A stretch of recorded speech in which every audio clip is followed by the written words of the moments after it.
The Secret of Success. In every chapter of this book, mention is made of the money-making secret that has made fortunes for the exceedingly wealthy men whom I have carefully analyzed over a long period of years. The secret was first brought to my attention by Andrew Carnegie. The canny, lovable old Scotsman carelessly tossed it into my mind when I was but a boy. Then he sat back in his chair with a merry twinkle in his eyes and watched carefully to see if I had brains enough to understand the full significance of what he'd said to me. When he saw that I had grasped the idea, he asked if I would be willing to spend 20 years or more preparing myself to take it to the world, to men and women who, without the secret, might go through life as failures. I said I would, and with Mr. Carnegie's cooperation, I have kept my promise. Editor's comments. In 1908, during a particularly down time in the U.S. economy and with no money and no work, Napoleon Hill took a job as a writer for Bob Taylor's magazine.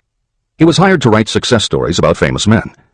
Although it would not provide much in the way of income, it offered Hill the opportunity to meet and profile the giants of industry and business, the first of whom was the creator of America's steel industry, multimillionaire Andrew Carnegie, who was to become Hill's mentor. Carnegie was so impressed by Hill's perceptive mind that following their 3-hour interview, he invited Hill to spend the weekend at his estate so they could continue the discussion. During the course of the next 2 days, Carnegie told Hill that he believed any person could achieve greatness if they understood the philosophy of success and the steps required to achieve it. It's a shame, he said, that each new generation must find the way to success by trial and error when the principles are really clear-cut.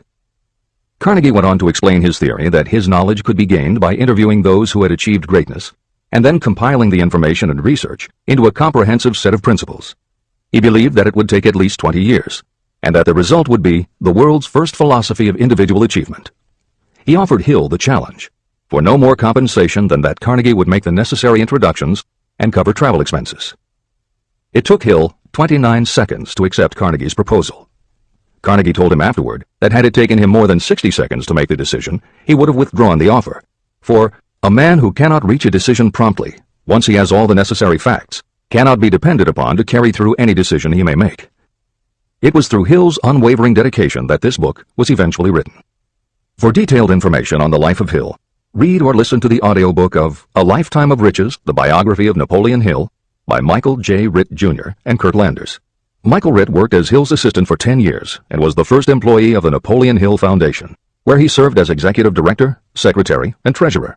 The material in his book comes from his own personal knowledge of Hill, as well as from Hill's unpublished autobiography. That is the end of the editor's comment.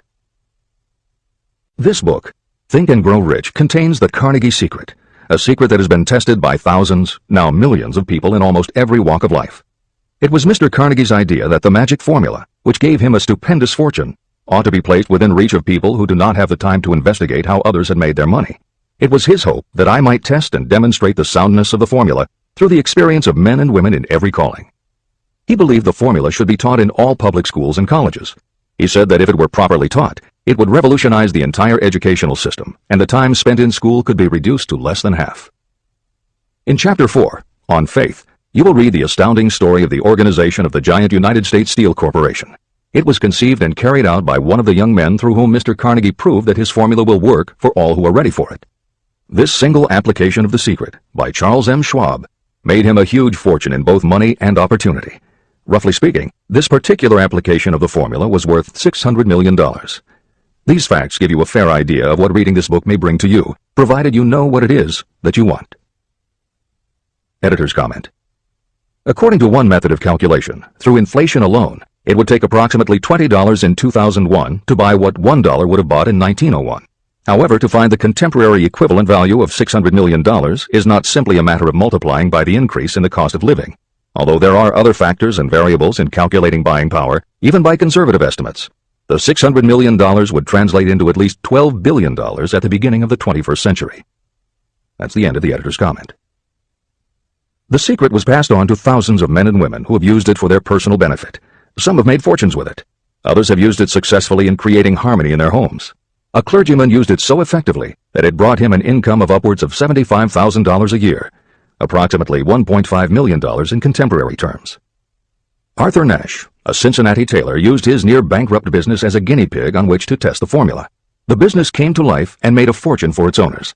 The experiment was so unique that newspapers and magazines gave it millions of dollars worth of publicity. The secret was passed on to Stuart Austin Weir of Dallas, Texas. He was ready for it, so ready that he gave up his profession and studied law. Did he succeed? You'll read the answer in Chapter 6, Specialized Knowledge.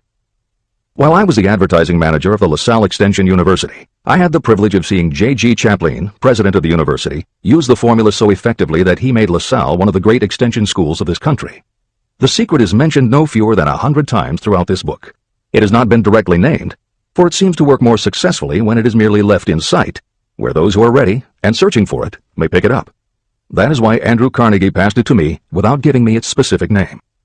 If you are ready to put it to use, you will recognize this secret at least once in every chapter, but you will not find an explanation of how you will know if you are ready. That would deprive you of much of the benefit you will receive when you make the discovery in your own way. If you have ever been discouraged, if you have had difficulties that took the very soul out of you, if you have tried and failed, if you were ever handicapped by illness or physical affliction, the story of my own son's discovery and use of the Carnegie formula may prove to be the oasis in the desert of lost hope for which you have been searching. This secret was extensively used by President Woodrow Wilson during the World War, and by President Roosevelt during the Second World War. It was passed on to every soldier in the training received before going to the front. President Wilson told me it was a powerful factor in raising the funds needed for the war. A peculiar thing about this secret is that those who acquire and use it find themselves literally swept on to success. However, as is often pointed out in this book, there is no such thing as something for nothing. The secret cannot be had without paying a price, although the price is far less than its value. Another peculiarity is that the secret cannot be given away, and it cannot be purchased for money. Unless you are intentionally searching for the secret, you cannot have it at any price.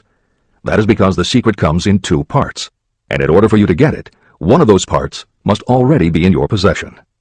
The secret will work for anyone who is ready for it. Education has nothing to do with it. Long before I was born, the secret had found its way into the possession of Thomas A. Edison, and he used it so intelligently that he became the world's leading inventor, although he had only 3 months of schooling. The secret was passed on to Edwin C. Barnes, a business associate of Mr. Edison's. He used it so effectively that he accumulated a great fortune and retired from active business while still a young man. You will find his story at the beginning of the next chapter. It should convince you that riches are not beyond your reach, and that no matter where you are in life, you can still be what you wish to be. Money, fame, recognition, and happiness can be had by you if you are ready and determined to have these blessings. How do I know these things? You should have the answer before you finish this book. You may find it in the very first chapter or on the last page. While I was doing the research that I had undertaken at Andrew Carnegie's request, I analyzed hundreds of well-known men.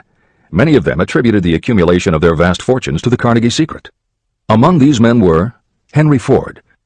Founder of the Ford Automobile Company, Ford started with no money and little education, yet became one of the most successful self-made businessmen in American history. William Wrigley, Jr., a traveling salesman who found that his customers liked the chewing gum he gave away as a premium better than the goods he sold, so he started his own company. John Wanamaker. Known as the Merchant Prince, he created the world's first department store and was hailed for his innovations in marketing, customer service, and employee benefits. James J. Hill. Known as the Empire Builder, he built the transcontinental Great Northern Railway, encouraged homesteading in the West, then established shipping routes linking America to Asia. George S. Parker. A school teacher who grew tired of fixing his students' pens, he created a new design, founded the Parker Pen Company, and turned a simple idea into a fortune. E. M. Statler. The son of a poor pastor, he started as a bellboy and worked his way up until he was able to start his own chain of Statler hotels, famous for their luxury and service with a smile. Henry L. Doherty. Started at age 12 as an office boy for Columbia Gas, he went on to acquire 53 utilities companies and patented 140 innovations for natural gas and oil production. Cyrus H. K. Curtis. Starting with a small agricultural weekly, Curtis turned it into Ladies' Home Journal, created Saturday Evening Post, then assembled one of the largest newspaper empires. George Eastman. Inventor and founder of the Eastman Kodak Company, he created many of the innovations that popularized photography and transformed the motion picture industry. Charles M. Schwab. The right-hand man of Andrew Carnegie, he was president of Carnegie Steel Company, brokered the deal that formed U.S. Steel, and went on to found Bethlehem Steel. Theodore Roosevelt. 26th President of the United States from 1901 to 1909. John W. Davis. A lawyer and political leader, Davis was Solicitor General under President Woodrow Wilson and later appointed Ambassador to Great Britain. Elbert Hubbard. Philosopher, publisher of the Fra magazine, and founder of the Roy Crofters Artists Colony, Hubbard was also the author of many bestsellers including A Message to Garcia. Wilbur Wright. a bicycle shop owner who, with his brother Orville, became the first Americans to fly heavier-than-air aircraft and pioneered the aviation industry. William Jennings Bryan, newspaper publisher, presidential nominee, Secretary of State under President William McKinley, but perhaps best known as the lawyer who defended creationism at the Scopes monkey trial. Dr. David Starr Jordan, educator, scientist, author of over 50 books, he was the nation's youngest university president at Indiana University and became the first president of Stanford University. J. Ogden Armour inherited his family's meatpacking business, turned it into a conglomerate with more than 3,000 products, was an owner of the Chicago Cubs, and a director of National City Bank and American International Corporation. Arthur Brisbane, a crusading journalist and syndicated columnist, Brisbane was sought after by every major news organization and was the most read and highest-paid editorial writer of his day. Dr. Frank Gonzalez, a Chicago preacher who delivered such a powerful sermon, Philip D. Armour gave him $1 million to start the Armour Institute of Technology, of which he became president. Daniel Willard, president of the B&O Railroad for more than 30 years, he was honored by having the city of Willard, Ohio, named for him.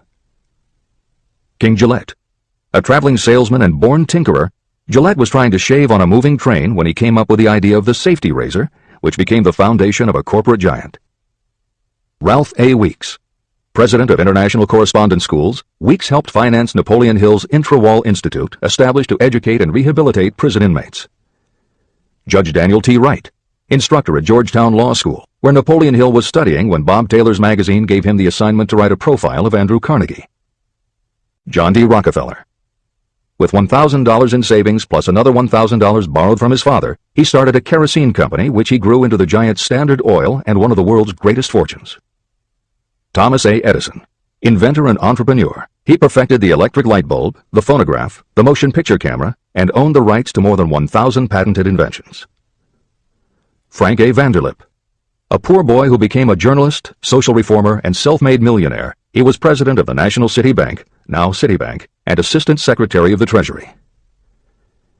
F. W. Woolworth, a clerk in a general store, he pioneered the idea of fixed-price selling and self-service and forever changed retail selling with a chain of Woolworth 5 and 10-cent stores. Colonel Robert A. Dollar, starting with a small schooner bought to haul lumber down the West Coast, he built the Dollar Steamship Company, the largest fleet of luxury liners sailing under the U.S. flag. Edward A. Filene, founder of the Boston-based stores, he devised revolutionary methods of distribution and merchandising and became famous for the first bargain basement department. Edwin C. Barnes, the only man Thomas Edison ever had as a partner, Barnes took Edison's failing dictaphone and sold it so successfully it became a fixture in offices and made him a multimillionaire. Arthur Nash, a Cincinnati tailor who used his bankrupt business as a guinea pig for the Carnegie Secret and was so successful the newspapers made him famous as Golden Rule Nash. Clarence Darrow, famed as a lawyer, public speaker, and defender of the underdog, Darrow is best known as the lawyer who defended teaching the theory of evolution at the Scopes monkey trial. Woodrow Wilson, 28th President of the United States of America from 1913 to 1921. William Howard Taft, 27th President of the United States of America from 1909 to 1913. Luther Burbank, world-renowned horticulturalist who introduced over 800 varieties of new plants in his effort to improve the quality of plants and thereby increase the world's food supply. Edward W. Buck, although he had only 6 years schooling, by the age of 20 he was editor of Ladies' Home Journal, which he helped to build into the world's most widely circulated magazine. Frank A. Munsey, a telegraph operator who quit to launch Argosy magazine, then parlayed his fortune into a newspaper empire that included the Washington Times and the New York Herald. Elbert H. Gary, chairman of U.S. Steel, at the time the largest corporation in the world, Gary spearheaded the construction of its first major project, the Gary Works Steel Plant, and the city of Gary, Indiana. Dr. Alexander Graham Bell, best known as the inventor of the telephone, Bell also perfected recording devices, advances in aircraft, and was a co-founder of the National Geographic Society. John H. Patterson, president of National Cash Register, Patterson was known as an advertising visionary and a genius at motivating his sales force, which made NCR the leader in its field. Julius Rosenwald, a small manufacturer who foresaw the future of mail order, he bought 25% of Sears Roebuck & Company, and together with Richard Sears built it into an icon of American business. Stuart Austin Weir, a construction engineer Hill met in the Texas oil fields who, inspired by the Carnegie Secret, went to law school after age 40 and also helped publish Napoleon Hill's magazine. Dr. Frank Crane, a noted psychologist, essayist, and author of the book 4-Minute Essays on subjects such as the price of liberty, pragmatism, the duty of the rich, and how to keep friends. J.G. Chaplin, president of the LaSalle Extension University at the time Napoleon Hill worked in the university's advertising and sales department, where he first realized his talent for motivating people. Jennings Randolph, a congressman, then U.S. Senator from West Virginia.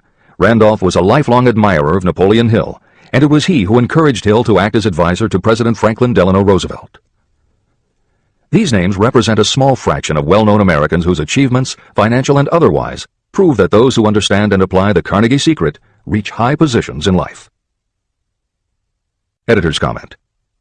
As Napoleon Hill says, the preceding list includes only some of the more than 500 multimillionaires and extraordinarily successful individuals whom Napoleon Hill interviewed prior to writing Think and Grow Rich.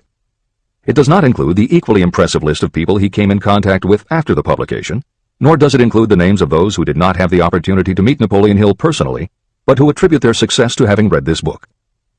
It is said that Napoleon Hill and Think and Grow Rich have made more millionaires than any other person in history. It might equally well be said that Napoleon Hill inspired more motivational experts than any other man in history. It is practically impossible to find a motivational speaker who does not draw upon Hill's work. His influence can be seen in the writings of his early peers, Dale Carnegie and Norman Vincent Peale. Later successful authors and speakers such as W. Clement Stone, Og Mandino, and Earl Nightingale either worked directly with Napoleon Hill or with the Napoleon Hill Foundation. Echoes of Hill's principles can also be found in books by people as diverse as Wally Famous Amos, Mary Kay Ash, Ken Blanchard, Adelaide Bry, Chicken Soup for the Soul authors Jack Canfield and Mark Victor Hansen, Debbie Fields, Shakti Gawain, John Gray, Susan Jeffers, Bruce Jenner, Charlie Tremendous Jones, Tommy Lasorda, Art Linkletter, Joan London, Dr. Maxwell Maltz, James Redfield, Dr. Bernie Siegel, Jose Silva, Brian Tracy, Lillian Vernon, and Dennis Waitley. Stephen Covey, author of The 7 Habits of Highly Effective People, has often spoken of the influence of Napoleon Hill. Anthony Robbins, arguably the most successful motivational author and speaker at the beginning of the 21st century, has acknowledged Napoleon Hill as a personal hero. That is the end of the editor's comment.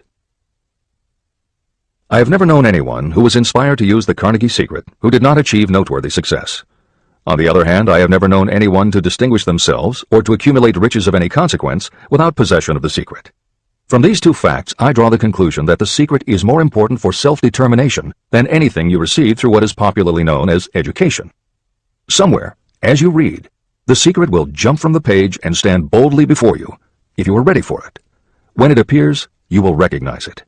Whether you receive the sign in the first chapter or the last, stop for a moment when it presents itself, and make a note of the time and place. You will want to remember, because it will mark the most important turning point of your life. Remember, too, as you go through the book, that it deals with facts and not with fiction. Its purpose is to convey a great universal truth through which you, if you are ready, may learn what to do and how to do it. You will also receive the needed stimulus to make a start. As a final word of preparation, may I offer one brief suggestion which may provide a clue how the Carnegie Secret may be recognized? It is this: achievement and all earned riches have their beginning in an idea. If you are ready for the secret, you already possess one half of it. Therefore, you will recognize the other half the moment it reaches your mind. Editor's comments. Unlike much of the business and motivational literature available, Think and Grow Rich is not written for readers to skip around from chapter to chapter, taking a concept here and an idea there to solve the problem of the moment. This book is written as a carefully integrated whole, to be read in its entirety, from beginning to end. Concepts that are introduced in one chapter recur in other chapters where their meaning and significance rely upon the reader having already assimilated the earlier knowledge. The chapters are designed to build upon one another in such a way that every word is to be read, every idea is to be considered, and every concept is to be understood and absorbed. Think and Grow Rich is often called the first philosophy of personal achievement, and a philosophy is more than a collection of solutions to business problems. A philosophy is a system of principles that will guide your thoughts and actions, and provide you with a code of ethics and a standard of values. Think and Grow Rich will not just change what you think, it will literally change the way you think. In preparing this new and updated edition, every aspect of Think and Grow Rich has been analyzed to ensure its relevance to the current business climate. In those instances where material might be considered dated or out of step with contemporary practices, the original text has been updated or augmented with relevant new material.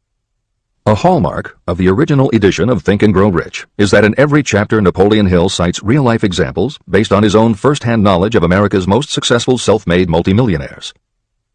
In this edition, every one of Hill's stories has been retained, and the editors have added contemporary examples and modern parallels which clearly demonstrate that Hill's principles are as up-to-date as today and still guiding those who succeed. In addition to contemporary examples, where the editors felt it would be of interest to the reader, we have included marginal notes that provide relevant information about recent developments. Where applicable, we have also suggested books or other materials that complement various aspects of Napoleon Hill's philosophy. On a more technical note, the editors have approached the written text as we would that of a living author. When we encountered what modern grammarians would consider run-on sentences, outdated punctuation, or other matters of form, we opted for contemporary usage. Those readers familiar with earlier editions will note that the chapter numbers have been changed in this edition.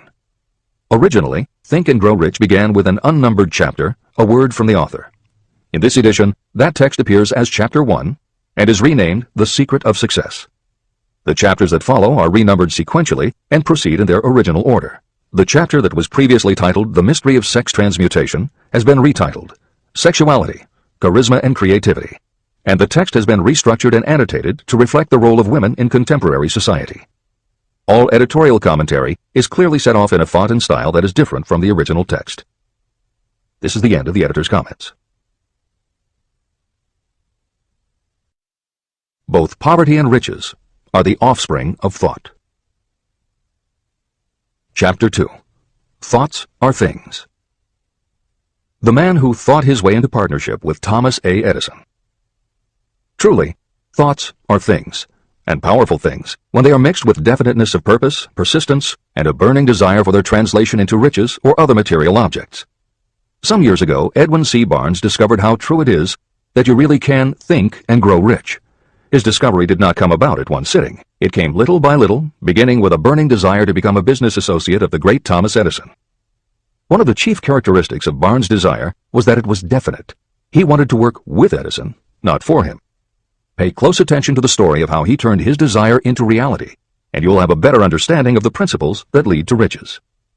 When this desire, or this thought, first flashed into his mind, he was in no position to act upon it. Two problems stood in his way. He did not know Mr. Edison, and he did not have enough money to buy a train ticket to West Orange, New Jersey, where the famed Edison Laboratory was located. These problems would have discouraged the majority of people from making any attempt to carry out the desire. But his was no ordinary desire. The Inventor and the Tramp. Edwin C. Barnes presented himself at Mr. Edison's laboratory and announced that he had come to go into business with the inventor. Years later, in speaking about that first meeting, Mr. Edison said about Barnes, "He stood there before me looking like an ordinary tramp, but there was something in the expression of his face which conveyed the impression that he was determined to get what he had come after.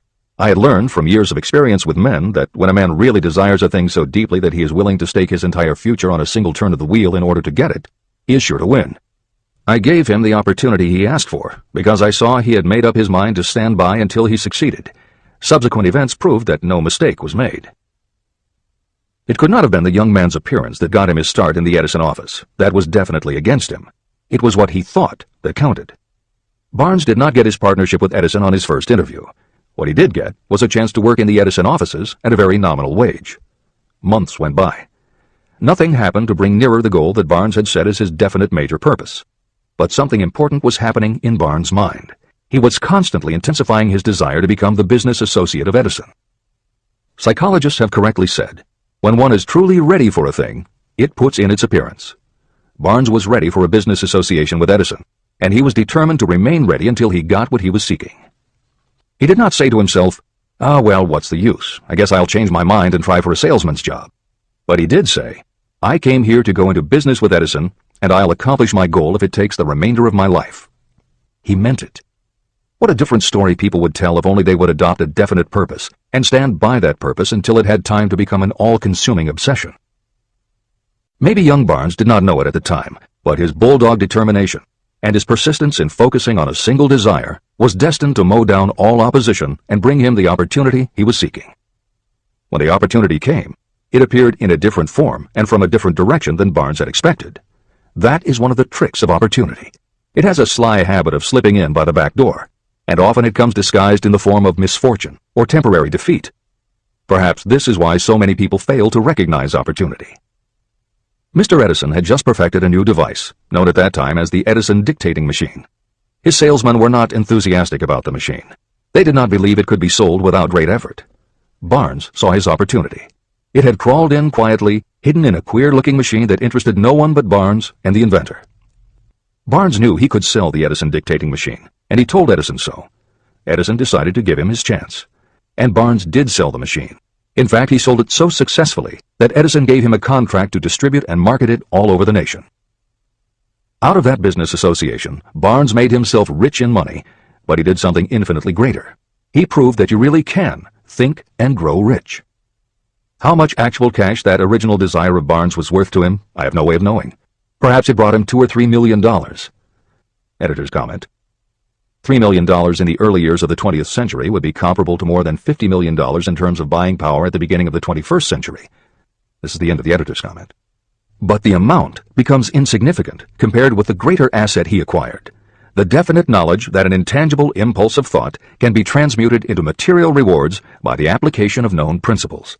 Barnes literally thought himself into a partnership with the great Edison. He thought himself into a fortune. He had nothing to start with except knowing what he wanted and the determination to stand by that desire until he realized it. 3 feet from gold. One of the most common causes of failure is the habit of quitting when you are overtaken by temporary defeat. Every person is guilty of this mistake at one time or another. During the gold rush days, an uncle of my friend R.U. Darby was caught by gold fever, and he went west to Colorado to dig and grow rich. He had never heard that more gold has been mined from the thoughts of men than has ever been taken from the earth. He staked a claim and went to work with pick and shovel. After weeks of labor, he was rewarded by the discovery of the shining ore. He needed machinery to bring the ore to the surface. Quietly, he covered up the mine and returned to his home in Williamsburg, Maryland. He told his relatives and a few neighbors about the strike. They got together the money for the machinery and had it shipped. R.U. Darby decided to join his uncle, and they went back to work the mine. The first car of ore was mined and shipped to a smelter. The returns proved they had one of the richest mines in Colorado. A few more cars of that ore would clear their debts. Then would come the big killing in profits. Down went the drills. Up went the hopes of Darby and uncle. Then something happened. The vein of gold ore disappeared. They had come to the end of the rainbow, and the pot of gold was no longer there. They drilled on, desperately trying to pick up the vein again, all to no avail. Finally, they decided to quit. They sold the machinery to a junkman for a few $100s and took the train back home. The junkman called in a mining engineer to look at the mine and do a little calculating. The engineer advised that the project had failed because the owners were not familiar with fault lines. His calculations showed that the vein would be found just 3 feet from where the Darbys had stopped drilling. And that is exactly where it was found. The junkman took millions of dollars in ore from the mine because he knew enough to seek expert counsel before giving up. Long afterward, Mr. Darby recouped his loss many times over when he made the discovery that desire can be transmuted into gold. The discovery came after he went into the business of selling life insurance. Never forgetting that he lost a huge fortune because he stopped 3 feet from gold, Darby profited by the experience in his newly chosen field. He simply said to himself, "I stopped 3 feet from gold, but I will never stop because men say no when I ask them to buy insurance." Darby became one of a small group of men who sell over $1 million in life insurance annually. He owed his stickability to the lesson he learned from his quitability in the gold mining business.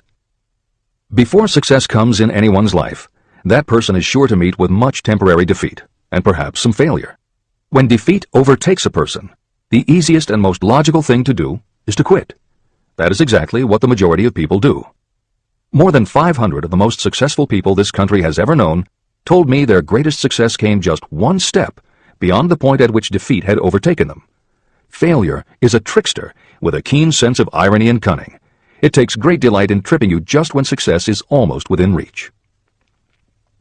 Editor's comments. Napoleon Hill's creed, "Every failure brings with it the seed of an equivalent success," was the inspiration for entrepreneur and motivational speaker Wayne Allen Root to write his book, The Joy of Failure.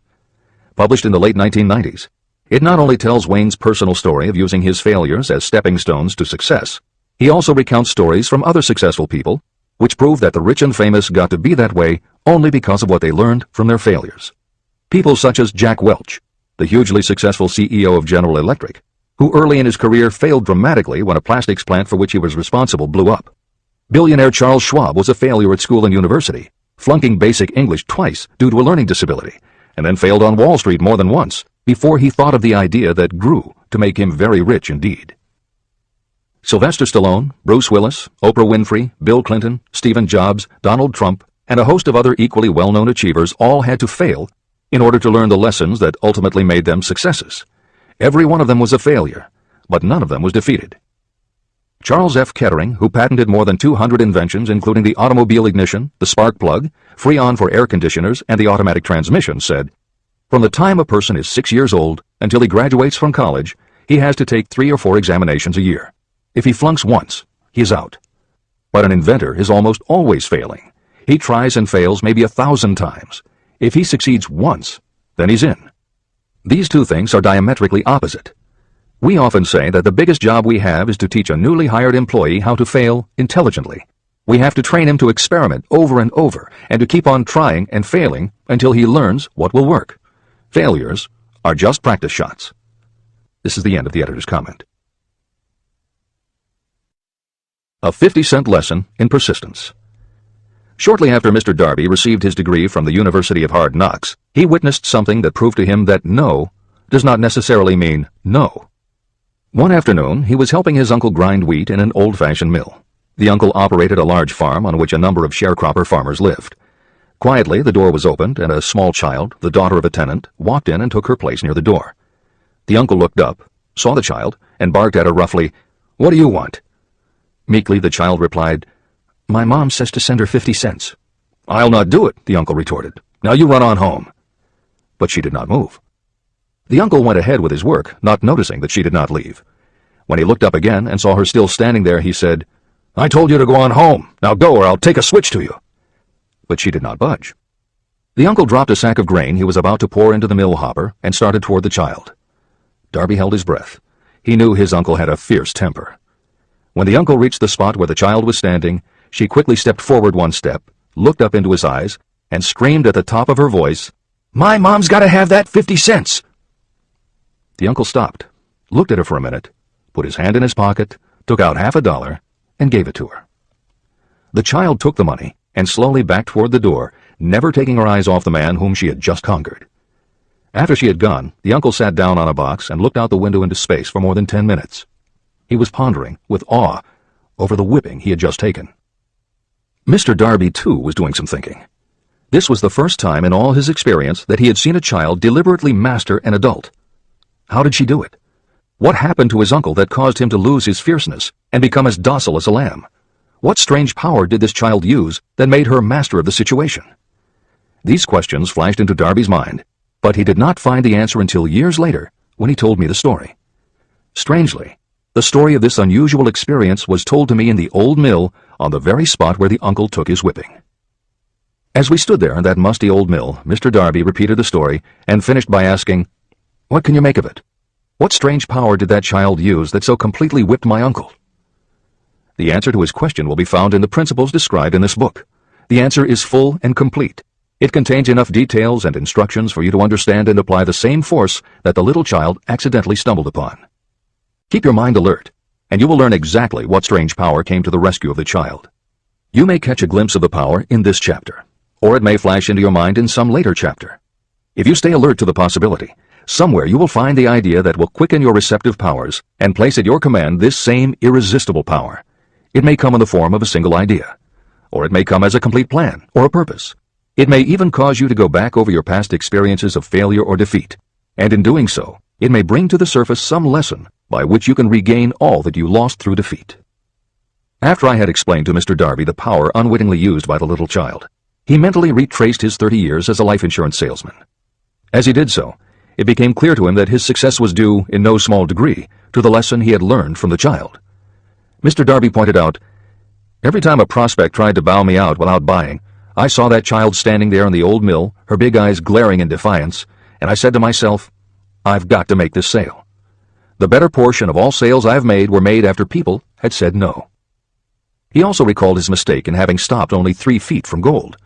"But," he said, "that experience was a blessing in disguise. It taught me to keep on keeping on, no matter how hard the going may be. A lesson I needed to learn before I could succeed in anything." Mr. Darby's experiences were commonplace and simple enough, yet they held the answer to his destiny in life. In fact, to him the experiences were as important as life itself, and he was able to profit from these two important experiences because he analyzed them and found the lesson they taught. But what if you don't see the events of your life as being experiences of such profound significance? And what about the young person who doesn't yet have even minor failures to analyze? Where and how will they learn the art of converting defeats into the stepping stones to opportunity? That is exactly why this book was written, to answer those questions. To convey my answer, I have constructed 13 principles. These principles work individually or together as catalysts. The specific answer that you are looking for may already be in your own mind. Reading these principles may be the catalyst that causes your answer to suddenly come to you as an idea, a plan, or a purpose. One sound idea is all you need to achieve success. These 13 principles contain the best and most practical ways and means of creating ideas. Success consciousness. Before I go any further in the description of these principles, you should know this. When riches begin to come, they come so quickly and in such great abundance that you will wonder where they've been hiding during all those lean years. This is an astounding statement, especially when you take into consideration the popular belief that riches come only to those who work hard and long. When you begin to think and grow rich, you will observe that riches begin with a state of mind, with definiteness of purpose, with little or no hard work. What you need to know now is how to acquire the state of mind that will attract riches. I spent 25 years researching the answer to that question, because I, too, wanted to know how wealthy men become that way. What you will learn is that as soon as you master the principles of this philosophy and begin to apply those principles, your financial status will begin to improve. Everything you touch will begin to transmute itself into an asset for your benefit. Impossible? Not at all. One of the main weaknesses the average person suffers is too much familiarity with the word impossible. We know all the rules that will not work. We know all the things that cannot be done. This book was written for those who seek the rules that have made others successful and are willing to stake everything on those rules. Success comes to those who become success conscious. Failure comes to those who allow themselves to become failure conscious.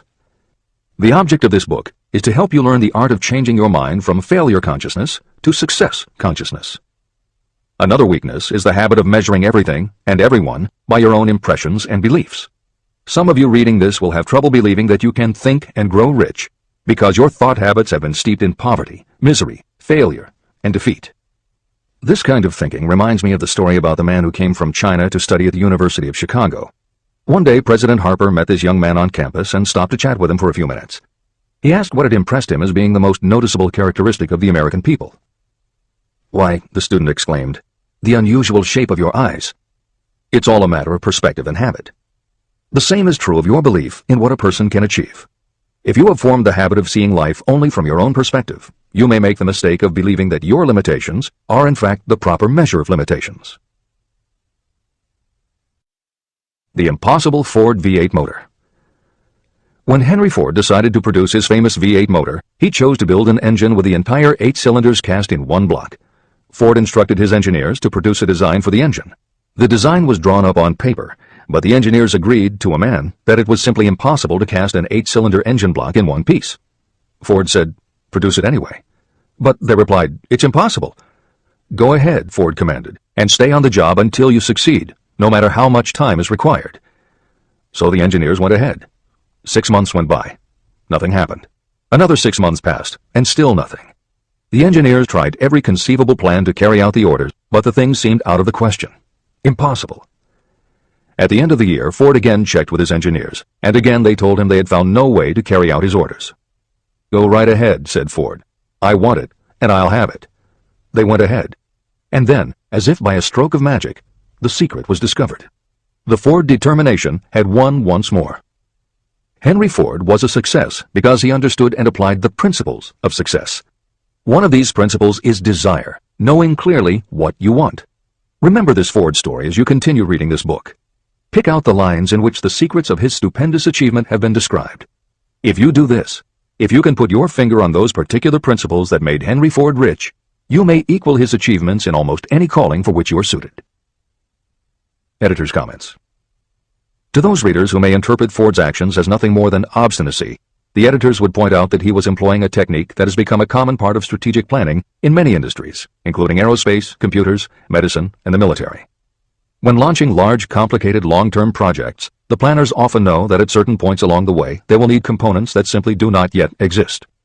The fact that at the beginning there is no way to get from A to B does not deter them.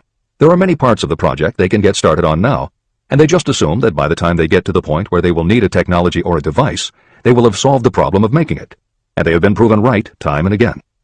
Stated simply, the technique is to clearly know what you want to accomplish, have faith in your ability to do it, and persist until you have accomplished your goal. This is the end of the editor's comments. Why you are the master of your fate. When the famed English poet William Henley wrote the prophetic lines, "I am the master of my fate, I am the captain of my soul," he should have informed us that the reason we are the masters of our fate, the captains of our souls, is that we have the power to control our thoughts. He should have told us that it is because in some way our brains become magnetized with the dominating thoughts that we hold in our minds.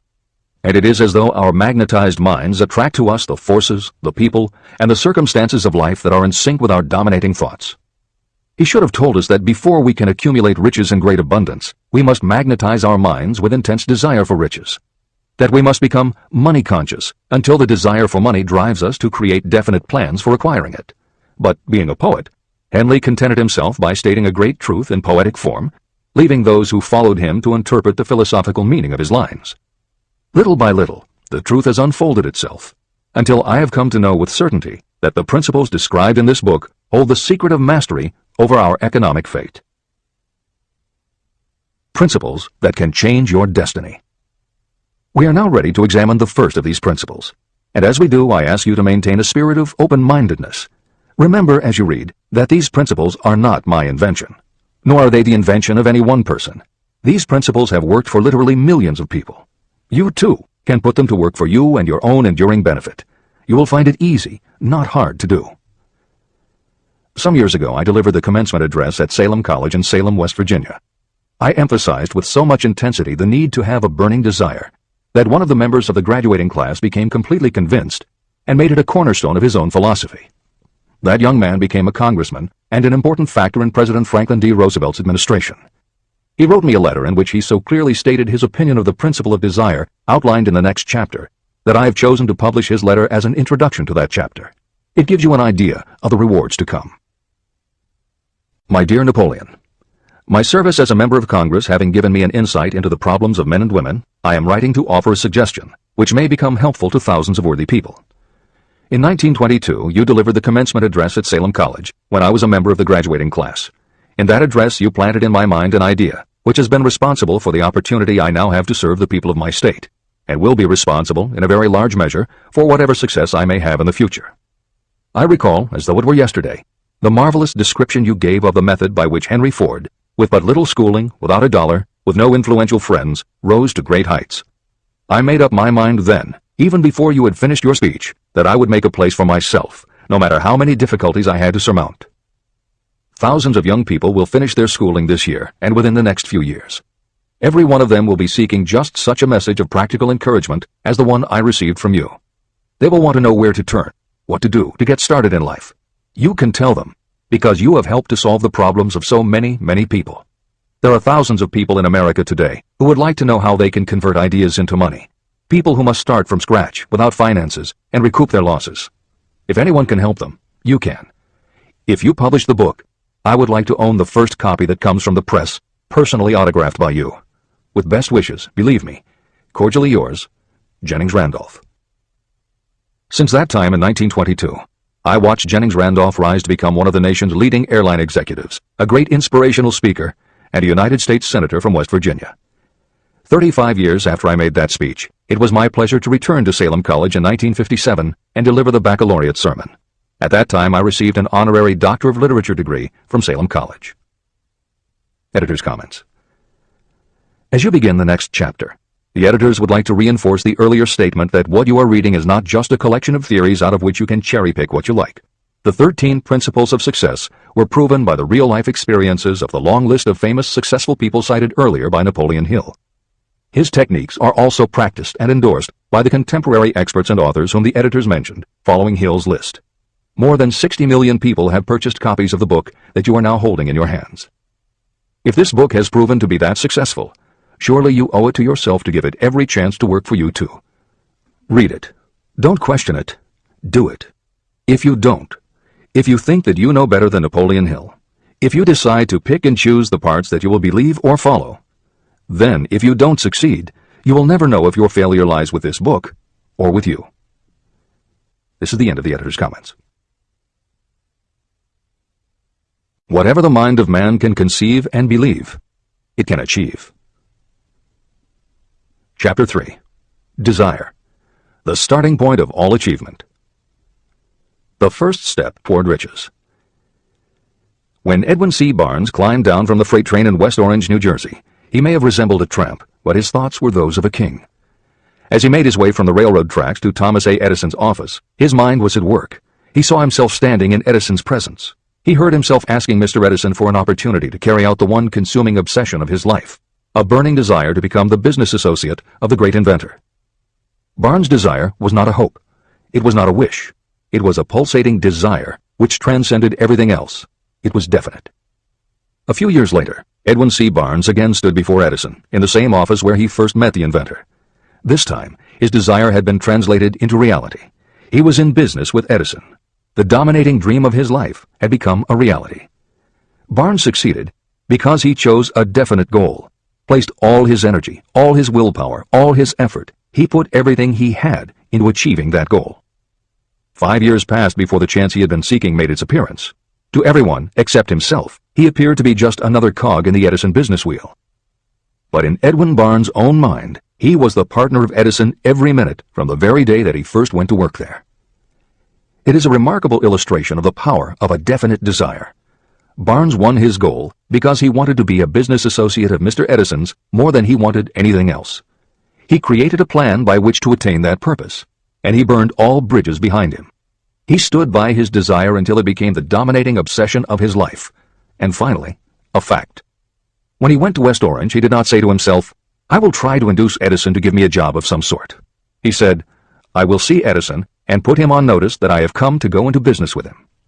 He did not say, "I will keep my eyes open for another opportunity in case I fail to get what I want in the Edison organization." He said, "There is one thing in this world that I am determined to have, and that is a business association with Thomas A. Edison. I will burn all bridges behind me and stake my entire future on my ability to get what I want." He left himself no possible way of retreat. He had to win or perish. That is all there is to the Barnes story of success. Allow yourself no retreat. A long while ago, a great warrior faced a situation in which he had to make a decision that ensured his success on the battlefield. He was about to send his armies against a powerful foe whose men outnumbered his. He loaded his soldiers into boats, sailed to the enemy's country, and unloaded the soldiers and equipment. Then he gave the order to burn the ships that had carried them. Addressing his men before the first battle, he said, "You see the boats going up in smoke. That means we cannot leave these shores alive unless we win. We now have no choice. We win or we perish." They won. Every person who wins in any undertaking must be willing to burn his ships and cut all sources of retreat. That is the only way you can be sure of maintaining the state of mind known as a burning desire to win. It is essential to success. The morning after the Great Chicago Fire, a group of merchants stood on State Street, looking at the smoking remains of what had been their stores. They went into a conference to decide if they would try to rebuild, or if they would leave Chicago and start over in a more promising section of the country. They decided to leave. All except one. The merchant who decided to stay and rebuild pointed a finger at the remains of his store and said, "Gentlemen, on that very spot I will build the world's greatest store, no matter how many times it may burn down." That was in 1871. The store was built. It still stands there today.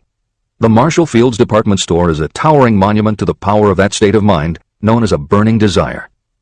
The easy thing would have been for Marshall Field to do exactly what his fellow merchants did. When the going was hard and the future looked dismal, they pulled up and went where the going seemed easier. Mark well this difference between Marshall Field and the other merchants. It is that difference which distinguishes those who succeed from those who fail. Every human being old enough to understand the value of money wishes for it, but wishing will not bring riches. Desiring riches, with a state of mind that becomes an obsession, then planning definite ways and means to acquire riches, and backing those plans with persistence, a persistence which does not recognize failure. That's what will bring riches. Editor's comments. In other of his writings, Napoleon Hill uses the term definiteness of purpose as being interchangeable with desire. The following explanation is adapted from the Napoleon Hill Foundation's book, Believe and Achieve. Desire, or definiteness of purpose, is more than goal setting. In simplest terms, your desire is your roadmap to achieving an overall career objective. Your goals represent specific steps along the way. Having a desire, or definiteness of purpose for your life, has a synergistic effect on your ability to achieve your goals. As you become better at what you do, you devote all of your resources toward reaching your objective. You become more alert to opportunities, and you reach decisions more quickly. Every action you take ultimately boils down to the question, will this goal help me reach my desire, my overall objective, or won't it? Your purpose will become your life. It will permeate your mind, both conscious and subconscious. This is the end of the editor's comments. 6 ways to turn desire into gold. The method by which your desire for riches can be transmuted into its financial equivalent consists of 6 definite, practical steps. 1. Fix in your mind the exact amount of money you desire. It is not sufficient merely to say, I want plenty of money. Be definite about the amount. There is a psychological reason for such definiteness explained in subsequent chapters. 2. Determine exactly what you intend to give in return for the money you desire. There is no such reality as something for nothing. 3. Establish a definite date when you intend to possess the money you desire. 4. Create a definite plan for carrying out your desire and begin at once, whether you are ready or not, to put this plan into action. 5. Now write it out. Write a clear, concise statement of the amount of money you intend to acquire. Name the time limit for its acquisition. State what you intend to give in return for the money, and describe clearly the plan through which you intend to accumulate it. 6. Read your written statement aloud, twice daily. Read it once just before retiring at night, and read it once after arising in the morning. As you read, see and feel and believe yourself already in possession of the money. It is important that you follow the instructions in these 6 steps. It is especially important that you observe and follow the instructions in the 6th step. You may complain that it is impossible for you to see yourself in possession of money before you actually have it. Here is where a burning desire will come to your aid. If you truly desire money so keenly that your desire is an obsession, you will have no difficulty in convincing yourself that you will acquire it. The object is to want money, and to become so determined to have it that you convince yourself you will have it. If you have not been schooled in the workings of the human mind, these instructions may appear impractical. It may help you to know that the information they convey was given to me by Andrew Carnegie, who made himself into one of the most successful men in American history. Carnegie began as an ordinary laborer in the steel mills, but managed, despite his humble beginning, to make these principles yield him a fortune of considerably more than $100 million. Editor's comment. In today's terms, the value of Carnegie's fortune would be at least $20 billion and probably a good deal more. End of editor's comment. It may be of further help to know that the 6 steps were carefully scrutinized by the famed inventor and successful businessman, Thomas A. Edison. He gave his stamp of approval, saying they are not only the steps essential for the accumulation of money, but also for the attainment of any goal. Editor's comments. In the time since Napoleon Hill wrote these words, advances in our understanding of both the physiology of the brain and the psychology of the mind have yielded a much greater understanding of human motivation. Even so, the methods used by modern motivational experts are essentially the same techniques advised by Hill. Research studies confirm that there is sound psychological basis for doing as Hill advises. Be very specific when setting goals. Perform the physical act of committing those goals to paper, and repeat your stated goal aloud to yourself often. These techniques have gained wide acceptance among modern experts in the field. The psychological principle at work is similar to that which underlies autosuggestion and self-hypnosis, concepts that will be discussed in greater depth in Chapter 5, Autosuggestion, and in Chapter 13, The Subconscious Mind. Hill's instruction to see yourself as you will be when you have already achieved your objective is also a specific technique. Today it is commonly taught by motivational experts under the term creative visualization. In Chapter 4 on faith and in Chapter 5 on autosuggestion, Hill elaborates on his method. Before moving on, the editors would like to reinforce Hill's advice to follow his instructions to the letter. The editors know there is a tendency for the reader to assume that it is enough for them just to intellectually understand a concept. As you read Hill's 6 points, you probably found yourself thinking, Sure, some people might need to write things down, but I'm not a kid, I get the idea. Or, okay, I understand that saying it out loud might help some less sophisticated people, but I already understand the point intellectually. If you feel that way, let us remind you that many of the most successful people whom you admire did not think they were too smart or too sophisticated to follow Hill's instructions. The editors would again point out that if Napoleon Hill believed the actual acts of writing and speaking your goals is important, and if psychologists and motivational experts agree, then you would be foolish not to follow this simple advice. Just do it. This is the end of the editor's comments. The steps call for no hard labor. They call for no sacrifice. To apply them does not call for a great amount of education. But the 6 steps do call for enough imagination to see and to understand that the accumulation of money cannot be left to chance or luck. You may as well know right here that you can never have riches in great quantity unless you can work yourself into a white heat of desire for money and actually believe you will possess it.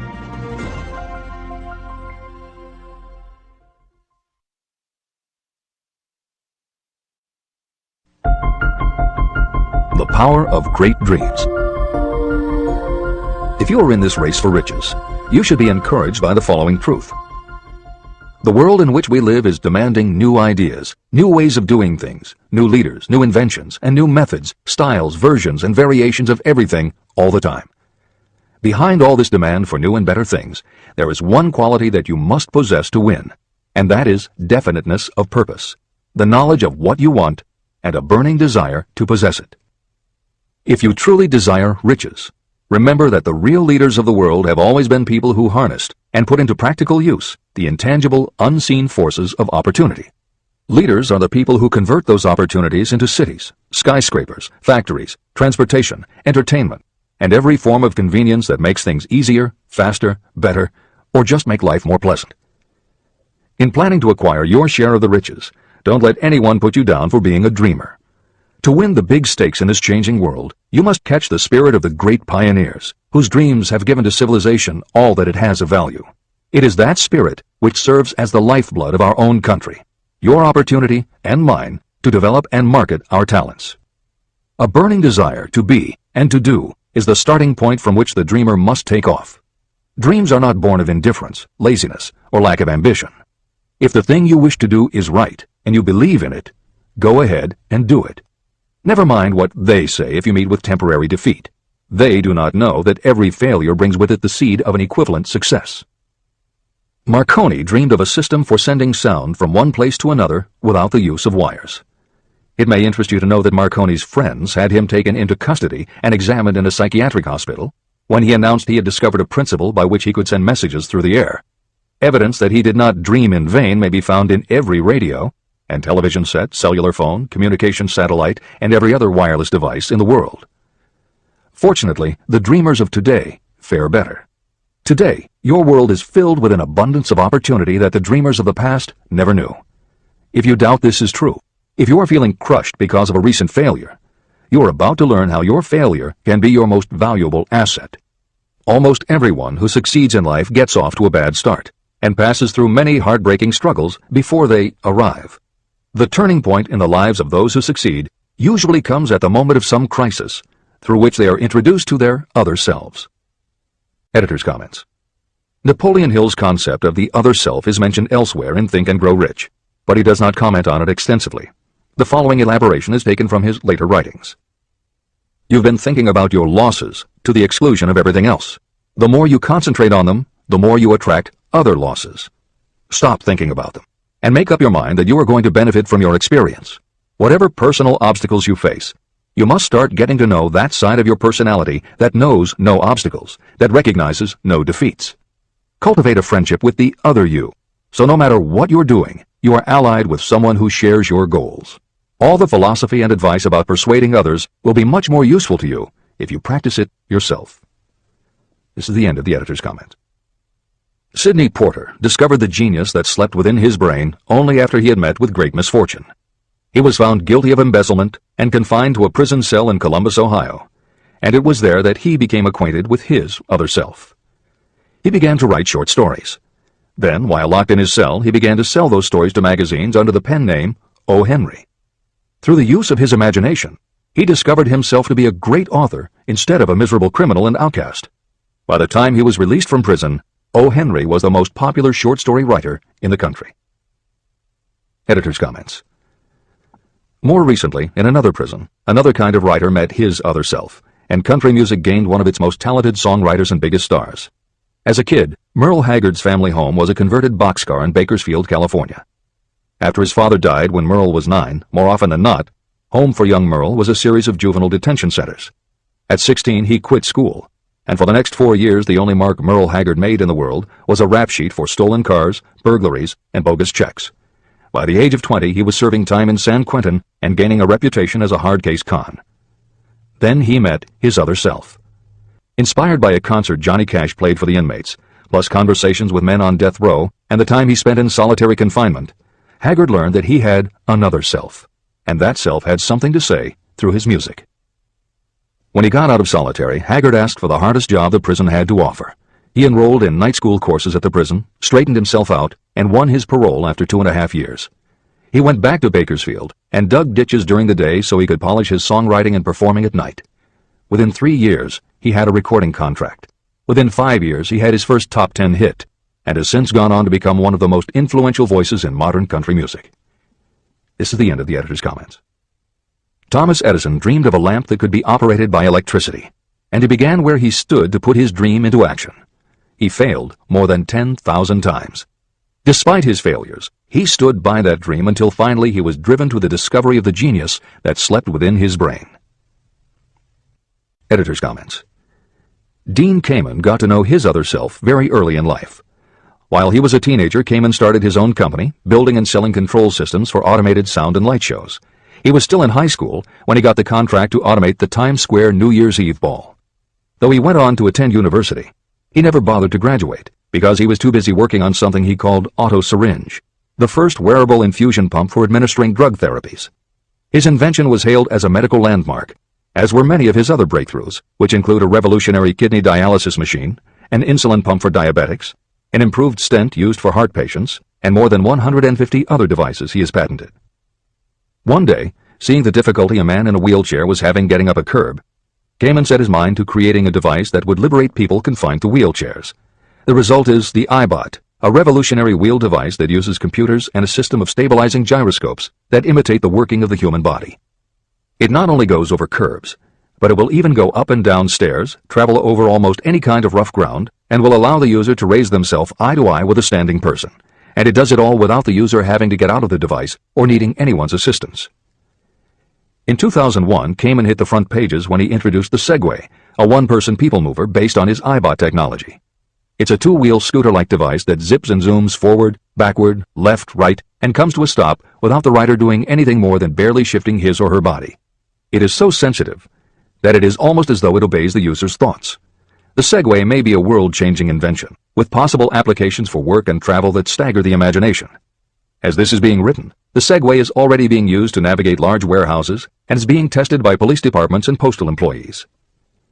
While traffic cops and City Hall wrangle over whether the Segway belongs on the sidewalk or the road, Dean Kamen is dreaming a new dream. This time, the dream is an invention that may literally bring light to some of the darkest corners of the earth. Kamen has developed a non-polluting electric generator that can use almost anything as fuel. But here's the extraordinary part. He has created a revolutionary closed system so that the engine's heat is used to purify 10 gallons of drinkable water every hour. This amazing invention could bring safe drinking water to parts of the world where contaminated water kills millions, and at the same time, it will provide a source of cheap, reliable electric power. Dean Kamen is not some academic hidden in a lab somewhere. Kamen is an inventor. But like Thomas Edison, he is also an entrepreneur and businessman, creating and marketing devices that are changing the public perception of what an inventor is. This is the end of the editor's comments. Henry Ford, poor and uneducated, dreamed of a horseless carriage. He went to work with what tools he possessed without waiting for opportunity to favor him, and now evidence of his dream belts the entire earth. He put more wheels into operation than any man who ever lived because he was not afraid to back his dreams. Editor's comments. Stephen Jobs and Steve Wozniak, two university dropouts, dreamed of making and selling computers that the average person could use. Like Ford, working with the tools they possessed, they built the first Apple computer in the Jobs family garage. And like Ford, they weren't afraid to back their dreams. After showing their prototype to a local retailer, they got an order for 25 machines. Jobs sold his Volkswagen, and Woz sold his expensive Hewlett-Packard scientific calculator to raise $1,300 to start their new company. They took the money, convinced the local electronics suppliers to grant them a line of credit, and started production of the Apple I. They revolutionized the computer hardware and software industry. Released in 1976 and priced at $666, the Apple I earned them $774,000. 2 years later, they introduced the Apple II, which in the next 3 years earned $140 million. In 1980, Apple went public, and after the first day of trading, the company had a market value of $1.2 billion.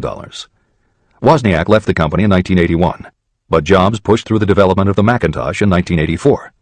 In 1985, Jobs left too, but in 1998 he came back to Apple to revitalize the floundering company with the creation of the iMac computers, the animation company Pixar, the iPod, and iTunes. In presenting stories of contemporary successes, the editors have followed Hill's style of using real people to illustrate the principles of success. But Napoleon Hill was granted a rare privilege. Unlike anyone before or after, he had the opportunity to personally meet the most powerful and successful people and learn firsthand the dreams that inspired them, the obstacles that confronted them, and how they found the courage within themselves to overcome their failures.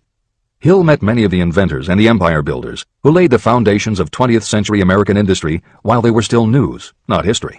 Then, for more than 25 years, he studied the habits and learned the secrets of the next generations who built on the foundations, forged new industries, devised new systems, and dreamed new dreams.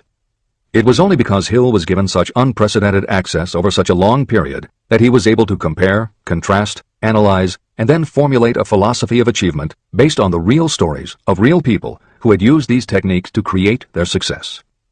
Think and Grow Rich revolutionized self-help writing, and to this day is the standard against which all motivational literature is measured. Its success also helped create the market for the thousands of business biographies that tell in detail how the dreams were born, plans were made, frustrations were faced, and triumphs achieved in every sector of modern business. And because this wealth of information is now available with little more than the click of a mouse, you can read, hear, or watch today's greatest entrepreneurs and most successful CEOs confirming in their own words the basic truth behind every one of the principles Napoleon Hill explains in this book. The products or services they sell may be different, but the story of their success is the same. Dreams, followed by failures, followed by lessons learned, then success. For every Henry Ford, Thomas Edison, or O. Henry that Napoleon Hill cites to make a point, today there is a Steve Jobs, Dean Kamen, or Merle Haggard proving that Hill's points are still valid. This is the end of the editor's comments. There is a difference between wishing for a thing and being ready to receive it. No one is ready for a thing until they believe they can acquire it. The state of mind must be belief, not mere hope or wish. Open-mindedness is essential for belief. Closed minds do not inspire faith, courage, and belief. Remember, no more effort is required to aim high in life, to demand abundance and prosperity, than is required to accept misery and poverty. A great poet has correctly stated this universal truth through these lines. I bargained with life for a penny, and life would pay no more. However, I begged at evening when I counted my scanty store. For life is a just employer. He gives you what you ask. But once you have set the wages, why, you must bear the task. I worked for a menial's hire, only to learn dismayed that any wage I had asked of life, life would have willingly paid. Desire outwits Mother Nature. As a fitting climax to this chapter, I wish to introduce one of the most unusual persons I have ever known. I first saw him a few minutes after he was born. He came into the world without any physical sign of ears. When pressed for an opinion, the doctor concluded that the child might be deaf and mute for life. I challenged that doctor's opinion. I had the right to do so. I was the child's father. I, too, reached a decision. But I expressed my opinion silently, in the secrecy of my own heart. In my own mind, I knew that my son would hear and speak. How? I was sure there must be a way, and I knew I would find it. I thought of the words of the immortal Emerson. The whole course of things goes to teach us faith. We need only obey. There is guidance for each of us, and by lowly listening, we shall hear the right word. The right word? Desire. More than anything else, I desired that my son should not be deaf and unable to speak. From that desire, I never receded, not for a second. What could I do about it? Somehow, I would find a way to transplant into that child's mind my own burning desire for ways and means of conveying sound to his brain without the aid of ears. As soon as the child was old enough to cooperate, I would fill his mind so completely with a burning desire to hear that nature would, by methods of her own, translate it into physical reality. All this thinking took place in my own mind, but I spoke of it to no one. Every day I renewed the pledge I had made to myself that my son should not be deaf. As he grew older and began to take notice of things around him, we observed that he had a slight degree of hearing. When he reached the age when children usually begin talking, he made no attempt to speak, but we could tell by his actions that he could hear certain sounds slightly. That was all I needed to know. I was convinced that if he could hear, even slightly, he might develop still greater hearing capacity. Then something happened that gave me hope.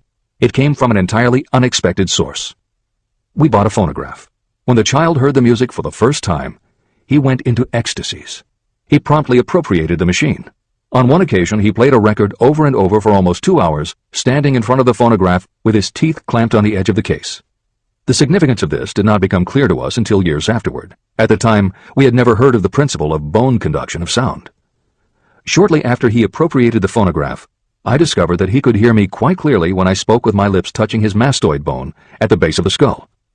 Having determined that he could hear the sound of my voice plainly, I began immediately to transfer to his mind the desire to hear and speak. When I discovered that my son enjoyed bedtime stories, I went to work creating stories designed to develop in him self-reliance, imagination, and a strong desire to hear. There was one storyline in particular that I emphasized over and over. Every time I told it, I gave it some new and dramatic coloring. These stories were designed to plant in his mind the thought that his affliction was not a liability, but an asset of great value. As a result of my studies and personal experience, I firmly believe that every adversity brings with it the seed of an equivalent advantage. However, despite my beliefs, I must confess that I did not have the slightest idea how this disability could ever become an asset. He won a new world with 6 cents. As I analyze the experience in retrospect, I can see now that my son's faith in me had much to do with the astounding results. He did not question anything I told him. I sold him on the idea that he had a distinct advantage over his older brother, and that this advantage would reflect itself in many ways. For example, the teachers in school would observe that he had no ears, and because of this they would show him special attention and treat him with extraordinary kindness, and they always did. I also sold him on the idea that when he became old enough to sell newspapers, his older brother had already become a newspaper merchant, he would have a big advantage over his brother. My reasoning was that people would pay him extra money for his wares because they could see that he was a bright, industrious boy, despite the fact that he had no ears. When he was about 7, he showed the first evidence that my method of stimulating his mind was bearing fruit. For several months he begged for the privilege of selling newspapers, but his mother would not give the project her consent. Finally, he took matters in his own hands. One afternoon, when he was left at home with the staff, he climbed through the kitchen window, shinnied to the ground, and set out on his own. He borrowed 6 cents in capital from the neighborhood shoemaker and invested it in papers, which he sold out. He took his earnings, reinvested in more newspapers, and kept repeating until late in the evening. After balancing his accounts and paying back the 6 cents he had borrowed from his banker, he had a net profit of 42 cents. When we got home that night, we found him in bed asleep with the money tightly clenched in his hand. His mother opened his hand, removed the coins, and cried. Of all things! To me it seemed she was crying over her son's first victory. My reaction was the reverse. I laughed, for I knew that my endeavor to plant in my son's mind an attitude of faith in himself had been successful. His mother saw in his first business venture a little deaf boy who had gone out in the streets and risked his life to earn money. I saw a brave, ambitious, self-reliant little businessman whose stock in himself had been increased 100%. He had gone into business on his own initiative and had won. I was not only pleased, I was impressed. He had clearly demonstrated the first signs of a resourcefulness that would go with him all through life. The little deaf boy went through grade school, high school, and college without being able to hear his teachers, except when they shouted loudly at close range. He did not go to a school for the deaf, and we did not use sign language. We were determined that he should live like any other boy who could hear and speak.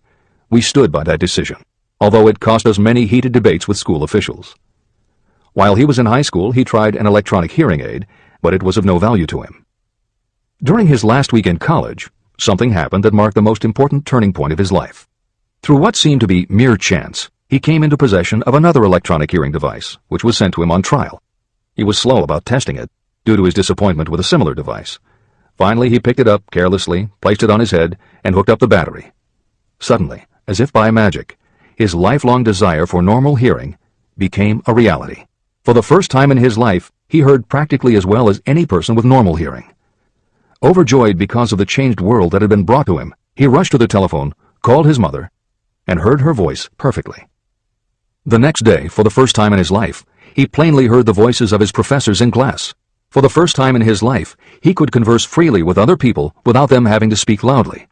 Truly, he had come into possession of a changed world. His desire was finally paying dividends. But the victory was not yet complete. He still had to find a definite and practical way to convert his disability into an equivalent asset. Thought that works miracles.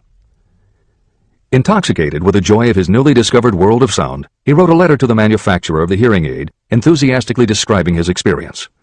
Something in his letter prompted the company to invite him to New York. He was escorted through the factory, and while talking with the chief engineer, telling him about his changed world, a hunch, an idea, or an inspiration, call it what you wish, flashed into his mind. It was this impulse of thought that converted his disability into an asset destined to pay dividends in both money and happiness to thousands for all time to come. The sum and substance of that impulse was this. It occurred to him that he might be of help to the millions of people who go through life without the benefit of hearing devices, if he could find a way to tell them the story of his changed world. For an entire month, he carried out intensive research, during which he analyzed the entire marketing system of the manufacturer of the hearing device. Then he created a plan for reaching out to other hearing-impaired people all over the world, to share with them his newly discovered changed world. When this was done, he put in writing a 2-year plan based upon his findings. When he presented the plan to the company, he was instantly given a position for the purpose of carrying out his ambition. Little did he dream when he went to work that he was destined to bring hope and practical relief to thousands of people who, without his help, would have been limited forever by deafness. There's no doubt in my mind that Blair would have been deaf and unable to speak all his life if his mother and I had not managed to shape his mind as we did. When I planted in his mind the desire to hear and talk and live as other people, there went with that impulse some strange influence that caused nature to become bridge builder and span the gulf of silence between his brain and the outer world. Truly, a burning desire has devious ways of transmuting itself into its physical equivalent. Blair desired normal hearing. Now he has it. He was born with a condition that in those days might easily have sent a person with a less defined desire to the street with a bundle of pencils and a tin cup. The little white lie I planted in his mind when he was a child, by leading him to believe his impaired hearing would become a great asset, has justified itself. I am convinced it is a fact that there is nothing, right or wrong, that belief plus burning desire cannot make real. These qualities are free to everyone. Editor's comments. As Napoleon Hill was finishing this chapter on desire, it was reported that the famed opera singer Madame Schumann-Heink had died. A passage in her obituary struck Hill as being so appropriate to the subject of this chapter that he was moved to comment as follows. End of editor's comment. One short paragraph in the newspaper story about the famed opera singer Madame Schumann-Heink gives the clue to this unusual woman's stupendous success. I quote the paragraph because the clue it contains is none other than desire. Early in her career, Madame Schumann-Heink visited the director of the Vienna Court Opera to have him test her voice, but he did not test it. After taking one look at the awkward and poorly dressed girl, he exclaimed, none too gently, "With such a face, and with no personality at all, how can you ever expect to succeed in opera? My good child, give up the idea. Buy a sewing machine and go to work. You can never be a singer." Never is a long time. The director of the Vienna Court Opera may have known much about the technique of singing, but he knew little about the power of desire when it assumes the proportion of an obsession. If he had known more of that power, he would not have made the mistake of condemning genius without giving it an opportunity. Editor's comments. Although few readers of this edition will be familiar with Madame Schumann-Heink, every reader knows a half-dozen similar stories. It is true for every generation and every kind of music. At some time, even the biggest stars were failures. At some time, someone told them they weren't good enough. But every one of those times that they failed, their desire was bigger than their failure. That is why you know their stories. And it's also why you've never heard about the thousands of other performers who were also told they weren't good enough. The ones you've never heard of are the ones whose desire wasn't big enough. They are the ones who believed that failure was defeat. This is the end of the editor's comment. Several years ago, one of my business associates became ill. He became worse as time went on, and finally was taken to the hospital for an operation. The doctor warned me that there was little if any chance of my ever seeing him alive again. But that was the doctor's opinion. It was not the opinion of the patient. Just before he was wheeled away, he whispered to me, "Do not be disturbed, Chief. I will be out of here in a few days." The attending nurse looked at me with pity, but the patient did come through safely. After it was all over, his physician said, "Nothing but his own desire to live saved him. He never would have pulled through if he had not refused to accept the possibility of death." Editor's comments. By the 1980s, the phenomenon that Napoleon Hill wrote about in the preceding paragraph was embraced by a growing segment of the population. Among the adherents were numerous medical professionals who incorporated the concept under the term the body-mind connection. And by the turn of the 21st century, the belief that the mind can manifest physical changes in the body had become a part of mainstream medical practice. In Chapter 5, Autosuggestion, you will find further comment on the medical aspects of having a burning desire. This is the end of the editor's comment. I believe in the power of desire backed by faith in yourself, because I have seen this power lift people from lowly beginnings to places of power and wealth. I have seen it rob the grave of its victims. I have seen it serve as the medium by which people staged a comeback after having been defeated in 100 different ways. And I have seen it provide my own son with a normal, happy, successful life, despite nature's having sent him into the world without ears. How can you harness and use the power of desire? The first part of the answer is in the technique at the beginning of this chapter. You will learn more about it in the next and subsequent chapters of this book. Through some strange and powerful principle, nature wraps up in the impulse of strong desire that something that recognizes no such word as impossible, and accepts no such reality as failure. There are no limitations to the mind except those we acknowledge. Chapter 4. Faith in your ability. Visualization of and belief in attainment of desire. The second step toward riches. Faith is the head chemist of the mind. When faith is blended with thought, the subconscious mind instantly picks up the vibration. The subconscious then translates it and transmits it to infinite intelligence. The emotions of faith, love, and sex are the most powerful of all the major positive emotions. When the three are blended, they have the effect of coloring thought in such a way that it instantly reaches the subconscious mind. There, it is changed into a form that induces a response from infinite intelligence. Editor's comments. In the preceding paragraph, Napoleon Hill uses two terms, faith and infinite intelligence, both of which may convey to the reader a religious connotation that Hill did not intend. The following will define the meaning of the words as Hill uses them in the following chapter. In modern usage, the word faith has become almost interchangeable with religious belief, which is not the way Hill uses the word. Faith, as it is used here, means having confidence, trust, and an absolute unwavering belief that you can do something. And in order for you to have faith in yourself as Hill means it, it has to be true on a subconscious level. If you have a nagging doubt in the back of your mind, or if you are just going through the motions of pretending you believe, it won't work, because your subconscious will know your doubts. Unless you have absolute total confidence, unless you are convinced without question, then you don't have faith. Hill uses the term infinite intelligence to identify that part of the human mind and thinking process that produces hunches, flashes of insight, and leaps of logic. Hill's concept has similarities to what psychologist Carl Jung called the collective unconscious. And on another level, it is very close to what contemporary psychologists refer to as working in the flow state, or being in the zone. Infinite intelligence is discussed in greater depth in later chapters. Hill also uses another term, the subconscious mind, that should be commented on before the reader proceeds with this chapter. Although there are differing schools of thought, in general modern psychology developed from the pioneering work of Sigmund Freud and Carl Jung. Each believed that the human mind operates on both a conscious and an unconscious level, but they differed on the role the subconscious plays and the way it influences attitude and action.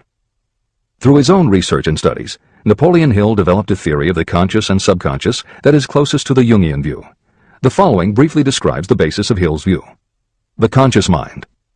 Your conscious mind receives information through the five senses of sight, smell, taste, hearing, and touch. Your conscious mind keeps track of what you need for thinking and operating, and it filters out what you don't need. Your conscious mind, and what your memory retains, is the intelligence with which you normally think, reason, and plan. The subconscious mind. Your subconscious has access to all the same information your conscious mind receives, but it doesn't reason the way your conscious mind does. It takes everything literally. It doesn't make value judgments. It does not filter, and it does not forget. You cannot command your conscious mind to reach out and dip into your subconscious mind. However, under certain circumstances, all those forgotten facts and ideas that are always there in your subconscious can, if they are firmly rooted, influence your conscious attitudes and actions. This is the end of the editor's comments. How to develop faith. The following statement is very important in understanding the importance of autosuggestion in the transmutation of desire into its physical or monetary equivalent. Namely, faith is a state of mind that may be induced or created by affirmation or repeated instructions to the subconscious mind through the principle of autosuggestion. The repetition of affirmations is like giving orders to your subconscious mind, and it is the only known method of voluntary development of the emotion of faith, absolute belief that you can do something. As an illustration, consider why you are reading this book. You want to acquire the ability to transmute the intangible thought impulse of desire into its physical counterpart, money. By following the instructions laid down in the later chapters on autosuggestion and the subconscious mind, you will learn techniques to convince your subconscious mind that you believe you will receive that for which you ask. Your subconscious will act upon that belief and pass it back to you in the form of faith, followed by definite plans for procuring that which you desire. Faith in yourself and your abilities is a state of mind that you will be able to develop at will after you have mastered the 13 principles in this book. This is true because faith is a state of mind that will develop naturally within you when you use and apply these principles. The emotions, or the feeling portion of thoughts, are what give your thoughts vitality, life, and action. The emotions of faith, love, and sex, when mixed with any thought impulse, give it even greater action. All thoughts that have been emotionalized, given feeling, and mixed with faith, absolute belief in your ability, begin immediately to translate themselves into their physical equivalent or counterpart. However, this is not only true of thought impulses that have been mixed with faith, but it is true with any emotion, including negative emotions. What this means is that the subconscious mind will translate into its physical equivalent a thought impulse of a negative or destructive nature, just as readily as it will act upon thought impulses of a positive or constructive nature. The following statement made by a noted criminologist illustrates the point. When men first come into contact with crime, they abhor it. If they remain in contact with crime for a time, they become accustomed to it and endure it. If they remain in contact with it long enough, they finally embrace it and become influenced by it. This is the equivalent of saying that a negative impulse of thought that is repeatedly passed on to the subconscious mind often enough is finally accepted and acted upon by the subconscious mind. The subconscious then proceeds to translate that impulse into its physical equivalent by the most practical procedure available. This also accounts for the strange phenomenon that so many millions of people experience, referred to as bad luck. There are millions of people who believe themselves doomed to poverty and failure because of some strange force they call bad luck, over which they believe they have no control. But the truth is that they are the creators of their own misfortunes, because this negative belief in bad luck is picked up by the subconscious mind and translated into its physical equivalent. Your belief, or faith, is the element that will determine the action of your subconscious mind. Once again, let me stress that you will benefit by passing on to your subconscious mind any desire that you wish translated into its physical or monetary equivalent in a state of expectancy or belief that the transmutation will actually take place. The subconscious mind will transmute into its physical equivalent, by the most direct and practical way available, any order that is given to it in a state of belief or faith that the order will be carried out. At this point, it should also be noted that because of the way that the subconscious operates, there is nothing to stop you from deceiving your subconscious mind when giving it instructions through autosuggestion. That is what I did when I deceived my son's subconscious mind. To make this deception more realistic, when you call upon your subconscious mind, you must conduct yourself just as you would if you were already in possession of the material thing that you are demanding. Editor's comments. It is an axiom of contemporary motivation theory that the subconscious mind cannot distinguish between what is real and what is vividly imagined. One of the most frequently cited studies supporting this concept was done with a group of basketball players. The players were divided into 3 teams, and the players on each team were tested on their ability to make free throws.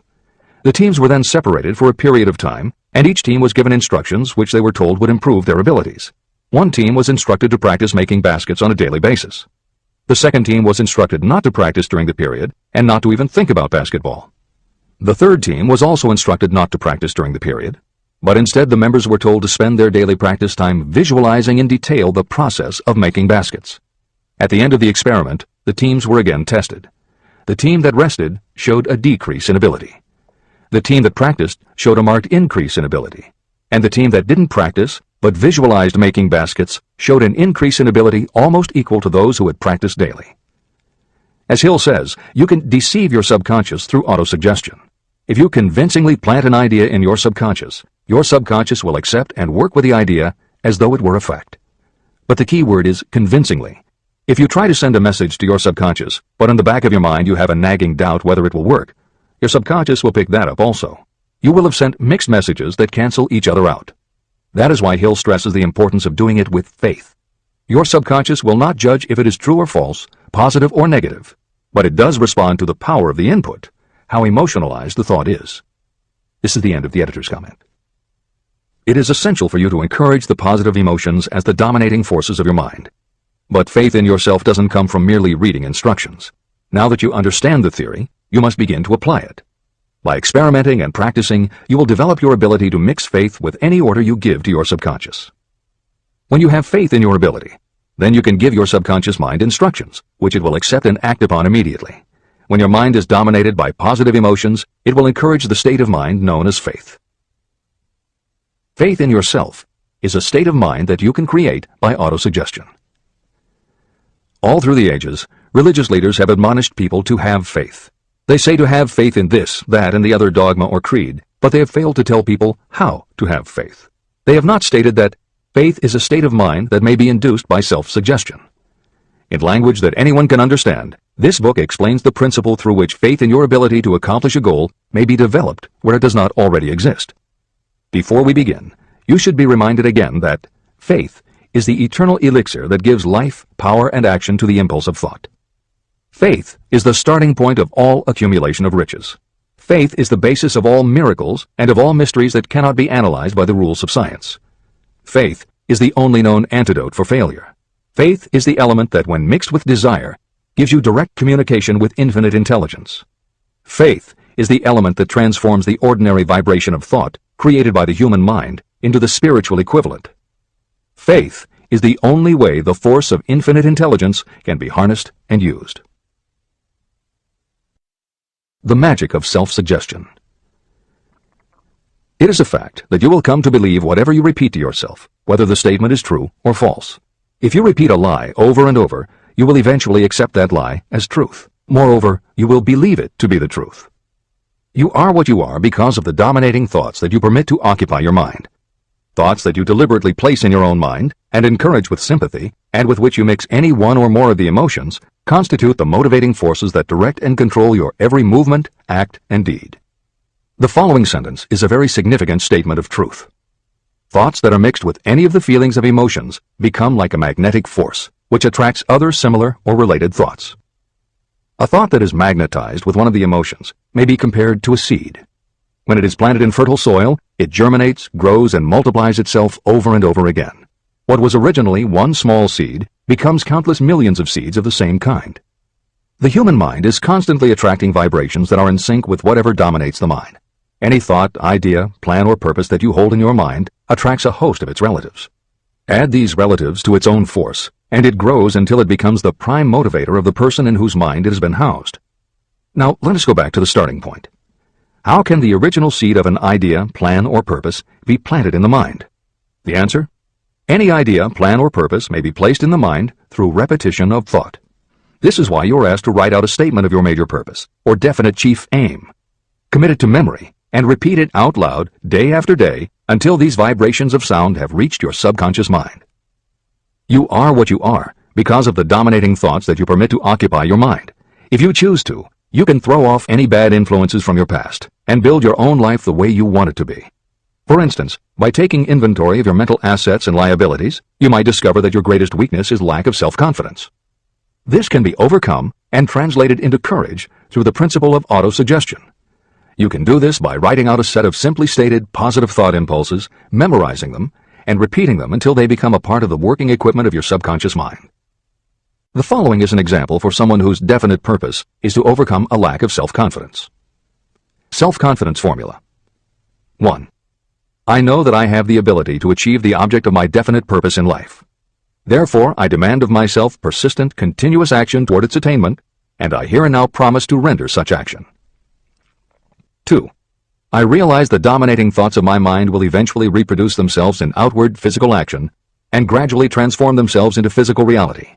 Therefore, I will concentrate my thoughts for 30 minutes each day, visualizing the person I intend to become. In this way, I will create in my mind a clear mental picture. 3. I know, through the principle of autosuggestion, that any desire I persistently hold in my mind will eventually find some practical means of attaining my objective. Therefore, I will devote 10 minutes daily to demanding of myself the development of self-confidence. 4. I have clearly written down a description of my definite chief aim in life, and I will never stop trying until I have developed sufficient self-confidence for its attainment. 5. I fully realize that no wealth or position can last unless it is built upon truth and justice. Therefore, I will engage in no transaction that does not benefit all whom it affects. I will succeed by attracting to myself the forces I wish to use and the cooperation of others. I will persuade others to help me because of my willingness to help others. I will eliminate hatred, envy, jealousy, selfishness, and cynicism by developing love for all humanity, because I know that a negative attitude toward others can never bring me success. I will cause others to believe in me because I will believe in them and in myself. I will sign my name to this formula, commit it to memory, and repeat it aloud once a day, with full faith that it will gradually influence my thoughts and actions so that I will become a self-reliant and successful person. Behind this formula is a law of nature that psychologists call autosuggestion or self-suggestion. It is a proven technique that will work for your success if it is used constructively. On the other hand, if used destructively, it will destroy just as readily. In this statement may be found a very significant truth, namely that those who go down in defeat and end their lives in poverty, misery, and distress do so because of negative application of the principle of autosuggestion. All impulses of thought have a tendency to clothe themselves in their physical equivalent. The disaster of negative thinking. The subconscious mind makes no distinction between constructive and destructive thought impulses. It works with the material we feed it through our thought impulses. The subconscious mind will translate into reality a thought driven by fear just as readily as it will translate into reality a thought driven by courage or faith.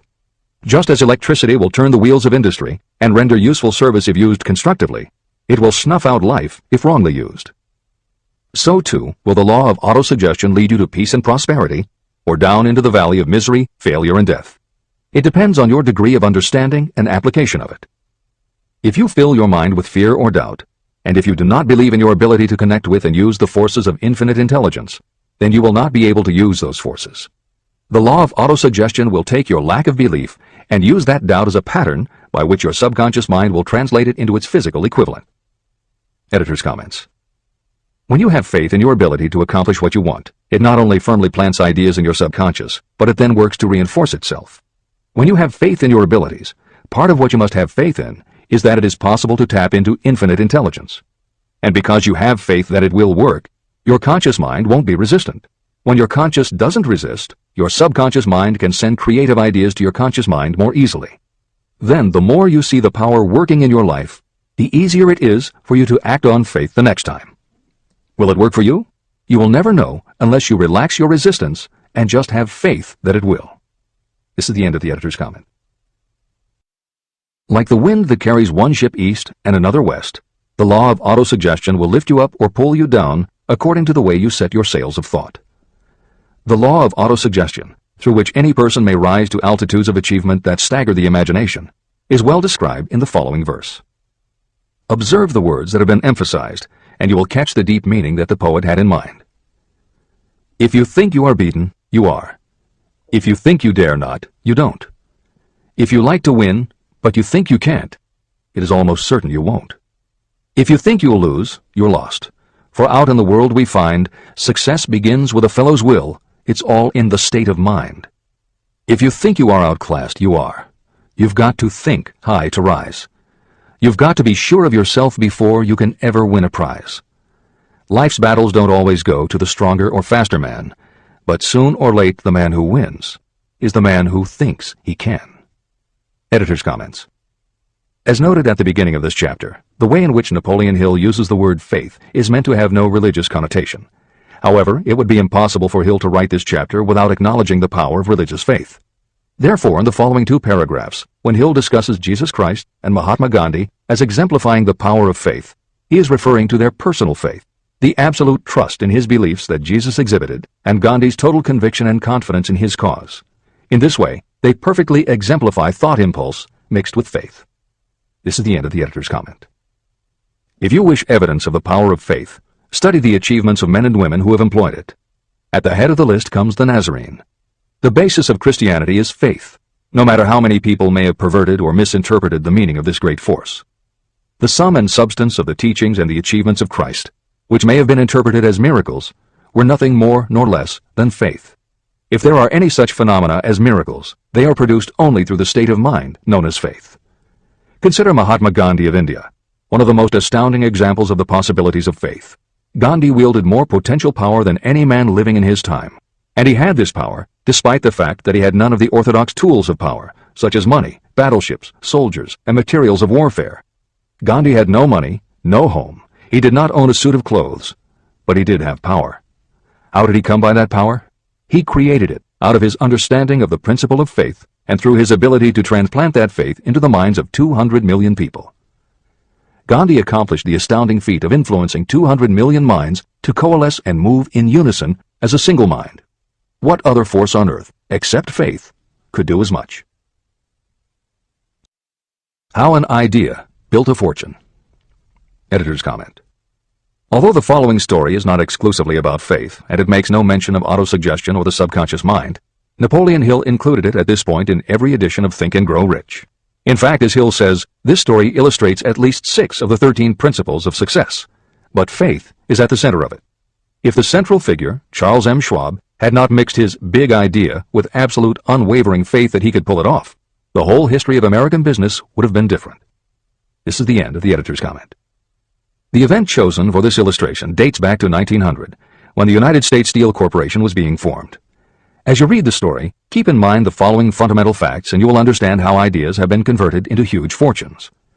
First, the United States Steel Corporation was born in the mind of Charles M. Schwab in the form of an idea he created through his imagination. Second, he mixed faith with his idea. Third, he formulated a plan for the transformation of his idea into physical and financial reality. Fourth, he put his plan into action with his famous speech at the University Club. Fifth, he applied and followed through on his plan with persistence and backed it with firm decision until it had been fully carried out. Sixth, he prepared the way for success by a burning desire for success. If you are one of those who have often wondered how great fortunes are accumulated, this story of the creation of the United States Steel Corporation will be enlightening. If you have any doubt that a person can think and grow rich, this story should dispel that doubt. You can plainly see in the story of United States Steel the application of a major portion of the principles described in this book. This astounding description of the power of an idea was dramatically told by John Lowell in the New York World Telegram, with whose courtesy it is here reprinted. Editor's comments. In order for the modern reader to fully appreciate the following newspaper story, it is appropriate at this point to provide some background information about the main players. Charles M. Schwab was Andrew Carnegie's right-hand man and president of the Carnegie Steel Corporation.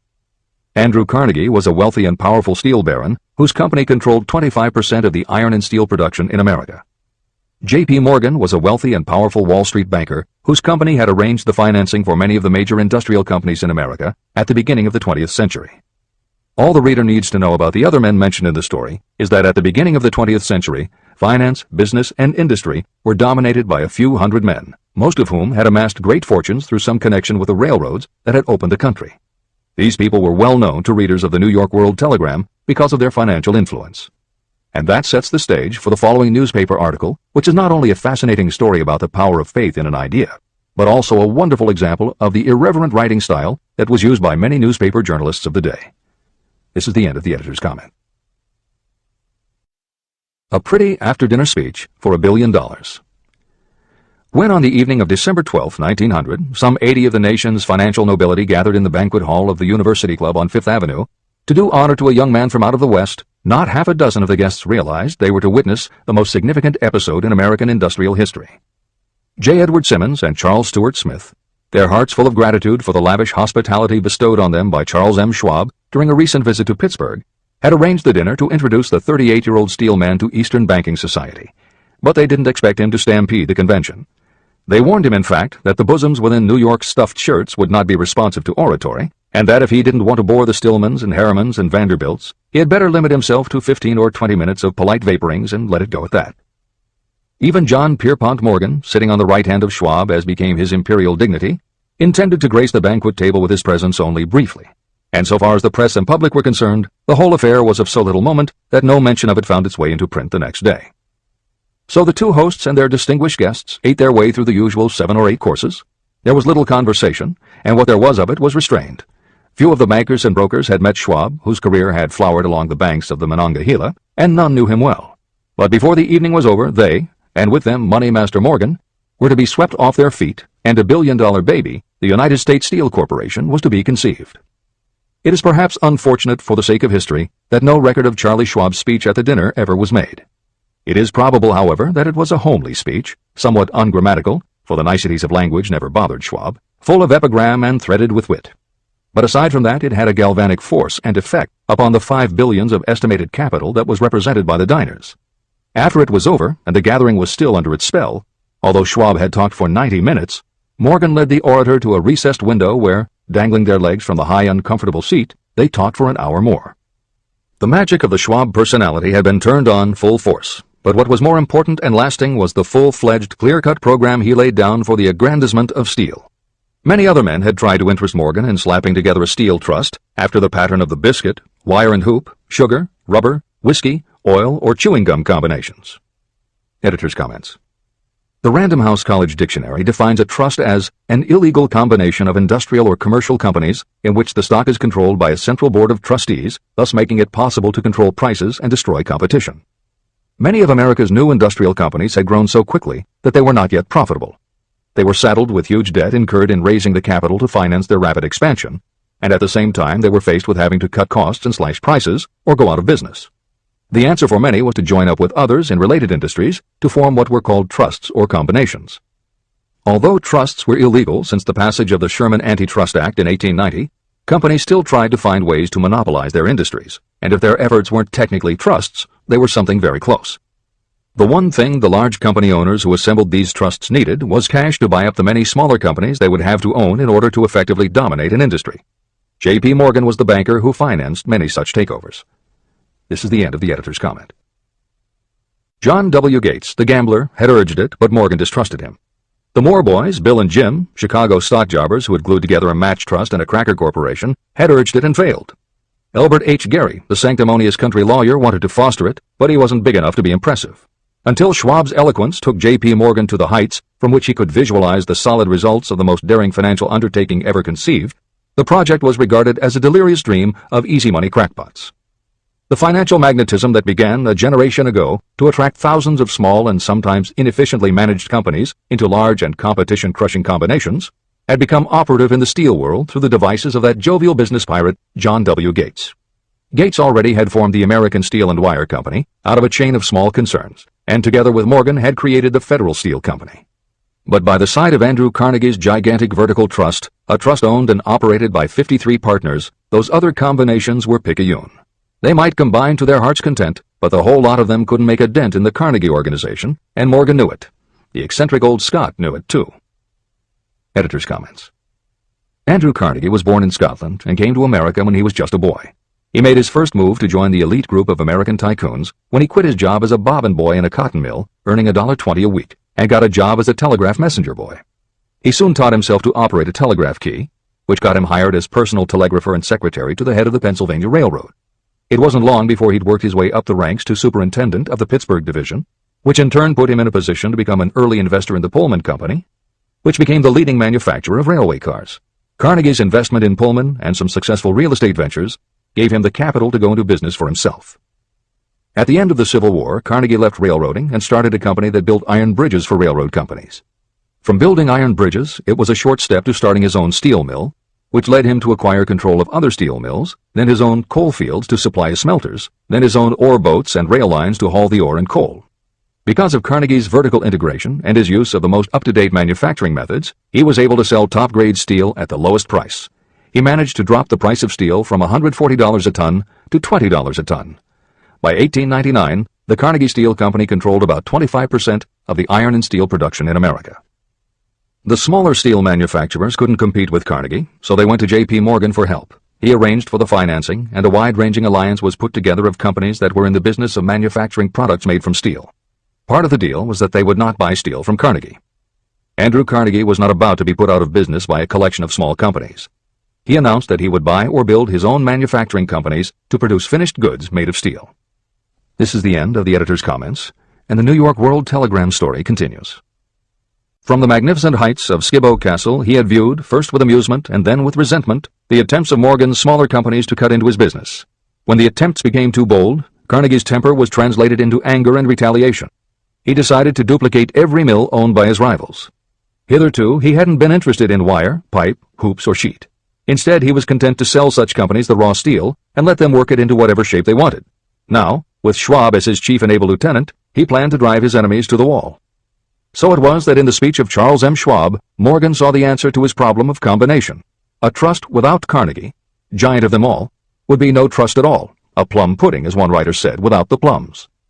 Schwab's speech on the night of December 12, 1900, undoubtedly carried the inference, though not the pledge, that the vast Carnegie enterprise could be brought under the Morgan tent. He talked of the world future for steel, of reorganization for efficiency, of specialization, of the scrapping of unsuccessful mills and concentration of effort on the flourishing properties, of economies in the ore traffic, of economies in overhead and administrative departments, of capturing foreign markets. More than that, he told the buccaneers among them wherein lay the errors of their customary piracy.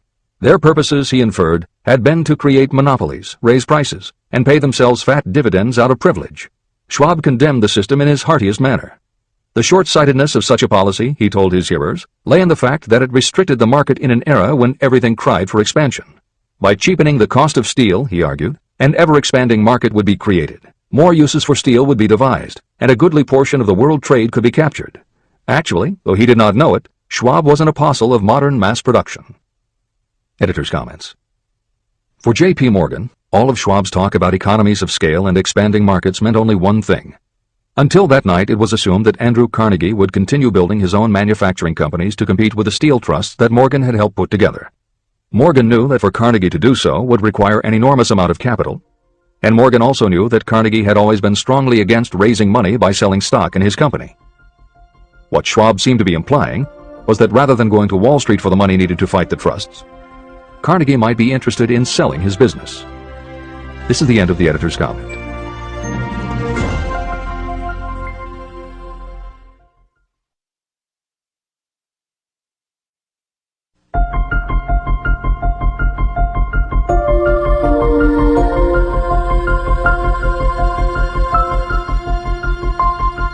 New York World Telegram story continues.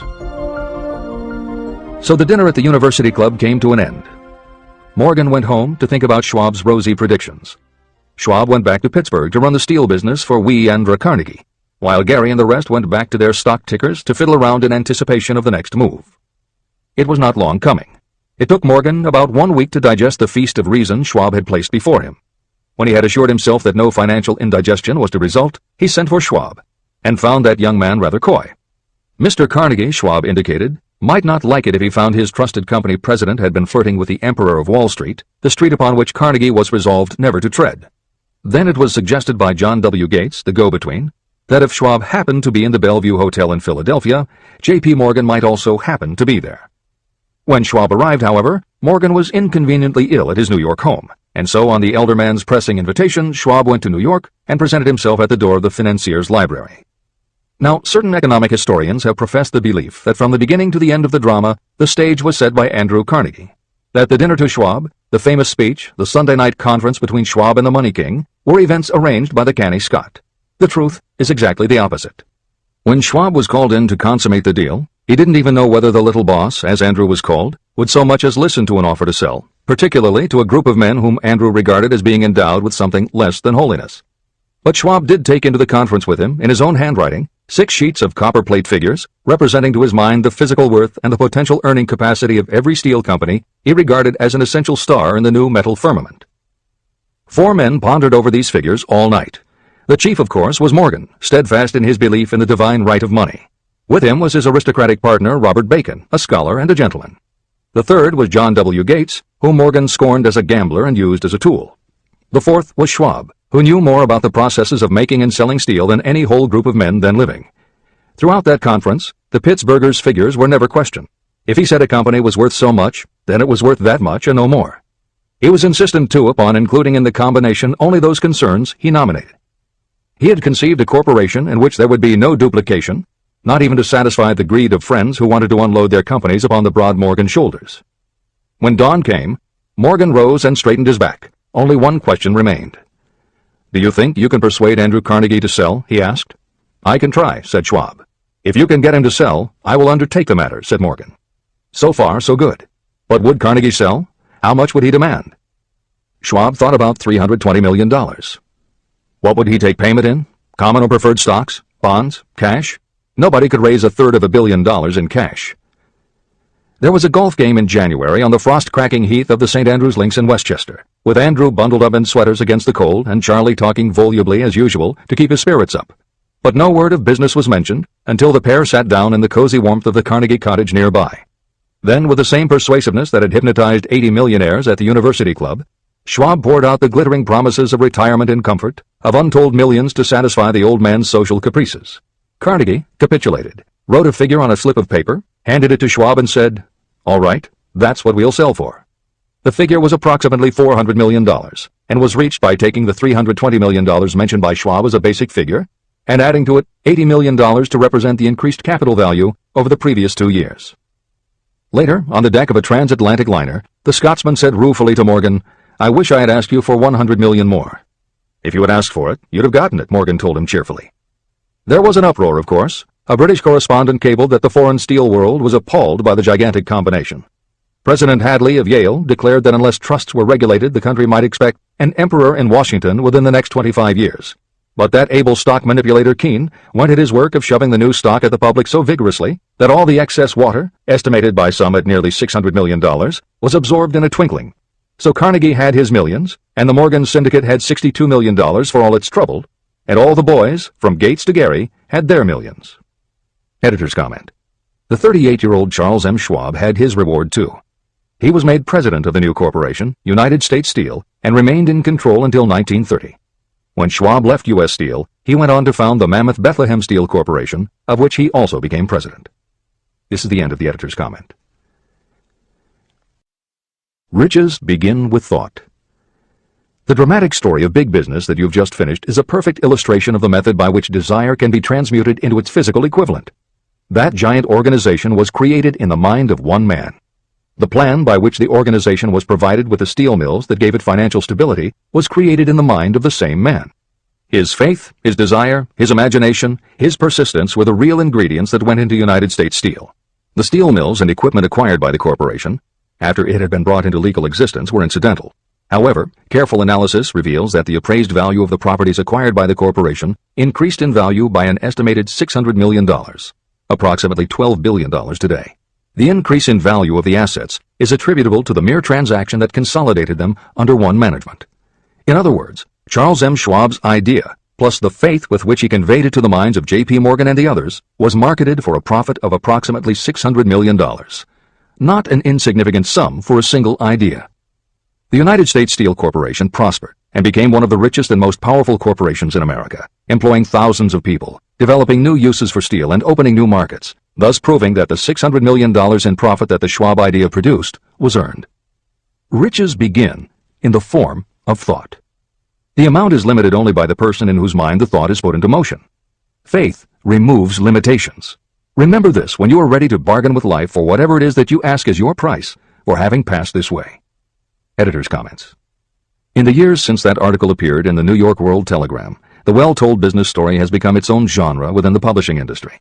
There are best-selling books and biographies by and about the insiders who run every industry. The editors of this edition of Think and Grow Rich strongly encourage you to sample some of these books. They can be entertaining and inspirational, and in them you will be able to see examples of Hill's principles of success at work in the real world. The best of them are not only entertaining and inspirational, but they are filled with ideas and techniques you can adapt and use. There are literally too many bestsellers from which to select a best-of listing for inclusion here. Any such choice the editors might make would not necessarily be the best, but merely reflective of the interests of the person doing the choosing. However, there are 2 books the editors recommend that are not by or about a single individual or industry. These books are In Search of Excellence by Tom Peters and Breakthroughs by P.R. Nyack and John M. Ketteringham.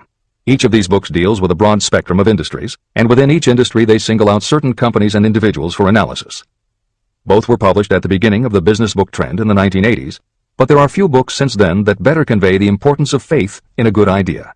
In Search of Excellence, chosen by a panel of experts as the most influential book of the past 20 years, was a runaway bestseller and will likely be in print for years to come.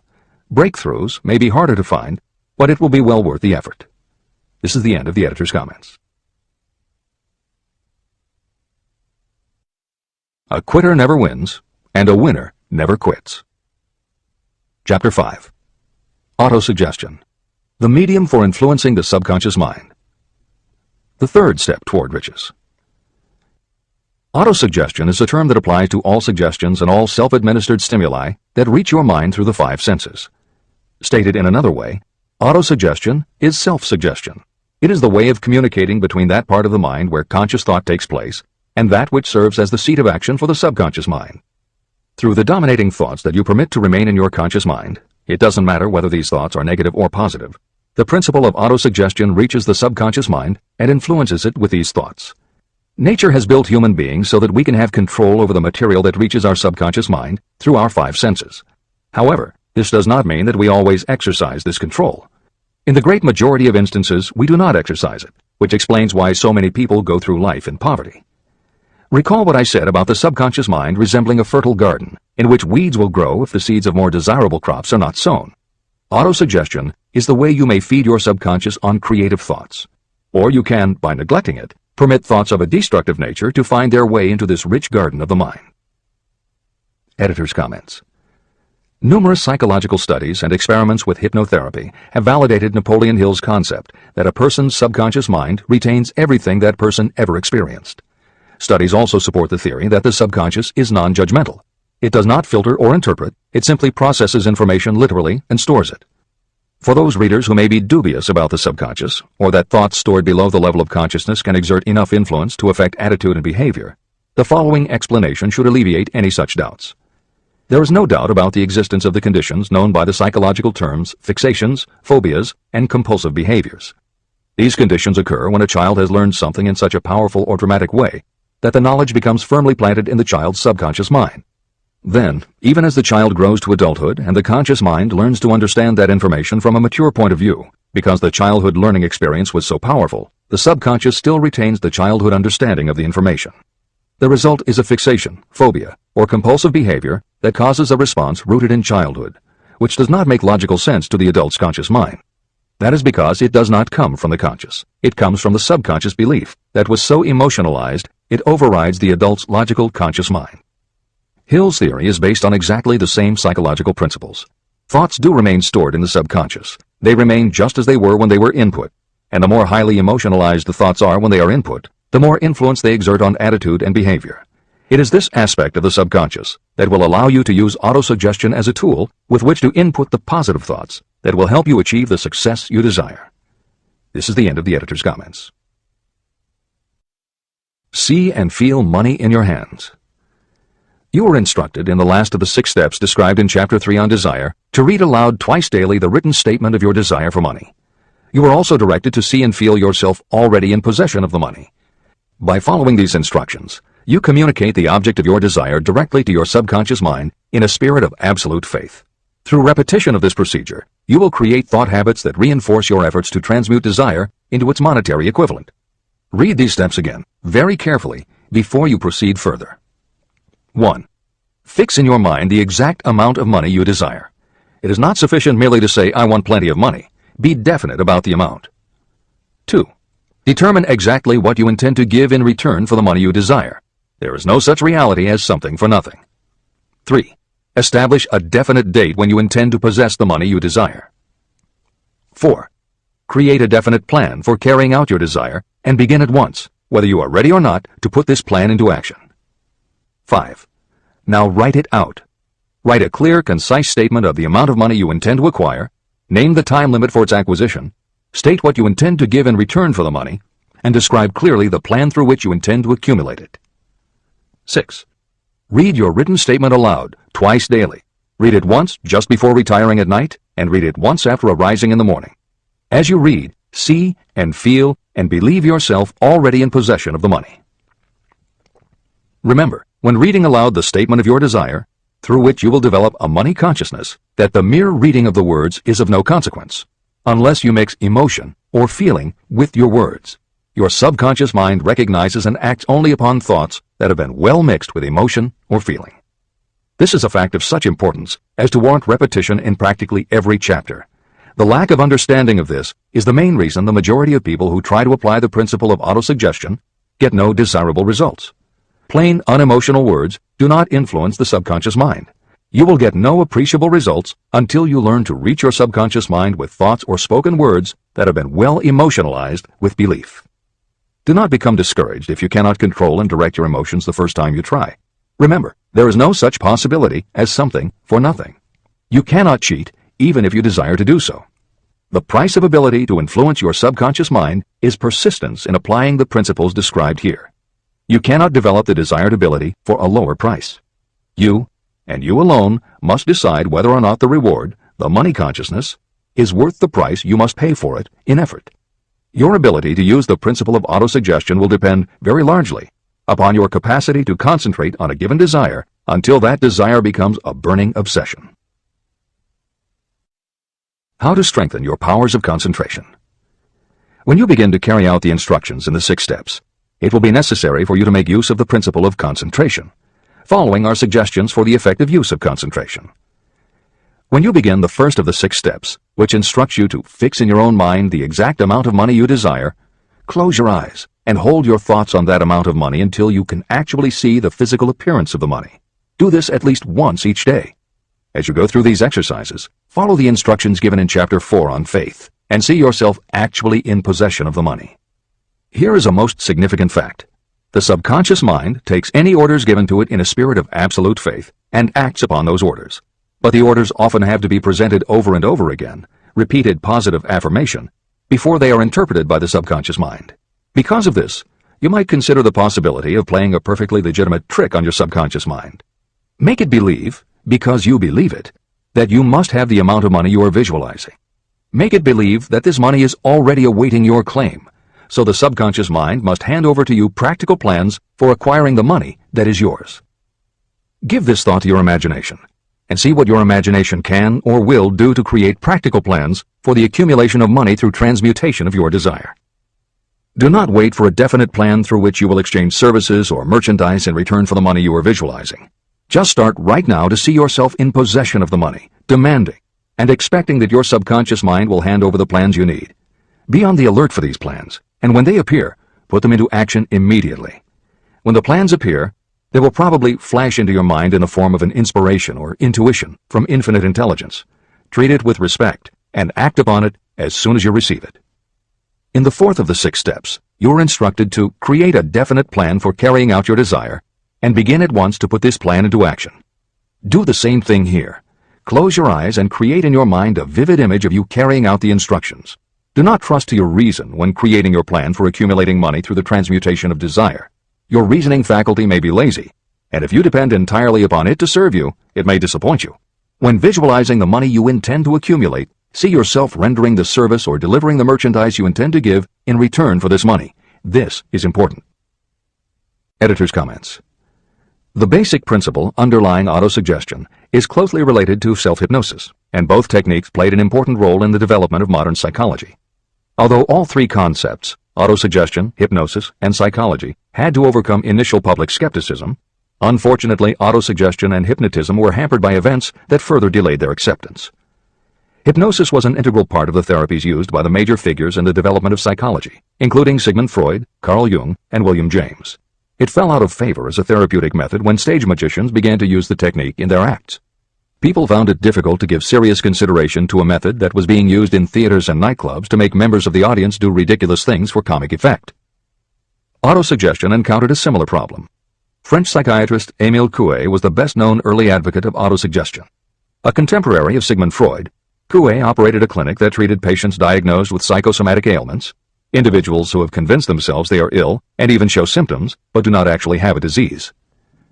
Coué treated his patients with an autosuggestion technique that involved the repetition of statements he termed positive affirmations. Coué devised a general, non-specific phrase that would give the subconscious a positive instruction, but was open enough that it did not tell the subconscious how to do it. The positive affirmation was, "Every day, in every way, I am getting better and better." and he instructed his patients to repeat the phrase several times a day. Improvements among his patients happened so quickly and dramatically that his method became the talk of medical and scientific circles, and the use of the phrase practically became a movement in Europe. Word of the success Coué was having with his method spread to America, and he was soon booked to do a lecture tour. At one of his early speaking engagements, a cynical newspaper reporter made a joke of the technique, calling it, "Hell's bells, I'm well." The joke followed Coué wherever he spoke, and the press coverage was so negative he canceled his tour and returned to practice in Europe. Serious scientists and therapists continued to work with autosuggestion. But just as had happened when stage magicians cast doubt upon the efficacy of hypnosis, Coué's method of positive affirmation fell out of favor with the general public. It took the openness of the latter part of the 20th century before the techniques of hypnosis and autosuggestion gained general acceptance once again. Today, if you go on the internet, there are over 40,000 web links featuring positive affirmations, and numerous bestsellers have been written on the subject. Virtually every newspaper, magazine, and television news program regularly features stories on the crucial role the mind plays in personal growth and achievement. Techniques based on autosuggestion have fostered countless best-selling books, audiobooks, and video programs. And every week thousands of people attend seminars, lectures, and retreats to be inspired by motivational speakers or spiritual leaders, and to learn techniques that will help them achieve success, almost all of which are based on the basic principles Napoleon Hill advocates in this book. When Hill instructs the reader to close your eyes and hold your thoughts on that amount of money until you can actually see the physical appearance of the money, he is in fact describing the autosuggestion technique most widely taught by contemporary motivational experts. Today it is called creative visualization, and it is regularly used by some of the most successful trainers of Olympic athletes and professional sports teams. It is used by NASA in training astronauts, and medical professionals use it in a variety of ways, including teaching it to patients who need to elevate their autoimmune system. Using visualization effectively is much more than simply daydreaming about something you would like to have, or a goal you would like to achieve. Visualization is a specific technique that involves the use of imagination, creativity, vivid imagery, and affirmations, all focused on creating something you wish to manifest in reality.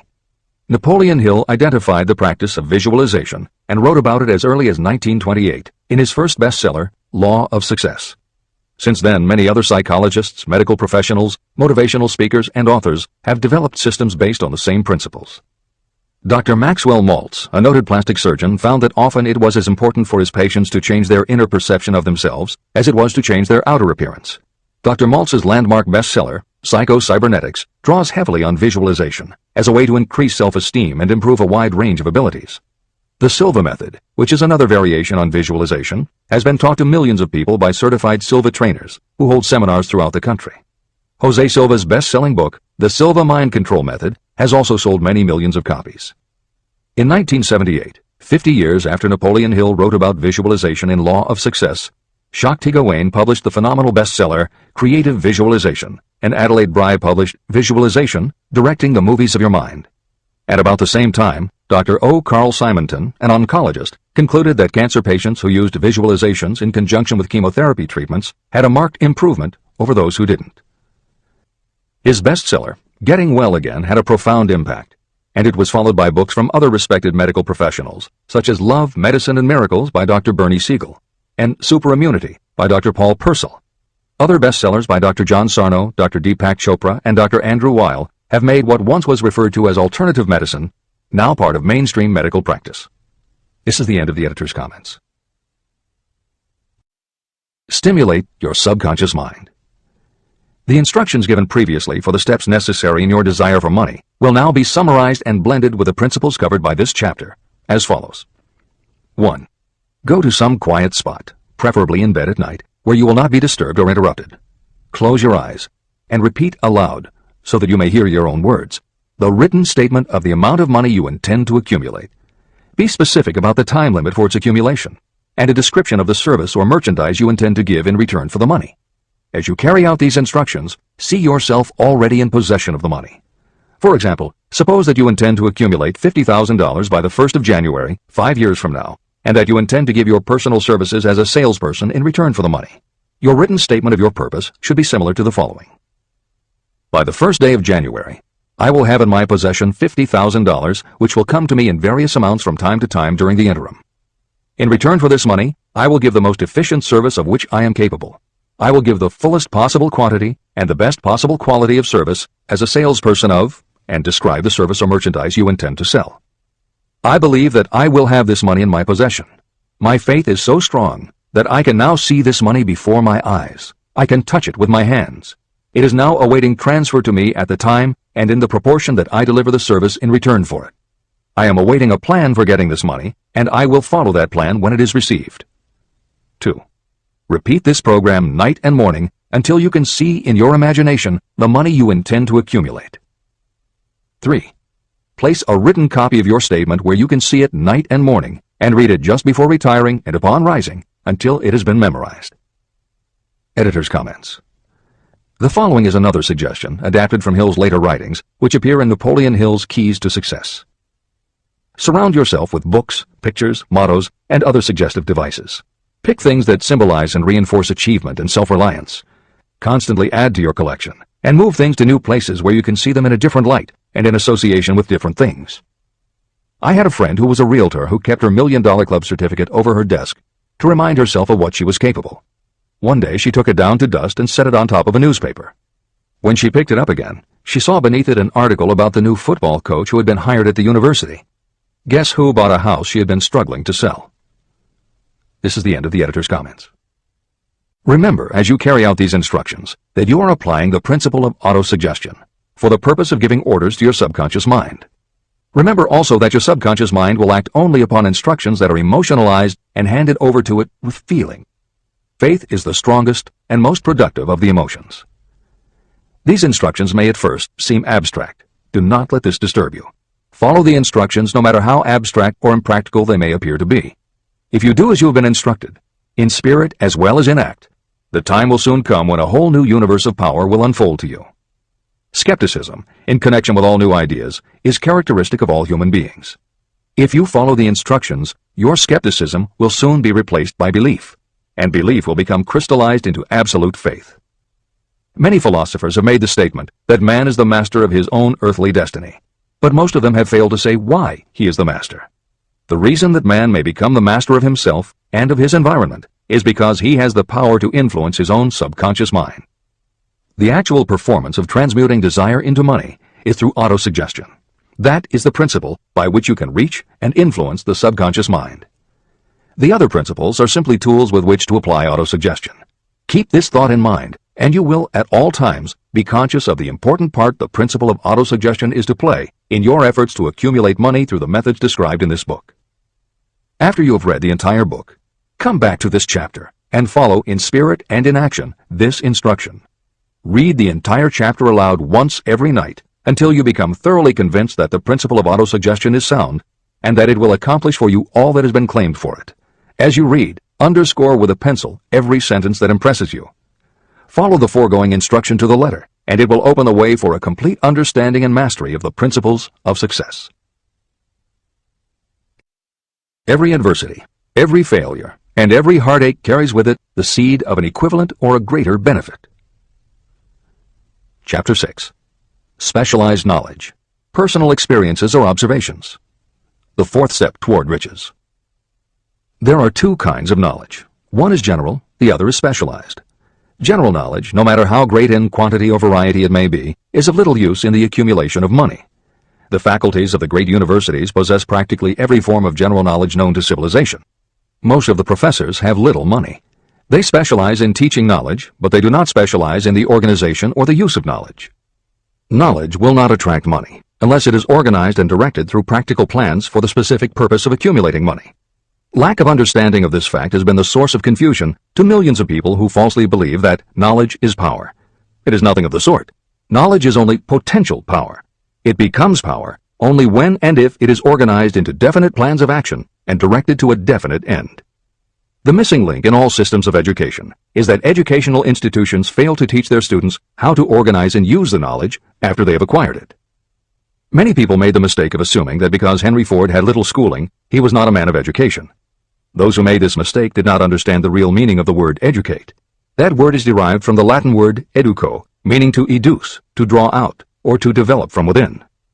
An educated person is not necessarily one who has an abundance of general or specialized knowledge. An educated person is one who has so developed the faculties of their mind that he or she may acquire anything they want or its equivalent without violating the rights of others. During the World War, A Chicago newspaper published editorials in which, among other statements, Henry Ford was called an ignorant pacifist. Mr. Ford objected to the statements and sued the paper for libeling him. When the suit was tried in the courts, the attorneys for the paper called Mr. Ford to the witness stand for the purpose of proving to the jury that he was ignorant. They asked Mr. Ford a great variety of questions, all of them intended to prove that while he might possess considerable specialized knowledge about manufacturing automobiles, he was in the main ignorant. Mr. Ford was asked such questions as, who was Benedict Arnold, and how many soldiers did the British send over to America to put down the rebellion of 1776?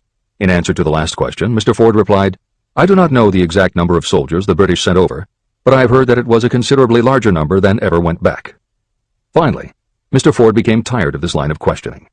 In reply to a particularly offensive question, he leaned over, pointed his finger at the lawyer who had asked the question, and said, If I should really want to answer the foolish question you have just asked, or any of the other questions you have been asking me, let me remind you that I have a row of electric push buttons on my desk, and by pushing the right button I can summon to my aid men who can answer any question I desire to ask concerning the business to which I am devoting most of my efforts. Now, will you kindly tell me why I should clutter up my mind with general knowledge for the purpose of being able to answer questions when I have men around me who can supply any knowledge I require? That answer floored the lawyer. Every person in the courtroom realized it was the answer not of an ignorant man, but of a man of education. Any person is educated who knows where to get knowledge when they need it and how to organize that knowledge into definite plans of action. Through the assistance of his mastermind group, Henry Ford had at his command all the specialized knowledge he needed to become one of the wealthiest men in America. It was not essential that he have this knowledge in his own mind. You can get all the knowledge you need. Before you can transmute your desire into money, you will require specialized knowledge of the service, merchandise, or profession that you intend to offer in return for fortune. Perhaps you may need much more specialized knowledge than you have the ability or the inclination to acquire. If this is true, you may bridge your weakness through the aid of your mastermind group. The mastermind is defined as coordination of knowledge and effort in a spirit of harmony between two or more people for the attainment of a definite purpose. The larger meaning of the mastermind group is explained in greater detail in later chapters. Editor's comments. After reading Hill's definition of the mastermind, many people may assume that he is describing teamwork. That would not be correct. The following explanation is adapted from the Napoleon Hill Foundation's book, Believe and Achieve. Teamwork can be achieved by any group, even one whose members have disparate interests, because all it requires is cooperation. In teamwork, people might simply be cooperating because they like the leader or out of a sense of duty. Some team members will give 100% to any team that pays them enough, but they have little concern about the objective. And sometimes there is good teamwork because different members have different agendas. A board of directors may disagree, even be unfriendly, and still run a business successfully. Musical groups are made up of notoriously self-centered people who work as a team if it will help them get ahead. Masterminds, on the other hand, are formed of individuals who have the same agenda, a deep sense of mission, and commitment to the same goal. Masterminds represent the highest order of thinking by a group of knowledgeable people, each contributing their absolute best according to their abilities, expertise, and background. If you have ever been a part of a meeting when everything just clicked and ideas built upon other ideas, with each member contributing until out of the group activity came the best possible idea or solution, that was a mastermind at work. Napoleon Hill believed that you must make the mastermind experience a regular part of your life if you really want to succeed. How to select the right people for your mastermind will be discussed further in Chapter 11, The Power of the Mastermind. This is the end of the editor's comment. The accumulation of great fortunes calls for power, and power is acquired through highly organized and intelligently directed specialized knowledge. That knowledge does not, necessarily, have to be in the possession of the person who accumulates the fortune. This should give hope and encouragement to those who want to accumulate a fortune, but don't have the necessary education to supply such specialized knowledge. People sometimes go through life suffering from inferiority complexes because they are not people of education. The person who can organize and direct a mastermind group of people who possess the knowledge needed is just as much a person of education as any other individual in the group. Thomas A. Edison had only 3 months of schooling during his entire life, but he did not lack education. Neither did he die poor. Henry Ford had less than a 6th grade schooling, but he managed to do pretty well by himself financially. Albert Einstein was working as a clerk in a patent office when he began to develop his world-altering scientific theories. Editor's comments. Had Einstein been born today, he might have been diagnosed in his early years as having attention deficit disorder. As a child, he was slow to learn to talk. As a student, he showed little promise and was expelled from at least one school. But what Einstein could do was to focus his concentration on a goal of his choice. His famous theories were the result of thought experiments.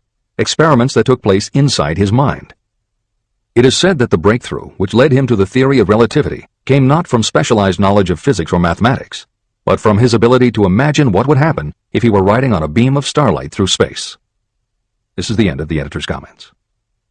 Specialized knowledge is among the most plentiful and the cheapest forms of service that may be had. If you doubt this, consult the payroll of any university. It pays to know how to purchase knowledge, and it pays to know where to look. First of all, decide the sort of specialized knowledge you require and the purpose for which it is needed. To a large extent, your major purpose in life, the goal toward which you are working, will help determine what knowledge you need. Your next move requires that you have accurate information concerning dependable sources of knowledge. The more important of these are your own experience and education. Experience and education available through cooperation of others, mastermind alliance, colleges and universities, public libraries, and even easier, the internet, special training courses through night schools and home study courses in particular. As knowledge is acquired, it must be organized and put into use for a definite purpose through practical plans. Knowledge has no value except for what can be gained from its application toward some worthy end. Successful people never stop acquiring specialized knowledge related to their major purpose, business, or profession. Those who are not successful usually make the mistake of believing that the knowledge acquiring period ends when you finish school. The truth is that schools do little more than teach you how to acquire practical knowledge. Editor's comments. At this point in the original edition of Think and Grow Rich, Napoleon Hill included a newspaper story about education and job opportunities. Although the contemporary job market has changed considerably, the author of the article, Robert Moore, Director of Placements at Columbia University, made some comments that are perfectly aligned with the philosophy of Think and Grow Rich and are still holding true today. One such comment was, "The man who has been active on the campus, whose personality is such that he gets along with all kinds of people, and who has done an adequate job with his studies, has a most decided edge over the strictly academic student." One of the largest industrial companies, the leader in its field, in writing to Mr. Moore concerning prospective seniors at the college said, "We emphasize qualities of character, intelligence, and personality far more than specific educational background." Although few would argue that education is valuable, as Moore implies above and as Hill noted earlier about Edison, Ford, and Einstein, academic accomplishment has never been a sure indicator of success. The October 27, 2003 issue of Time magazine made a similar point in their cover story about the changes being made in the SAT exam. Although the article's primary focus is on the efforts to make the SAT less biased, it also notes that recent research indicates that neither the SAT nor IQ tests have proven to be very reliable predictors of future real-world achievement. In his best-selling book, Emotional Intelligence, author Daniel Goleman has created a persuasive argument that the way in which a person handles themselves and their relationships, which he calls emotional intelligence, or EI, is a much better indicator than IQ in predicting whether a person will be successful in life. In his later books, Working with Emotional Intelligence and Primal Leadership, Goleman applies his theory to the workplace, focusing on emotional intelligence leadership techniques and comparing corporate managers' EI with their IQ to analyze which has the greatest positive effect on the financial bottom line.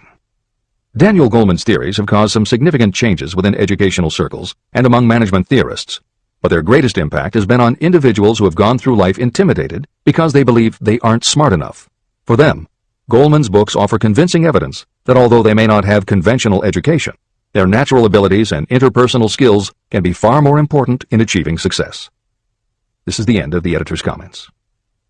One of the most reliable and practical sources of knowledge available to those who need specialized schooling are night schools, extension courses, and seminars.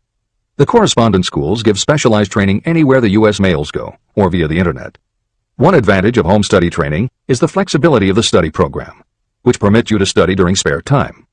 Another advantage of home study training, if the school is carefully chosen, is that most courses offer some method of personal consultation, which can be of priceless value to those needing specialized knowledge. No matter where you live, you can share the benefits. A lesson from a collection agency. Anything acquired without effort and without cost is generally unappreciated and often discredited. Perhaps this is why we get so little from our marvelous opportunity in public schools. The self-discipline you will learn from a program of specialized study can make up for the wasted opportunity when knowledge was available without cost. Being asked to pay, whether you make good grades or poor, has the effect of causing you to follow through with the course when you would otherwise drop it. I learned this from experience when I enrolled for a home study course in advertising. After completing 8 or 10 lessons, I stopped studying. But the school did not stop sending me bills. In fact, they insisted upon payment, whether I kept up my studies or not. I decided that if I had to pay for the course, which I had legally obligated myself to do, I should complete the lessons and get my money's worth. Correspondence schools are well-organized businesses. At the time, I felt that their collection system was somewhat too well-organized, but I learned later in life that it was a valuable part of my education. The truth is that their collection department constituted the very finest sort of training on decision-making, promptness, and the habit of finishing what you begin. The collection system that forced me to finish the course turned out to be worth much in the form of money earned. The road to specialized knowledge. We have in this country what is said to be the greatest public school system in the world. One of the strange things about human beings is that they value only that which has a price.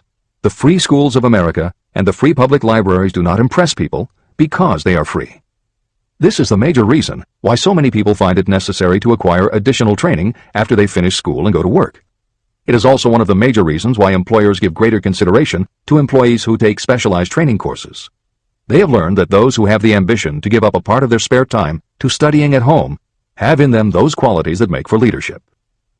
There is one weakness in people for which there is no remedy. It is the universal weakness of lack of ambition. People who give up some of their spare time to take courses seldom remain at the bottom very long. By taking such courses, they open the way for the upward climb, remove many obstacles from their path, and attract the interest of those who have the power to help them. The home study method of training is especially suited to people who have already started working. They often find that after having left school, they still need additional specialized knowledge, but cannot spare the time to go back to school. Stuart Austin Weir was a construction engineer. He followed this line of work until the Depression hit and severely limited the construction business.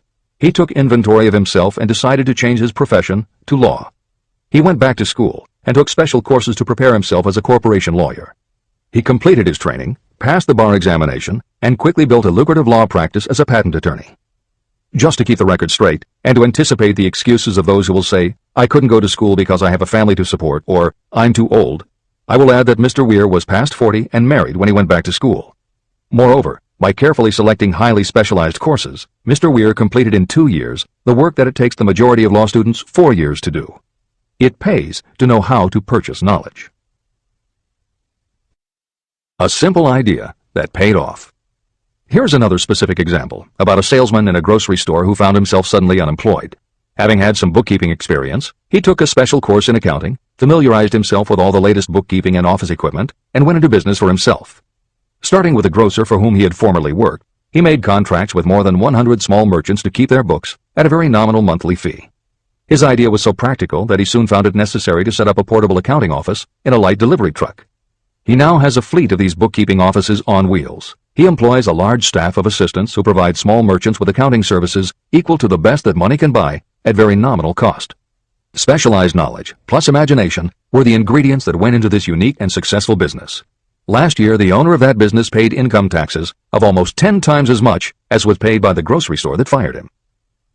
Editor's comments. It would be impossible to write a contemporary book about success without including the story of Bill Gates.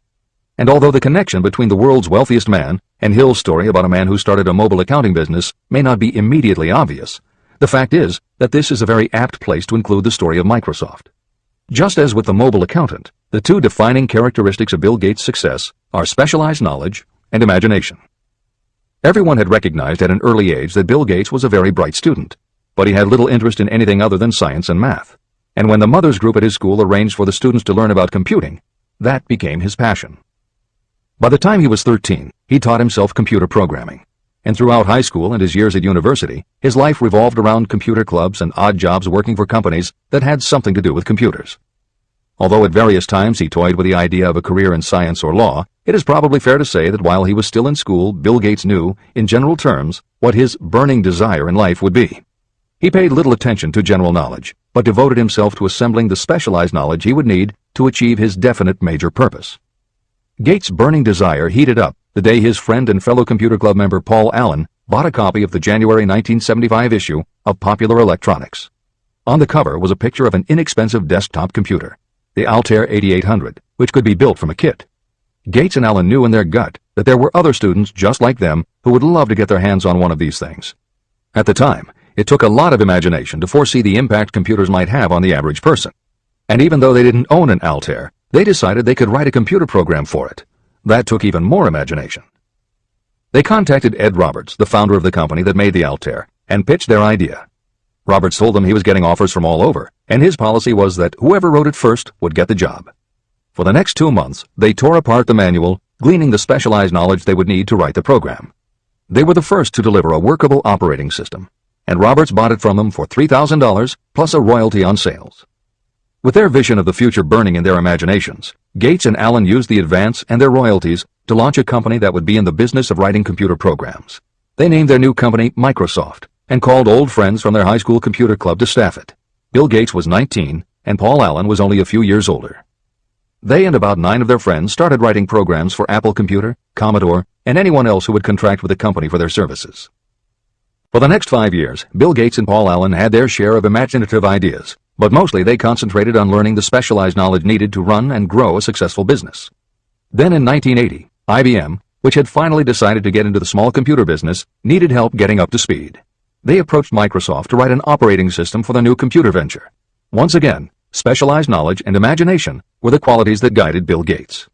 In their imagination, Gates and Allen could see an even bigger future than before, and through specialized knowledge of what computers were capable of, they knew the role they could play in that future. They then made 2 business moves that are the foundation of the Microsoft success. First, because IBM had such a tight schedule, Gates went to a computer programmer, Tim Patterson, and bought from him a rudimentary but already developed operating system. Gates then set to work modifying the system, and he renamed it MS-DOS, for Microsoft Disk Operating System. The other move that was crucial to their success was the negotiation with IBM. They started from the position that they would not sell an operating system to IBM. What they would do was license the system to IBM in exchange for a royalty on every copy sold with an IBM computer. And it would not be an exclusive license, which meant that Microsoft could also license the system to other computer companies. If you were to continue to track the history of Microsoft, you would find those same qualities, a burning desire, an idea, specialized knowledge, and imagination, behind each move Bill Gates made and continues to make, just as they were behind the success of the man who started the mobile accounting business. This is the end of the editor's comments. The beginning of the successful mobile accounting business was an idea. I know this is true because I was the one who gave him that idea. Now I'd like to pass on the story of another idea. And it was my accountant friend who indirectly suggested this one to me. When I first proposed the accounting idea to him, he said, "I like the idea, but I would not know how to turn it into cash." In other words, he did not know how to market his bookkeeping knowledge after he had acquired it. So with the aid of a young woman copywriter, a very attractive presentation was prepared describing the advantages of the new system of bookkeeping. The brochure told the story of this new business so effectively that its owner soon had more accounts than he could handle. There are thousands of people all over the country who need the services of a merchandising specialist capable of preparing an attractive way to market personal services. This idea was born of the necessity to solve a specific problem. But it did not stop by serving merely one person. The woman who created the presentation has a keen imagination. She saw in her newly born brainchild the making of a new profession to serve thousands of people who need practical guidance in marketing personal services. Spurred to action by the success of her first prepared plan to market personal services, this woman turned to solving a similar problem for her son. He had just finished college, but had been totally unable to find a market for his services. The plan she created for him was the best example of merchandising personal services I have ever seen. When the presentation had been completed, it contained nearly 50 pages of beautifully typed, properly organized information. It told the story of her son's natural abilities, schooling, personal experiences, and a great variety of other information. The book also contained a complete description of the position her son desired, together with a marvelous word picture of the exact plan he would use in filling his position. The preparation of the presentation required several weeks of her time, during which she sent her son to the public library almost daily to get specific data needed to sell his services to best advantage. She also sent him to all the competitors of his prospective employer, where he gathered information concerning their business methods. This was of great value in the formation of the plan he intended to use in filling the position he sought. When the plan was finished, it contained more than half a dozen very fine suggestions that would benefit the prospective employer. You don't have to start at the bottom. You may be inclined to ask, why go to all this trouble to secure a job? The answer is, doing a thing well is never trouble. The plan prepared by this woman for her son helped him get the job at the first interview and had a salary fixed by himself. Moreover, and this too is important, the position did not require the young man to start at the bottom. He began as a junior executive at an executive salary. Why go to all this trouble? Well, for one thing, This young man's planned presentation saved him no less than 10 years of working his way up. The idea of starting at the bottom and working your way up may appear to be sound, but the major objection to it is this. Too many of those who begin at the bottom never manage to lift their heads high enough to be seen by those who count. And the outlook from the bottom is not very bright or encouraging. It has a tendency to kill off ambition. You get into a rut, and you accept your fate because you form the habit of daily routine. Often this habit finally becomes so strong you don't even try to throw it off. And that is another reason why it pays to start 1 or 2 steps above the bottom. By so doing, you will form the habit of looking around, of observing how others get ahead, of seeing opportunity, and of embracing it without hesitation. A splendid example of what I mean is Dan Halpin. During his college days, he was manager of the famous 1930 championship Notre Dame football team, when it was under the direction of the late Knute Rockne. Halpin finished college at a very unfavorable time. The Depression had made jobs scarce. So after a fling at investment banking and motion pictures, he took the first job with a potential future he could find. It was selling electrical hearing aids on a commission basis. Anyone could start in that sort of job, and Halpin knew it, but it was enough to open the door of opportunity to him. For almost 2 years he worked at the job, but it didn't satisfy him. He would never have risen above that job if he had not done something about his dissatisfaction. He aimed first at the job of assistant sales manager of the company, and he got the job. That single step upward placed him high enough above the crowd for him to see still greater opportunity. Also, it placed him where opportunity could see him. In his new position, he did so well selling hearing aids that A.M. Andrews, chairman of the board of the Dictograph Products Company, a competitor of the company for which Halpin worked, asked to meet with him. Mr. Andrews wanted to know something about that man Dan Halpin who was taking big sales away from the long-established Dictograph Company. When the interview was over, Halpin was the new sales manager in charge of the Acousticon division of Dictograph. Then, to test young Halpin's mettle, Mr. Andrews went away to Florida for 3 months, leaving him to sink or swim in his new job. He did not sink. Knute Rockne's spirit of all the world loves a winner and has no time for a loser inspired him to put so much into his job that he was elected vice president of the company. Vice president was a job that most would be proud to earn through 10 years of loyal effort, but Halpin turned the trick in little more than 6 months. One of the major points I'm trying to emphasize through this entire philosophy is that we rise to high positions or remain at the bottom because of conditions we can control, but only if we desire to control them. I'm also trying to emphasize another point, that both success and failure are largely the results of habit. I have not the slightest doubt that Dan Halpin's close association with the greatest football coach America ever knew planted in his mind the same kind of desire to excel that made the Notre Dame football team world famous. Truly, there's something to the idea that hero worship is helpful, provided you worship a winner. My belief in the theory that business associations are vital factors, both in failure and in success, was clearly demonstrated when my son Blair was negotiating with Dan Halpin for a position. Mr. Halpin offered him a beginning salary of about 1/2 what he could have gotten from a rival company. I brought parental pressure to bear, and encouraged Blair to accept the job with Mr. Halpin. I believe that close association with people who refuse to compromise with circumstances is an asset that can never be measured in terms of money. The bottom is a monotonous, dreary, unprofitable place for any person. That is why I have taken the time to describe how lowly beginnings can be overcome by proper planning.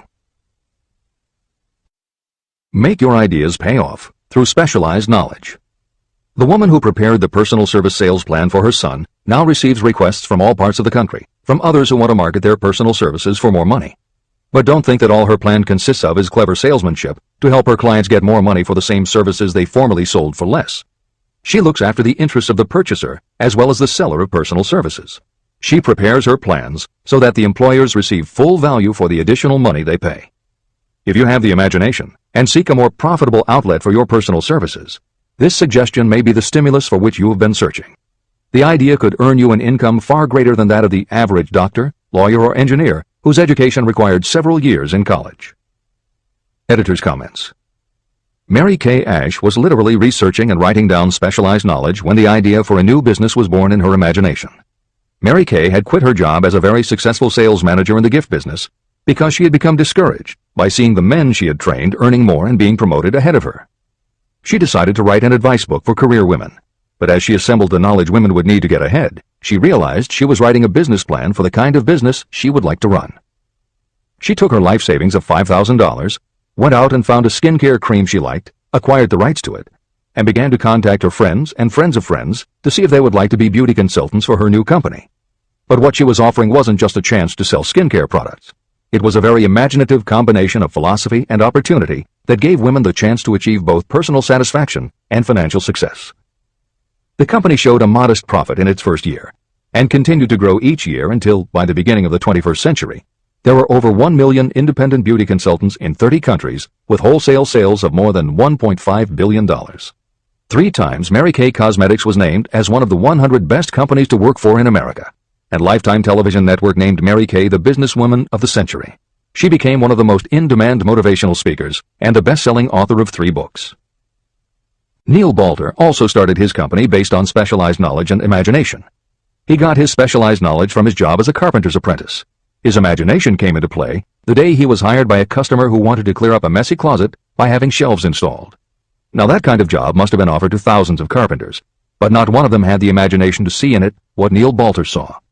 When he finished the work, Balter didn't just see nicely fitted shelves. He saw that he had created a solution for a problem that was common to every household in America.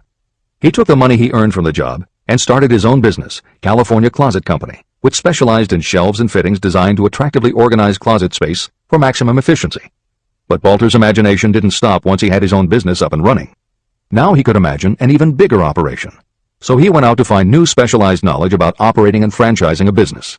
Neil Balter had licensed more than 100 California Closet franchises when Williams-Sonoma offered to buy the company for $12 million. Lillian Vernon's specialized knowledge was in an area that many women had, but they didn't have the imagination she had. To quote from her autobiography, An Eye for Winners, handbags. I knew about those, why not sell them? And belts to match. Didn't every teenage girl strolling along the street anywhere in the United States sport a handbag and belt? And my handbags would offer something special. Each one would be personalized with initials. I knew with absolute certainty that teenagers would go for items that made them feel unique. She believed enough in her idea that she spent $495 to take a small ad in 17 magazine. The ad brought in $32,000 in orders. That was when Lillian Vernon started to gather other specialized knowledge about renting space, manufacturing products, warehousing, and shipping, all of which she'd need to grow her idea of bags and belts into a direct response business featuring a whole array of distinctively monogrammed items. Within a few years, she needed more specialized knowledge about product photography, layout, printing, and direct mail, as she imagined having her own catalog. She started by mailing a 16-page black and white catalog to 125,000 customers who had bought products from her in the past. At the beginning of the 21st century, Lillian Vernon was still picking the merchandise and overseeing the design of her catalogs, many of which now run well over 100 full-color pages, are mailed to millions of people many times each year, and generate approximately $250 million in annual sales. There is another story about gathering specialized knowledge that is so good we will use it to conclude this editorial comment. It actually comes from the Napoleon Hill archives, and although he did not include it in Think and Grow Rich, he often used it as an example in his lectures and seminars. There was a young man who started out working for the railroad in 1893 as a machinist at 5 cents an hour. He was always taking courses and learning what he could about steam engines, and by 1905 he had worked his way up through the ranks until he was superintendent of motive power for Chicago Great Western in Oelwein, Iowa. Then he did something that must have made his friends think he had taken leave of his senses. He was attending the Chicago Automobile Show when a red and white locomobile caught his attention.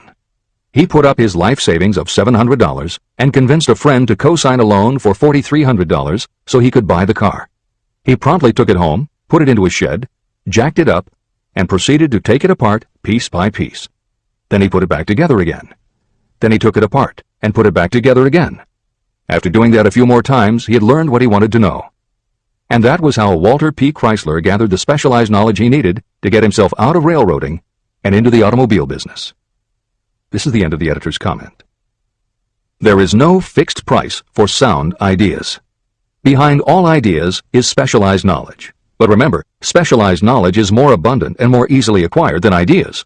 Because of this truth, there are ever-increasing opportunities for the person capable of helping men and women sell their personal services. Capability means imagination, the one quality needed to combine specialized knowledge with ideas to create organized plans that will yield riches. If you have imagination, this chapter may present you with an idea that is the beginning of the riches you desire. Remember, the idea is the main thing. Specialized knowledge may be found just around the corner, any corner.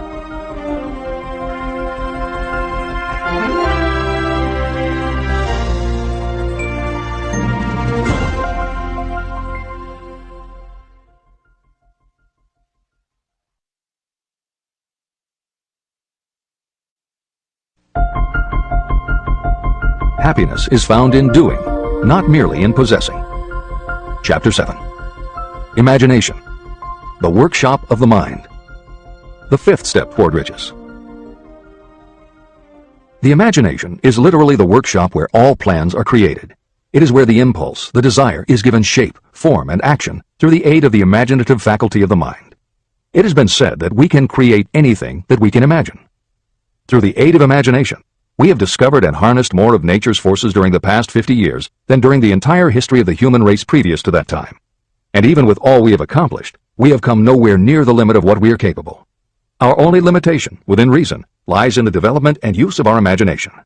The human imagination offers so much possibility. It is as though we have merely discovered that we have an imagination and have just started to use it in a very elementary way.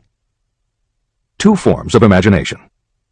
The imaginative faculty functions in two forms.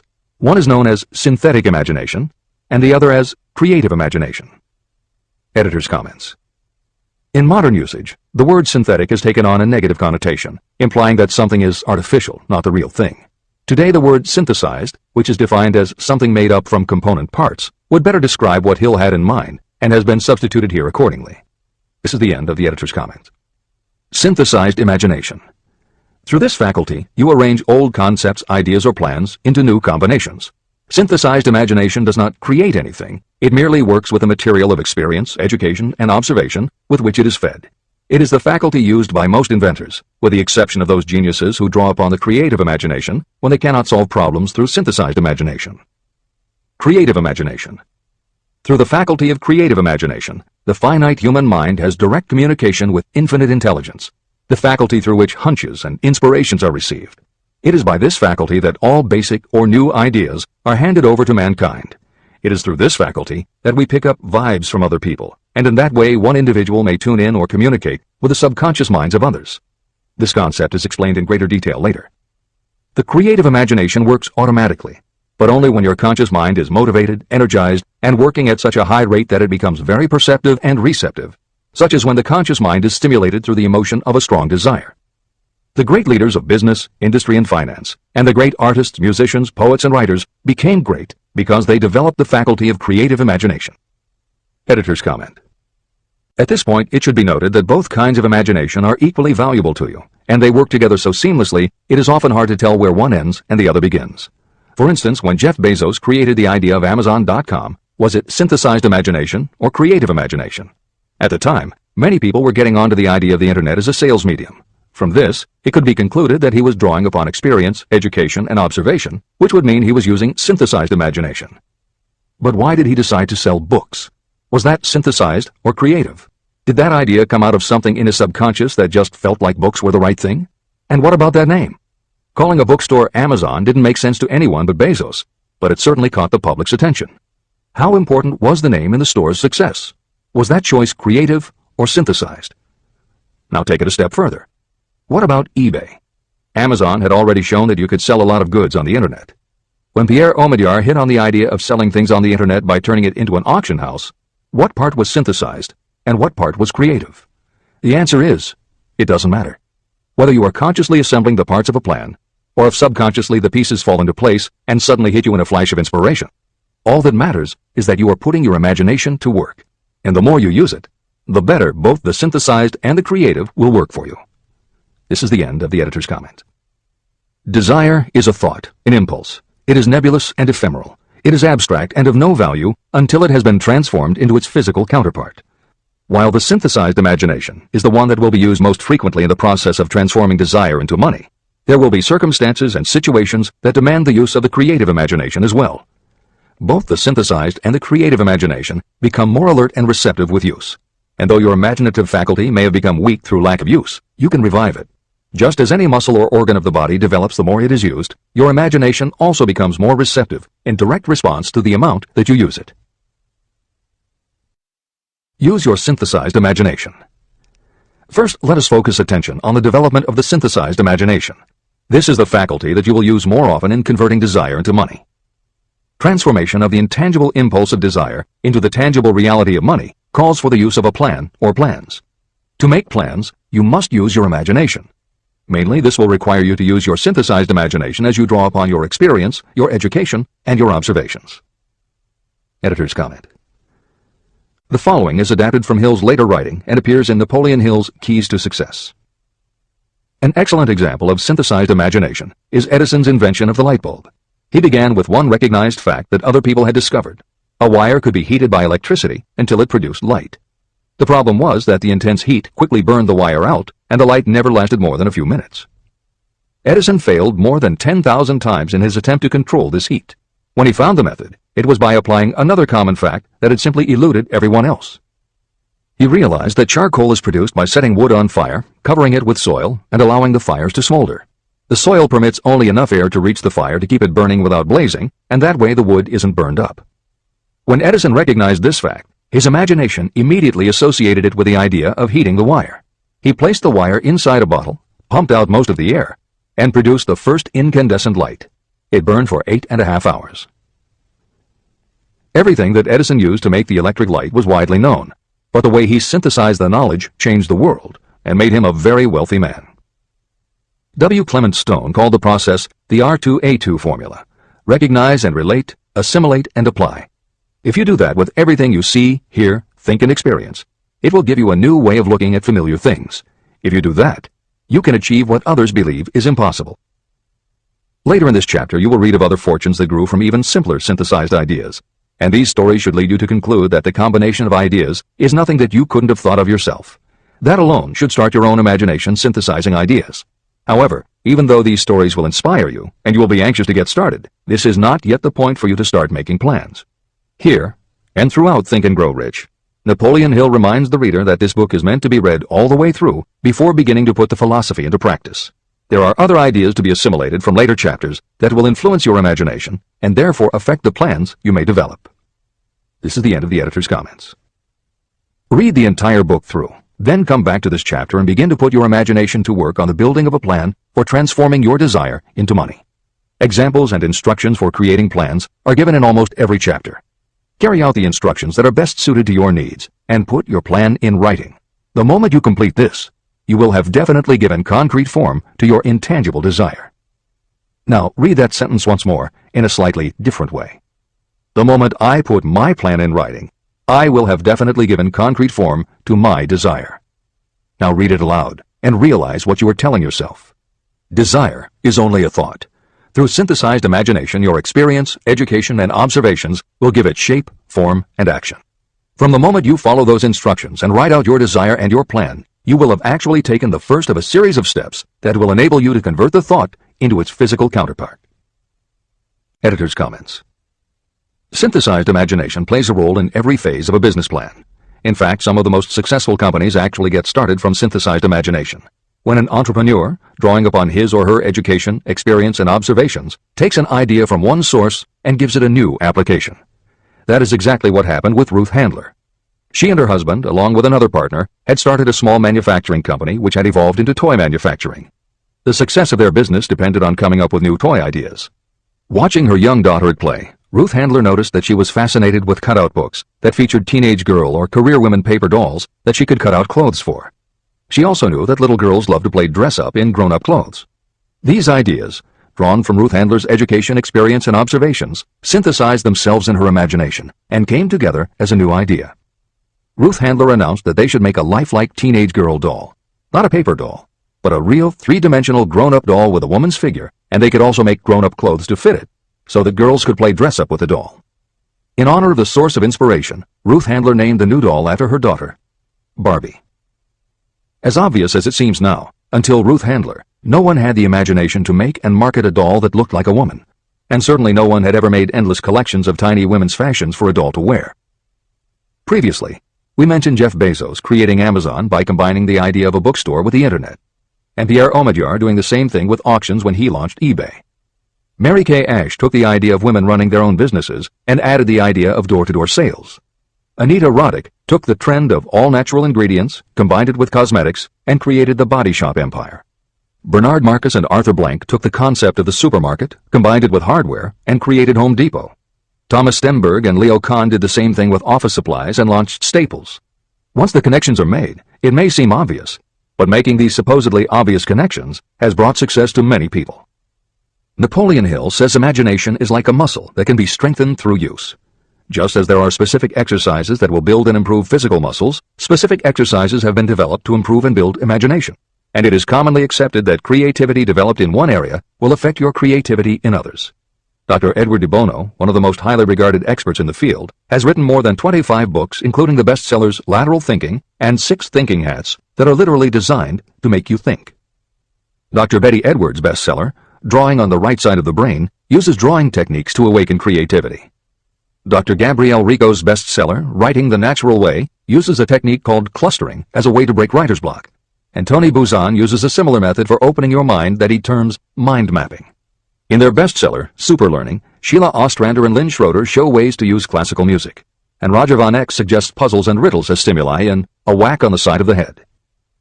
This is the end of the editor's comments. Tapping into creative imagination.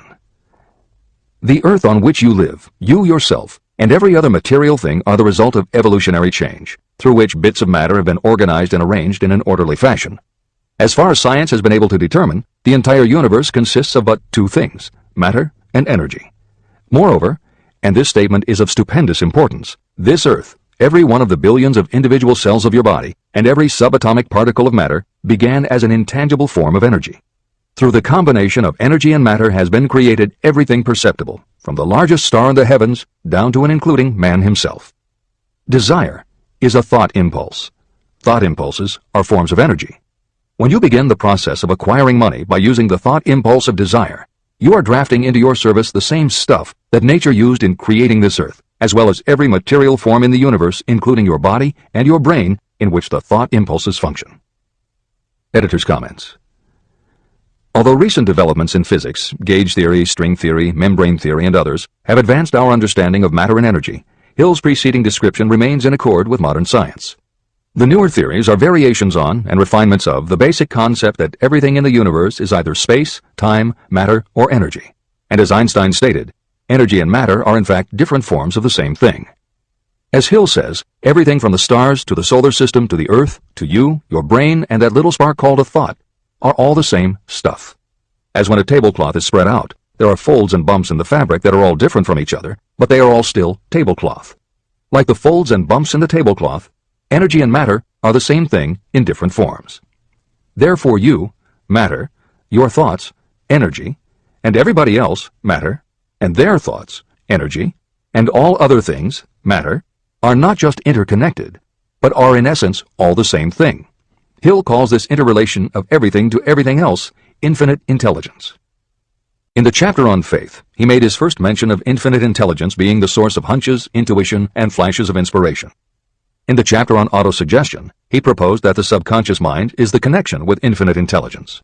In this chapter, Hill elaborates that creative imagination is the receiver through which these flashes of insight come to us from infinite intelligence.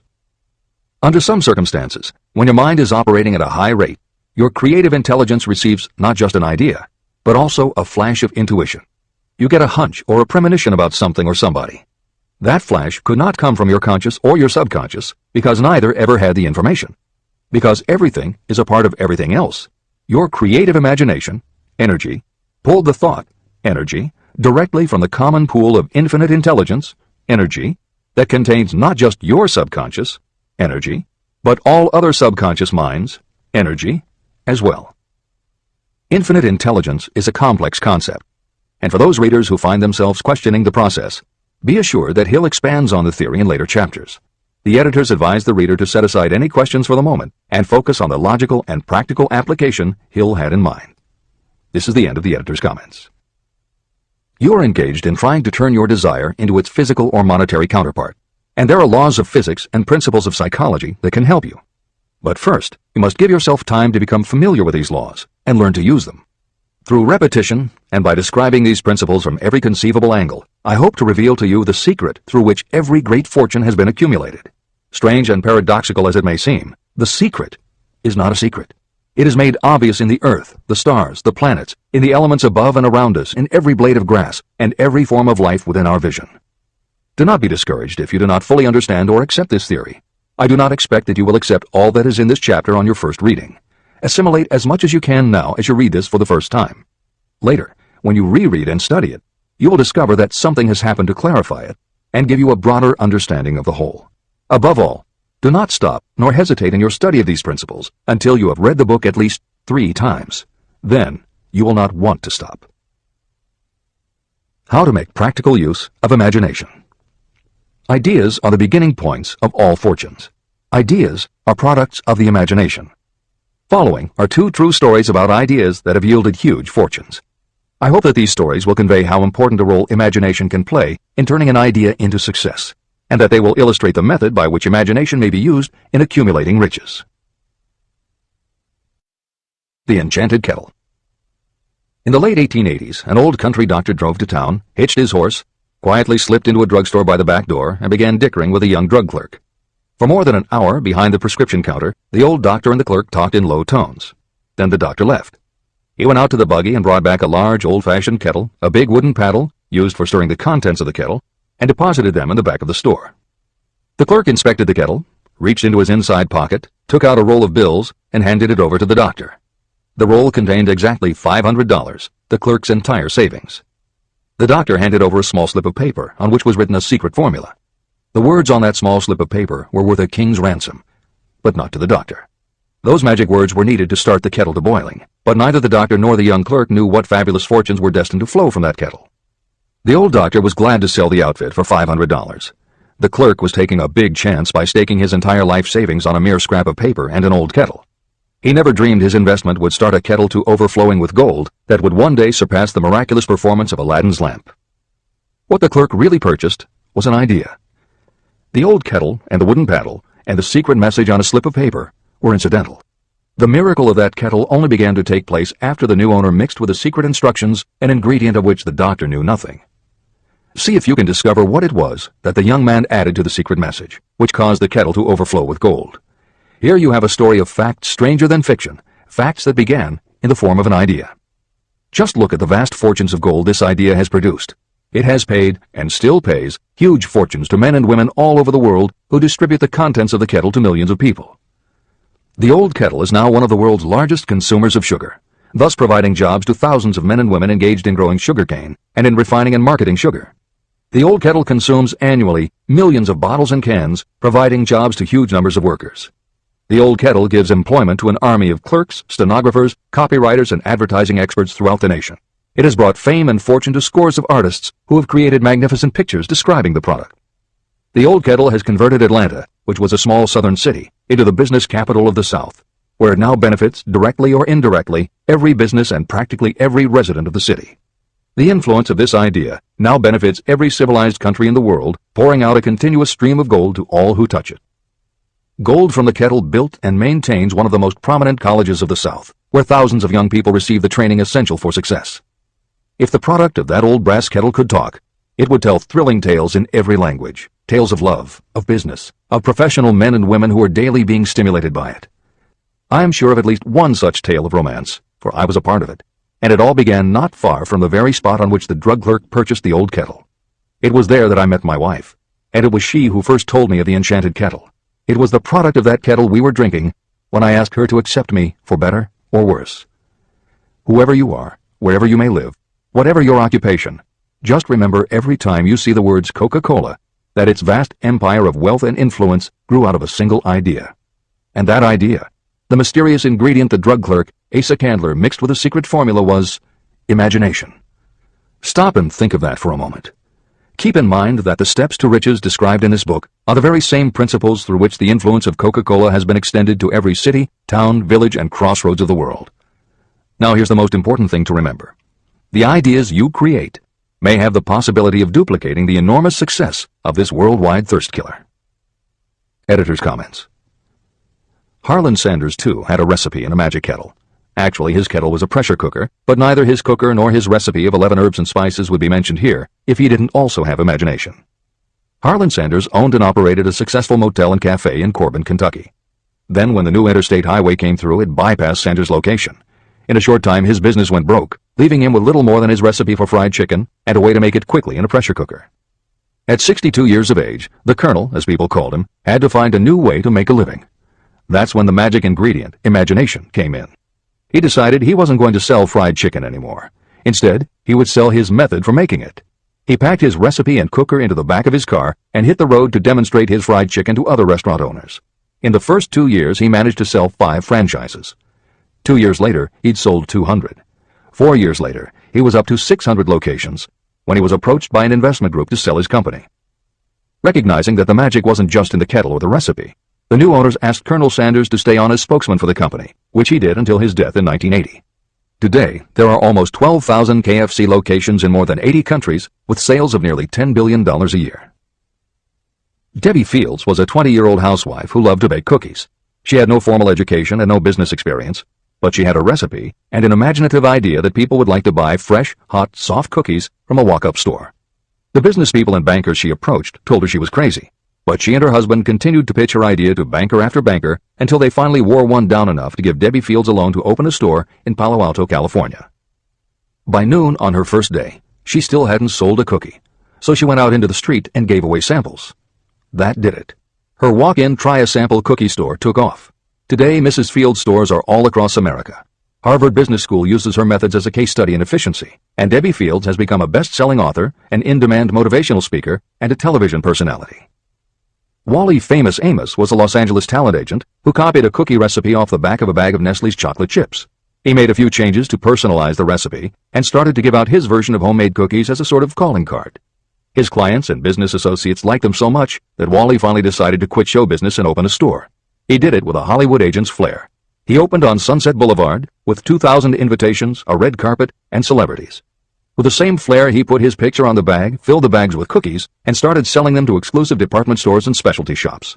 10 years later, Famous Amos cookies were a $10 million business. Ray Kroc was over 50 and selling milkshake mixers when he heard about a hamburger stand in California, owned by Dick and Mac McDonald, that was doing great business. He packed his car and headed to San Bernardino to check it out. What he saw was a sit-down restaurant that had a limited menu featuring a good hamburger recipe, and they were serving them faster than any place he'd ever seen. Figuring that if there were more places like this, he could sell them a lot of milkshake mixers, Kroc pitched the McDonald brothers on the idea of opening some more McDonald's. They were interested, but they didn't know who they could get to open the new restaurants. This time, it was a recipe and a magic griddle, but it still needed the extra ingredient, imagination. On the spot, Ray Kroc offered to go into business with them and open the restaurants himself. According to the signs on the golden arches, Ray Kroc's imagination paid off in billions of hamburgers sold. In 1982, Howard Schultz went to work as the director of marketing for a small coffee importer wholesaler called Starbucks, which had only one location in Seattle's Pike Place Market. While he was on a trip to Italy, Schultz got the idea that the coffee bar culture he saw in Milan could be transposed to the downtown Seattle scene. He convinced the company to try it. His coffeehouse idea was such a success that Schultz went out and raised the money to buy the company. 5 years after he joined Starbucks, he was CEO of a company that had 17 locations. 15 years later, Schultz's coffeehouse culture was on every corner of America, and there were more than 7,000 Starbucks worldwide. As a final example of imagination, we offer Paul Newman's salad dressing. Now, it would seem that it doesn't take much imagination for a big celebrity to put his name on a product, and that's what Newman thought too. But when he and his partner, A.E. Hotchner, pitched their salad dressing idea to companies that specialize in marketing foods, nobody was interested unless they would personally put up about $1 million for the first year's operations. According to Newman and Hotchner's book, Shameless Exploitation, they found out that almost all celebrity products in the food business have been disastrous failures, and now nobody would touch them. So when it came to marketing salad dressing, even Paul Newman's big name wasn't the magic they needed. And unless they were willing to put up a ridiculous amount, money wasn't the magic either. The magic would have to be in the imaginative way that they would convince the right people to help them, and in having the perseverance to stick with it until they succeeded. And just like most everyone with an idea, they were told they were crazy to try it. They were turned down by bottling companies that wouldn't do small runs, and they were rejected by distributors who wouldn't take a chance on another celebrity product. In the end, it was one supermarket owner, Stu Leonard, who helped hook them up with the right suppliers. But even that wouldn't have been enough if Stu Leonard hadn't had enough imagination to see the possibilities and agree to put Newman's own salad dressing on the shelves in his store. 15 years later, Newman's own brands was a $100 million company, which gives all profits to charity. This is the end of the editor's comments. What I would do if I had $1 million. The following story proves the truth of that old saying, where there's a will, there's a way. It was told to me by that beloved educator and clergyman Frank W. Gonzalez, who began his preaching career in the Stockyards region of Chicago. While Dr. Gonzalez was going through college, he observed many defects in our educational system, defects that he believed he could correct if he were the head of a college. He made up his mind to organize a new college in which he could carry out his ideas without being handicapped by orthodox methods of education. He needed $1 million to put the project across. Where was he to lay his hands on so large a sum of money? That was the question that absorbed most of this ambitious young preacher's thought, but he couldn't seem to make any progress. Every night, he took that thought to bed with him. He got up with it in the morning. He took it with him everywhere he went. He turned it over and over in his mind until it became a consuming obsession with him. Being a philosopher as well as a preacher, Dr. Gonzalez recognized, as do all who succeed in life, that definiteness of purpose is the starting point from which one must begin. He recognized, too, that definiteness of purpose takes on life and power when backed by a burning desire to translate that purpose into its material equivalent. He knew all these great truths, yet he did not know where or how to lay his hands on $1 million. The normal thing would have been to give up and quit, saying, well, my idea is a good one, but I can't do anything with it because I can't raise the $1 million. That is exactly what the majority of people would have said, but it is not what Dr. Gonzalez said. What he said, and what he did, are so important that I will now introduce him and let him speak for himself. One Saturday afternoon, I sat in my room thinking of ways and means of raising the money to carry out my plans. For nearly 2 years I had been thinking, but I had done nothing but think. The time had come for action. I made up my mind, then and there, that I would get the necessary $1 million within a week. How? I was not concerned about that. The main thing of importance was the decision to get the money within a specified time. I want to tell you that the moment I reached a definite decision to get the money within a specified time, a strange feeling of assurance came over me, such as I had never before experienced. Something inside me seemed to say, why didn't you reach that decision a long time ago? The money was waiting for you all the time. I called the newspapers and announced I would preach a sermon the following morning entitled, What I Would Do If I Had $1 Million. I went to work on the sermon immediately, but I must tell you frankly that the task was not difficult because I had been preparing that sermon for almost 2 years. Long before midnight, I had finished writing the sermon. I went to bed and slept with a feeling of confidence, for I could see myself already in possession of the $1 million. Next morning I arose early, went into the bathroom, read the sermon, then knelt on my knees and asked that my sermon might come to the attention of someone who would supply the needed money. While I was praying, I again had that feeling of assurance that the money would be forthcoming. In my excitement, I walked out without my sermon and did not discover the oversight until I was in my pulpit and about ready to begin delivering it. It was too late to go back for my notes, and what a blessing that I couldn't go back. Instead, my own subconscious mind yielded the material I needed. When I arose to begin my sermon, I closed my eyes and spoke with all my heart and soul of my dreams. I not only talked to my audience, but I fancy I talked also to God. I told what I would do with $1 million if that amount were placed in my hands. I described the plan I had in mind for organizing a great educational institution, where young people would learn to do practical things and at the same time develop their minds. When I had finished and sat down, a man slowly arose from his seat, about 3 rows from the rear, and made his way toward the pulpit. I wondered what he was going to do. He came into the pulpit, extended his hand, and said, Reverend, I liked your sermon. I believe you can do everything you said you would if you had $1 million. To prove that I believe in you and your sermon, if you will come to my office tomorrow morning, I will give you the $1 million. My name is Philip D. Armour. Young Gonzalez went to Mr. Armour's office, and the $1 million was presented to him. With that money, he founded the Armour Institute of Technology, now known as Illinois Institute of Technology. The $1 million that launched the Armour Institute came as the result of an idea. Behind the idea was a desire that young Gonzalez had been nursing in his mind for almost 2 years. Observe this important fact. He got the money within 36 hours after he reached a definite decision in his own mind to get it and decided upon a definite plan for getting it. There was nothing new or unique about young Gonzalez vaguely thinking about $1 million and weakly hoping for it. Others have had similar thoughts. But there was something very unique and different about the decision he reached on that memorable Saturday, when he put vagueness into the background and definitely said, I will get that money within a week. The principle through which Dr. Gonzalez got his $1 million is still alive. It is available to you. This universal law is as workable today as it was when the young preacher made use of it so successfully. Editor's comments. The Armour Institute of Technology opened in 1893, offering courses in engineering, chemistry, architecture, and library science, and in 1940 became the Illinois Institute of Technology when the Armour Institute merged with the Lewis Institute, a Chicago college that had opened in 1895 and offered liberal arts as well as science and engineering courses. In 1949, the Institute of Design, founded in 1937, also merged with IIT, followed in 1969 by the Chicago-Kent College of Law and the Stewart School of Business, and in 1986 by the Midwest College of Engineering. Today there are several campuses in downtown Chicago. IIT has been called the alma mater of accomplishments. This is the end of the editor's comment. How to transmute ideas into cash. Asa Candler and Dr. Frank Gonzalez had one characteristic in common. Both knew the astounding truth that ideas can be transmuted into cash through the power of definite purpose plus definite plans. If you are one of those who believe that hard work and honesty alone will bring riches, you can forget it. It is not true. Riches, when they come in huge quantities, are never the result of hard work alone. Riches come, if they come at all, in response to definite demands based upon the application of definite principles, and not by chance or luck. Generally speaking, an idea is a thought that prompts you to action because it appeals to your imagination. All master salespeople know that ideas can be sold where merchandise cannot. Ordinary salespeople do not know this. That is why they are ordinary. A publisher of low-priced books made a discovery that has been worth much to publishers. He learned that many people buy titles and not the contents of books. By merely changing the name of one book that was not moving, his sales of that book jumped upward more than 1 million copies. The inside of the book was not changed in any way. He merely ripped off the cover and put on a new cover with a title that had box office appeal. That, as simple as it may seem, was an idea. It was imagination. Editor's comment. For those readers who think that replacing the cover of a book is just too simple, or that they couldn't do it anyway because they are not book publishers, the editors would point out that if you had had that simple idea before the publisher did, he probably would have been glad to sell you those failed books at pennies on the dollar. Then you could have been the one to change the cover, and suddenly you would have been the publisher of a bestseller.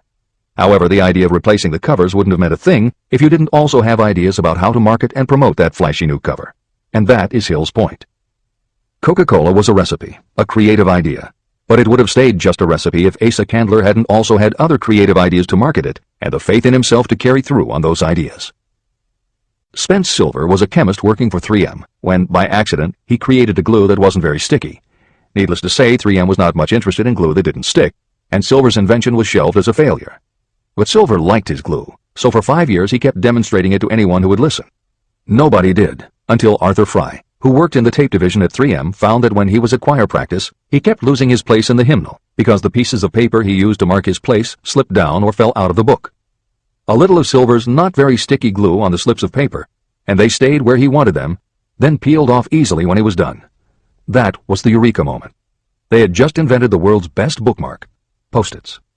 But that's not the end of the story, or the end of the imaginative ideas that were needed to make Post-its happen. Fry would also need perseverance.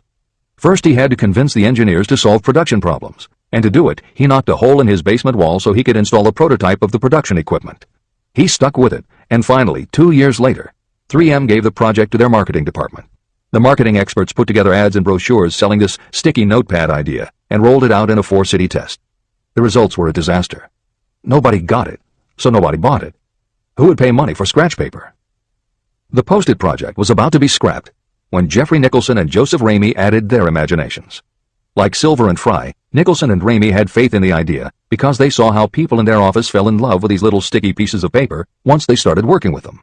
So Nicholson and Ramey went to Richmond, Virginia, one of the 4 test cities that had failed, and they went up and down the business district, going into offices and giving pads of Post-its to receptionists, secretaries, and anyone else who would listen. Whereas 3M's conventional marketing machinery had failed, giving Post-its to the people who would actually use them did the trick. Once those Richmond office workers started to use Post-its, it didn't seem like a bad idea at all to pay for scratch paper. They got it, and they bought it. The Richmond test turned from failure to success, and soon Post-its were sticking to everything around the world. Here's another simple idea that imagination turned into success. The story began with a man whose problem was just the opposite of Spence Silver's. This man had something that stuck too well. George de Mestral was a Swiss mountaineer who went hunting one day with his dog. But when they got home, they were both covered with burrs. The burrs were so difficult to remove that de Mestral put them under a magnifying glass to learn why. He saw that they were covered with tiny hooks which attached themselves to fur and fabric. That was when the flash hit. If burrs stuck where you didn't want them, why couldn't you put tiny hooks on things so they would stick where you did want them? Like everyone else mentioned in this book, de Mestral had an imaginative idea. But that was just the beginning. He also had the faith in himself to keep going when people laughed at his idea, which many did, until he eventually found a French textile plant that would help him do what he wanted. However, even when they finally worked out a way to use cotton fabric to make what they called locking tape, they couldn't afford to mass-produce it. And that's when de Mestral accidentally discovered that when you sew nylon under infrared light, it naturally made little hooks. Now they could manufacture it economically. All they needed was a name. One side was fuzzy like velvet, and the other side was crochet, the French word for hook. Take half vel and half crow, combine it with imagination. The result is Velcro, and a Swiss mountaineer becomes a business tycoon. The Sony Corporation once tried to make a very small stereo tape recorder that would work with standard-size cassettes, but they couldn't do it. They could make a small playback machine, but at the time the electronics needed to also make it a recording machine just couldn't be made small enough. They concluded that the design was a failure. Then one day Sony's honorary chairman, Masaru Ibuka, walked into the laboratory and saw that a few of the engineers were using the prototypes of the failed tape recorder to listen to music tapes. They didn't seem to care that it couldn't record. They just liked to be able to walk around listening to their favorite music. Then came the imaginative idea that made all the difference. Ibuka remembered that another division was working on lightweight headphones. That was the Flash. Ibuka's imagination made the connection that the rest of the engineers had not. In Ibuka's view, they hadn't made a failed recorder. They had created a successful private stereo listener.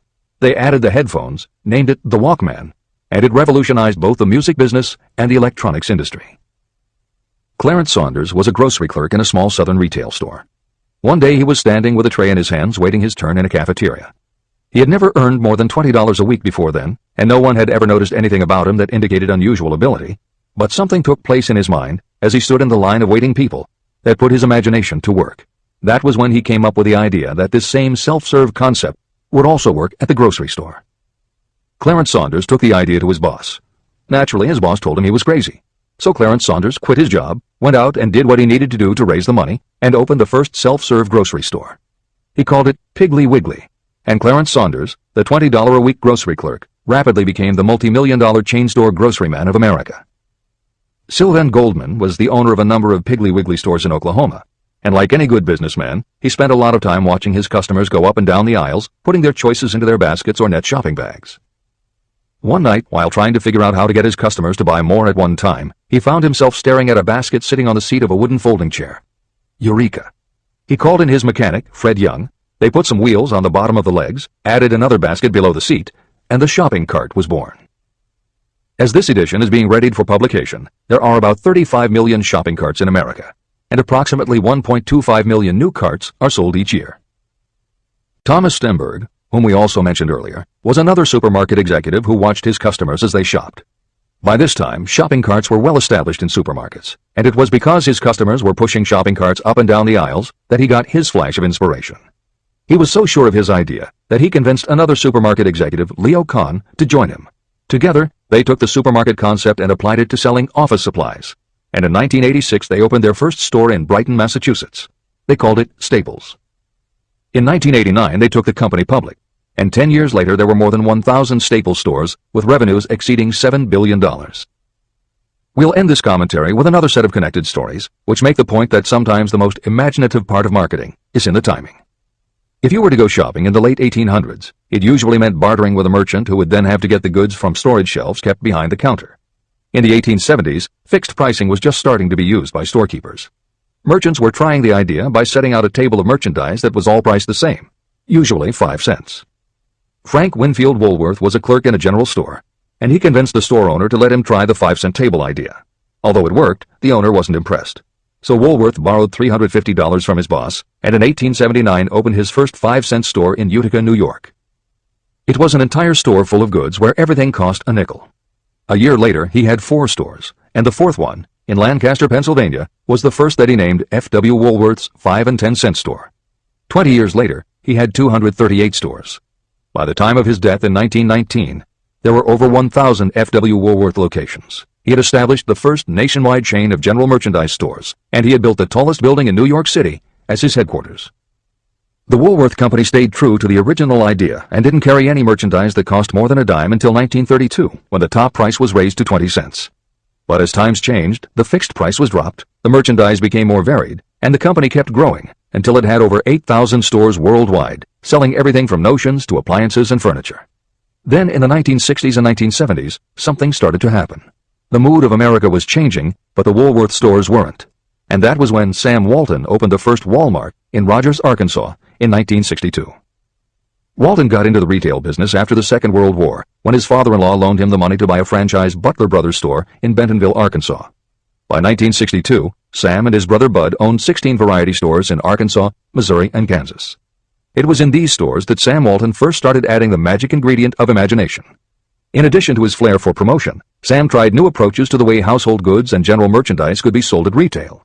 He insisted on clean, well-lighted interiors, and he introduced the concept of self-service, with aisles wide enough for shopping carts and checkout counters at the front of the store. He also started buying direct from manufacturers, and he created profit-sharing plans that kept his family of employees loyal, hard-working, and neighborly.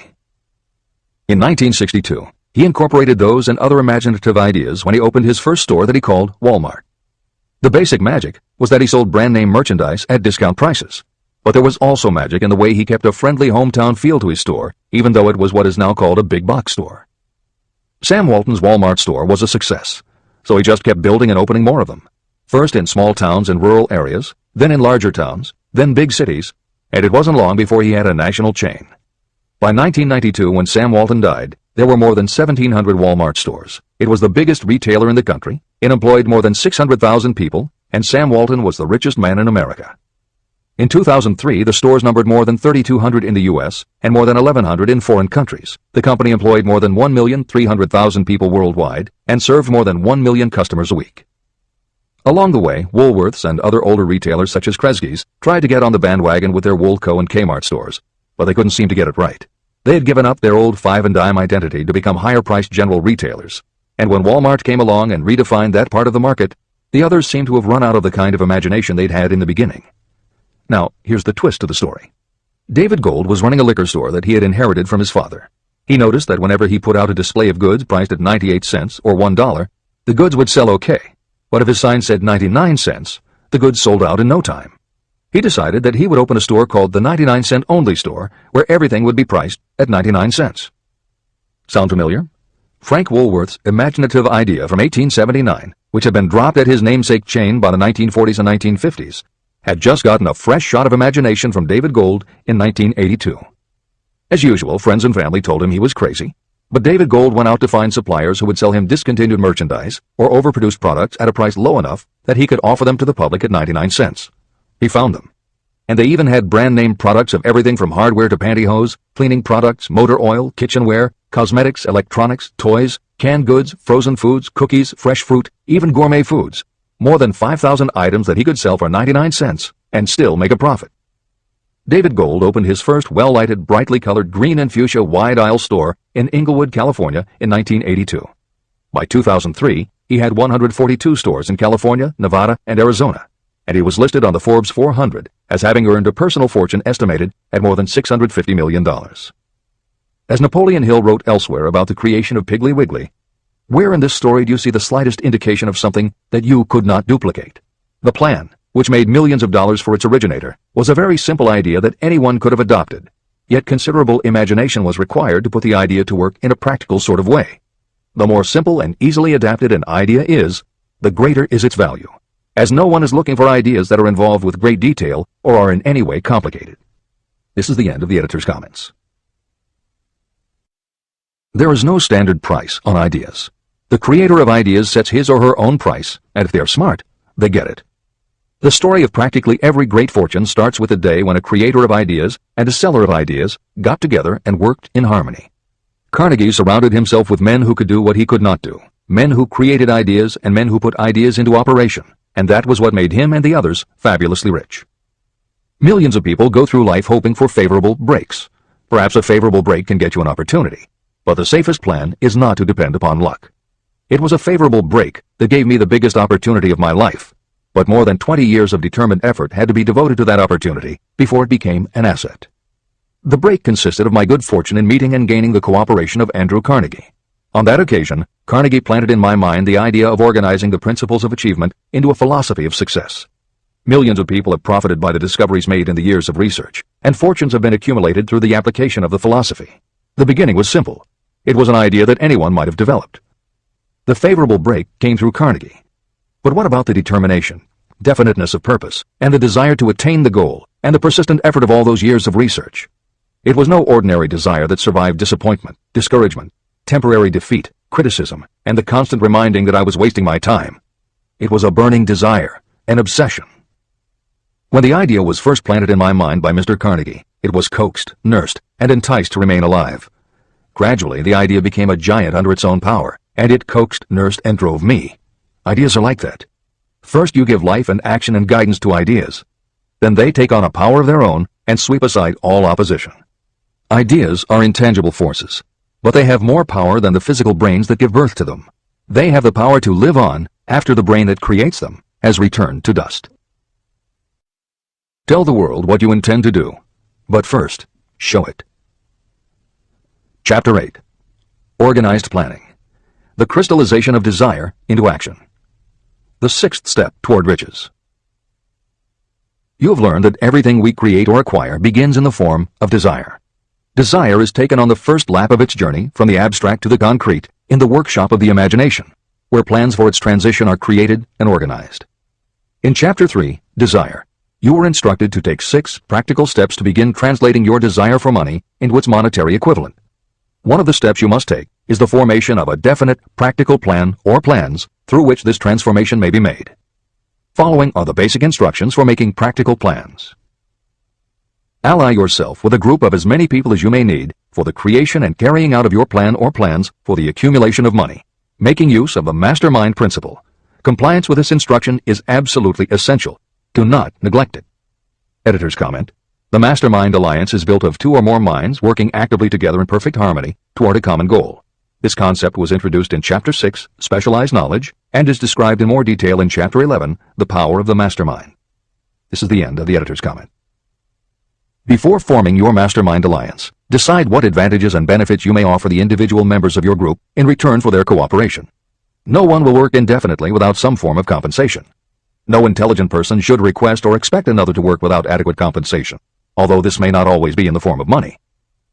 Arrange to meet with the members of your mastermind group at least twice a week, and more often if possible, until you have jointly perfected the necessary plan or plans for the accumulation of money. Maintain perfect harmony between yourself and every member of your mastermind group. If you fail to carry out this instruction to the letter, you may expect to meet with failure. The mastermind principle cannot work where perfect harmony does not prevail. Keep in mind these facts. You are engaged in an undertaking of major importance to you. To be sure of success, you must have plans that are faultless. You must have the advantage of the experience, education, native ability, and imagination of other minds. This is the way it has been done by every person who has accumulated a great fortune. No individual has sufficient experience, education, natural ability, and knowledge to ensure the accumulation of a great fortune without the cooperation of other people. Every plan you adopt for making money should be the joint creation of yourself and every other member of your mastermind group. You may originate your own plans, either in whole or in part, but see that those plans are checked and approved by the members of your mastermind alliance. If your first plan fails, try another. If the first plan that you adopt does not work successfully, replace it with a new plan. If this new plan fails to work, replace it with still another, and so on, until you find a plan that does work. Right here's the point at which the majority of people meet with failure, because of their lack of persistence in creating new plans to take the place of those that fail.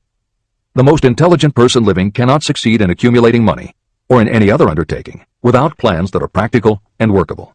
Just keep this fact in mind, and remember when your plans fail, that temporary defeat is not permanent failure. It may only mean that your plans have not been sound. Build other plans. Start all over again. Temporary defeat should mean only one thing: the certain knowledge that there is something wrong with your plan. Millions of people go through life in misery and poverty because they lack a sound plan through which to accumulate a fortune. Your achievement can only be as good as the plans you make. You are never whipped until you quit in your own mind. James J. Hill, who was the greatest railroad builder of them all, met with temporary defeat when he first tried to raise the capital needed to build the Great Northern Railroad from the east to the west. But he turned defeat into victory through new plans. Henry Ford met with temporary defeat not only at the beginning of his automobile career, but even after he had gone a long way toward the top. But he, too, created new plans and went marching on to financial victory. We see people who have accumulated great fortunes, but we often recognize only their triumph, and we overlook the temporary defeats that they had to surmount before arriving.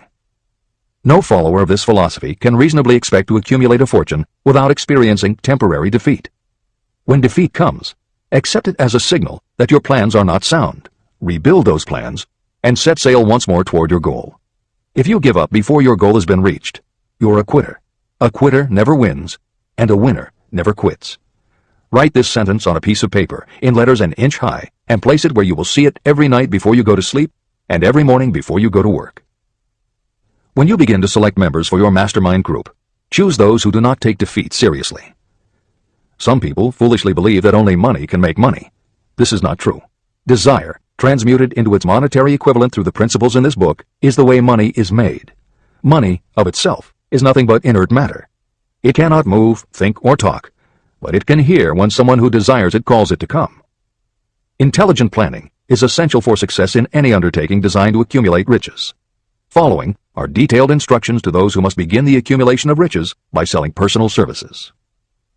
It should encourage you to know that practically all the great fortunes began either from selling personal services or from the sale of ideas. When you think about it, what else except ideas and personal services can you give in return for riches if you don't have products or property? Leaders and followers. Broadly speaking, there are two types of people in the world.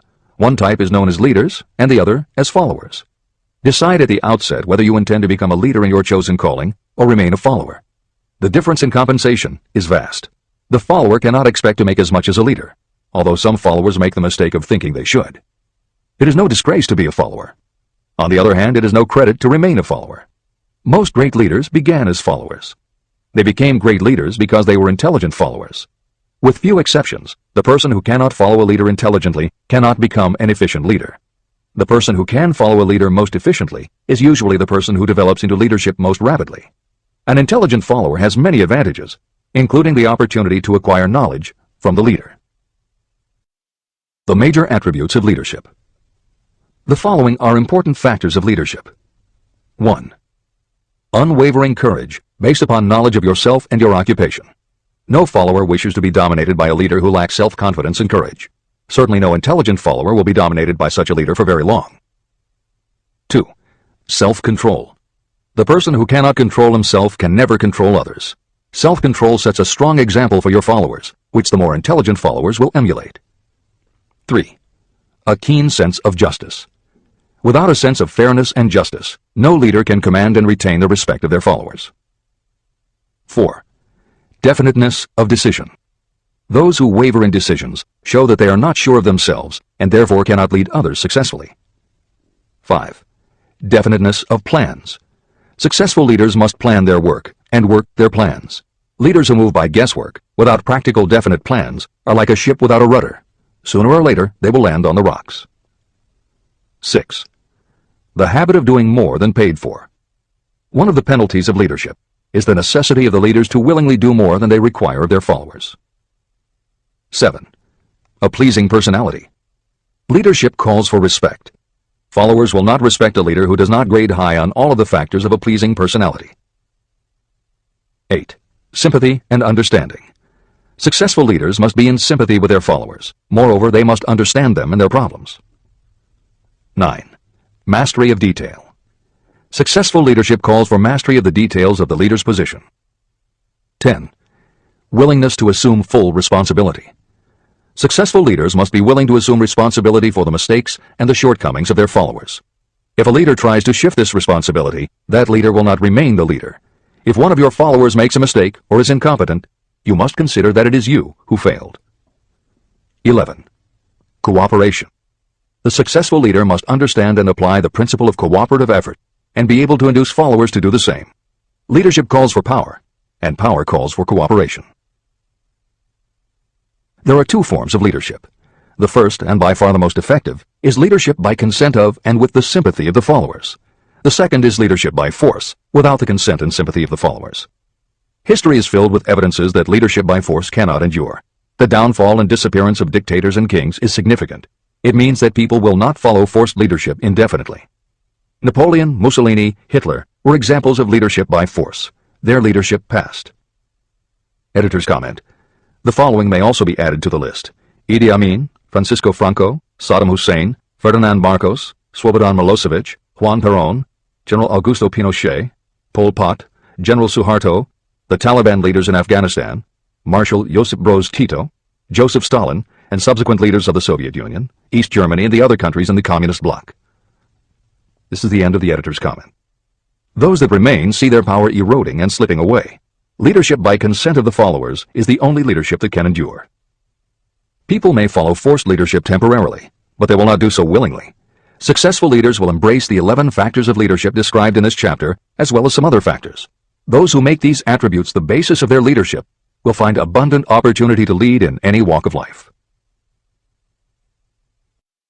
The 10 major causes of failure in leadership. The following are the major faults of leaders who fail. It is just as essential for you to know what not to do as it is to know what to do. 1. Inability to organize details. Efficient leadership calls for the ability to organize and master details. No genuine leader is ever too busy to do anything that may be required in the capacity as leader. Whether a leader or follower, when you admit that you are too busy to change your plans or to give attention to any emergency, you are admitting your inefficiency. The successful leader must be the master of all details connected with the position. That means, of course, that you must acquire the habit of relegating details to capable lieutenants. 2. Unwillingness to render humble service. Truly great leaders are willing, when occasion demands, to perform any sort of labor that they would ask another to perform. The greatest among ye shall be the servant of all is a truth that all able leaders observe and respect. 3. Expectation of pay for what they know, instead of what they do with what they know. The world does not pay you for what you know, it pays you for what you do, or what you induce others to do. 4. Fear of competition from followers. Leaders who fear that one of their followers may take their position are practically sure to realize that fear sooner or later. Able leaders train understudies to whom they may delegate any of the details of their position.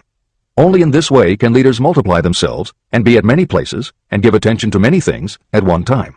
It is an eternal truth that leaders receive more pay for their ability to get others to perform than they could possibly earn by their own efforts.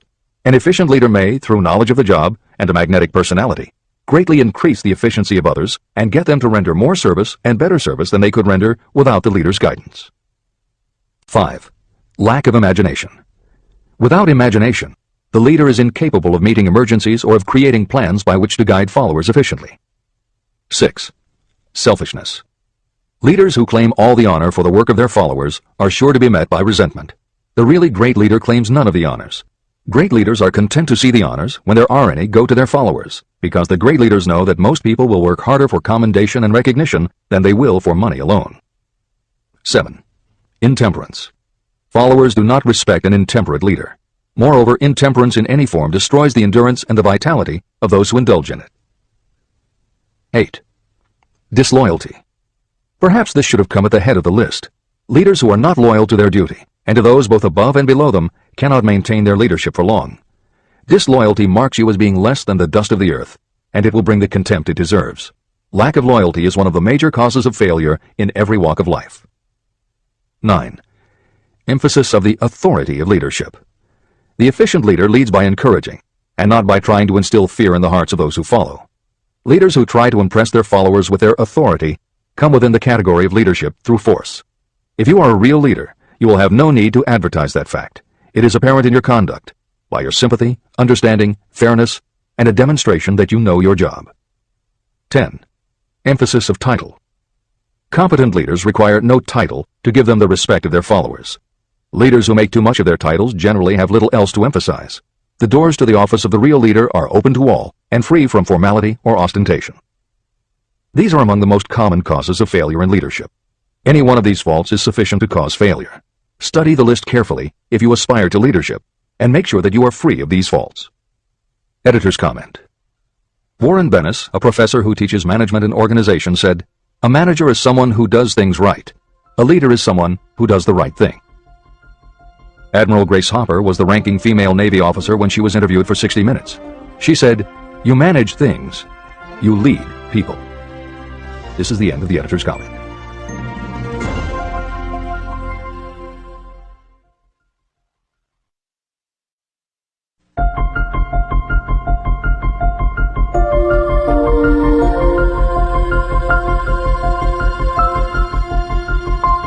When and how to apply for a position.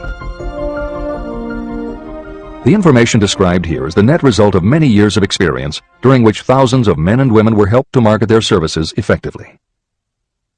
Editor's comment. The Internet, email, and faxed resumes have radically changed the way employers search for new employees, and the way that most people apply for jobs. However, Think and Grow Rich was never intended for most people. It was written for those who want to stand out. If you are such a person, The editors of this revised and updated edition strongly advise that you give serious thought to each of the following suggestions about how to apply for a position and how to prepare a resume. If you are tempted to think the suggestions are too obvious, simplistic, or out of date, we assure you they are not. In those instances where it is appropriate to update the material, we have added commentary. This is the end of the editor's comment. 1. Employment agencies. Care must be taken to select only reputable companies that can show adequate records of achievement of satisfactory results. Editor's comment. As anyone in the job market knows, today employment agencies range from companies that supply temporary office help to headhunters who connect high-level executives with companies seeking experienced management talent. If you are seeking a mid to upper-level position, the old adage that you get what you pay for is particularly true. This is the end of the editor's comment. 2. Advertising in newspapers, trade journals, magazines. Classified advertising may produce satisfactory results for those applying for entry-level, clerical, or salaried positions. For those seeking executive positions, a well-written and well-designed display ad, though more expensive, may be more desirable. The copy should be prepared by an expert who understands how to inject sufficient selling qualities to produce replies. Editor's comment. For individuals, the display ad approach is not very common in the contemporary job market. But for that reason, if you are sure of the position you want, a well-written and well-designed ad selling yourself and placed in the right trade paper or industry journal might be just the thing to get the attention you want. However, if you attempt this approach, be prepared that it will be an expensive experiment. In effect, you will have gone into the advertising business, and it is a rule of thumb in advertising that a single ad rarely sells anything. It usually requires multiple exposures before the buyer, the potential employer, is motivated to buy, hire, a product, you. This is the end of the editor's comment. 3. Personal letters of application. These should be directed to particular firms or individuals that could need the kind of service or experience you have to offer. Letters should be neatly typed, always, and signed by hand. You should include a complete resume or outline of your qualifications. Both the letter of application and the resume should be prepared by an expert. Editor's comment. In the contemporary job market, sending a letter of application when no job has been advertised can in fact be a very successful approach. But this is only for those who truly know what they want and will take the time to prepare a convincing presentation. Managers in a position to hire always have an eye out for good prospective employees. If they receive a well-constructed and intriguing presentation that clearly states you are interested in a position whenever one is available, it will not be thrown away. And the first thing good managers do when a position comes open is go to their files. When that happens, if your presentation made a good and convincing impression, it will be there. The only question is, are you willing to make yourself available when they are ready for you? If you are just blanketing everyone with a stock letter in hopes of getting a job, it very likely won't work. This approach is not for someone looking for a job. This approach is only for those who really want a specific career. This is the end of the editor's comment. 4. Application in person. In some instances, it may be more effective if the applicant personally offers his or her services to prospective employers, in which event a complete written statement of qualifications for the position should be presented, as prospective employers will often wish to discuss your record with associates. Editor's comment. Asking for an interview when no job has been advertised is an even stronger statement that you know what you want and you are serious about working in a particular industry. If you pursue this approach, keep in mind that you are asking someone to give you their time. Some managers will not be receptive because it does not fit into their company's business practice, and some managers will just find it an annoyance. This approach will work for you only if you are confident that you can make an outstanding impression in person. If you make a strong, positive impression, it will be remembered when an opening is available. This is the end of the editor's comment. 5. Application through personal acquaintances. When possible, the applicant should approach prospective employers through some mutual acquaintance. This method is particularly advantageous in the case of those who seek executive connections and do not wish to appear to be peddling themselves. Information to be supplied in a written resume. A good resume should be prepared as carefully as a lawyer would prepare the brief for a case to be tried in court. Unless the applicant is experienced in the preparation of such briefs, an expert should be consulted for this purpose. When successful businesses want to advertise, they hire specialists who understand the psychology of advertising to sell their products. If you are selling your personal services, you should do the same. Editor's comment. The job market in America has never been as bad as it was when Napoleon Hill wrote the preceding paragraph. Because of the Great Depression, many adults had never had any kind of steady job, let alone sought a career position, and there were few places to learn how to do it. Since that time, many excellent books have been published on the subject, and companies that offer professional help in preparing resumes have become very common. However, neither books nor copywriters are magic. It all begins with what you have to offer. The editors of this edition suggest that you start to assemble your presentation using the guidelines that appear below. Once you have a first draft, you should review at least one of the books on the subject to see what suggestions are offered that might help you sell yourself better than you have already done. Then, depending how satisfied you are, you might also want to seek advice from a professional who specializes in such presentations. We offer 2 notes of caution. First, make sure that your presentation does not look like something turned out by a resume mill. Having received many resumes over the years, the editors warn you that some professionals use the same stock phrases, buzzwords, and formats for every client, and this can be a dead giveaway that someone else prepared your resume, or that you have simply copied from a book. Your intention should be to make yours stand out. The second word of caution is, don't go overboard in trying to stand out. There is a balance between catching an employer's attention and looking like you are trying too hard. For instance, if you are a New York marketing executive applying to a Los Angeles company, sending your application with a bag of fresh bagels by next morning FedEx would probably make a good impression, whereas sending a dartboard with your picture in the center might be viewed as just a little too cute and a little too much. Clever is good, but professional is a must. Never be so clever that you don't look professional. Following are a set of guidelines for preparing your resume. Because part of your search for a position will involve responding to ads for job openings, and because it has become common to respond by faxing applications and resumes, Napoleon Hill's guidelines should be used to prepare 2 separate presentations. As Hill suggests below, you should prepare an elaborate presentation to be used when mailed or presented in person, but you should also prepare a second, shorter version that is designed specifically to be faxed. Take care to make your fax version complete and interesting, but it should be no more than 3 pages. The following information should appear in your presentation. 1. Education. State briefly but definitely what schooling you've had and in what subjects you specialized in school, giving the reasons for that specialization. Editor's comments. Never exaggerate. This is very serious advice, and it applies not only to education, but also the next 2 categories, experience and references. Smart employers will check in all 3 areas. Labor laws have become so demanding that employers filling responsible positions are very cautious about whom they hire in the first place. There are rules about such things as the difference between salaried and hourly employment, sexual harassment, what constitutes grounds for dismissal, what questions can and cannot be asked in job interviews, and a host of other things that leave the employer open to potential lawsuits.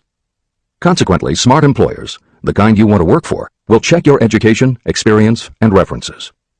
Also, bear in mind, you are providing information that will follow you for the rest of your career. If you keep up with the news, you know that in recent times even executives headed for the top have been dismissed. Military men have resigned in disgrace. Politicians have been removed from office, and professors have been forced to resign, all because someone looked into their background and found that they had exaggerated their qualifications. This is the end of the editor's comments. 2. Experience. If you have had experience in connection with positions similar to the one you seek, describe it fully. Give the names and addresses of former employers. Be sure to clearly point out any special experience you may have had that would equip you to fill the position you seek. 3. References. Practically every business firm wants to know as much as possible about the background of prospective employees who seek positions of responsibility. Attach copies of letters from former employers, from teachers under whom you studied, and from prominent people whose judgment may be relied upon. 4. Photograph of yourself. Include a recent professional photograph of yourself as a part of your presentation. Editor's comment. In the contemporary job market, this is not a common practice at all. However, from personal experience, the editors of this edition know it can be advantageous. We have received only one such job application, but unquestionably it was the photograph that prompted us to ask the applicant to come in for an interview. If you are confident that your appearance makes a good, professional impression, you may want to consider this unusual approach.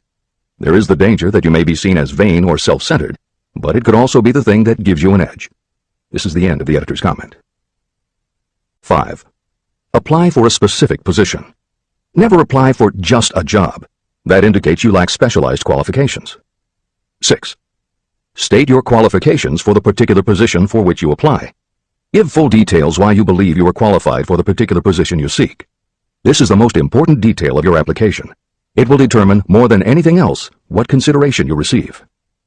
7. Offer to go to work on probation. This may appear to be a radical suggestion, but experience has proved that it seldom fails to win at least a trial. If you are sure of your qualifications, a trial is all you need. Incidentally, such an offer indicates that you have confidence in your ability to fill the position you seek. It is most convincing. Make it clear that your offer is based on your confidence in your ability to fill the position. your confidence in your prospective employer's decision to employ you after the trial period, and your determination to have the position. Editor's comments. As you will learn in Chapter 10, when you read the story of Napoleon Hill's application to Rufus Ayers, Hill gives this advice based on his personal experience. Unfortunately, this is one of those instances where times may have changed so much that the approach is rarely applicable. In today's environment, modern labor laws and business practice may prevent an employer from taking you up on your offer. However, today many companies do have internship programs that allow an employer to test drive employees to see how well they might fit in. This is the end of the editor's comment. 8. Knowledge of your prospective employer's business. Before applying for a position, do sufficient research to familiarize yourself thoroughly with that business and indicate the knowledge you have acquired in this field. This will be impressive because it indicates that you have imagination and a real interest in the position you seek. Editor's comment. When you do this, and you certainly should, bear in mind that you will be talking with people who really know the business. Even by researching extensively, at best you will only know about their business. If you try to appear too knowledgeable or familiar, it may backfire and reveal that you have only a superficial view of the business. Unless you are already working in the particular industry and have insights based on experience, do not be presumptuous. Use your knowledge to indicate that you have taken the time to educate yourself and that you really are interested, but don't try to tell a prospective employer how you would run the business. This is the end of the editor's comment. Remember that it is not the lawyer who knows the most law, but the one who best prepares his case who wins. If your case is properly prepared and presented, your victory will have been more than half won at the outset. Do not be afraid of making your presentation too long. Employers are just as much interested in purchasing the services of well-qualified applicants as you are in securing employment. In fact, the success of most successful employers is due to their ability to select well-qualified lieutenants. They want all the information available. Editor's comment. As noted above, when faxing a resume, it should be no more than 3 pages and should state that you will be pleased to provide a more detailed resume if required. This is the end of the editor's comment. Remember another thing. Neatness in the preparation of your resume and application will indicate that you are a painstaking person. Successful salespeople groom themselves with care. They understand that first impressions are lasting. Your presentation is your sales rep. Give it a good suit of clothes so it will stand out in bold contrast to anything else your prospective employer ever saw. If the position you seek is worth having, it is worth going after with care. More important, if you sell yourself in a manner that shows off your individuality, you probably will receive more money from the very start than you would if you applied for employment in the usual conventional way. When your resume package has been completed, you should prepare individual and personalized copies for each company or person to whom it will be presented. This personal touch is sure to command attention. Have it neatly typed, proofread, printed, and properly bound on the finest paper you can obtain. Your photograph should be mounted and included on one of the pages. Prepare a separate binding with a proper company name inserted if it is to be shown to more than one company. If you seek employment through an employment agency, have the agent use copies of your presentation in marketing your services.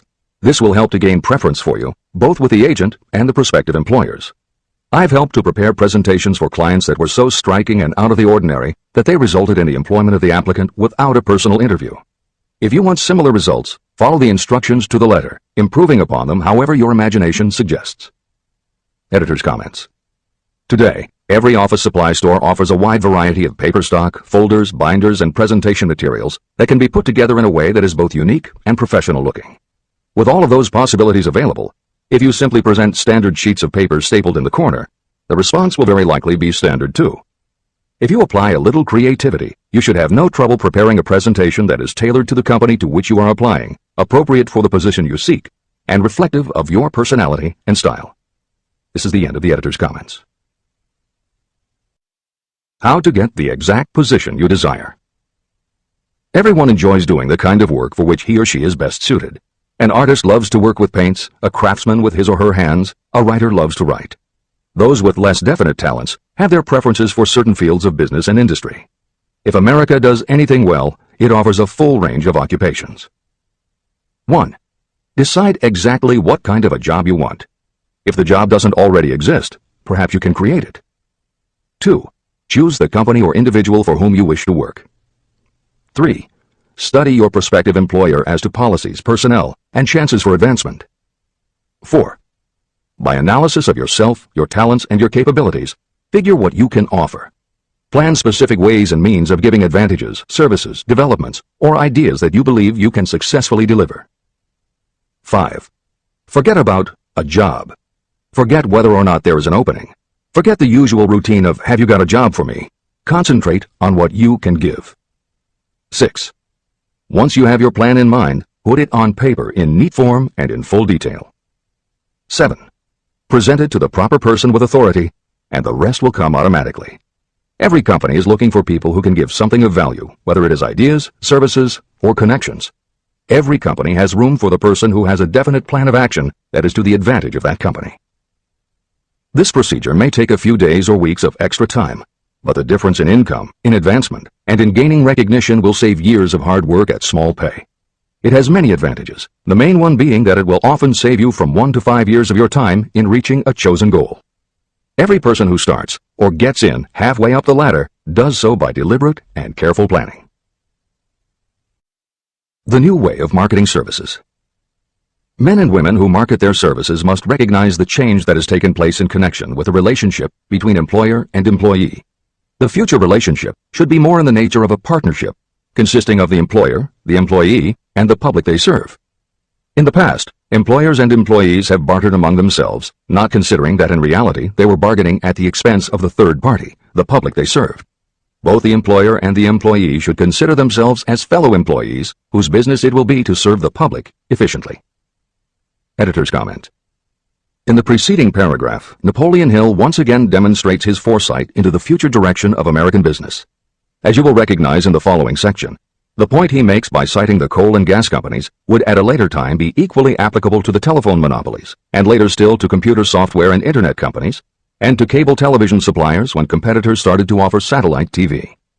This snapshot of how and why business has changed should provide you with a blueprint for the attitude you must adopt and the way you must conduct yourself if you are going to attain the success you're seeking.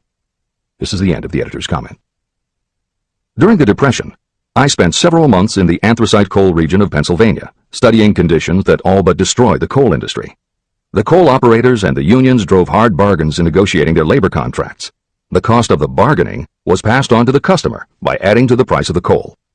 However, in the end, they discovered their actions had worked against them. What their delays and high prices had actually accomplished was to open the market to their competitors. Inadvertently, they had built up a wonderful business for the manufacturers of oil-burning stoves and furnaces, as well as for the producers of oil. A similar experience happened to the gas companies.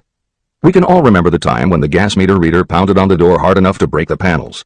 When the door was opened, he pushed his way in uninvited with a scowl on his face that plainly said, "What the hell did you keep me waiting for?" All that has undergone a change.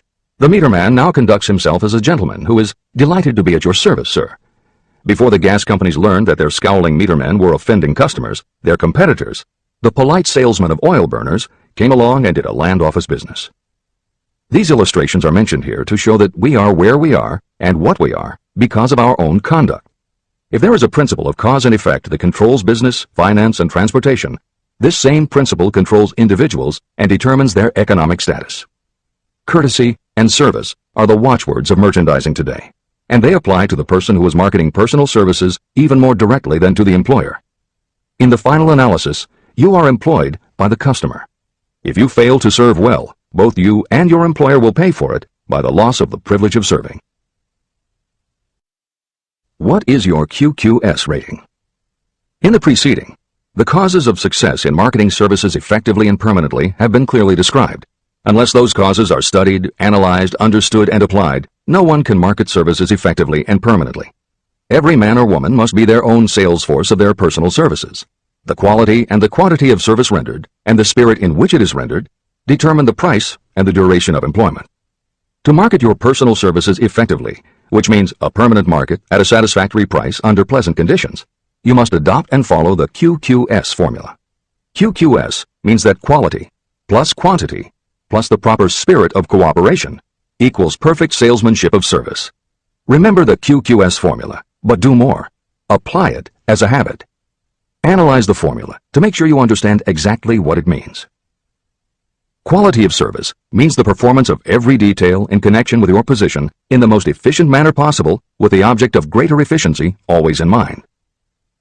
Quantity of service means the habit of rendering all the service of which you are capable at all times with the purpose of increasing the amount of service rendered as you develop greater skill through practice and experience. Emphasis is again placed on the word habit. Spirit of service means the habit of agreeable, harmonious conduct, which will induce cooperation from associates and fellow employees. Adequate quality and adequate quantity of service is not sufficient to maintain a permanent market for your services. The spirit in which you deliver service is a strong determining factor in connection with both the price you receive and the duration of your employment.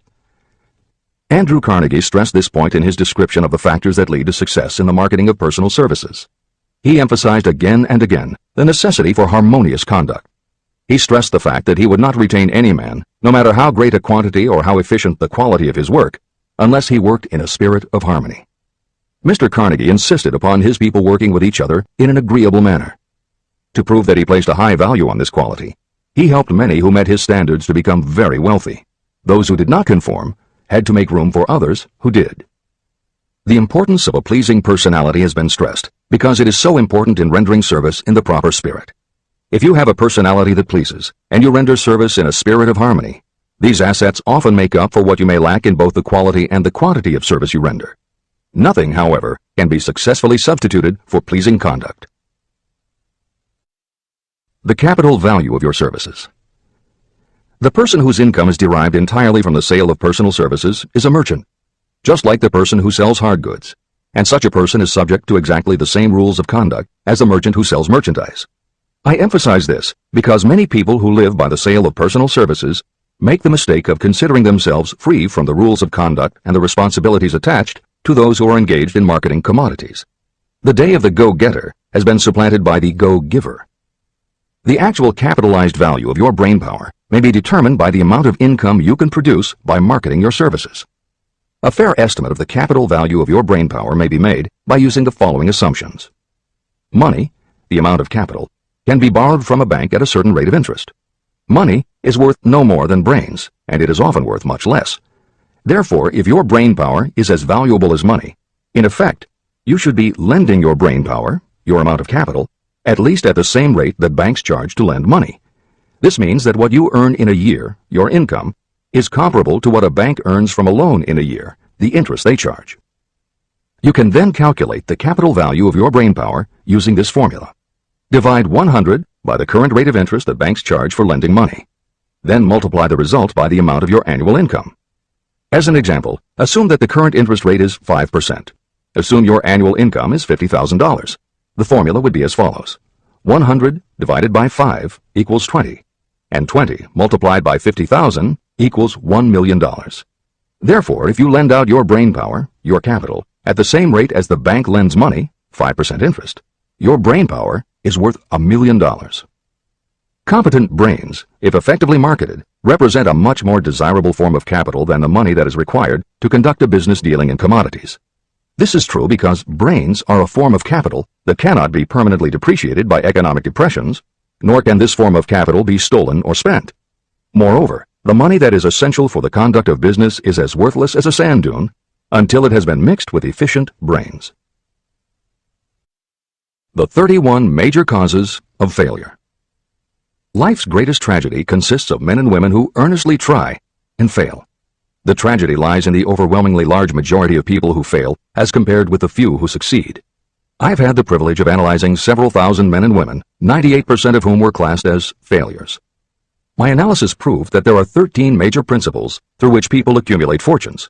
Each of the 13 principles of success has its own chapter in this book, and there are 31 major reasons for failure. The 31 causes of failure are listed below. As you go through the list, measure yourself point by point. It will help you to discover how many of these causes of failure stand between you and success. 1. Unfavorable hereditary background. There is little, if anything, that can be done for people who are born with a deficiency in brain power. This is the only one of the 31 causes of failure that may not be easily corrected by any individual. My philosophy can offer only one method of bridging this weakness, through the aid of the mastermind. 2. Lack of a well-defined purpose in life. There is no hope of success for the person who does not have a central purpose or definite goal at which to aim. 98 out of every 100 of those whom I have analyzed had no such aim. Perhaps this was the major cause of their failure. 3. Lack of ambition to aim above mediocrity. I can offer no hope for those who are so indifferent they do not want to get ahead in life and are not willing to pay the price. 4. Insufficient education. This is a handicap that may be overcome with comparative ease. Experience has proven that the best educated people are often those who are self-made or self-educated. It takes more than a college degree to make you a person of education. Any person who is educated has learned to get whatever they want in life without violating the rights of others. Education consists not so much of knowledge, but of knowledge effectively and persistently applied. You are paid not merely for what you know, but for what you do with what you know. 5. Lack of self-discipline. Discipline comes through self-control. This means that you must control all negative qualities. Before you can control conditions, you must first control yourself. Self-mastery is the hardest job you will ever tackle. If you do not conquer yourself, you will be conquered by yourself. By stepping in front of a mirror, you may see both your best friend and your greatest enemy. 6. Ill health. No person may enjoy outstanding success without good health. Many of the causes of ill health are subject to mastery and control. These, in the main, are overeating of foods not conducive to health, wrong habits of thought or negative thinking, wrong use of and overindulgence in sex, lack of proper physical exercise, an inadequate supply of fresh air due to improper breathing. 7.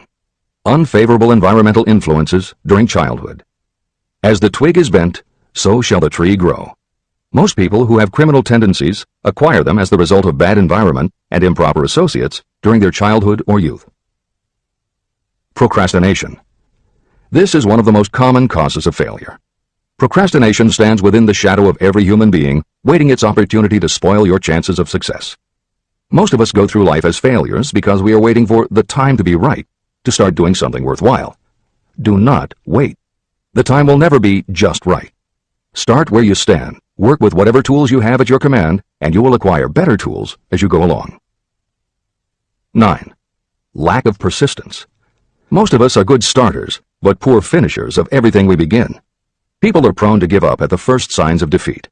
There is no substitute for persistence.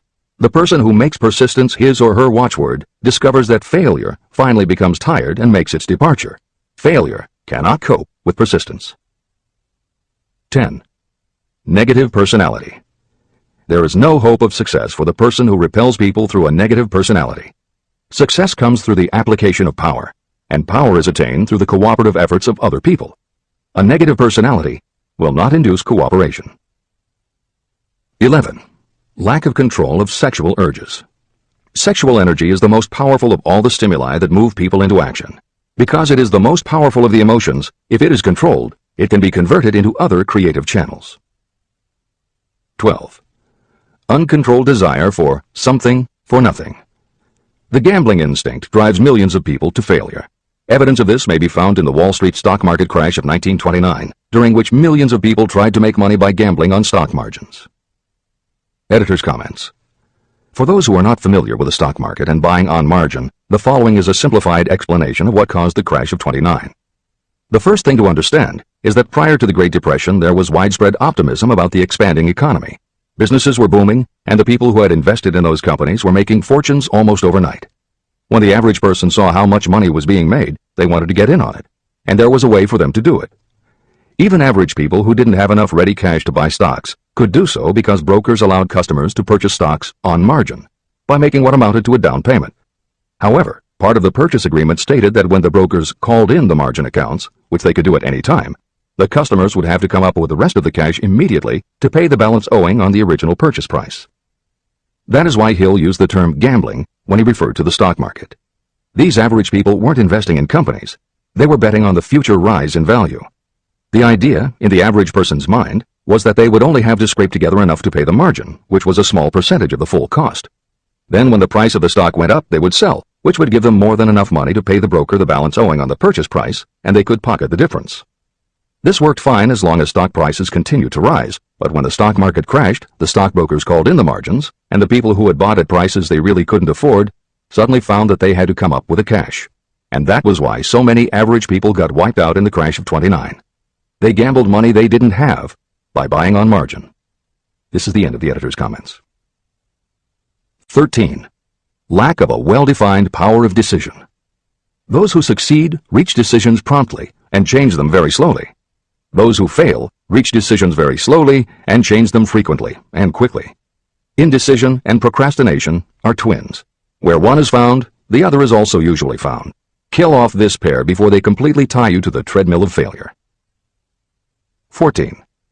One or more of the 6 basic fears: fear of poverty, fear of criticism, fear of ill health, fear of loss of love, fear of old age, and fear of death. You will find an in-depth analysis of these 6 basic fears in the final chapter. They must be mastered before you can market your services effectively. 15. Wrong selection of a mate in marriage. This is a most common cause of failure. The relationship of marriage brings people intimately into contact. Unless this relationship is harmonious, failure is likely to follow. Moreover, it will be a form of failure that destroys ambition. 16. Overcaution. The person who takes no chances generally has to take whatever is left when others are through choosing. Overcaution is as bad as undercaution. Both are extremes to be guarded against. Life itself is filled with the element of chance. 17. Wrong selection of associates in business. This is one of the most common causes of failure in business.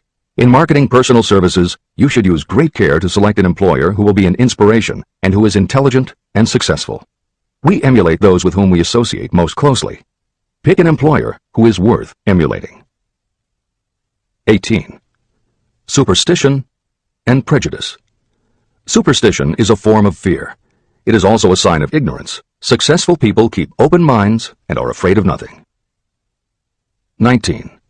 Wrong selection of a vocation. You cannot have outstanding success in work that you do not like.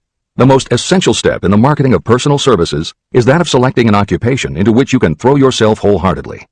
Although money or circumstances may require you to do something you don't like for a time, no one can stop you from developing plans to make your goal in life a reality. Editor's comments. Most contemporary experts agree with Napoleon Hill's statement that finding the work you love is of key importance in achieving success that is truly rewarding. This concept coincides so well with modern attitudes that it has inspired a number of books, including Feel the Fear and Do It Anyway by Susan Jeffers, Wishcraft by Barbara Sher, and Do What You Love, The Money Will Follow by Marcia Sinitar. All 3 books became bestsellers by expanding upon that single concept. This is the end of the editor's comments. 20. Lack of concentration of effort. The jack of all trades seldom is good at any. Concentrate all of your efforts on one definite chief aim. 21. The habit of indiscriminate spending. You cannot succeed if you are eternally in fear of poverty. Form the habit of systematic saving by putting aside a definite percentage of your income. Money in the bank gives you a very safe foundation of courage when bargaining for the sale of personal services. Without money, you must take what you are offered and be glad to get it. 22. Lack of enthusiasm. Without enthusiasm, you cannot be convincing. Moreover, enthusiasm is contagious, and the person who has it under control is generally welcome in any group of people. 23. Intolerance. The person with a closed mind on any subject seldom gets ahead. Intolerance means that you have stopped acquiring knowledge. The most damaging forms of intolerance are those connected with religious, racial, and political differences of opinion. 24.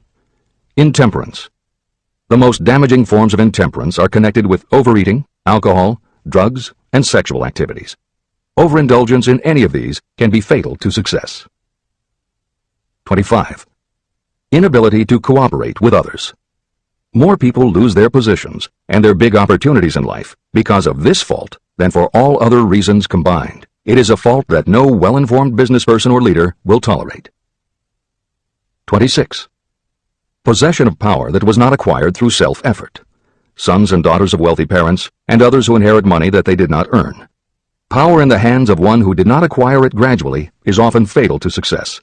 Quick riches are more dangerous than poverty. 27. Intentional dishonesty. There is no substitute for honesty. You may be temporarily dishonest because of circumstances over which you have no control without permanent damage, but there is no hope for you if you are dishonest by choice. Sooner or later, your deeds will catch up with you, and you will pay by loss of reputation and perhaps even loss of liberty. 28. Egotism and vanity. These qualities serve as red lights that warn others to keep away. They are fatal to success. 29. Guessing instead of thinking. Most people are too indifferent or lazy to acquire facts with which to think accurately. They prefer to act on opinions created by guesswork or snap judgments. 30. Lack of capital. This is a common cause of failure among those who start out in business for the first time. You must have a sufficient reserve of capital to absorb the shock of your mistakes and to carry you over until you have established a reputation. 31. Here, name any particular cause of failure from which you have suffered that has not been included in the foregoing list. Contained in these 31 major causes of failure is the description of practically every person who tries and fails. It will be helpful if you get someone who knows you well to go over this list with you and help you to analyze yourself by each of these causes of failure. Most people cannot see themselves as others see them. You may be one who cannot. Do you know your own worth? The oldest of admonitions is know thyself. If you market merchandise successfully, you must know the merchandise. The same is true in marketing personal services. You should know all of your weaknesses in order to bridge them or eliminate them entirely. You should know your strengths in order to call attention to them when selling your services. You can know yourself only through accurate analysis. There's a story about a young man applying for a job who was making a good impression until the manager asked him what salary he expected. He replied that he had no fixed sum in mind, lack of a definite aim. The manager then said, "We will pay you all you are worth after we try you out for a week." "I can't accept that," the applicant replied. "I'm already getting more than that where I'm now employed." It may seem funny, but it makes a serious point. Before you even begin to negotiate for a better salary in your present position or begin to seek employment elsewhere, be sure that you are worth more than you now receive. It is one thing to want money. Everyone wants more, but it is something entirely different to be worth more. Many people mistake their wants for their just dues. Your financial wants have nothing whatever to do with your worth. Your value is established entirely by your ability to render useful service or your capacity to induce others to render such service. Take inventory of yourself. Annual self-analysis is essential in the effective marketing of personal services, just like you would take an annual inventory if you were in merchandising. Moreover, your yearly analysis should show a decrease in your faults and an increase in your virtues. You go ahead, stand still, or go backward in life. Your objective should be to go ahead. Annual self-analysis will disclose whether advancement has been made and, if so, how much. It will also disclose any backward steps you may have taken. The effective marketing of personal services requires you to move forward, even if the progress is slow. Your annual self-analysis should be made at the end of each year, so you can include in your New Year's resolutions any improvements that the analysis indicates should be made. Take this inventory by asking yourself the following questions, and by checking your answers with the aid of someone who will not permit you to deceive yourself. Self-analysis questionnaire. 1. Have I attained the goal that I established as my objective for this year? You should work with a definite yearly objective to be attained as a part of your major life objective. 2. Have I delivered service of the best possible quality of which I was capable, or could I have improved any part of this service? 3. Have I delivered service in the greatest possible quantity of which I was capable? 4. Has the spirit of my conduct been harmonious and cooperative at all times? 5. Have I permitted the habit of procrastination to decrease my efficiency, and if so, to what extent? 6. Have I improved my personality, and if so, in what ways? 7. Have I been persistent in following my plans through to completion? 8. Have I reached decisions promptly and definitely on all occasions? 9. Have I permitted any of the 6 basic fears to decrease my efficiency? 10. Have I been either overcautious or undercautious? 11. Has my relationship with my associates in work been pleasant or unpleasant? If it has been unpleasant, has the fault been partly or wholly mine? 12. Have I dissipated any of my energy through lack of concentration of effort? 13. Have I been open-minded and tolerant in connection with all subjects? 14. In what ways have I improved my ability to render service? 15. Have I been intemperate in any of my personal habits? 16. Have I expressed, either openly or secretly, any form of egotism? 17. Has my conduct toward my associates been such that they respect me? 18. Have my opinions and decisions been based upon guesswork or accuracy of analysis and thought? 19. Have I followed the habit of budgeting my time, my expenses, and my income? And have I been conservative in these budgets? 20. How much time have I devoted to unprofitable effort, which I might have used to better advantage? 21. How may I rebudget my time and change my habits so I will be more efficient during the coming year? 22. Have I been guilty of any conduct that was not approved by my own conscience? 23. In what ways have I rendered more service and better service than I was paid to render? 24. Have I been unfair to anyone, and if so, in what way? 25. If I had been the purchaser of my own services for the year, would I be satisfied with my purchase? 26. Am I in the right vocation, and if not, why not? 27. Has the purchaser of my services been satisfied with the service I have rendered, and if not, why not? 28. What is my present rating on the fundamental principles of success? Make this rating fairly and frankly, and have it checked by someone who is courageous enough to do it accurately. After you have finished reading through to the end of this book at least once, and you are sure you have assimilated the information in this chapter, you will be ready to create a practical plan for marketing your personal services. In this chapter, you should have found adequate descriptions of every principle essential in planning the sale of personal services. These include the major attributes of leadership, the most common causes of failure in leadership, a description of the fields of opportunity for leadership, the main causes of failure in all walks of life, and the important questions that should be used in self-analysis.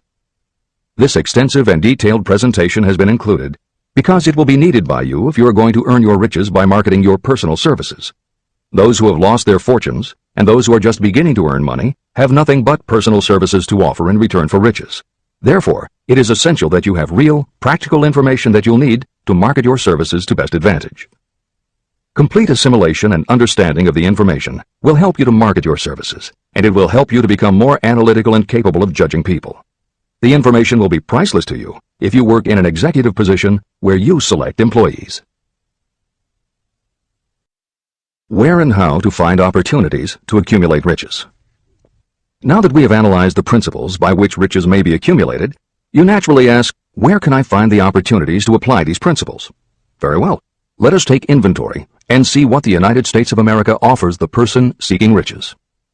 To begin with, remember that we live in a country where every law-abiding citizen enjoys freedom of thought and freedom of deed unequaled anywhere in the world. Most of us have never taken inventory of the advantages of this freedom. We have never compared our unlimited freedom with a curtailed freedom in other countries. Here we have freedom of thought, freedom in the choice and enjoyment of education, freedom in religion, freedom in politics, freedom in the choice of a business, profession, or occupation, freedom to accumulate and own all the property we can accumulate, freedom to choose our place of residence, freedom in marriage, freedom through equal opportunity to all races, freedom of travel from one state to another, freedom in our choice of foods, and freedom to aim for any station in life for which we have prepared ourselves, even for the presidency of the United States. We have other forms of freedom, but this list gives an overview of the most important freedoms that offer you the opportunity to think and grow rich. The United States is the only country guaranteeing to every citizen, whether native-born or naturalized, so broad and varied a list of freedoms. Next, let us recount some of the blessings that our widespread freedom has placed within our hands. Take the average American family of average income and sum up the benefits available to every member of the family in this land of opportunity and plenty. Food. Next to freedom of thought and deed comes food, clothing, and shelter, the three basic necessities of life. Because of our universal freedom, the average American family has available at its door the choicest selection of food to be found anywhere in the world, and at prices within its financial range. Shelter. This family lives in a comfortable apartment or house, complete with light, heat, water, and many conveniences. The toast they had for breakfast was toasted in an electric toaster, which cost but a few dollars. The apartment is cleaned with a vacuum cleaner that is run by electricity. Hot and cold water is available at all times in the kitchen and the bathroom. The food is kept cool in a refrigerator. Clothes are washed and dried, dishes are cleaned, and numerous labor-saving devices are run on power obtained by putting a plug into a wall socket.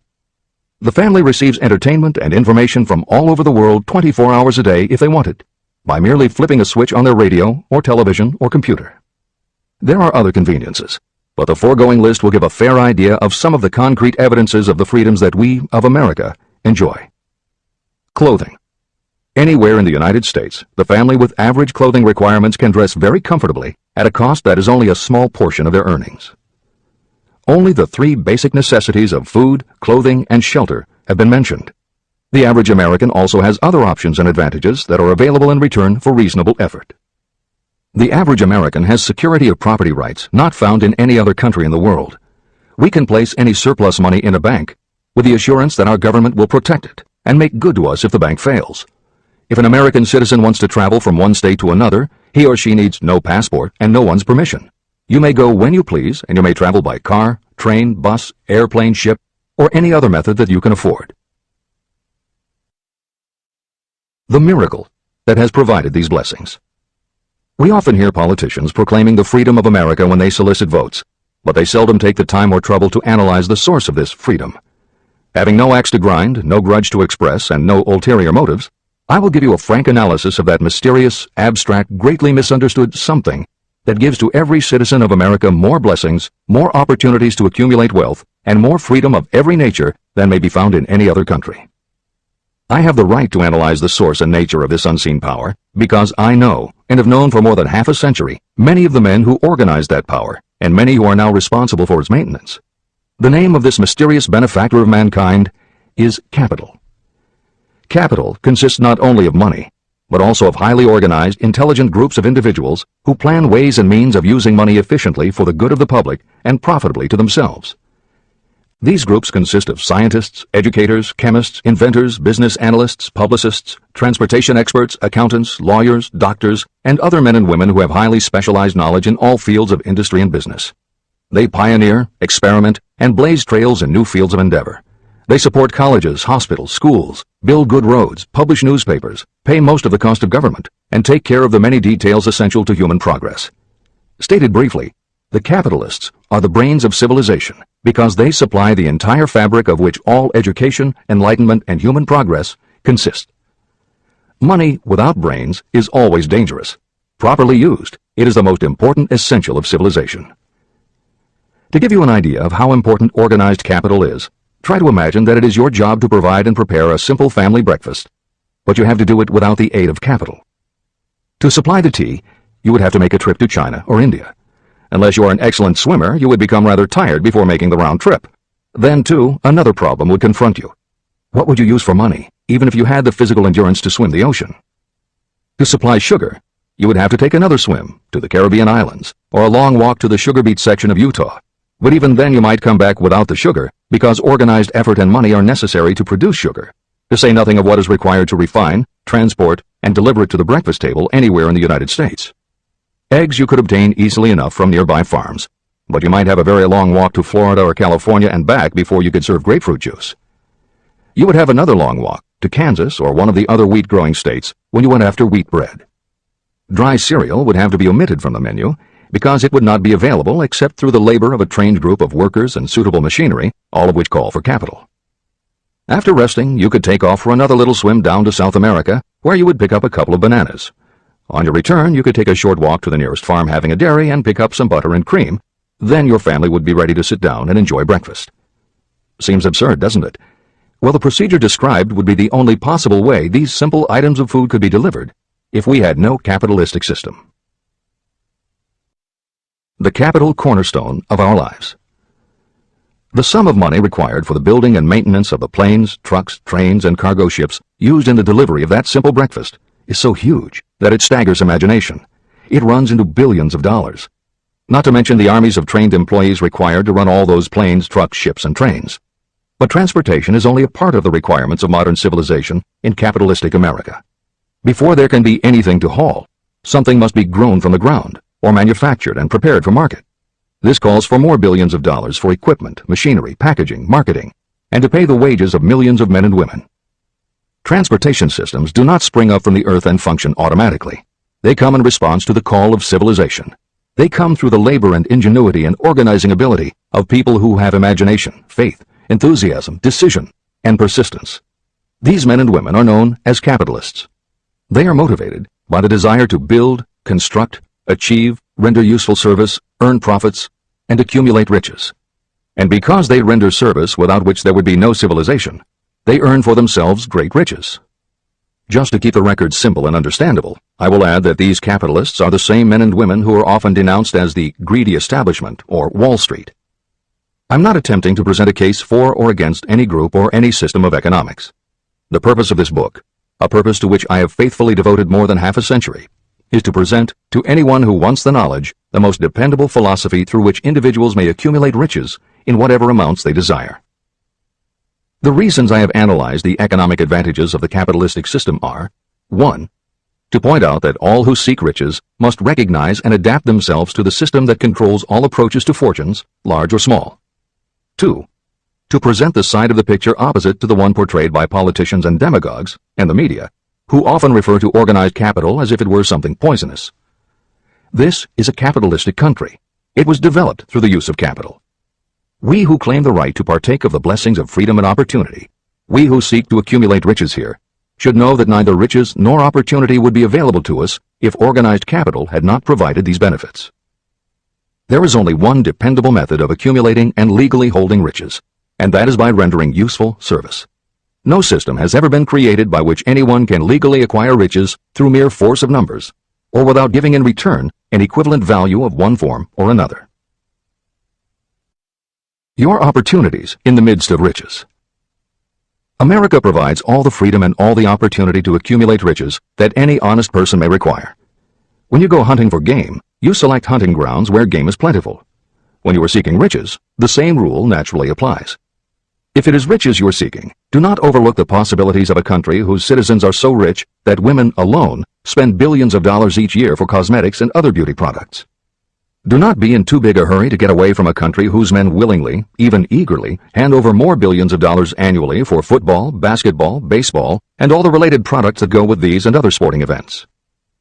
Only a few of the luxuries and non-essentials have been mentioned, but remember that the business of producing and marketing these few products gives regular employment to many millions of men and women, who receive for their services many millions of dollars monthly, and spend it freely for both the luxuries and the necessities. Especially, remember that behind all this exchange of merchandise and personal services is an abundance of opportunity to accumulate riches. Here our American freedom comes to your aid. There is nothing to stop you or anyone from engaging in any portion of the effort necessary to carry on these businesses. If you have superior talent, training, experience, you may accumulate riches in large amounts. Those not so fortunate may accumulate smaller amounts. Anyone may earn a living in return for a very nominal amount of labor. So there you are. Opportunity has spread its wares before you. Step up to the front, select what you want, create your plan, put the plan into action, and follow through with persistence. Capitalistic America will do the rest. You can depend on this much. Capitalistic America ensures every person the opportunity to render useful service and to collect riches in proportion to the value of the service. The system denies no one this right, but it does not and cannot promise something for nothing. The system itself is irrevocably controlled by the law of economics, which neither recognizes nor tolerates for long getting without giving.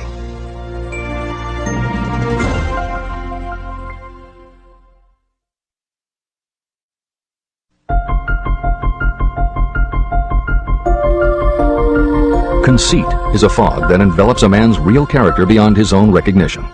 It weakens his native ability and strengthens all his inconsistencies. Chapter 9. Decision. The mastery of procrastination. The seventh step toward riches. Analysis of over 25,000 men and women who had experienced failure reveals that lack of decision was near the head of the list of the 31 major causes of failure. Procrastination, the opposite of decision, is a common enemy which practically every person must conquer. You will have an opportunity to test your capacity to reach quick and definite decisions when you finish reading this book and begin to put the principles into action. My analysis of several hundred people who had accumulated fortunes well beyond the $1 million mark disclosed the fact that every one of them had the habit of reaching decisions promptly and of changing these decisions slowly. People who fail to accumulate money, without exception, have the habit of reaching decisions, if at all, very slowly, and of changing these decisions quickly and often. One of Henry Ford's most outstanding qualities was his habit of reaching decisions quickly and definitely and changing them slowly.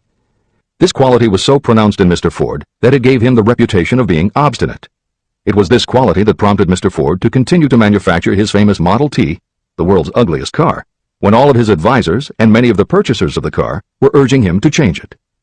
Perhaps Mr. Ford delayed too long in making the change, but the other side of the story is that Mr. Ford's firmness of decision yielded a huge fortune, before the change in model became necessary. Some say that Mr. Ford's definiteness of decision was just obstinacy, but even this quality is preferable to slowness in reaching decisions and quickness in changing them. Editor's comments. Henry Ford's consistency extended also to the color of the Model T, 15 million of which in 19 years of production from 1908 to 1927 were made only in black and with little change in the design. Shortly after its introduction, Napoleon Hill met with Ford to talk about the principles of success. According to Hill, in Michael Ritt's biography of Napoleon Hill, A Lifetime of Riches, Henry Ford was cold, indifferent, unenthusiastic, and spoke only when forced to, unless he was talking about his car. Early on, few people other than Carnegie could foresee the success Ford would achieve, which Hill later attributed to Ford's self-control and concentrated effort. At Hill's first meeting with him in 1911, Ford was interested only in talking about the Model T. After Ford took him for a spin around the factory, Hill bought one for $680. This is the end of the editor's comments. Making your own decisions. The majority of people who fail to accumulate the money they need are generally easily influenced by the opinions of others. They permit gossip, rumors, other people's opinions, and the news reporters to do their thinking for them. Opinions are the cheapest commodities on earth. Everyone has a flock of opinions they are ready to tell anyone who will listen. If you are too influenced by other people's opinions when you reach decisions, you will not succeed in any undertaking, much less in that of transmuting your own desire into money. If you are influenced by the opinions of others, you will have no desire of your own. Keep your own counsel. Rely on yourself to reach your own decisions when you begin to put these principles into practice, and follow through on your decisions. Take no one into your confidence, except the members of your mastermind group, and be very sure that you choose for your group only those who will be in complete sympathy and harmony with your purpose. Close friends and relatives, while not meaning to do so, often handicap one through opinions. And for some reason, even friends often seem to think that ridiculing you and your plans is funny. Thousands of men and women carry inferiority complexes with them all through life because some well-meaning but ignorant person destroyed their confidence through opinions or ridicule. You have a brain and mind of your own. Use it and reach your own decisions. If you need facts or information from others to help you reach decisions, acquire the facts or information you need quietly, without disclosing your purpose. It is characteristic of people who have a smattering of knowledge to try to give the impression that they know more than they do. Such people generally do too much talking and too little listening. Keep your eyes and ears open and your mouth closed if you wish to acquire the habit of prompt decision. Those who talk too much do little else. If you talk more than you listen, you may miss some important piece of knowledge that might have been very useful to you. By talking too much, you may also disclose your plans and purposes to people who will take great delight in defeating you because they envy you. Remember, every time you open your mouth in the presence of a person who really has knowledge, you tip your hand and show that person your exact stock of knowledge, or you tip your hand to your lack of it. The mark of genuine wisdom is modesty and silence. Keep in mind that every person is, like you, seeking the opportunity to accumulate money. If you talk about your plans too freely, you may be surprised when you learn that some other person has beat you to it by using the plans you bragged about. Let one of your first decisions be to keep a closed mouth and open ears and eyes. As a reminder to yourself, copy the following epigram in large letters and place it where you will see it daily. Tell the world what you intend to do, but first, show it. This is the equivalent of saying that deeds and not words are what count most. The value of decisions depends upon the courage required to render them. The great decisions that served as the foundation of civilization were reached by assuming great risks, which often meant the chance of death. Lincoln's decision to issue his famous Proclamation of Emancipation, which gave freedom to African Americans, was rendered with full understanding that his act would turn thousands of friends and political supporters against him. When the rulers of Athens gave Socrates the choice of disclaiming his teachings or being sentenced to death, Socrates' decision to drink the cup of poison, rather than compromise in his personal belief, was a decision of courage. It turned time ahead 1,000 years and gave to people then unborn the right to freedom of thought and of speech. 56. Who risked the gallows? The greatest decision of all time, as far as any American citizen is concerned, was reached in Philadelphia on July 4, 1776, when 56 men signed their names to a document that they well knew would bring freedom to all Americans, or leave every one of the 56 hanging from a gallows. You have heard of this famous document, the Declaration of Independence. But have you taken from it the great lesson in personal achievement it so plainly taught? We all remember the date of this momentous decision, but few of us realize what courage that decision required. We remember our history as it was taught. We remember dates and the names of the men who fought. We remember Valley Forge and Yorktown, we remember George Washington and Lord Cornwallis. But we know little of the real forces behind these names, dates, and places. We know even less of that intangible power that ensured freedom long before Washington's armies reached Yorktown. It is nothing short of tragedy that the writers of history have missed entirely even the slightest reference to the irresistible power that gave birth and freedom to the nation destined to set up new standards of independence for all the peoples of the earth. I say it is a tragedy because it is the same power that must be used by every individual who overcomes the difficulties of life and forces life to pay the price asked. Let us briefly review the events that gave birth to this power. The story begins with an incident in Boston on March 5, 1770. British soldiers were patrolling the streets, openly threatening the citizens by their presence. The colonists resented armed men marching in their midst. They began to express their resentment openly, hurling stones as well as epithets at the marching soldiers, until the commanding officer gave orders. Fix bayonets. Charge. The battle was on. It resulted in the death and injury of many.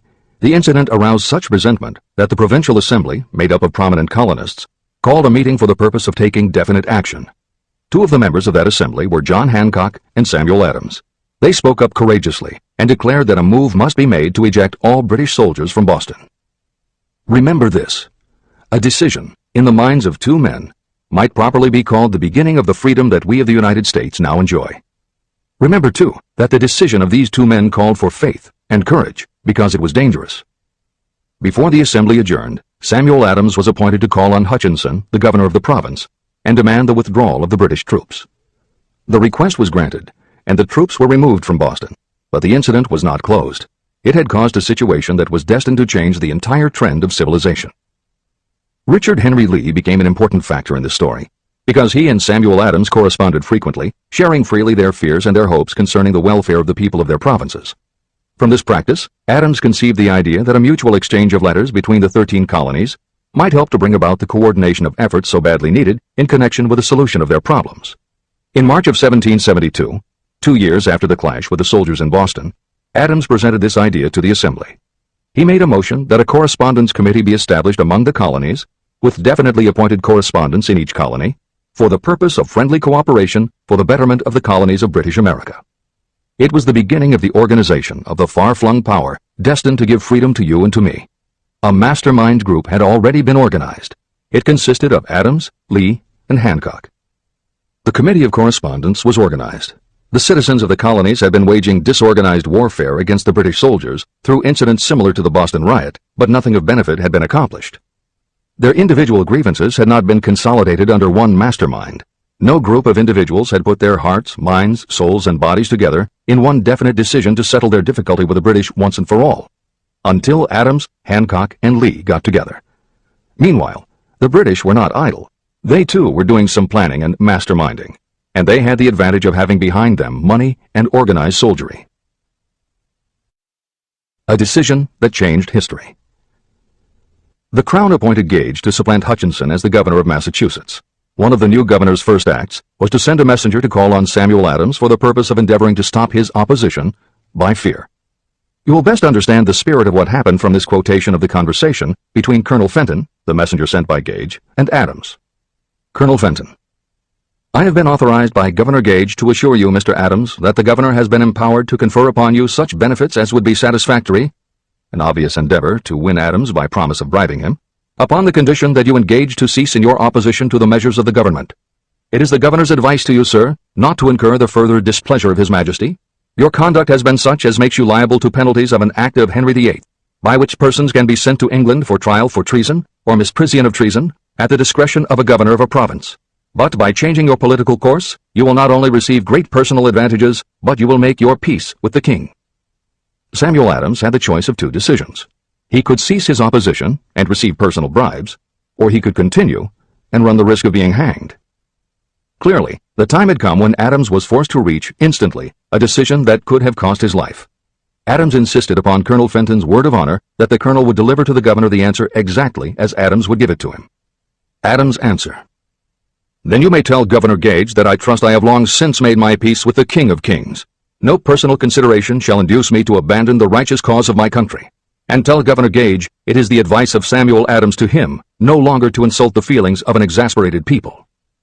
When Governor Gage received Adams' caustic reply, He flew into a rage and issued a proclamation that read, "I do hereby, in His Majesty's name, offer and promise His most gracious pardon to all persons who shall forthwith lay down their arms and return to the duties of peaceable subjects, excepting only from the benefit of such pardon Samuel Adams and John Hancock, whose offenses are of too flagitious a nature to admit of any other consideration but that of condign punishment." Adams and Hancock were on the spot. The threat of the irate governor forced the two men to reach another decision, equally as dangerous. They hurriedly called a secret meeting of their staunchest followers. After the meeting had been called to order, Adams locked the door, placed the key in his pocket, and informed all present that it was imperative that a Congress of the colonists be organized, and that no man should leave the room until the decision for such a Congress had been reached. Great excitement followed. Some weighed the possible consequences of such radicalism. Some expressed grave doubt as to the wisdom of so definite a decision in defiance of the Crown. Locked in that room were two men immune to fear, blind to the possibility of failure, Hancock and Adams. Through the influence of their minds, the others were induced to agree that, through the Correspondence Committee, arrangement should be made for a meeting of the First Continental Congress to be held in Philadelphia, September 5, 1774. Remember this date. It is more important than July 4, 1776. If there had been no decision to hold a Continental Congress, there could have been no signing of the Declaration of Independence. Before the first meeting of the new Congress, another leader, in a different section of the country, was deep in the throes of publishing a summary view of the rights of British America. He was Thomas Jefferson, of the province of Virginia, whose relationship to Lord Dunmore, representative of the Crown in Virginia, was as strained as that of Hancock's and Adams with their governor. Shortly after his famous Summary of Rights was published, Jefferson was informed that he was subject to prosecution for high treason against His Majesty's government. Inspired by the threat, one of Jefferson's colleagues, Patrick Henry, boldly spoke his mind, concluding his remarks with a sentence that shall remain forever a classic. "If this be treason, then make the most of it." It was such men as these who, without power, without authority, without military strength, without money, sat in solemn consideration of the destiny of the colonies, beginning at the opening of the First Continental Congress and continuing at intervals for 2 years, until on June 7, 1776, Richard Henry Lee arose, addressed the chair, and to the startled assembly made this motion. "Gentlemen, I make the motion that these united colonies are, and of right ought to be, free and independent states, that they be absolved from all allegiance to the British Crown, and that all political connection between them and the state of Great Britain is, and ought to be, totally dissolved." The most momentous decision ever placed on paper. Lee's astounding motion was discussed fervently and at such length that he began to lose patience. Finally, after days of argument, he again took the floor and declared in a clear, firm voice, "Mr. President, we have discussed this issue for days. It is the only course for us to follow. Why then, sir, do we longer delay? Why still deliberate? Let this happy day give birth to an American republic. Let her arise, not to devastate and to conquer, but to re-establish the reign of peace and of law." Before his motion was finally voted upon, Lee was called back to Virginia because of serious family illness. But before leaving, he placed his cause in the hands of his friend, Thomas Jefferson, who promised to fight until favorable action was taken. Shortly thereafter, the President of the Congress, Hancock, appointed Jefferson as chairman of a committee to draw up a Declaration of Independence. Long and hard the committee labored on a document that would mean, when accepted by the Congress, that every man who signed it would be signing his own death warrant should the colonies lose in the fight with Great Britain that was sure to follow. The document was drawn, and on June 28th, the original draft was read before the Congress. For several days it was discussed, altered, and made ready. On July 4, 1776, Thomas Jefferson stood before the Assembly and fearlessly read the most momentous decision ever placed on paper. When in the course of human events it becomes necessary for one people to dissolve the political bands which have connected them with another, and to assume among the powers of the earth the separate and equal station to which the laws of nature and of nature's God entitled them, a decent respect to the opinions of mankind requires that they should declare the causes which impel them to the separation. When Jefferson finished, the document was voted upon, accepted, and signed by the 56 men, every one staking his own life upon his decision to write his name. By that decision came into existence a nation destined to bring to mankind forever the privilege of making decisions. Analyze the events that led to the Declaration of Independence, and be convinced that this nation, which now holds a position of commanding respect and power among all nations of the world, was born of a decision created by a mastermind consisting of 56 men. Note well the fact that it was their decision that ensured the success of Washington's armies, because the spirit of that decision was in the heart of every soldier who fought with him. and served as a spiritual power which recognizes no such thing as failure. Note also, with great personal benefit, that the power that gave this nation its freedom is the same power that must be used by every individual who becomes self-determining. This power is made up of the principles described in this book. It will not be difficult to detect, in the story of the Declaration of Independence, at least 6 of these principles: desire, decision, faith, persistence, the mastermind, and organized planning. Know what you want, and you will generally get it. Throughout this philosophy, you will find the suggestion that thought, backed by strong desire, will transmute itself into its physical equivalent. The story of the founding of America and the story of the organization of the United States Steel Corporation are perfect examples of the method by which thought makes this astounding transformation. In your search for the secret of the method, do not look for a miracle, because you will not find it. You will find only the eternal laws of nature. These laws are available to every person who has the faith and the courage to use them. They may be used to bring freedom to a nation or to accumulate riches. Those who reach decisions promptly and definitely know what they want and generally get it. The leaders in every walk of life decide quickly and firmly. That is the major reason why they are leaders. The world has a habit of making room for the people whose words and actions show that they know where they are going. Indecision is a habit that usually begins when a person is young. It becomes more and more of a habit as the youth goes through grade school, high school, and even through college without definiteness of purpose. The habit of indecision goes with the student into the occupation he or she chooses. Generally, a young person just out of school seeks any job that can be found. Young people take the first job they can find because they have fallen into the habit of indecision. The vast majority of people working today are in the positions they hold because they lack the definiteness of decision to plan a definite position and the knowledge of how to choose an employer. Definiteness of decision always requires courage, sometimes very great courage. The 56 men who signed the Declaration of Independence staked their lives on the decision to affix their signatures to that document. The person who reaches a definite decision to go after a specific job and make life pay the price he or she asks does not stake his or her life on that decision. They stake their economic freedom. Financial independence, riches, and desirable business positions are not within reach of the person who neglects or refuses to expect, plan, and demand these things. The person who desires riches in the same spirit that Samuel Adams desired freedom for the colonies is sure to accumulate wealth. No man achieves great success who is unwilling to make personal sacrifices. Chapter 10. Persistence. The sustained effort necessary to induce faith. The 8th step toward riches. Persistence is an essential factor in the procedure of transmuting desire into its monetary equivalent. The basis of persistence is the power of will. Willpower and desire, when properly combined, make an irresistible pair. Those who accumulate great fortunes are sometimes called cold-blooded or ruthless. Frequently, it is simply because their critics simply don't understand that what they have is a strong desire backed up by willpower, which they mix with persistence. It is the combination that ensures the attainment of their objectives. The majority of people are ready to throw their aims and purposes overboard and give up at the first sign of opposition or misfortune. A few carry on despite all opposition until they attain their goal. There may be no heroic connotation to the word persistence, but persistence does for your character what carbon does to iron.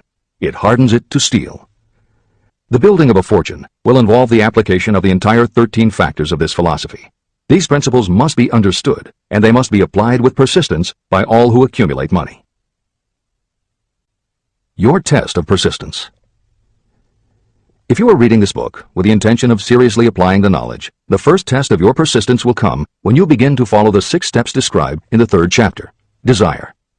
Unless you are one of the few people who already have a definite goal and a definite plan for its attainment, you may read the instructions, but you will never actually apply them in your daily life. Lack of persistence is one of the major causes of failure. Moreover, my experience with thousands of people has proved that lack of persistence is a weakness common to the majority of people. However, it is a weakness that may be overcome by effort. The ease with which lack of persistence may be conquered will depend entirely upon the intensity of your desire. The starting point of all achievement is desire. Keep this constantly in mind. Weak desires bring weak results, just as a small amount of fire makes a small amount of heat. If you are lacking in persistence, this weakness may be remedied by building a stronger fire under your desires. Continue reading through to the end of this book. Then go back to Chapter 3 and start immediately to carry out the instructions for using the 6 steps. The eagerness with which you follow these instructions will indicate clearly how much or how little you really desire to accumulate money. If you find that you are indifferent, you may be sure that you have not yet acquired the money consciousness that you must possess before you can be sure of accumulating a fortune. Fortunes gravitate to those whose minds have been prepared to attract them, just as surely as water gravitates to the ocean. If you are weak in persistence, focus on the instructions in Chapter 11, Power of the Mastermind. Surround yourself with a mastermind group, and through the cooperation of the members of this group, you can develop persistence. You will find additional instructions for the development of persistence in Chapter 5, Autosuggestion, and in Chapter 13, The Subconscious Mind. Follow the instructions in these chapters until you build up habits that convey to your subconscious mind a clear picture of the object of your desire. From that point on, you will not be handicapped by lack of persistence. Your subconscious mind works continuously while you are awake and while you are asleep. Are you money conscious or poverty conscious? Occasional effort to apply the rules will be of no value to you. To get results, you must apply all of the rules until they become a fixed habit with you. In no other way can you develop the necessary money consciousness. Just as money is attracted to those who have deliberately set their mind on it, poverty is attracted to those whose mind is open to it. And although money consciousness must be developed intentionally, poverty consciousness develops without conscious application of habits favorable to it. Poverty consciousness will seize the mind that is not occupied with money consciousness. If you understand the point of the preceding paragraph, you will understand the importance of persistence in the accumulation of a fortune. Without persistence, you will be defeated even before you start. With persistence, you will win. If you have ever had a nightmare, you will realize the value of persistence. You are lying in bed, half awake, with a feeling that you are about to smother. You are unable to turn over or to move a muscle. You realize that you must begin to regain control over your muscles. Through persistent effort of willpower, you finally manage to move the fingers of one hand. By continuing to move your fingers, you extend your control to the muscles of one arm until you can lift it. Then you gain control of the other arm. You finally gain control over the muscles of one leg, and then extend it to the other leg. Then, with one supreme effort of will, you regain complete control over your muscular system and snap out of your nightmare. You did it step by step. You may find it necessary to snap yourself out of your mental inertia in a similar way. First, by moving slowly, then increasing your speed until you gain complete control over your will. Be persistent, no matter how slowly you may have to move at first. With persistence will come success. Snap out of mental inertia. If you select your mastermind group with care, you will have in it at least one person who will aid you in the development of persistence. Some people who have accumulated great fortunes did so because of necessity. They developed the habit of persistence because circumstances forced them to become persistent. Those who have cultivated the habit of persistence seem to enjoy insurance against failure. No matter how many times they are defeated, they finally arrive up toward the top of the ladder. Sometimes it appears that there is a hidden guide whose duty is to test us through all sorts of discouraging experiences. Those who pick themselves up after defeat and keep on trying finally arrive, and the world says, "I knew you could do it." The hidden guide lets no one enjoy great achievement without passing the persistence test. Those who can't take it simply do not make the grade. Those who can take it are rewarded for their persistence, and in return they get the goal they are pursuing. But that is not all. They receive something infinitely more important than material compensation: the knowledge that every failure brings with it the seed of an equivalent advantage. Persist past your failures. The people who learn from experience the importance of persistence will not accept defeat as being anything more than temporary. They are the ones whose desires are so persistently applied that defeat is finally changed into victory. We see that an overwhelmingly large number of people go down in defeat, never to rise again. We also see the few who take the punishment of defeat as an urge to greater effort. But what we do not see, what most of us never suspect of existing, is the silent but irresistible power that comes to the rescue of those who fight on in the face of discouragement. If we speak of this power at all, we call it persistence and let it go at that. One thing is sure: if you do not have persistence, you will not achieve noteworthy success in any calling. As I'm writing these lines, I can look out the window and see, less than a block away, the great mysterious Broadway, the graveyard of dead hopes and the front porch of opportunity.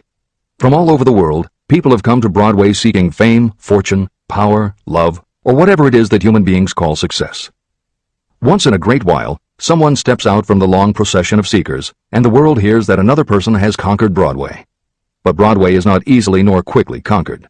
Broadway acknowledges talent, recognizes genius, and pays off in money only after a person has refused to quit.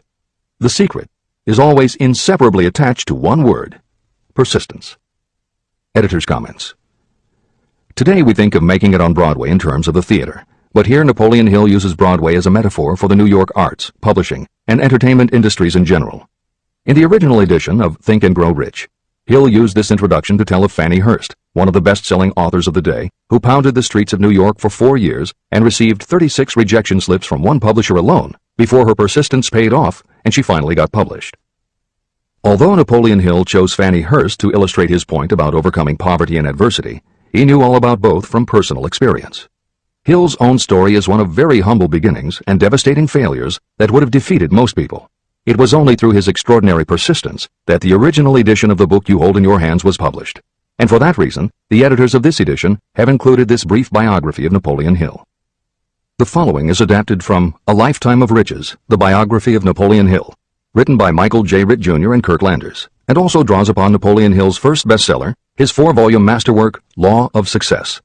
In it, Hill told of the 7 turning points in his own life, and those excerpts told in his words are told in the first person. Born into poverty in the backwoods of Virginia, young Nap, as he was called, was the local gun-toting troublemaker. He would probably have ended up a criminal had his widowed father not met and married Martha Ramey Banner. Nap's new stepmother set out to change the family's mountain ways, and she started by trading Napoleon a typewriter for his 6-shooter pistol. She told him, "If you become as good with a typewriter as you are with that gun, you may become rich and famous and known throughout the world." Her faith and encouragement turned young Nap around, and by the age of 15, he was submitting stories to the local newspapers and doing everything he could to get himself out of his meager circumstance. After completing high school and 1 year at a business college, he wrote an audacious letter to Rufus Ayers, one of the most powerful men in the coal industry. Hill wrote to apply for a job, but he said that he didn't want a salary. In fact, he said he would pay Ayers. Hill proposed that Ayers could charge him whatever he wanted on a monthly basis, but if at the end of 3 months Hill had proved his worth, he then would expect Ayers to pay him a salary of the same monthly amount. Ayers admired Hill's style and hired him, with pay. First turning point. After finishing a course at a business college, I took a job as stenographer and bookkeeper. As a result of having practiced the habit of performing more work and better work than that for which I was paid, I advanced rapidly until I was assuming responsibilities and receiving a salary far out of proportion to my age. Hill also proved to be so trustworthy and honest that Ayers promoted him to replace the manager, making this 19-year-old the youngest manager of a mine and in charge of 350 men. Then fate reached out and gave me a gentle nudge. My employer lost his fortune, and I lost my position. This was my first real defeat, and even though it came about as a result of causes beyond my control, I didn't learn a lesson from it until many years later. Second turning point. My next position was that of sales manager for a large lumber manufacturer in the South. My advancement was rapid, and I did so well that my employer took me into partnership with him. We began to make money, and I began to see myself on top of the world again. Like a stroke of lightning out of a clear sky, the 1907 panic swept down, and overnight it rendered me an enduring service by destroying our business and relieving me of every dollar that I had. Editor's comment. The panic Hill refers to began in the summer of 1907, when a number of banks and stock brokerages declared bankruptcy. Word spread to the general public, and it created a run on the banks as depositors lined up to demand that they be given the money they had on deposit. Banks called in loans to meet the demand for cash. But those borrowers couldn't find buyers for their goods or property, so they couldn't pay back their loans. When the banks couldn't get back the money they had loaned, they repossessed the homes or businesses that the borrowers had put up as collateral. Businesses were closed, farmers were evicted from their land, jobs were lost, so even more banks were forced to close, and it just kept getting worse. America was caught in a downward spiral that was reversed only when the major Wall Street bankers and financial executives, who were themselves in danger of losing their businesses, stepped in to shore up troubled banks. It was in large part because of the bank panic of 1907 that legislation was enacted in 1913 to create the Federal Reserve System. This is the end of the editor's comments. Third turning point. This was my first serious defeat. I mistook it then for failure, but it was not. And before I complete this lesson, I will tell you why it was not. It required the 1907 panic and the defeat that it brought me to redirect my efforts from the lumber business to the study of law. I entered law school with the firm belief that I would emerge doubly prepared to catch up with the end of the rainbow and claim my pot of gold. Napoleon Hill planned to put himself and his brother through law school by writing articles for Bob Taylor's magazine. It was through the magazine that he arranged the fateful meeting with Andrew Carnegie, described at the beginning of this book. As was noted there, when Carnegie proposed the idea of writing The Philosophy of Success, he told Hill that he would have to earn his own way. I attended law school at night and worked as an automobile salesman during the day. Because of the job, I saw the need for trained automobile mechanics. I opened an educational department in the manufacturing plant and began to train ordinary machinists in automobile assembly and repair work. The school prospered, paying me over $1,000 a month in net profits. My banker knew that I was prospering, therefore he loaned me money with which to expand. A peculiar trait of bankers is that they will loan us money without any hesitation when we are prosperous. My banker loaned me money until I was hopelessly in his debt. Then he took over my business as calmly as if it had belonged to him, which it did. From an income of more than $1,000 a month, I was suddenly reduced to poverty. For the third time, Hill had experienced defeat, but he was not beaten. He got another job, and all the while continued to work on the Carnegie Project. Fourth turning point, 1912. Because my wife's family had influence, I secured the appointment as assistant to the chief counsel for one of the largest coal companies in the world. I was among friends and relatives, and I had a position that I could keep for as long as I wished without exerting myself. What more did I need? Nothing, I was beginning to say to myself. Then, without consultation with my friends and without warning, I resigned. This was the first turning point that was of my own selection. It was not forced upon me. I quit that position because the work was too easy, and I was performing it with too little effort. This move proved to be the next most important turning point of my life, although it was followed by 10 years of effort that brought almost every conceivable grief the human heart can experience. I selected Chicago as my new field of endeavor. I made up my mind that if I could gain recognition in Chicago, in any honorable sort of work, it would prove that I had something that might be developed into real ability. Fifth turning point. My first position in Chicago was that of advertising manager for a large correspondence school. I did so well that the president of the school induced me to resign my position and go into the candy manufacturing business with him. We organized the Betsy Ross Candy Company, and I became its first president. The business grew rapidly, and soon we had a chain of stores in 18 different cities. They did so well, in fact, Hill's partners decided they wanted to take over the business. They had Hill arrested on a false charge and then offered to withdraw the charge if he would turn over to them his interest in the business. Outraged at the suggestion, Hill refused. When the case went to court, his partners failed to appear for the hearing. Hill sued them for malicious damage to his character. The judge's ruling completely vindicated Hill and allowed him the option to have his partners thrown in jail.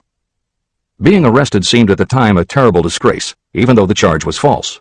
It was not a pleasant experience, and I would not wish to go through a similar experience again, but I must admit that it was worth all the grief it cost me, because it gave me the opportunity to find out that revenge was not a part of my makeup. Sixth turning point. This turning point came shortly after my dreams of success in the candy business had been shattered, when I turned my efforts to teaching advertising and salesmanship as a department of one of the colleges in the Midwest. My school prospered from the very beginning. I had a resident class and also a correspondence school, through which I was teaching students in nearly every English-speaking country. It was 1917, and in April of that year, President Woodrow Wilson declared the United States would enter the war against Germany. Hill contacted the president, who he had previously met through Andrew Carnegie, and offered his services to help the war effort. Hill was given the position of creating public relations materials and helping to sell war bonds. When not operating his school, he threw himself into his war work, for which he insisted that he be paid only $1 a year. Then came the second military draft, and it practically destroyed my school, as it caught most of those who were enrolled as students. At one stroke, I charged off more than $75,000 in tuition fees. Once more, I was penniless. Despite the fact that Hill had to scrape just to get by, he continued to work for President Wilson and continued to refuse to take any compensation. Though Hill had a family to support, and the ridicule of his relatives put a tremendous strain on relations, he also continued to work on the Carnegie Project. Hill later said, "Believe me, there were times when between the needling of my relatives and the hardships I endured, it was not easy to maintain a positive mental attitude and persevere. Sometimes in barren hotel rooms, I almost believed my family was right. The thing that kept me going was my conviction that one day I would not only successfully complete my work, but also be proud of myself when it was finished." Seventh turning point. To describe the seventh of the turning points in my life, I must go back to November 11th, 1918, Armistice Day, the end of the World War. The war had left me without a penny, as I've already said, but I was happy to know that the slaughter had ceased and reason was about to reclaim civilization. The time had come for another turning point. I sat down at my typewriter, and to my astonishment, my hands began to play a tune on the keyboard. I had never written so rapidly or so easily before. I did not plan or think about what I was writing. I just wrote whatever came into my mind. What Hill wrote was a long essay in which he described a new idealism based on the Golden Rule that he thought could emerge from the war. He declared that he would help spread the word, and promised that somehow he was going to find the money to launch a new magazine to be called Hill's Golden Rule. He took his essay to George Williams, a Chicago printer he had met while working at the White House, and by early January of 1919, Hill's Golden Rule magazine was on the newsstands. The first issue was 48 pages. In the beginning, with no money to pay anyone else, Hill wrote and edited every word himself, changing his writing style for each article as well as using a variety of pen names. Additional staff was hired later, which soon led to problems on the inside and on the outside, and Williams attempted to buy out Hill's share of the business. But when Hill realized that one stipulation of the buyout prevented him from any involvement in a competing publication, in October of 1920, he simply left. By April of 1921, he had raised the money for a new publication, Napoleon Hill's magazine, the foundation of which was again the Golden Rule. But it also expanded into presenting many of the principles of success that would become the basis of Hill's later books. The magazine's acceptance and success also led to Hill's success as a speaker and motivator, which led to even greater success for the magazine. At the same time, Napoleon Hill was working with one of the inmates of a penitentiary to develop a correspondence course, which he took to the prisons to encourage prisoner rehabilitation. Most everything Hill did during this time was successful, and the success of the prison program was significant. But the greed of two members of the board of directors, one of whom was the prison chaplain, eventually led in 1923 to the demise of not only the educational rehabilitation programs, but also the magazine and numerous other successful offshoot ventures. The bleak irony, as Michael Ritt notes in A Lifetime of Riches, was that few enterprises in the 1920s could have been more idealistic or humanitarian in concept. Yet in seeking to stir goodness in men's souls, these enterprises had stirred mean-spirited men to a bloodlust that destroyed everything. Without his magazine, Hill went back to teaching and lecturing, which led to an introduction to a crusading newspaper publisher, Don Mellett, who offered to help Hill publish the results of his work on the Carnegie Project. At this same time, Mellett learned that Prohibition gangsters were selling narcotics and bootleg liquor to school children in Canton, and members of the local police force were being bribed to do nothing about it. Mellett was outraged and wrote an expose in his Canton Daily News, while Hill contacted the governor to implement a state investigation of the corrupt police department. A week before Hill and Mellett were to finalize the financing for the publication of Hill's book, Don Mellett was ambushed outside his home and assassinated by a gangster and a renegade cop. They tried to kill Hill, too, but through pure luck he escaped and fled to the Smoky Mountains, where he remained holed up in a backwoods shack for most of a year. Destitute and in fear for his life, he lapsed into a state of deep depression. Then, in one extraordinary night of self-analysis, he willed himself out of his depression and resolved to finish the challenge Carnegie had posed almost 20 years earlier. Hill went to Philadelphia, convinced a publisher to put up the money, then worked night and day for almost 4 months to finish the manuscript. In March of 1928, Hill published the results of his efforts, a multi-volume masterwork entitled Law of Success. No one had ever seen anything like it. It was a phenomenon, a runaway bestseller. A little over a year later, while Hill was finally enjoying the fruits of his long labors, the stock market crash of '29 hit. The bottom fell out of everything, including the market for books. Though he never gave up on his vision, like the rest of America, Hill struggled through the Depression. He lectured, he wrote, and he taught in every way he could, but it was very hard to preach personal achievement to a country that had lost faith in itself. Napoleon Hill made it his personal mission to turn the tide by creating a variety of self-help programs, but it became disappointingly apparent that it was going to take more than one man to do it. When Franklin Delano Roosevelt was elected president, he reached out to Hill. Though Napoleon Hill was an avowed capitalist, he believed enough in the ultimate goal of FDR's policies that he committed himself to helping the new administration. Throughout the Depression years, he became a close confidant of the president's, helping to guide Roosevelt in his efforts to revitalize America. It is said that it was Hill who gave FDR the famous line, "We have nothing to fear but fear itself." And though Hill was dead broke, just as he had done for President Wilson, he refused to accept more than $1 a year for his efforts. In 1937, as America was finally beginning to see glimmerings of hope that the Great Depression might end, Hill convinced his publisher that America now needed a book to help shake off the mental and emotional stigma of those terrible times. He was right. They released Think and Grow Rich to such resounding success that it sold well over 1 million copies even before the Depression ended. At this writing, it has sold more than 60 million copies worldwide and to this day it still sells more than 1 million copies a year in its various editions. Take your own persistence inventory. Persistence is a state of mind, therefore, it can be cultivated. Like all states of mind, persistence is based upon definite causes, among them these. Definiteness of purpose. Knowing what you want is the first and most important step toward the development of persistence. A strong motive will force you to surmount difficulties. Desire. It is comparatively easy to acquire and maintain persistence in pursuing the object of intense desire. Self-reliance. Belief in your ability to carry out a plan encourages you to follow the plan through with persistence. Self-reliance can be developed through the principle described in Chapter 5, Autosuggestion. Definiteness of plans. Organized plans, even ones that may be weak or impractical, encourage persistence. Accurate knowledge. Knowing that your plans are sound, based upon experience or observation, encourages persistence. Guessing, instead of knowing, destroys persistence. Cooperation. Sympathy, understanding, and cooperation with others tend to develop persistence. Willpower. The habit of concentrating your thoughts on making plans to attain your definite purpose leads to persistence. Habit. Persistence is the direct result of habit. The mind absorbs and becomes a part of the daily experiences upon which it feeds. Fear, the worst of all enemies, can be overcome by forcing yourself to perform and repeat acts of courage. Everyone who has seen active service in war knows this. Take inventory of yourself and determine what you are lacking in this essential quality of persistence. Measure yourself point by point and see how many of the previous 8 factors of persistence you lack. The analysis may lead to discoveries that will give you a new understanding of yourself and what you need to get ahead. The following is a list of the real enemies that stand between you and achievement. These are not only the symptoms indicating weakness of persistence, but also the deeply seated subconscious causes of this weakness. Study the list carefully and face yourself squarely if you really wish to know who you are and what you are capable of doing. These are the weaknesses that must be mastered by anyone who really wants to accumulate riches. 1. Failure to recognize and to define clearly exactly what you want. 2. Procrastination, with or without cause, usually backed up with a long list of alibis and excuses. 3. Lack of interest in acquiring specialized knowledge. 4.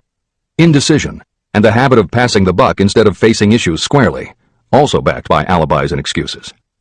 5. The habit of relying upon excuses instead of making definite plans to solve your problems. 6. Self-satisfaction. There is little remedy for this, and no hope for those who suffer from it. 7. Indifference, usually reflected in your readiness to compromise rather than meet opposition and fight it. 8. The habit of blaming others for your mistakes and accepting circumstances as being unavoidable. 9. Weakness of desire because you neglected to choose motives that will push you to take action. 10. Willingness to quit at the first sign of defeat, based upon one or more of the 6 basic fears. 11. Lack of organized plans that you have written out so they can be analyzed. 12. The habit of neglecting to act on ideas or to grasp opportunity when it presents itself. 13. Wishing instead of willing. 14. The habit of compromising with poverty instead of aiming at riches. A general lack of ambition to be, to do, or to own. 15. Searching for all the shortcuts to riches, trying to get without giving a fair equivalent, usually reflected in the habit of gambling or trying to drive unfair bargains. 16. Fear of criticism, resulting in failure to create plans and put them into action because of what other people might think, do, or say. This is one of your most dangerous enemies because it often exists in your subconscious mind and you may not even know it is there. See the 6 basic fears in the last chapter. If you fear criticism. Following is an examination of the symptoms of the fear of criticism.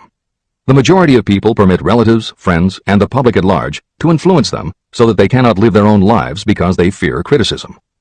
Many people make mistakes in marriage but stay married, then go through life miserable and unhappy because they fear criticism.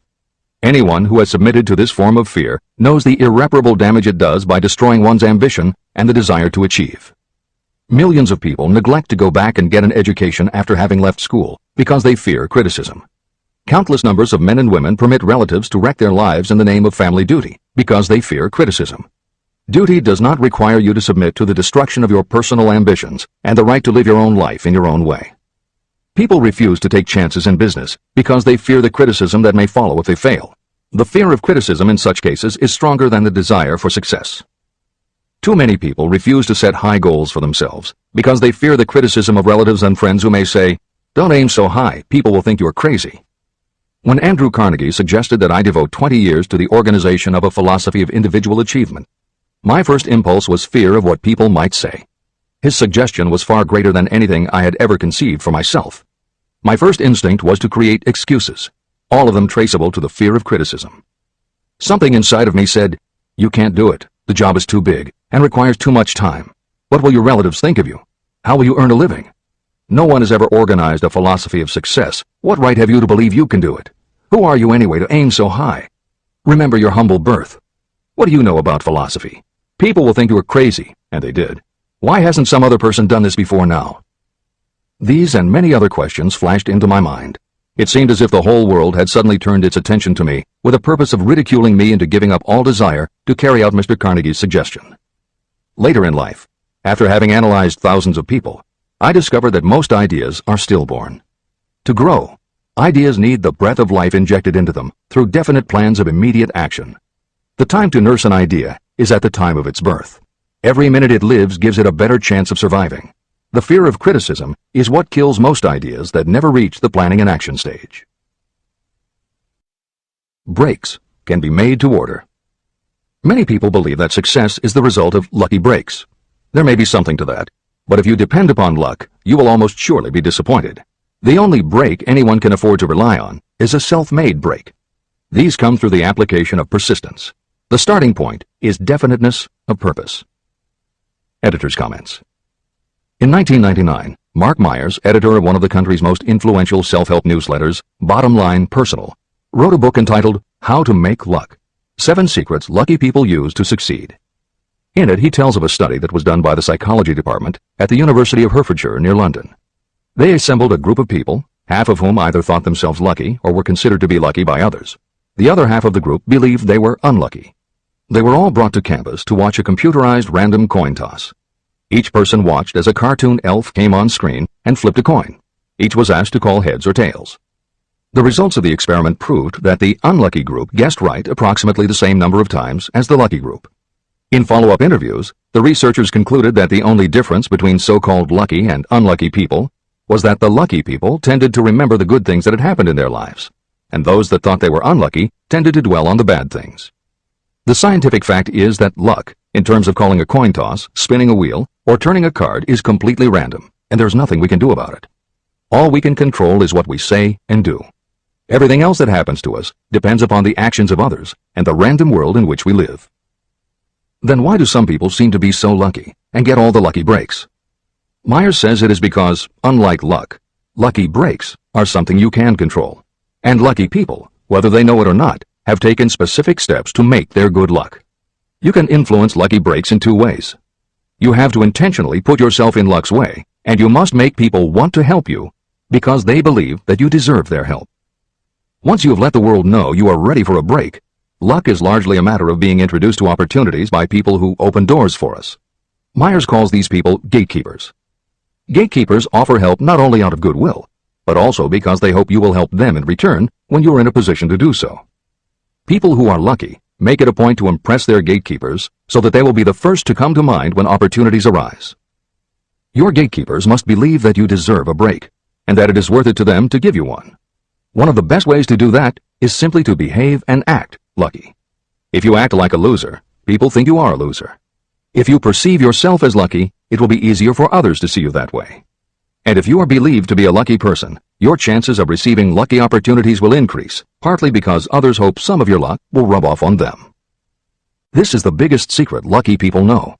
They know that when they seem lucky, more people want to help them. There are people waiting to make a difference in your life if you show them you are willing to make an effort and that you are enthusiastic. Mark Myers' book is devoted to explaining ways to do that. As Hill says, the only lucky break anyone can afford to rely upon is a self-made break. These come through the application of persistence. The starting point is definiteness of purpose. This is the end of the editor's comments. If you stop the first 100 people you meet on the street and ask them what they want most in life, 98 of them would not be able to tell you.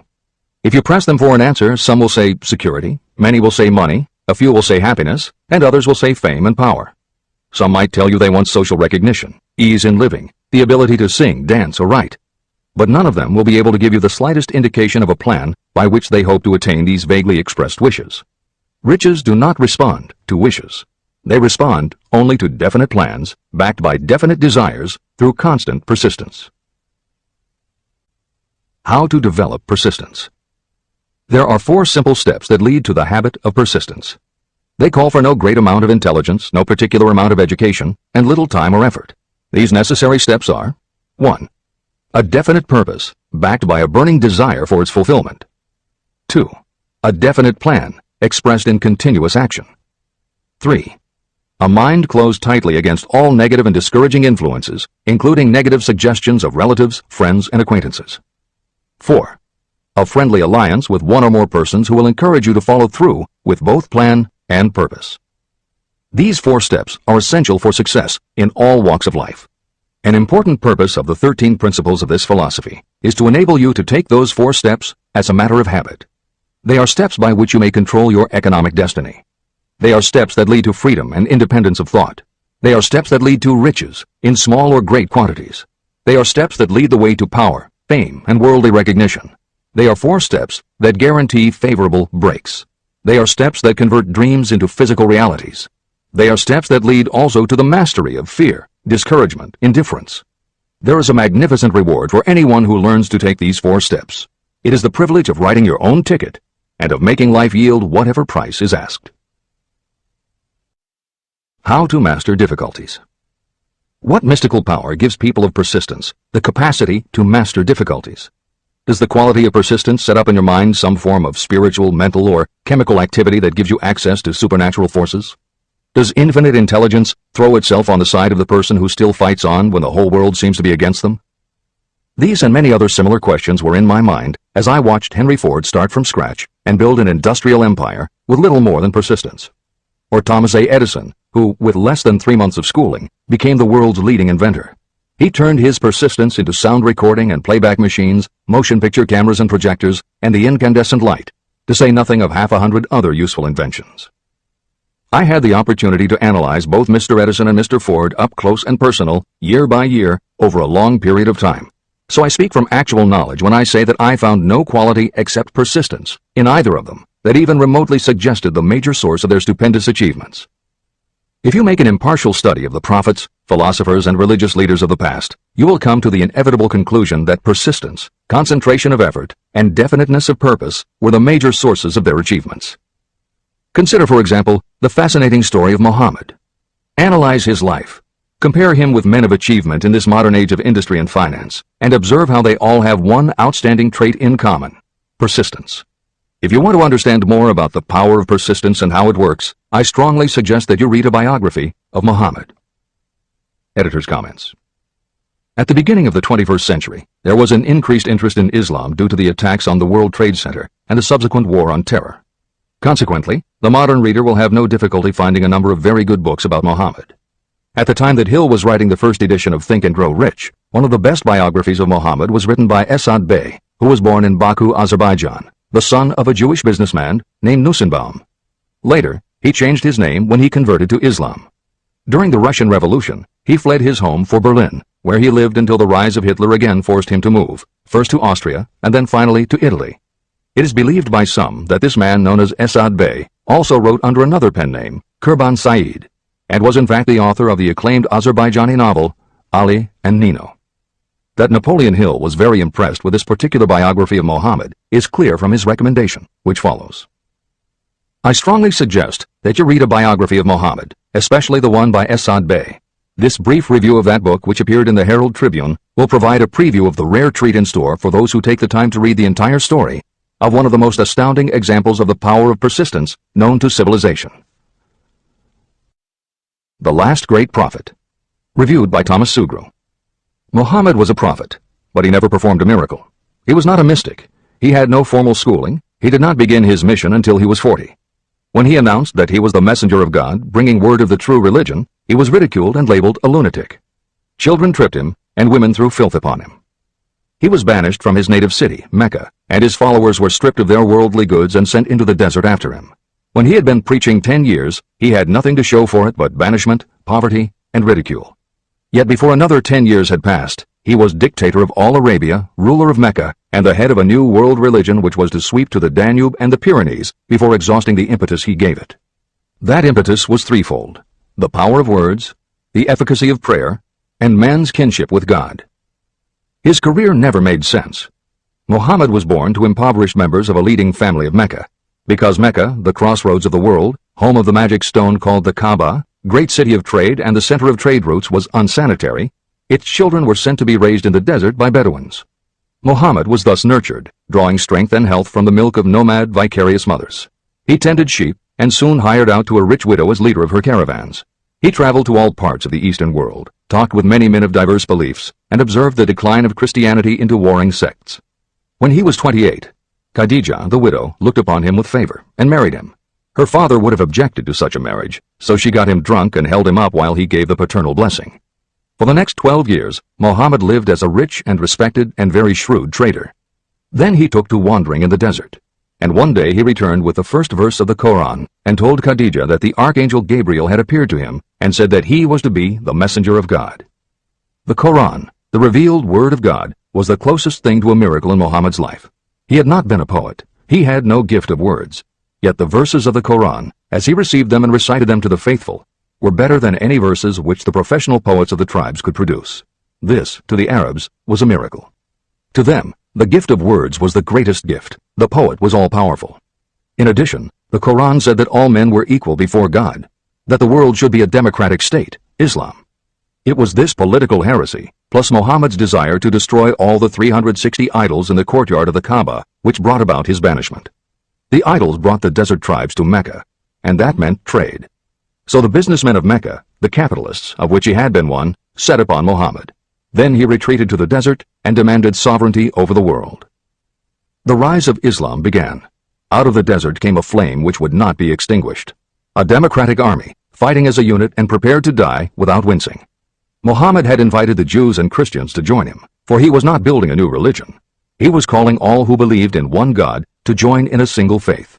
If the Jews and Christians had accepted his invitation, Islam would have conquered the world. They didn't. They would not even accept Muhammad's innovation of humane warfare. When the armies of the Prophet entered Jerusalem, not a single person was killed because of his faith. When the Crusaders entered the city, centuries later, not a Muslim man, woman, or child was spared. But the Christians did accept one Muslim idea, the place of learning, the university.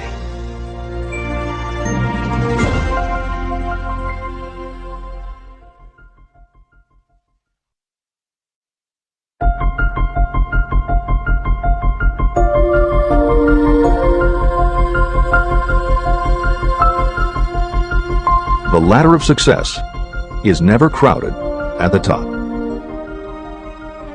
Chapter 11. Power of the Mastermind, the Driving Force. The ninth step toward riches. Power is essential for success in the accumulation of money. Plans are useless without sufficient power to turn them into action. This chapter will describe the method by which an individual may attain and apply power. Power may be defined as organized and intelligently directed knowledge. Power, as the term is used here, refers to organized effort, sufficient to enable an individual to transmute desire into its monetary equivalent. Organized effort is produced through the coordination of effort of two or more people, who work toward a definite end in a spirit of harmony. Power is required to accumulate money. Power is necessary to keep the money after it has been accumulated. How can power be acquired? If power is organized knowledge, let us examine the sources of knowledge. Infinite intelligence. This source of knowledge may be accessed with the aid of creative imagination through the subconscious mind, as described in the previous chapters on faith, autosuggestion, and imagination, and as will be elaborated on in Chapter 13, the subconscious mind, and Chapter 14, the brain. Accumulated experience. The accumulated experience of humanity may be found in any well-equipped public library. An important part of this accumulated experience is taught in public schools and colleges, where it has been classified and organized. Editor's comment. The computer revolution and the Internet have had a profound effect upon the quantity of information available and on the ease of access and ability to organize that information. This is the end of the editor's comment. Experiment and research. In the field of science, and in practically every other walk of life, people are gathering, classifying, and organizing new facts daily. This is the source to which you must turn when knowledge is not available through accumulated experience. Here, too, the creative imagination must often be used. Editor's comment. Today, because of the computer revolution and the internet, publishing and dissemination of information happens so quickly that there's almost no lag time between experiment or research and the integration of those results into available knowledge. This is the end of the editor's comment. Knowledge may be acquired from any of the foregoing sources. It may be converted into power by organizing it into definite plans and by putting those plans into action. If you examine the three sources of knowledge, you will see how difficult it would be if you had to depend upon just your own efforts to assemble all the knowledge you need and turn it into definite plans of action. If your plans are big and comprehensive, generally you will have to get others to cooperate with you if you are going to organize your knowledge so that you can turn your plans into power. Gaining power through the mastermind. The mastermind may be defined as coordination of knowledge and effort in a spirit of harmony between two or more people for the attainment of a definite purpose. No individual may have great power without utilizing the mastermind. In Chapter 8, Organized Planning, I commented on how to create plans for translating desire into its monetary equivalent. If you carry out these instructions with persistence and intelligence and use discrimination in choosing your mastermind group, your objective will have been halfway reached even before you begin to recognize it. Editor's comments. In the following section, Hill describes the two kinds of power that an individual can access by assembling a mastermind alliance and working with that group. The first kind of power that he mentions is economic power, which needs no comment from the editors. However, to describe the second kind of power, for want of a better term, Hill uses the term psychic. Because this word has taken on connotations that Hill never intended, this concept deserves clarification before you read on. As is obvious throughout this book, Napoleon Hill was a very practical man. His use of the word psychic in this chapter has nothing to do with seances, fortune-telling, magic, or any other aspect of the paranormal. The word psychic is defined as of or pertaining to the human mind, and Hill uses the term to describe something pertaining to the mind that everyone reading this book has experienced. It is that feeling you get when you are working together with other people. Everyone is very focused on the same goal, and it is going so well that you seem to be in tune with each other. When that happens, you not only work well with the others, but your own work and ideas also seem to be operating on a higher and better plane than usual. This is the end of the editor's comments. So you may better understand the potential power available to you through a properly chosen mastermind group, I will explain the two characteristics of the mastermind principle. One kind of power is economic, and the other psychic. Economic power. The economic feature is obvious. Economic advantages may be created by any person who surrounds himself with the advice, counsel, and personal cooperation of a group of people who are willing to lend him or her wholehearted aid in a spirit of perfect harmony. This form of cooperative alliance has been the basis of nearly every great fortune. Your understanding of this great truth may definitely determine your financial status. Psychic power. What I refer to as the psychic phase of the mastermind principle is a little more difficult to comprehend. You'll get a better sense of the meaning from this statement. No two minds ever come together without creating a third, invisible, intangible force, which may be likened to a third mind. The human mind is a form of energy.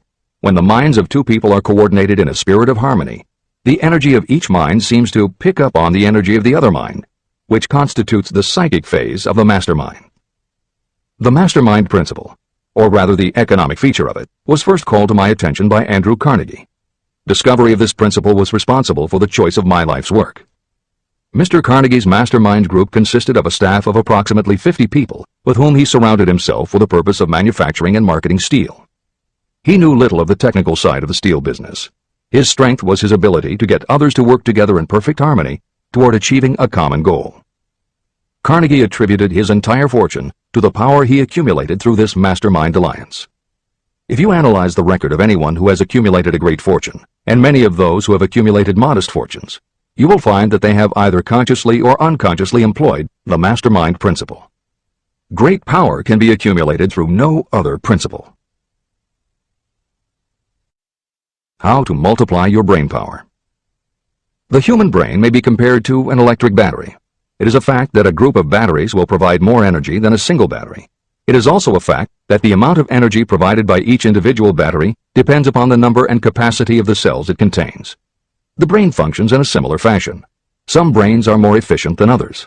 A group of brains coordinated or connected in a spirit of harmony will provide more thought energy than a single brain, just as a group of electric batteries will provide more energy than a single battery. Through this metaphor, you can see that the mastermind principle holds the secret of the power wielded by those who surround themselves with others of great brain power. The following will further define the so-called psychic phase of the mastermind principle. When a group of individual minds are coordinated and function in harmony, the increased energy created through that alliance becomes available to every individual mind in the group. Henry Ford began his business career under the handicap of poverty, illiteracy, and ignorance. Within the inconceivably short period of 10 years, Mr. Ford mastered these three handicaps, and within 25 years, he made himself one of the richest men in America. How did he do it? Here is an important clue. Mr. Ford's most rapid strides became noticeable from the time he became a personal friend of the famed inventor Thomas A. Edison. In the story of Ford's success, this is just the first indication of what the influence of one mind upon another can accomplish. Follow his story further, and you will have even more evidence that power may be produced through friendly alliance of minds. It is a fact that Mr. Ford's most outstanding achievements became even more pronounced later, after he formed the acquaintances of Harvey Firestone, John Burroughs, and Luther Burbank, each a man of great mental capacity. People take on the nature and the habits and the power of thought of those with whom they associate in a spirit of sympathy and harmony. Through his association with Edison, Burbank, Burroughs, and Firestone, Mr. Ford added to his own brain power the intelligence, experience, knowledge, and spiritual forces of these four men. Henry Ford used the mastermind principle in exactly the way it is described in this book. This principle is available to you. I have already mentioned Mahatma Gandhi. Let me review the method by which he attained his stupendous power. It may be explained in a few words. He came by power through inducing over 200 million people to coordinate with mind and body in a spirit of harmony for a definite purpose. In brief, Gandhi accomplished a miracle, for it is a miracle when 200 million people can be induced, not forced, to cooperate in a spirit of harmony. If you doubt that this is a miracle, try to get even two people to cooperate in a spirit of harmony for any length of time. Every person who manages a business knows how difficult it is to get employees to work together in a spirit even remotely resembling harmony. Editor's comments. The first step in putting together your mastermind alliance is to clearly know your desire. Your desire will tell you what you need. It could be a small group, just 2 or 3 people, as was the case with Stephen Jobs and Steve Wozniak when they formed Apple, Bill Gates and Paul Allen launching Microsoft, or Steven Spielberg, Jeffrey Katzenberg, and David Geffen creating DreamWorks SKG. Or it could be a large group, such as the Mastermind Alliance of 30 regional directors of Century 21 Real Estate, which founder Arthur Bartlett firmly believes was essential to the company's success. Napoleon Hill suggests that in most cases, it should be a dozen people or less, and generally the smaller the better. Choosing the people means finding those who not only share your vision, but who will also share their ideas, information, and contacts with you. They will let you use the full strength of their experience, training, and knowledge as if it were your own, and they will do it in a spirit of perfect harmony. The question that immediately comes to every reader's mind is, where do I find people who will help me to that degree? Napoleon Hill cannot answer that question for you, but he does tell you what to look for. Where you look is up to you. And if you really do have the desire to succeed, you will start looking and you won't give up until you find the right people. Napoleon Hill's description of the mastermind that appears below is augmented with additional material from articles and speeches he wrote after the publication of Think and Grow Rich.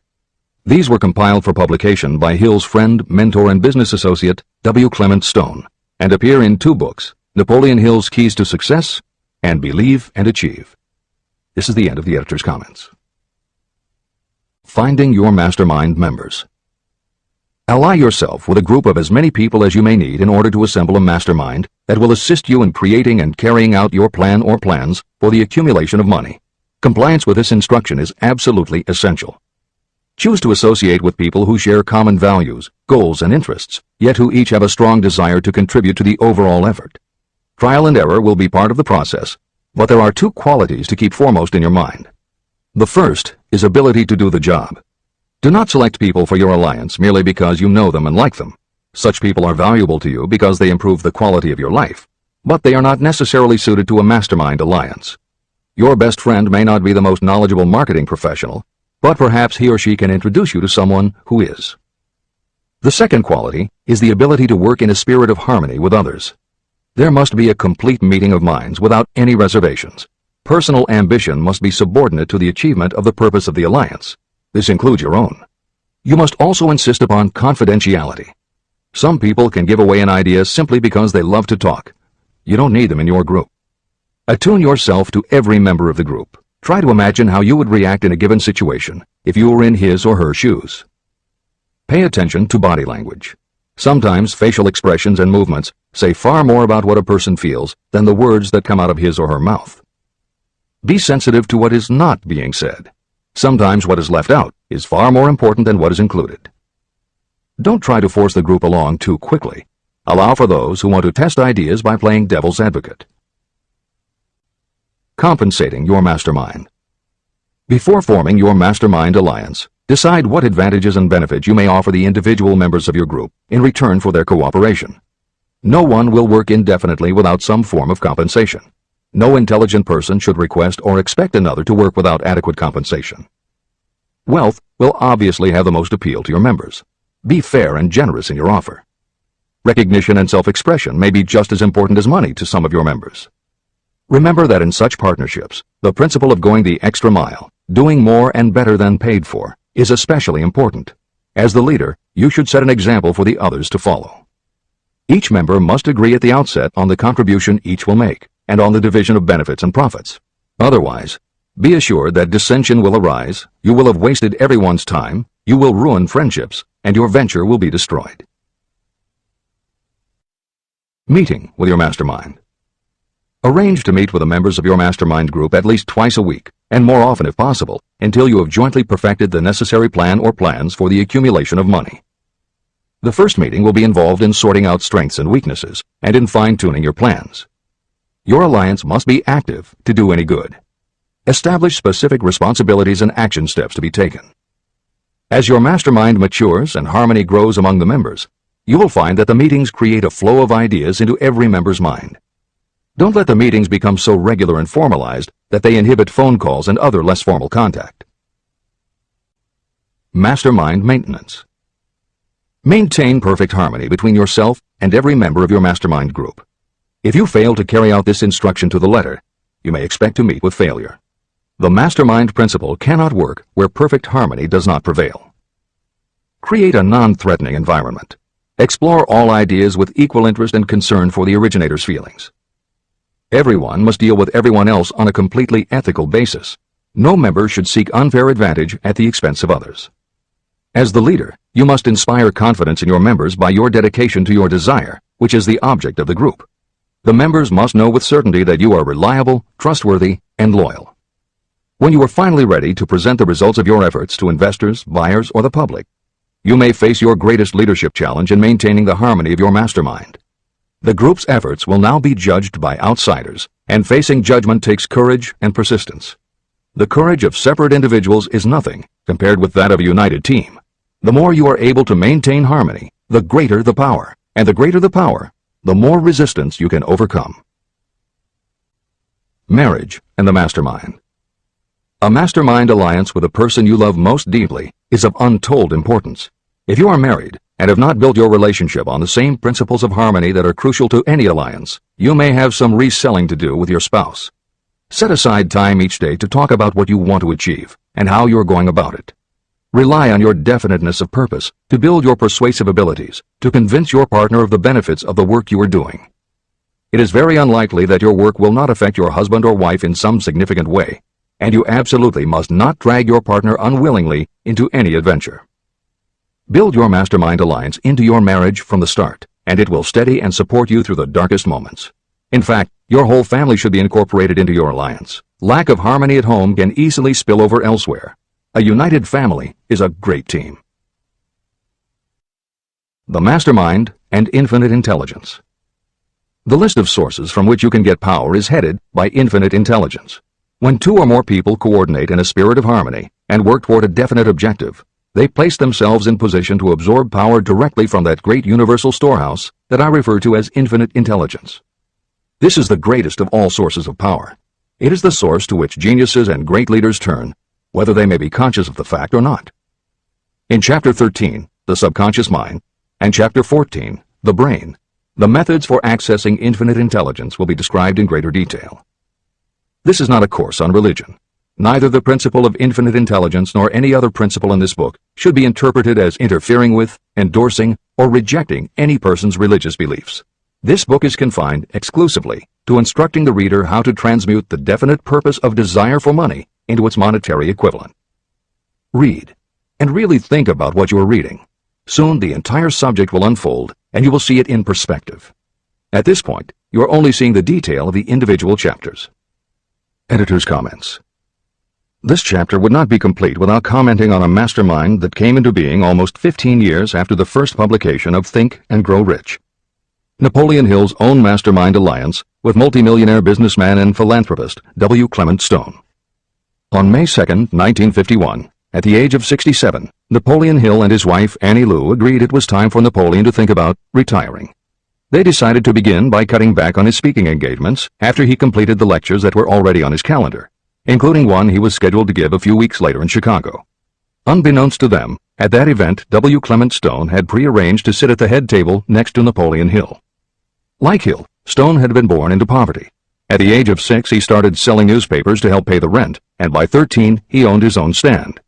By 16, he was selling insurance, and by 20, he'd managed to scrape together $100, which he used to start his own insurance agency.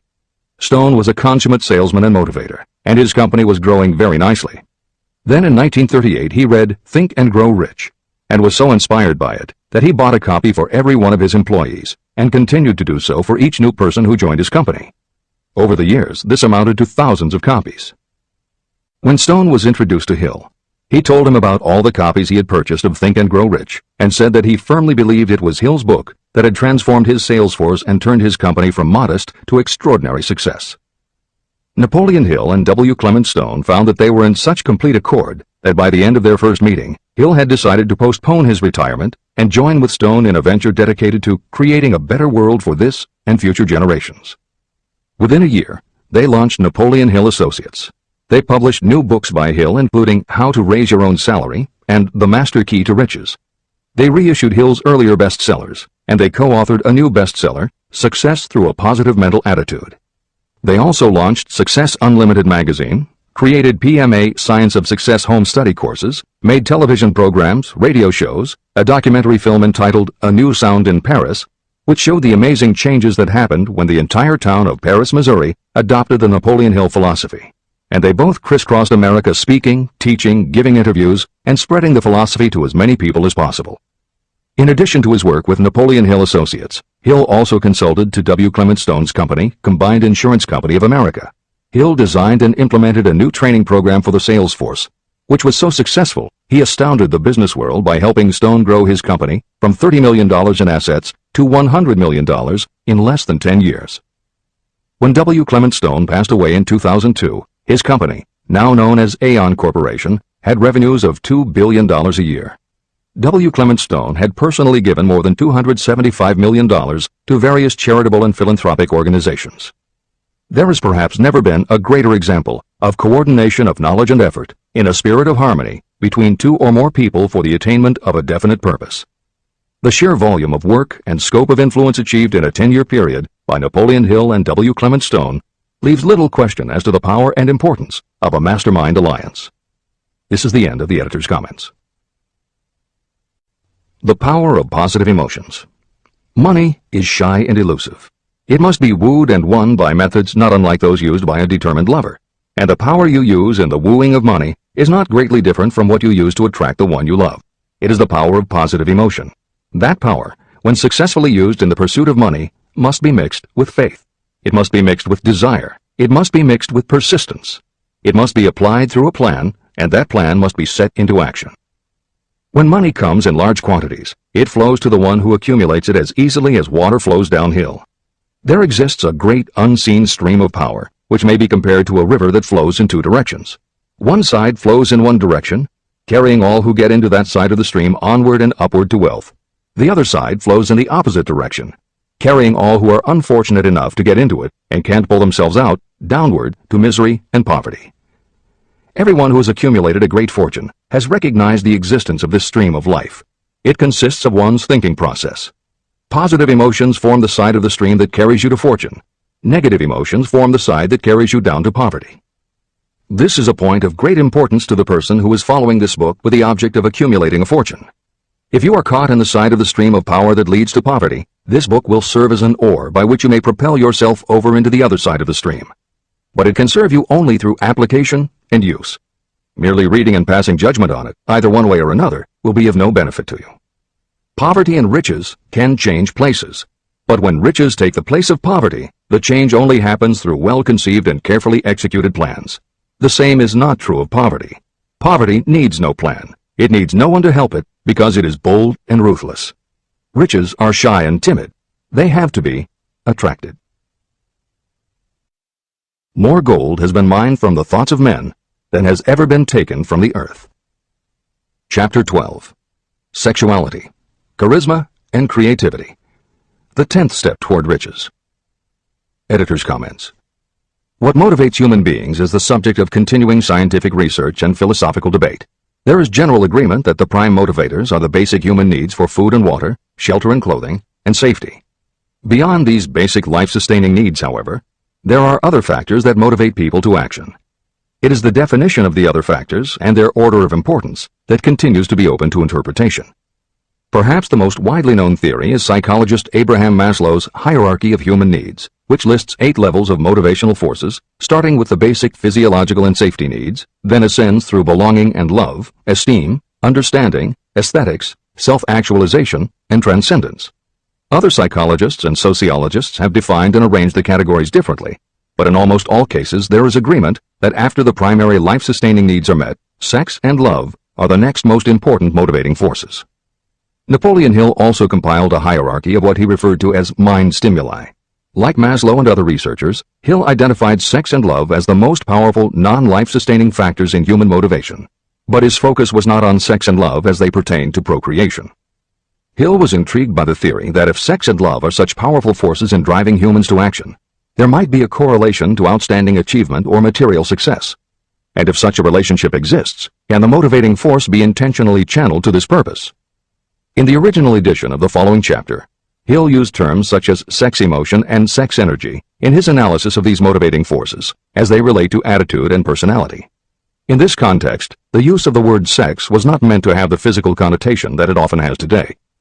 Today these concepts would be conveyed by words such as sexuality, passion, or charisma. In this edition, where appropriate, the editors have opted for the modern usage of these and similar terms. This is the end of the editor's comments. Charisma. The world is ruled, and the destiny of civilization is established by the human emotions. People are influenced more by feelings than by reason. Your creativity is set into action entirely by emotions, and not by cold reason. The human mind responds to stimuli, through which it may be keyed up in such a way that it takes on characteristics such as enthusiasm, creative imagination, and intense desire. The stimuli to which the mind responds most freely are 1. The desire for sexual expression, 2. Love, 3. A burning desire for fame, power, or financial gain, money, 4. Music, 5. Close friendship and or admiration, 6. A mastermind alliance based upon the harmony of 2 or more people who ally themselves for advancement, 7. Mutual suffering such as that experienced by people who are persecuted, 8. Autosuggestion, 9. Fear, 10. Alcohol and drugs. The desire for sexual expression comes at the head of the list of stimuli that step up the mind and start the wheels of physical action. The emotions associated with a human sexual drive bring into being a state of mind. When motivated by this desire, people often show courage, willpower, persistence, imagination, and creative ability that they don't normally have. So strong and impelling is the desire for sexual expression that people freely run the risk of life and reputation because of it. A river may be dammed and its water controlled for a time, but eventually it will force an outlet. The same is true of the emotions related to sexual expression. It may be submerged and controlled for a time, but its very nature causes it to be ever-seeking means of expression. The desire for sexual expression is inborn and natural. The desire cannot and should not be submerged or eliminated, but it can be given other outlets that enrich the body, mind, and spirit. When harnessed and redirected, this motivating force has been used as a powerful creative force in literature, art, and other pursuits, including the accumulation of riches. A teacher who has trained more than 30,000 salespeople, came to the conclusion that individuals who are most confident sexually are the most efficient salespeople. The explanation is that the factor of personality known as personal magnetism is a manifestation of sexual energy. Editor's comments. There have been numerous psychological and sociological studies about the relationship between sexuality and success that tend to support Hill's observation. Because physical characteristics are the most quantifiable aspects of sexuality, most research studies focus on gender, attractiveness, body size, and age, and they measure indicators such as first impressions, expectation of performance, perception of performance, and social interaction. These studies generally conclude that when comparing individuals of equal competence, for men, the perception is that taller men will do better than short, a full head of hair will outperform balding, handsome or virile will beat out plain or older. For women, the results are comparable. The perception is that attractive performs better than plain, slim or shapely scores higher than overweight, younger is expected to be superior to older. These observations about physical sexuality may seem obvious, but they lead to a conclusion that is very significant. Obviously, not all people who succeed are tall and virile or attractive and shapely. It is also a fact that the success of those who are short, balding, plump, or plain isn't always due to superior skill or luck. Clearly, there is another kind of attractiveness that often supersedes physical appeal. This other kind of attractiveness is connected to human sexuality, but it is not what would usually be referred to as sexy. People who have this quality are often said to have chemistry, personality, charm, or appeal. Hill called this kind of attraction personal magnetism. Today, the more common term is charisma. This is the end of the editor's comments. When employing salespeople, a good sales manager looks for personal magnetism or charisma as the first requirement. People who lack this kind of sexual energy will never become enthusiastic, nor inspire others with enthusiasm. And enthusiasm is one of the most important requisites in salesmanship, no matter what you're selling. The public speaker, preacher, lawyer, or salesperson who is lacking in charisma is a flop as far as being able to influence others is concerned. That, plus the fact that most people are influenced through an appeal to their emotions, should easily convince you of the importance of charisma as a part of the salesperson's ability. Master salespeople attain mastery in selling because they either consciously or unconsciously transmute charisma, sexual energy, into sales enthusiasm. That statement explains the actual, practical meaning of sexual transmutation. The meaning of the word transmute is, in simple language, the changing or transferring of one element or form of energy into another. The transmutation of sexual energy means switching the mind from thoughts of physical expression to thoughts of some other nature. Salespeople who know how to turn on charisma have acquired the art of sexual transmutation, whether they know it or not. The majority of salespeople who transmute their sexual energy do so without being aware of what they are doing or how they are doing it. You can cultivate and develop this quality in your dealings with others. Through cultivation and understanding, this vital motivating force may be drawn upon and used to great advantage in relationships between people. This energy may be communicated to others in the following ways. The handshake. The touch of the hand indicates instantly the presence of charisma or the lack of it. The tone of voice.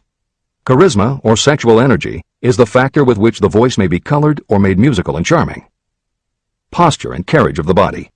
People with charisma move briskly and with grace and ease. The vibrations of thought. People with charisma project sexuality through their personality in a way that influences those around them. Clothing and style. People who are charismatic are usually very careful about their personal appearance. They usually select clothing of a style becoming to their personality, physique, complexion, etc. Editor's comments. Having established a link between sexuality and success in the form of charisma, in the following section, Napoleon Hill explores how sexuality might also be a motivating factor in success by enhancing creativity. To illustrate the connection, Hill draws upon the biographies of historical figures who exhibited both charisma and exceptional creativity.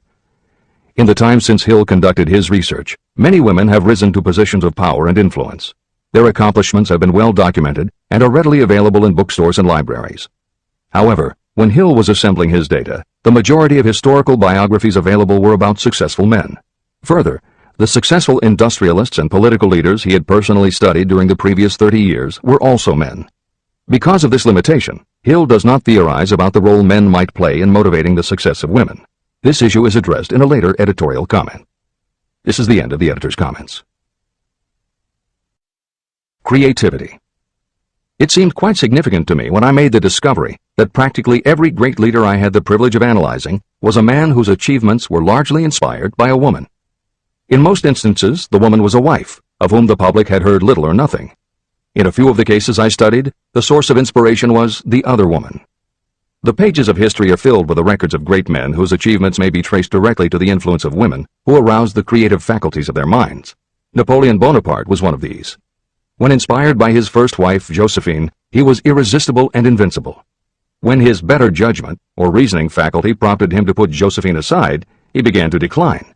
His defeat and exile to St. Helena were not far distant. Abraham Lincoln was a notable example of a great leader who achieved his greatness through the discovery and use of his faculty of creative imagination. It is noted in practically every book written about Lincoln that he discovered and began to use this faculty as the result of the love that he experienced when he met Anne Rutledge. This is more than an interesting historical fact. It is of significance in connection with the role sexuality plays in the study of the source of genius. Following is a list of famous men of outstanding achievement: George Washington, Napoleon Bonaparte, William Shakespeare, Abraham Lincoln, Ralph Waldo Emerson, Robert Burns, Thomas Jefferson, Elbert Hubbard, Elbert H. Gary, Woodrow Wilson, John H. Patterson, Andrew Jackson, Enrico Caruso. Wherever there was evidence available in connection with the lives of these men of achievement, it indicated most convincingly that each possessed a highly developed sexual nature. An analysis of the information taken from biographies and historical writings leads to the following conclusions. 1. Those of greatest achievement have a highly developed sexual nature, but have learned the art of transmutation of sexual energy. 2. Those who have accumulated great fortunes and achieved outstanding recognition in literature, art, industry, architecture, and the professions were motivated by the influence of a mate or lover. When driven by these emotions, people become gifted with a superpower for action. If you understand this, you will also understand that sexual transmutation contains the secret of creative ability.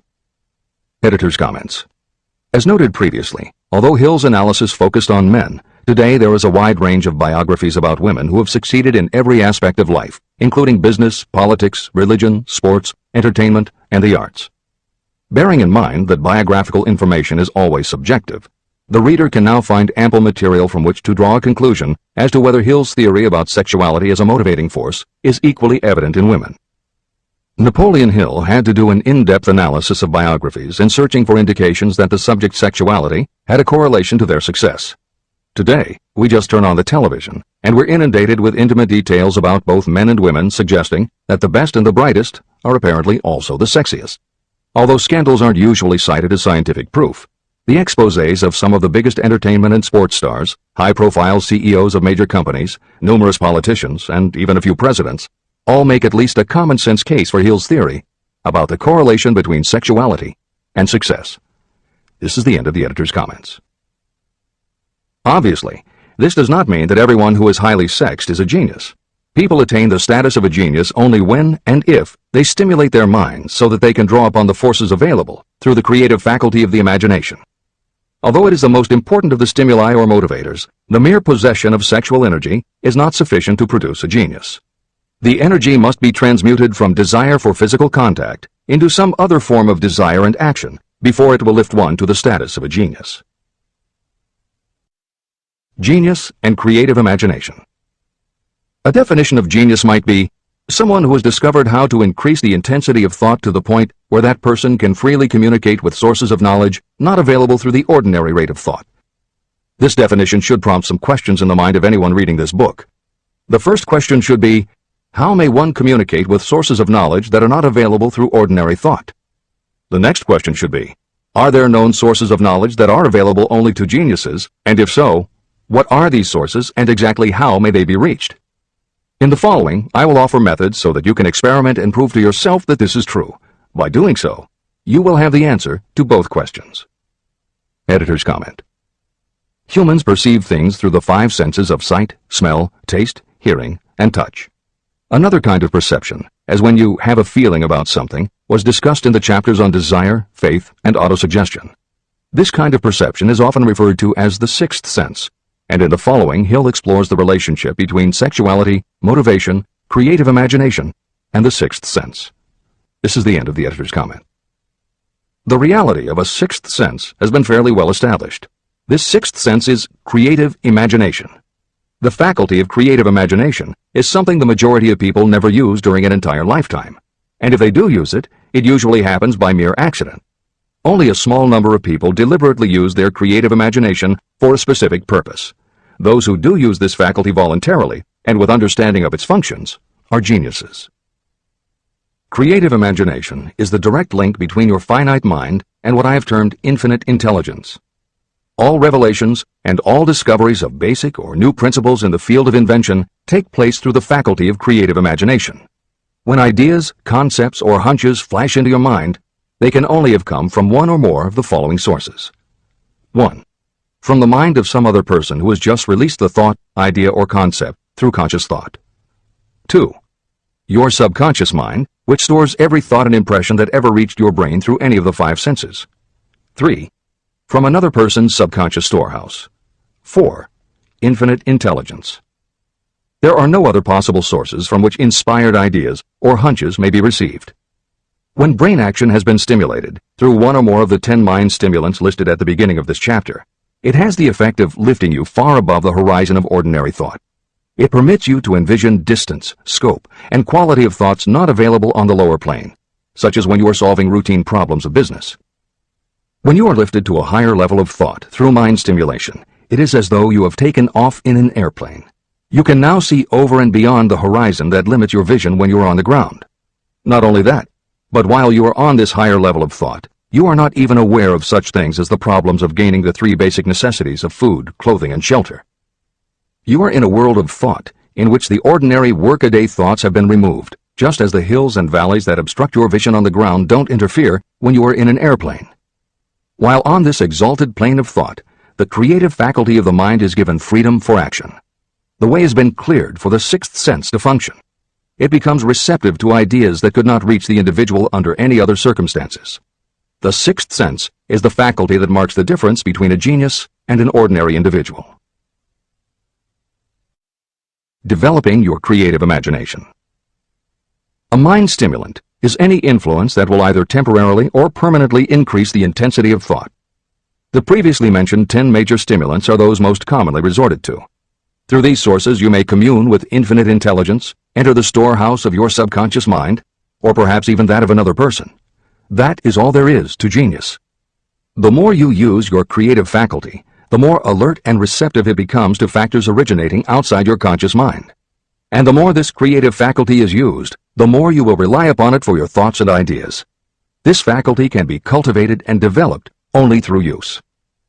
What we generally refer to as our conscience operates entirely through the faculty of the sixth sense. The great artists, writers, musicians, and poets become great because they acquire the habit of relying upon the still small voice that speaks from within through their creative imagination. Anyone with a keen imagination knows that some of their best ideas come through so-called hunches.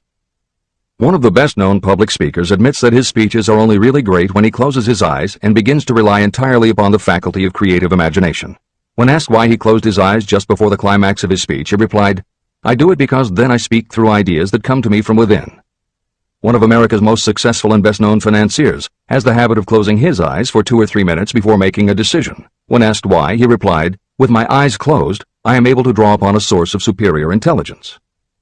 Dr. Elmer R. Gates created more than 200 useful patents through the process of cultivating and using his creative faculty. His method is significant to anyone interested in attaining to the status of genius. Dr. Gates was one of the really great, though less publicized, scientists of the world. In his laboratory, he had what he called his personal communication room. It was practically soundproof, and all light could be shut out. It had a small table on which he kept a pad of writing paper. In front of the table, on the wall, was a light switch. When Dr. Gates desired to draw upon the forces available to him through his creative imagination, he would go into this room, seat himself at the table, shut off the lights, and concentrate on the known factors of the invention he was working on. He would stay in that position until ideas began to flash into his mind in connection with the unknown factors of the invention. On one occasion, ideas came through so fast that he was forced to write for almost 3 hours. When the thoughts stopped flowing, he examined his notes and found they contained a minute description of principles that had no parallel in the known data of the scientific world. Moreover, the answer to his problem was right there in those notes. Dr. Gates earned his living by sitting for ideas. He did it for individuals and corporations, and some of the most sensible people and largest traditional corporations in America paid him to do it. The part of your mind that you generally use for reasoning may be faulty, because it is largely guided by your accumulated experience. Not all knowledge that you have learned through experience is accurate. Many times your creative ideas are much more reliable because they come from sources that are more reliable than those available to the reasoning faculty of the mind. Methods used by geniuses are available to you. The major difference between the genius and the ordinary inventor is that the genius makes use of both the synthesized and the creative faculties of imagination. For example, the scientific inventor begins an invention by organizing and combining the known ideas or principles accumulated through experience through the synthesized faculty, the reasoning faculty. If the inventor finds this accumulated knowledge is insufficient, the scientist then draws upon the sources of knowledge available through the creative faculty. The method by which the inventor does this varies with the individual, but this is the essence of the procedure. 1. The inventor stimulates his or her mind so that it functions on a higher-than-average plane through one or more of the mind stimulants. 2. The inventor then concentrates on the known factors, the finished part of the invention, and creates in his or her mind a perfect picture of the unknown factors, the unfinished part of the invention. The inventor holds this picture in mind until it has been taken over by the subconscious, then relaxes by clearing his or her mind of all thought and waits for the answer to flash into mind. Sometimes the results are both definite and immediate. At other times the results are negative, depending on the state of development of the sixth sense or creative faculty. Thomas Edison tried out more than 10,000 different combinations of ideas through the synthetic faculty of his imagination before he tuned in through the creative faculty and got the answer that perfected the incandescent light bulb. His experience was similar when he produced the phonograph. Editor's comments. Synchronicity, precognition, intuition, flashes of insight, hunches, gut feelings, symbolic dreams. These are all aspects of the phenomena Napoleon Hill was describing in his two correlated terms, creative imagination and infinite intelligence. And the fact that Hill made a serious study of this function of the mind puts him in exceptional company. The fathers of modern psychology, Sigmund Freud and Carl Jung, recognized and tried to explain this sixth sense. Jung's concept of the collective unconscious, which is the very basis of Jungian psychology, is in many ways identical to Hill's concept of infinite intelligence. Scientists from Archimedes to Newton to Einstein to the team of Watson and Crick, who determined the structure of DNA, all conceded that intuition was instrumental in their discoveries.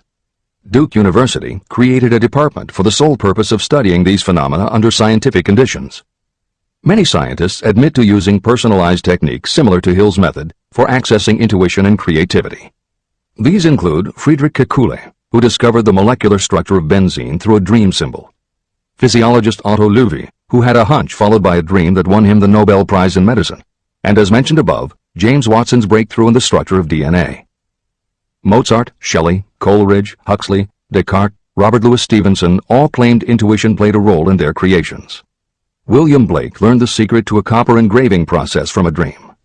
British Prime Minister Winston Churchill firmly believed a premonition saved him from being killed by a bomb during the Blitz of London.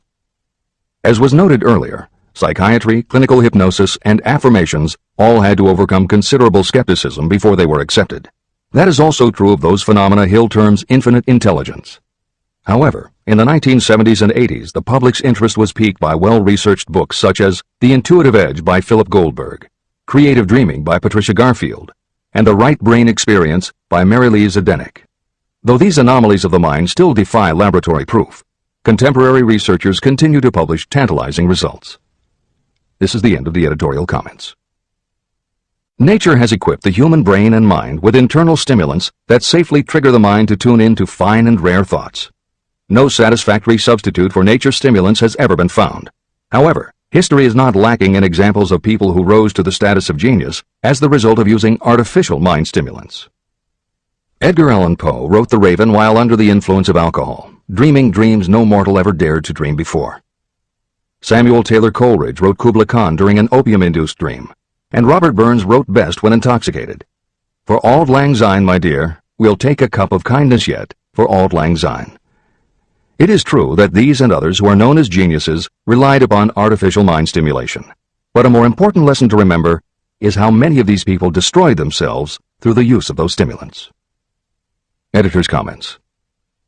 In more contemporary terms, Hill's point about the dangers of artificial mind stimulants was never better made than it was in the television series Behind the Music, which began running on VH1 in the late 1990s. The series was meant to chronicle the lives of rock stars and celebrate their hits, but after viewing 2 or 3 of the shows, they all began to look the same. Young singer and band have a hit record, make millions of dollars, plunge into the sex, drugs, and rock and roll lifestyle, everyone gets addicted, and they blow all of the money. By the end of the show, at least one band member overdoses, the band breaks up, the singer hits the skids, meets someone who inspires him or her to go into rehab, the ex-star makes an anti-drug TV spot and professes newfound faith and family values while announcing a comeback tour. Although the shows played like a bad parody of themselves, the fact that the stories were so similar, that so many talented singers and songwriters who depended on drugs ended up burning out, should be telling you something. Especially if you don't just want to succeed, but want to keep and enjoy your success. This is the end of the editor's comments. Every intelligent person knows that stimulation in excess through alcohol or drugs is a destructive form of intemperance. For some, overindulgence in sexual expression may become just as destructive.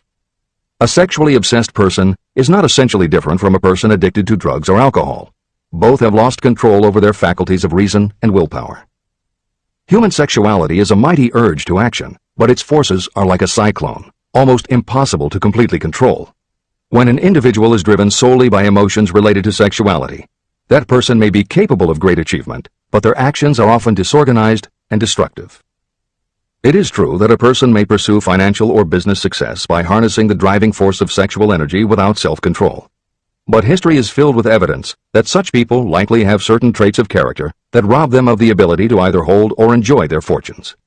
Ignorance of this potential pitfall has cost thousands of people their happiness, even though they possessed riches.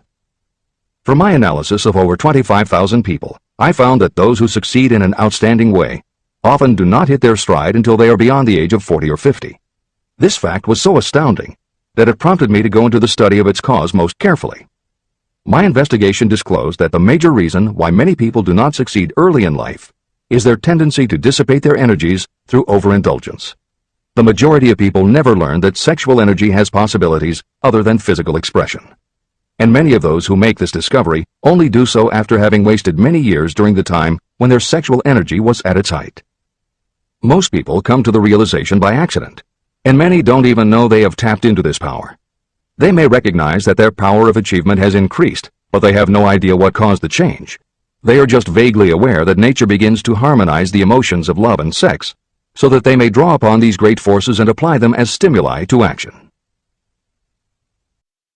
The importance of love.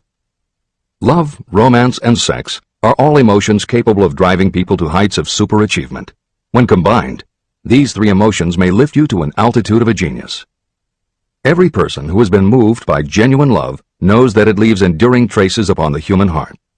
The effect of love endures, because love is spiritual in nature. Those who cannot be stimulated to great heights of achievement by love are hopeless. They are dead, though they may seem to live. If you believe you are unfortunate because you have loved and lost, you are wrong. One who has loved truly can never lose entirely.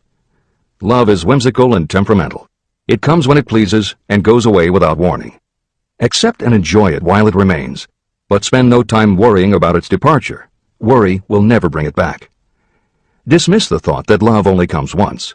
Love may come and go times without number, but there are no 2 love experiences that affect you in just the same way. There may be one love experience that leaves a deeper imprint on the heart than all the others. But all love experiences are beneficial, except to the person who becomes resentful and cynical when love makes its departure. Even the memories of love can lift you and stimulate your mind. Go back into your yesterdays at times and bathe your mind in the beautiful memories of past love. It will soften your worries and give you a source of escape from the unpleasant realities of life. And maybe, during this temporary retreat into the world of fantasy, your subconscious mind will yield to you ideas or plans that may change the entire financial or spiritual status of your life. There should be no disappointment over love, and there would be none if people understood the difference between the emotions of love and sex. Love is an emotion of many shades and colors, but the most intense and burning of all is that experienced in the blending of the emotions of love and sex. Marriages or committed relationships that are not blessed with love properly balanced with sex cannot be happy ones, and seldom endure. Love alone will not bring happiness, nor will sex alone. Love is spiritual. Sex is biological. No experience that touches the human heart with a spiritual force can possibly be harmful, except through ignorance or jealousy. The presence of destructive emotions in the human mind may poison it in a way that destroys your sense of justice and fairness. Just as a chemist can take certain chemical elements, none of which are harmful in themselves, and by mixing them together create a deadly poison, in a similar manner the emotions of sex and jealousy, when mixed, may turn just as lethal. Love is the emotion that serves as a safety valve and brings balance, reason, and constructive effort. Love is, without question, life's greatest experience. It can bring you into communion with infinite intelligence. When love guides the emotions, it may lead you well on your way toward creative effort. The road to genius consists of the development, control, and use of sex, love, and romance. Briefly, the process may be stated as follows. Encourage the presence of the positive emotions as the dominating thoughts in your mind, and discourage all the destructive emotions. The mind is a creature of habit. It thrives on the dominating thoughts fed to it. Through your willpower, you may discourage the presence of any emotion and encourage the presence of any other. Control of your mind, through the power of your will, is not difficult. Control comes from persistence and habit. The secret of control lies in understanding the process of transmutation. When any negative emotion presents itself in your mind, it can be transmuted into a positive or constructive emotion by the simple procedure of changing your thoughts. There is no other road to genius than through voluntary self-effort. When the emotion of romance is added to those of love and sex, the obstructions between the finite mind and infinite intelligence are removed. Then, a genius has been born.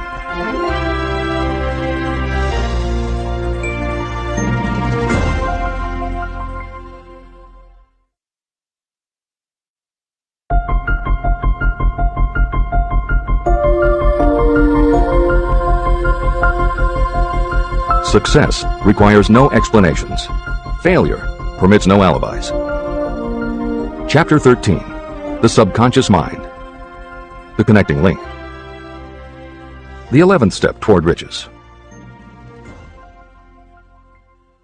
The subconscious mind consists of a field of consciousness, in which every impulse of thought that reaches the conscious mind, through any of the 5 senses, is classified and recorded. The subconscious receives and files sense impressions or thoughts regardless of their nature. You can plant in your subconscious mind any plan, thought, or purpose that you desire to translate into its physical or monetary equivalent. Those desires that have been mixed with emotional feeling and faith in your ability are the ones that are strongest. Therefore, they are the first to which the subconscious responds. The subconscious mind works day and night, and in some way which is not fully understood, the subconscious seems able to draw upon the forces of infinite intelligence for the power to transmute your desires into their physical equivalent. And it does it in the most straightforward and practical way. You cannot entirely control your subconscious mind, but you can hand over to it any plan, desire, or purpose that you wish transformed into concrete form. Refer again to the instructions for using the subconscious mind in Chapter 5, Autosuggestion. Editor's comments. In the chapter on autosuggestion, the 4 primary methods for planting and reinforcing suggestions in your subconscious are: 1. The formulation and writing out of your desire. 2. The repetition of positive affirmations. 3. The creative visualization of your goal. And 4. By acting as though the goal is already yours. This is the end of the editor's comment.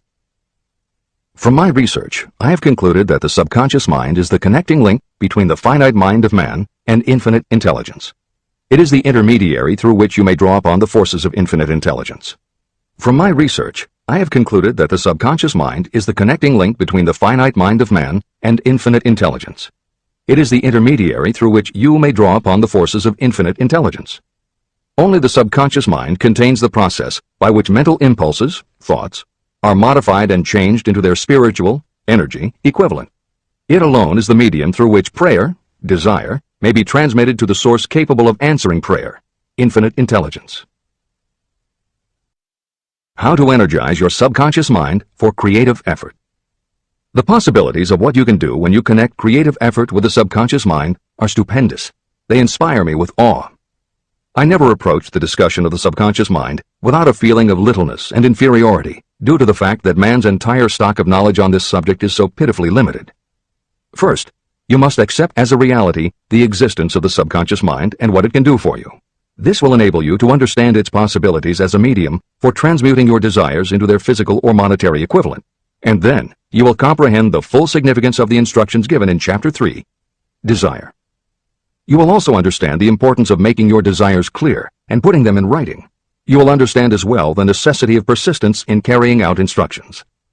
The 13 principles that are the basis of this book are the stimuli with which you acquire the ability to reach and to influence your subconscious mind. Do not become discouraged if you cannot do this on your first attempt. Remember that the subconscious mind can be directed only through habit. You have not yet had time to master faith. Be patient. Be persistent. Editor's comments. There are two aspects to Hill's theory of the subconscious mind. There are two aspects to Hill's theory of the subconscious mind.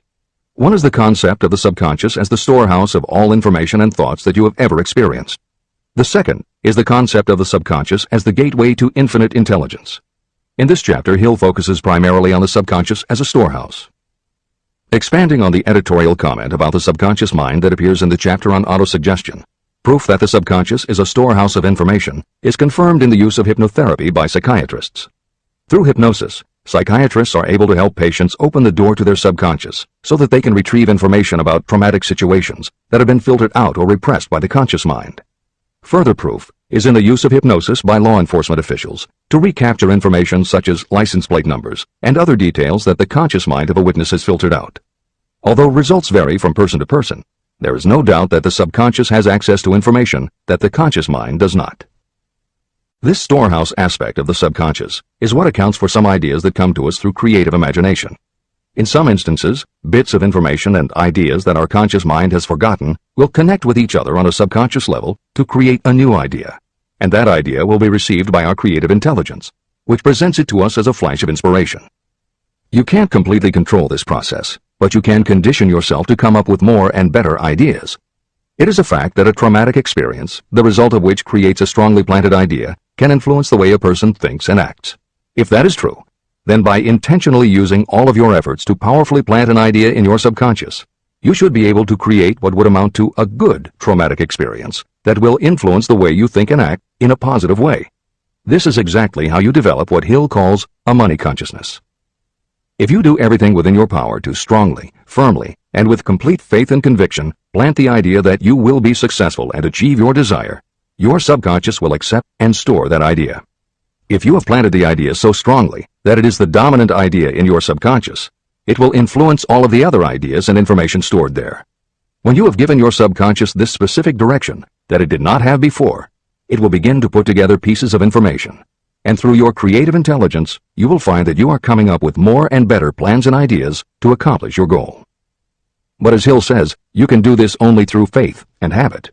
You must write out the affirmation of your goal, and you must repeat it aloud every day with absolute faith and conviction that you can achieve it. You must vividly and creatively visualize yourself achieving your goal, and you must do it every day. You must conduct yourself with the attitude that says you can accomplish your goal, and that you deserve the help of those who can help you to accomplish your goal. And you must conduct yourself in that way every day. If you seriously commit yourself to doing these things, it will change the way you think and act. Your subconscious will do everything it can to transmute your desire into reality, and other people will want to do what they can to help you succeed. This is the end of the editor's comments. Many statements in the chapters on faith and on autosuggestion are repeated here for the benefit of your subconscious mind. Remember, your subconscious mind functions whether you make any effort to influence it or not. This means that thoughts of fear, poverty, and all negative ideas will affect your subconscious mind unless you master these impulses and give it more desirable food on which it may feed. The subconscious mind will not remain idle. If you don't plant desires in your subconscious mind, it will feed on the thoughts that reach it as the result of your neglect. Both negative and positive thoughts are reaching your subconscious mind continuously. These thoughts come from the four sources. 1. Consciously from other people. 2. Your subconscious. 3. Subconsciously from other people. And 4. Infinite intelligence. Every day, all kinds of thought impulses are reaching your subconscious mind without your knowledge. Some of these impulses are negative. Some are positive. Right now, you should be specifically trying to shut off the flow of negative impulses and actively working to influence your subconscious mind through positive impulses of desire. When you achieve this, you will possess the key that unlocks the door to your subconscious mind. Moreover, you will control that door so completely that no undesirable thought may influence your subconscious mind. Everything that you create begins in the form of a thought impulse. You can create nothing that you do not first conceive as a thought. Through the aid of the imagination, thoughts may be assembled into plans. The imagination, when under your control, may be used to create plans or purposes that lead to success in your chosen occupation. All thoughts that you want to turn into success and have planted in the subconscious mind must pass through the imagination and be mixed with faith, your faith in your own abilities. The mixing of faith with a plan or purpose intended for submission to the subconscious mind can only be done through the imagination. From these statements, it should be clear that if you want to make use of your subconscious mind, it will call for the coordination and application of all 13 principles of success that are the basis of this book. Make your positive emotions work for you. The subconscious mind is more susceptible to influence by thought mixed with feeling or emotion than it is by thoughts originating solely in the reasoning portion of the mind. In fact, there is much evidence to support the theory that only emotionalized thoughts have any real influence on the subconscious mind. It is a fact that emotions or feelings rule the majority of people. If it is true that the subconscious mind responds better and faster to thoughts that are well mixed with emotion, it is essential to become familiar with the more important of the emotions. There are 7 major positive emotions and 7 major negative emotions. The negatives get into your thoughts naturally and go directly to your subconscious without any help from you. The positive emotions must be injected by you through the principle of autosuggestion into the thought impulse that you wish to pass on to your subconscious mind. These emotions or feeling impulses may be likened to yeast in a loaf of bread. They are the action element which transforms thought impulses from the passive to the active state. That is why thought impulses that have been well mixed with emotion are acted upon more readily than thought impulses originating in cold reason. Editor's comments. W. Clement Stone, Napoleon Hill's friend, mentor, and business partner, arranged for the publication of many of Napoleon Hill's later writings. The following is adapted from material that appears in 2 of these books, Napoleon Hill's Keys to Success and Believe and Achieve. Enthusiasm is a positive mental attitude, an internal impelling force of intense emotion, a power compelling creation or expression. Being enthusiastic is an impelling external expression of action. When you act enthusiastically, you accentuate the power of suggestion and autosuggestion. The sales manager, public speaker, minister, lawyer, teacher, or executive who acts enthusiastic by speaking in an enthusiastic, sincere manner develops genuine enthusiasm. If you act enthusiastic, your emotions will follow. By filling your conscious mind with enthusiasm, you also impress upon your subconscious mind that your burning obsession and your plan for obtaining it are certain things. Then, if your conscious enthusiasm dims, your subconscious will be there, full of images of your success to help you stoke your conscious fires of enthusiasm once again. This is the end of the editor's comments. You are preparing yourself to influence and control the inner audience of your subconscious mind in order to hand over to it the desire for money, which you wish transmuted into its physical, monetary equivalent. It is essential, therefore, that you understand the method of approach to this inner audience. You must speak its language. It understands best the language of emotion or feeling. Following are the 7 major positive emotions and the 7 major negative emotions. I am listing them here so that you may draw upon the positives and avoid the negatives when giving instructions to your subconscious mind. The 7 major positive emotions. The emotion of desire, the emotion of faith, the emotion of love, the emotion of sex, the emotion of enthusiasm, the emotion of romance, the emotion of hope. There are other positive emotions, but these are the 7 most powerful and the ones most commonly used in creative effort. Master these 7 emotions. They can be mastered only by use, and the other positive emotions will be at your command when you need them. Remember that you are studying a book that is intended to help you develop a money consciousness by filling your mind with positive emotions. The 7 major negative emotions to be avoided. The emotion of fear, the emotion of jealousy, the emotion of hatred, the emotion of revenge, the emotion of greed, the emotion of superstition, the emotion of anger. Positive and negative emotions cannot occupy the mind at the same time. One or the other must dominate. It is your responsibility to make sure that positive emotions constitute the dominating influence of your mind. That is where the law of habit will help you. Form the habit of applying and using the positive emotions. Eventually, they will dominate your mind so completely that the negatives cannot enter it.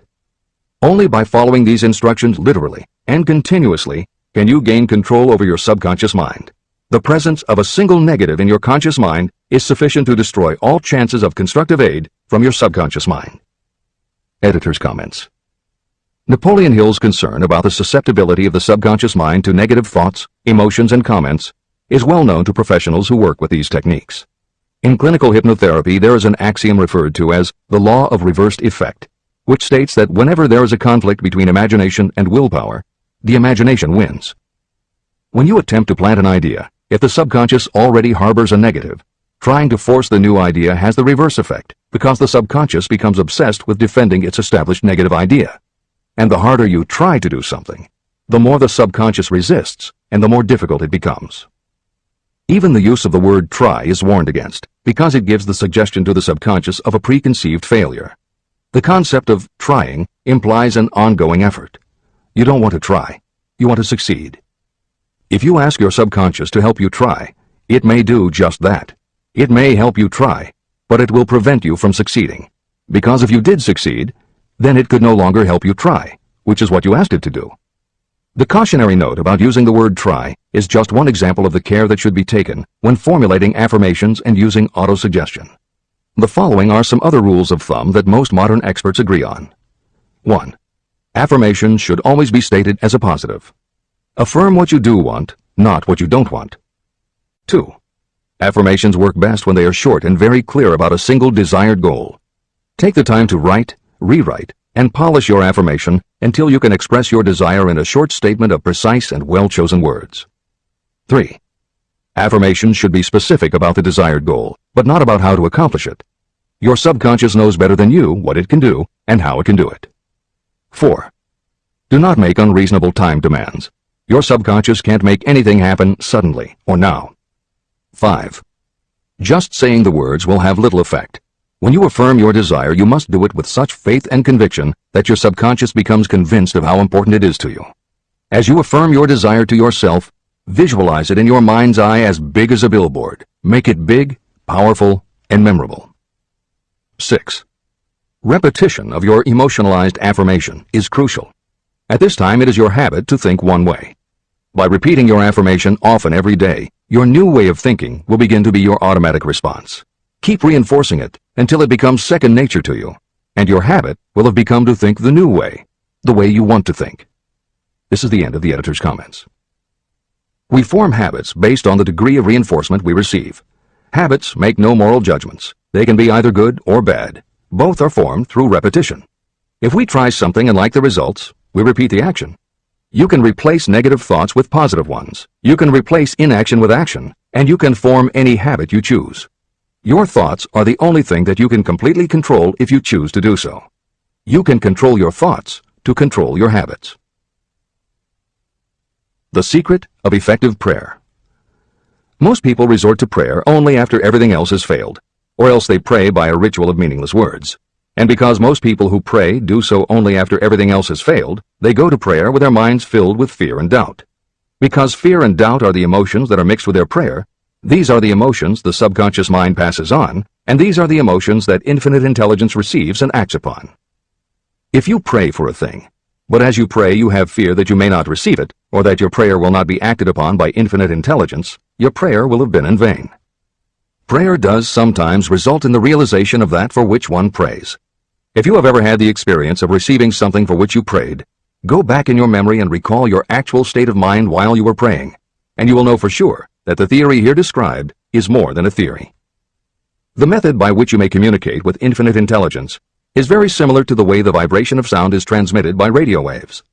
Sound cannot be transmitted through the atmosphere until it has been changed into a very high rate of vibration.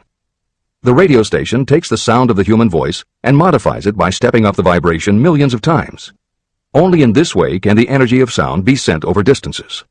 After this transformation has taken place, the energy, which originally was in the form of vibrations of sound, is broadcast or transmitted as a radio signal. When a radio set receives the high-speed transmission, it then reconverts that energy back to its original slower rate of vibration. And when it is stepped down to its original rate, it vibrates the diaphragm of the speaker, which reproduces the original sound of the voice. The subconscious mind is the intermediary that translates prayers or desires into terms that infinite intelligence can receive. The answer comes back to you in the form of a definite plan or idea for procuring the object of your prayer. When you understand this principle, you know why mere words read from a prayer book cannot serve as an agency of communication between the mind of man and infinite intelligence. Do not expect troubles, as they have a tendency not to disappoint. Chapter 14. The Brain, a broadcasting and receiving station for thought. The 12th step toward riches. It was while I was working with the late Dr. Alexander Graham Bell and Dr. Elmer R. Gates that I first proposed the idea that every human brain is both a broadcasting and receiving station for the vibration of thought. In some way similar to the principle behind the operation of a radio receiver, every human brain is capable of picking up vibrations of thought that are being released by other brains. These are received as hunches and flashes of intuition. As was explained in previous chapters, it is your creative imagination that is the receiving set of your brain, which receives thoughts from your subconscious and, under certain circumstances, receives thoughts released by the brains of others. Your creative imagination is the interconnection between your conscious or reasoning mind and the four sources from which you receive thought stimuli. 1. Consciously from other people. 2. Your subconscious. 3. Subconsciously from other people. And 4. Infinite intelligence. When stimulated, or stepped up to a high rate of vibration, the mind becomes more receptive to thoughts that reach it from outside sources. This stepping up process takes place through either the positive emotions or the negative emotions.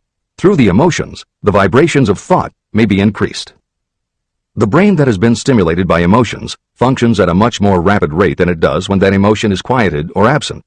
The result is the increase of thought to such a pitch that the creative imagination becomes highly receptive to ideas. On the other hand, when the brain is functioning at a rapid rate, it also gives to your own thoughts the emotional feeling that is essential before those thoughts will be picked up and acted upon by your subconscious mind. The subconscious mind is the sending station of the brain, through which vibrations of thought are broadcast. Autosuggestion is the medium by which you may put into operation your sending station. The creative imagination is the receiving set through which the energies of thought are picked up. Editor's comments. The following combines the above concept with related materials from previous chapters to provide a step-by-step recap of Napoleon Hill's view of the process. 1. The brain is simultaneously both a broadcaster and a receiver. 2. Emotion affects both your ability to send and your ability to receive. When under the effect of strong emotion, the more powerfully you can send thoughts. When under the effect of strong emotion, the more receptive you are to receiving thoughts. 3. When you send thoughts, to where do you send them? You send them to your subconscious by using autosuggestion. 4.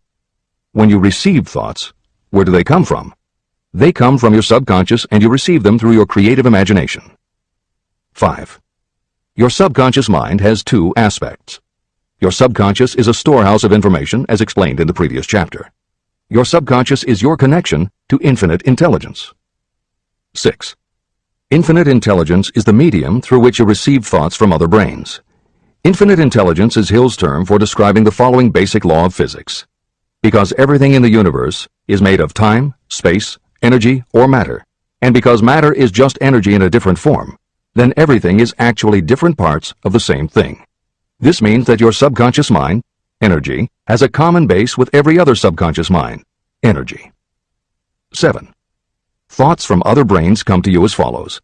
When you are under the effect of a strong emotion and your receiver is especially receptive, sometimes its pull is so strong that it attracts a thought from the subconscious mind of another brain. It is able to do this because infinite intelligence interconnects your subconscious with the subconscious of the other brain. 8. These thoughts from other brains are what we refer to as intuition, hunches, déjà vu, and foreknowledge. Although Hill's explanation depends on the action of an intangible force that cannot be isolated and dissected in a laboratory, neither medical science nor psychology can offer a better explanation for those thoughts that depend on knowledge or information that we do not have. This is the end of the editor's comments. The greatest forces are intangible. In the past, we've depended too much on our physical senses and have limited our knowledge to physical things that we could see, touch, weigh, and measure. I believe we have entered the most marvelous of all ages, an age that will teach us more about the intangible forces of the world about us. Perhaps we shall learn that there is an other self that is more powerful than the physical self we see when we look in a mirror.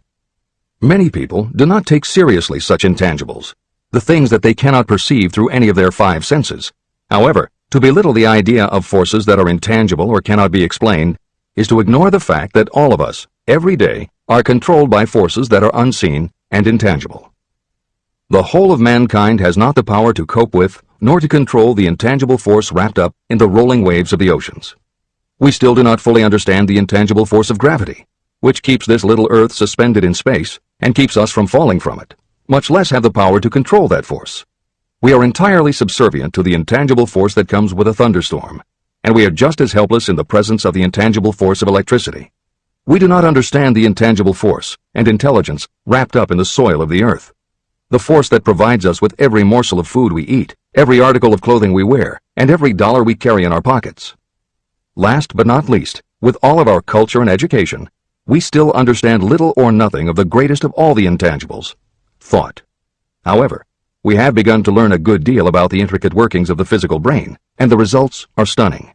We know that the central switchboard of the human brain, the number of lines that connect the brain cells to each other, is written as the figure 1, followed by 15 million zeros.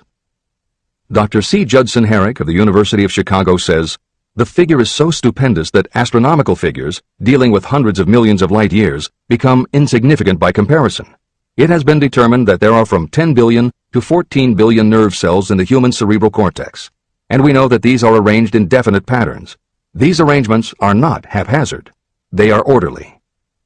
It is inconceivable to me that such a network of intricate machinery should be in existence for the sole purpose of carrying on the physical functions connected with the growth and maintenance of the physical body. Is it not likely that the same system, which gives billions of brain cells the media for communication, one with another, also provides the means of communication with other intangible forces?" Editor's comments. In the time since Hill wrote the above comments, we have learned a great deal more about the physical brain and how it operates. We understand much about the chemistry of the brain. We can measure the energies it releases. We know which areas control the various functions of the body and which areas affect memory, emotions, reasoning, and many other subtleties related to the thinking process. Through surgery, medication, and other techniques, we know how to prevent the brain from having certain kinds of thoughts. And we know how to encourage the brain to produce certain other kinds of thoughts when we want it to. For instance, a specific area can be stimulated, and you will have pleasurable thoughts. But we cannot yet control what those pleasurable thoughts will be, and we have no idea what the bits and pieces of information are that go into your pleasurable thoughts. With all of our advanced knowledge about the physical brain, we still don't know how to make it have a specific thought or idea, especially not an original thought or a creative idea. And medical science offers no better theory than Hill's as to how we could have an intuition or hunch made up from information that we don't have and were never exposed to. In short, the physical properties of the brain confirm that it is where the thinking process takes place, but it does not offer the answer to the question of how it happens, or how thoughts from one brain might travel to another. In previous commentaries, we pointed to the laws of physics as they relate to Hill's theory about the interconnectedness of all things. And although this is not meant to be a science lesson, it may reassure you to know that the work of renowned scientists lends support to the idea. Quantum theory deals with subatomic particles so minuscule that they are almost at the level of the basic stuff from which everything is made. Albert Einstein developed what is called the EPR effect, Einstein, Podolsky, and Rosen, and Irish physicist John Stuart Bell proposed Bell's theorem, both of which pertain to the concept that when two linked subatomic particles are separated from each other, when a change is made to particle A, the same change will instantly happen in particle B, even though the two are distant from each other. Another related concept is called the holographic brain or holographic universe, and is named after an unusual quality of holograms. It is a fact that if you cut a hologram in half, you don't get two halves of a picture. You get two separate but complete pictures. Cut either one of those in half, and you get another two complete pictures. Cut other pieces, and again you get whole images. Every part of a hologram has the whole of the information in the original. In the 1970s, Carl Pribram, a neurophysiologist at Stanford University, announced the results of his studies which suggest that memory is not in a specific part of the brain, but is spread throughout the brain like the image on a holographic plate. At almost the same time, renowned physicist David Bohm proposed that the workings of the universe were like a holographic image, that among all things there is total interconnectivity, and that all things influence all other things. In effect, every part of the universe contains the whole of the universe. That is probably more than enough science for most readers. The point is, Hill was not alone in his conclusion that through some intangible force, your subconscious shares interconnectivity with everything else in the universe. Previously, the example was given of the folds and bumps in a tablecloth, all being different, but all still tablecloth. Here is another way to envision the intangible interconnection of all things. Suppose you were to drill 5 holes in a wall and have someone outside the room put their fingers and thumb through the holes and wiggle them. If you then bring into your room someone who only believes in tangible things that he or she can see, that person will see 5 separate objects that can move independently of each other. You may tell the person that behind the wall the objects are connected and all part of the same hand, but because they cannot see the connection and disbelieve anything they don't understand, the person will not be convinced. Neither modern medicine, nor psychiatry, nor technology can yet conclusively show us behind the wall.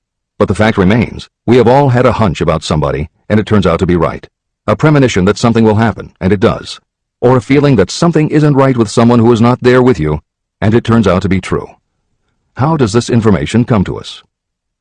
As mentioned previously, psychologist Carl Jung called the intangible connection the collective unconscious, also called universal subconscious. Others call it the totally unified theory, the great first cause, the universal mind, or spirit, and some see it as another way of describing God. Napoleon Hill calls it infinite intelligence and offers a common-sense explanation that allows you to work with a phenomenon, even if it is not completely understood. And that, after all, is what Hill was aiming for, to give you a way to access intangible forces that will help you turn your desire into reality. This is the end of the editor's comments. After this book had been written, just before the manuscript went to the publisher, the New York Times published an editorial showing that at least one great university and one intelligent investigator in the field of mental phenomena are carrying on an organized research through which conclusions have been reached that parallel many of those described in this and the following chapter. The editorial briefly analyzed the work carried on by Dr. J.B. Rhine and his associates at Duke University. From the New York Times. What is telepathy? A month ago, we cited on this page some of the remarkable results achieved by Professor Rhine and his associates in Duke University from more than 100,000 tests to determine the existence of telepathy and clairvoyance. These results were summarized in the first 2 articles in Harper's Magazine. In the second, which has now appeared, the author, E.H. Wright, attempts to summarize what has been learned, or what it seems reasonable to infer, regarding the exact nature of these extrasensory modes of perception. The actual existence of telepathy and clairvoyance now seems to some scientists enormously probable as the result of Rhine's experiments. Various percipients were asked to name as many cards in a special pack as they could without looking at them and without other sensory access to them. About a score of men and women were discovered who could regularly name so many of the cards correctly that there was not one chance in many a million of their having done their feats by luck or accident. But how did they do them? These powers, assuming that they exist, do not seem to be sensory. There is no known organ for them. The experiments work just as well at distances of several hundred miles as they did in the same room. These facts also dispose, in Mr. Wright's opinion, of the attempt to explain telepathy or clairvoyance through any physical theory of radiation. All known forms of radiant energy decline inversely as the square of the distance traversed. Telepathy and clairvoyance do not. But they do vary through physical cause, as our other mental powers do. Contrary to widespread opinion, they do not improve when the percipient is asleep or half asleep, but on the contrary, when he is most wide awake and alert. Rhine discovered that a narcotic will invariably lower a percipient score, while a stimulant will always send it higher. The most reliable performer apparently cannot make a good score unless he tries to do his best.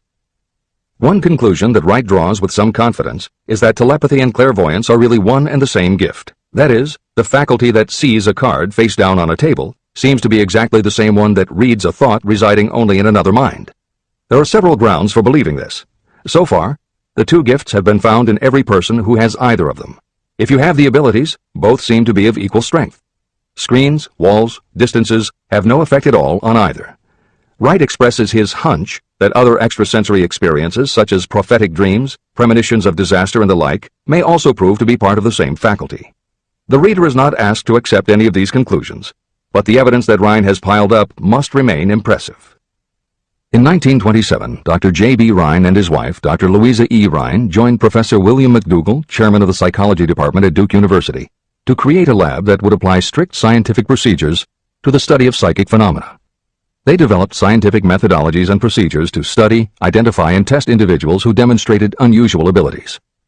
It was Dr. Rhine who coined the term extrasensory perception, ESP, and he adopted the word parapsychology to describe their studies.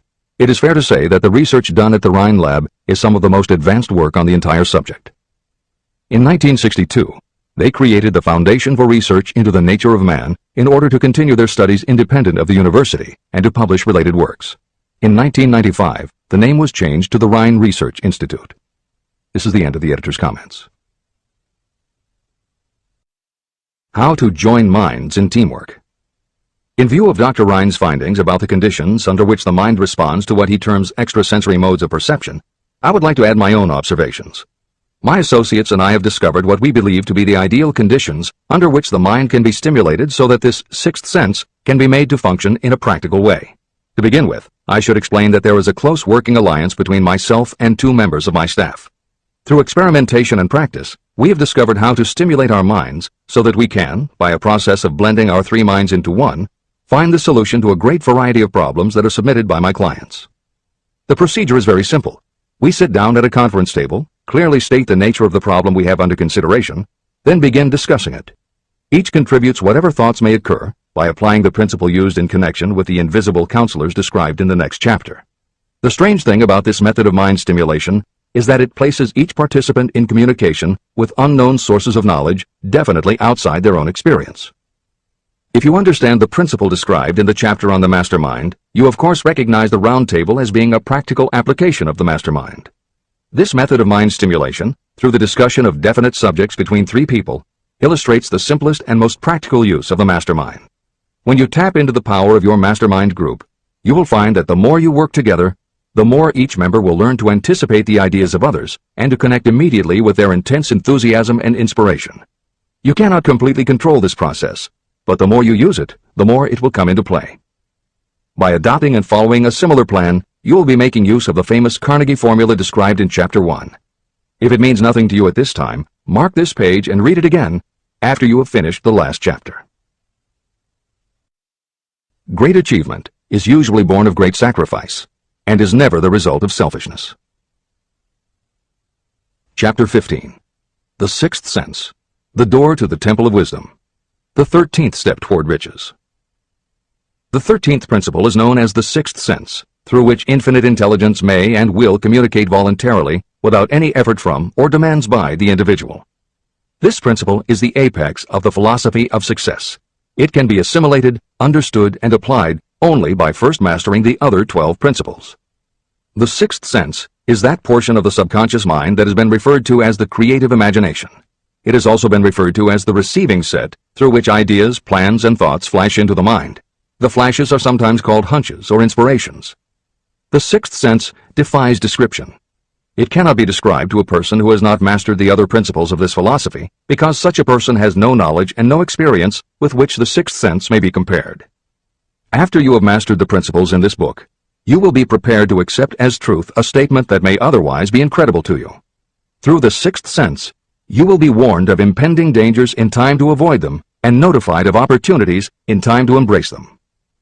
As you develop your sixth sense, it is almost as though a guardian angel comes to you to be of help and assistance, a guardian angel who will open to you at all times the door to the Temple of Wisdom. Miracles of the Sixth Sense. I am not a believer in, nor an advocate of, miracles, for the simple reason that I have enough knowledge of nature to understand that nature never deviates from her established laws. However, I believe that some of nature's laws are so incomprehensible that they produce what appear to be miracles. The sixth sense comes as near to being a miracle as anything I have ever experienced. This much I do know, that there is a power, or a first cause, or an intelligence which permeates every atom of matter and embraces every unit of energy perceptible to man. I know that this infinite intelligence is the thing that converts acorns into oak trees, causes water to flow downhill in response to the law of gravity, follows night with day and winter with summer, each maintaining its proper place and relationship to the other. Through the philosophy explained in this book, this intelligence can help turn your desires into concrete or material form. I know this because I have experimented with it, and I have experienced it. Step by step through the preceding chapters, you have been led to this, the last principle. If you have mastered each of the preceding principles, you are now prepared to accept, without being skeptical, the extraordinary claims made here. If you have not mastered the other principles, you must do so before you may determine, definitely, whether or not the claims made in this chapter are fact or fiction. Let great people shape your life. I have never completely divested myself of the habit of hero worship. While I was passing through the stage of hero worship, I found myself trying to imitate those whom I most admired. My experience has taught me that the next best thing to being truly great is to emulate the great, to try to act like them, be like them, and feel like them as much as I could. I discovered that the faith with which I tried to imitate my idols gave me great capacity to do so quite successfully. Long before I had ever written a line for publication or delivered a speech in public, I followed the habit of reshaping my own character by trying to imitate the 9 men whose lives and life works had been most impressive to me. These 9 men were Emerson, Paine, Edison, Darwin, Lincoln, Burbank, Napoleon, Ford, and Carnegie. Every night, over a long period of years, I held an imaginary council meeting with this group, whom I called my invisible counselors. This is how I did it. Just before going to sleep at night, I would shut my eyes and see, in my imagination, this group of men seated with me around my council table. Here I had not only an opportunity to sit among those whom I considered to be great, but I actually dominated the group by serving as the chairman. I had a very definite purpose in using my imagination in this way.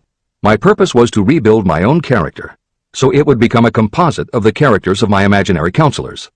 Realizing that I had to overcome the handicap of being born and raised in an environment of ignorance and superstition, I deliberately assigned myself the task of voluntary rebirth through the method I have described above.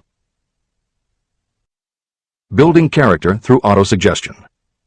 I knew, of course, that we all become what we are because of our dominating thoughts and desires.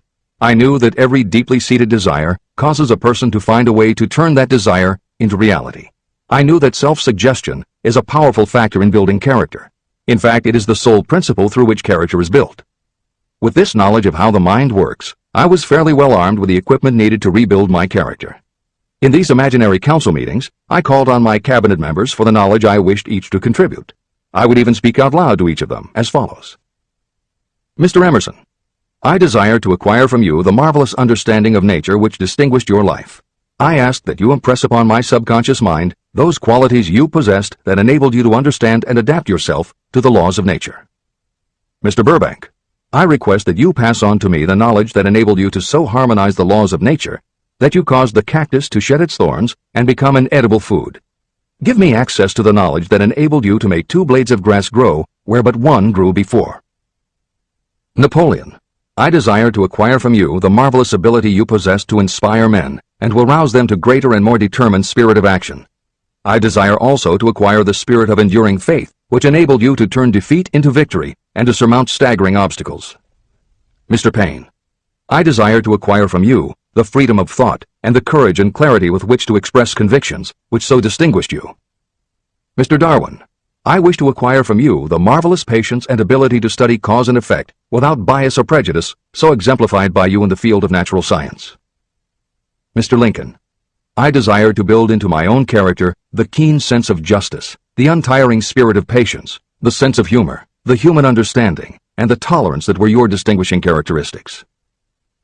Mr. Carnegie, I wish to acquire a thorough understanding of the principles of organized effort, which you use so effectively in the building of a great industrial enterprise.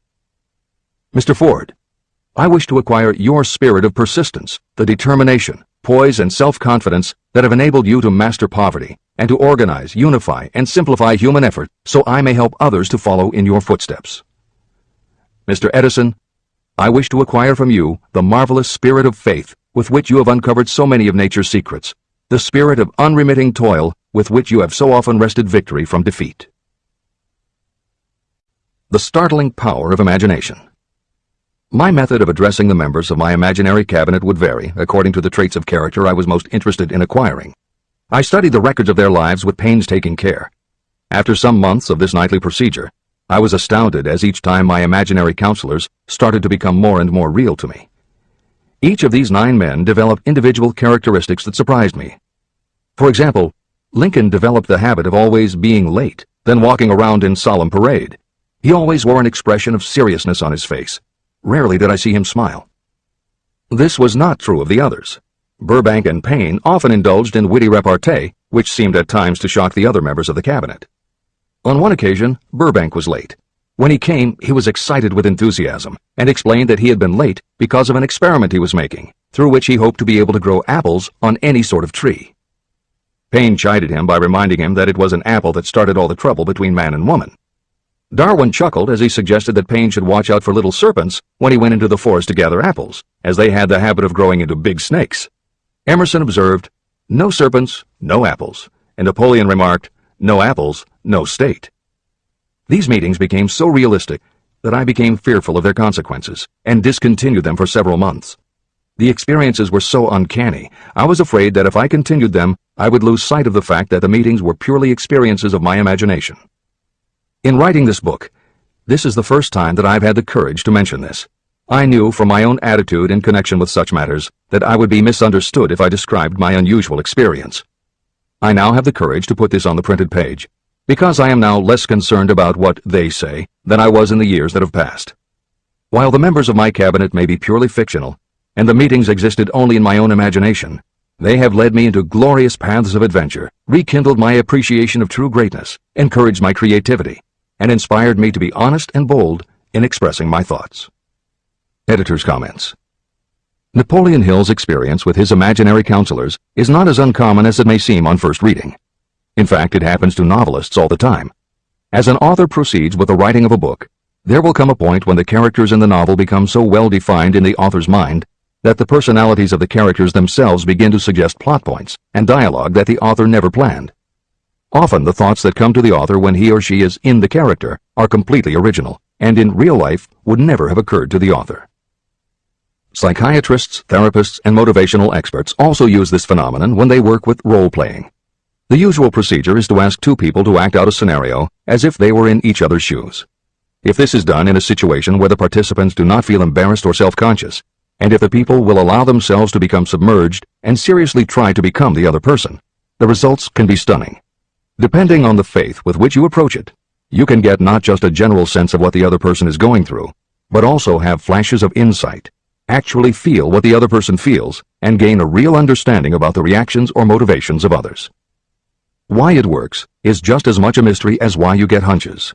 It may be simply that when your imagination creates a character, it doesn't give the character inhibitions, so when you think through the character, your mind is less restricted. Regardless, the fact is that by using your imagination to project yourself into other characters, you can open yourself to ideas that you don't normally have access to, and you can use this mental phenomenon as one of the tools that will help you turn your desire into success. This is the end of the editor's comments. Tapping the source of inspiration. Somewhere in the cell structure of the brain is something that receives the vibrations of thought, ordinarily called hunches. So far, science has not discovered where this sixth sense is located, but this is not important. The fact remains that human beings do receive accurate knowledge through sources other than the physical senses. Generally, such knowledge is received when the mind is under the influence of extraordinary stimulation. Any emergency that arouses the emotions and causes the heart to beat more rapidly may bring the sixth sense into action. Anyone who has experienced a near accident while driving knows that the sixth sense often comes to your rescue and by split seconds helps to avoid the accident. I mention this as background to the following statement of fact. On many occasions when I have faced emergencies, some of them so grave that my life was in jeopardy, I have been miraculously guided past these difficulties through the influence of my invisible counselors. My original purpose in conducting council meetings with imaginary beings was solely to use autosuggestion to impress upon my subconscious mind certain characteristics that I wanted to acquire. In more recent years, my experimentation has taken on an entirely different trend. I now go to my imaginary counselors with every difficult problem that confronts me and my clients. During my meetings with these invisible counselors, I find my mind most receptive to ideas, thoughts, and knowledge that reach me through the sixth sense. The results are often astonishing, although I do not depend entirely on this form of counsel. The sixth sense is not something that one can take off and put on at will. Ability to use this great power comes slowly, through application of the other principles outlined in this book. No matter who you are, or what may have been your purpose in reading this book, you can profit by it even if you don't fully understand how or why the principle described in this chapter works. This is especially true if your major purpose is that of accumulation of money or other material things. This chapter on the sixth sense was written because the book is designed to present a complete philosophy by which individuals may unerringly guide themselves in attaining whatever they ask of life. The starting point of all achievement is desire. The finishing point is the kind of knowledge that leads to understanding. Understanding of yourself, understanding of others, understanding of the laws of nature, and the recognition and understanding of happiness. Full understanding of this comes only through familiarity with and use of the principle of the sixth sense.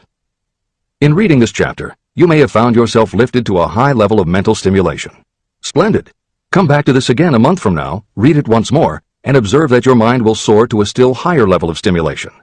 Repeat this experience from time to time, giving no concern as to how much or how little you learn at the time. Eventually, you will find yourself in possession of a power that will enable you to throw off discouragement, master fear, overcome procrastination, and draw freely upon your imagination. Then you will have felt the touch of that unknown something that has been the moving spirit of every truly great thinker, leader, artist, musician, writer, or statesman. Then, you will be in a position to transmute your desires into their physical or financial counterpart as easily as you may lie down and quit at the first sign of opposition. The man who actually knows just what he wants in life has already gone a long way toward attaining it. Chapter 16. The 6 Ghosts of Fear. How many are standing in your way? Take inventory of yourself as you read this closing chapter and find out how many of the ghosts are standing in your way. Before you can put any portion of this philosophy into successful use, your mind must be prepared to receive it. The preparation is not difficult. It begins with study, analysis, and understanding of 3 enemies that you will have to clear out: indecision, doubt, and fear. The 6th sense will never function while these 3 negatives, or any one of them, remain in your mind. The members of this unholy trio are closely related. Where one is found, the other 2 are close at hand. Indecision is the seedling of fear. Remember this as you read. Indecision crystallizes into doubt. The 2 blend and become fear. The blending process often is slow. This is one reason why these 3 enemies are so dangerous. They germinate and grow without their presence being observed. The remainder of this chapter describes a state of mind that you must attain before the philosophy can be put into practical use. This chapter also analyzes a condition that has reduced huge numbers of people to poverty, and it states a truth that must be understood by all who accumulate riches, whether measured in terms of money or in terms of a state of mind that may be of far greater value than money. The purpose of this chapter is to turn the spotlight of attention on the cause and the cure of the 6 basic fears. Before you can master an enemy, you must know its name, its habits, and where to attack it. As you read, analyze yourself carefully and determine which, if any, of the 6 common fears have attached themselves to you. And keep in mind that sometimes they are hidden in the subconscious mind, where they are difficult to locate and still more difficult to eliminate. The 6 basic fears. There are 6 basic fears. At one time or another, every person suffers from some combination of these fears. Most people are fortunate if they do not suffer from the entire 6. Named in the order of their most common appearance, they are the fear of poverty, the fear of criticism, the fear of ill health, the fear of loss of love of someone, the fear of old age, and the fear of death. All other fears are of minor importance and are in fact just variations on these 6. Fears are nothing more than states of mind.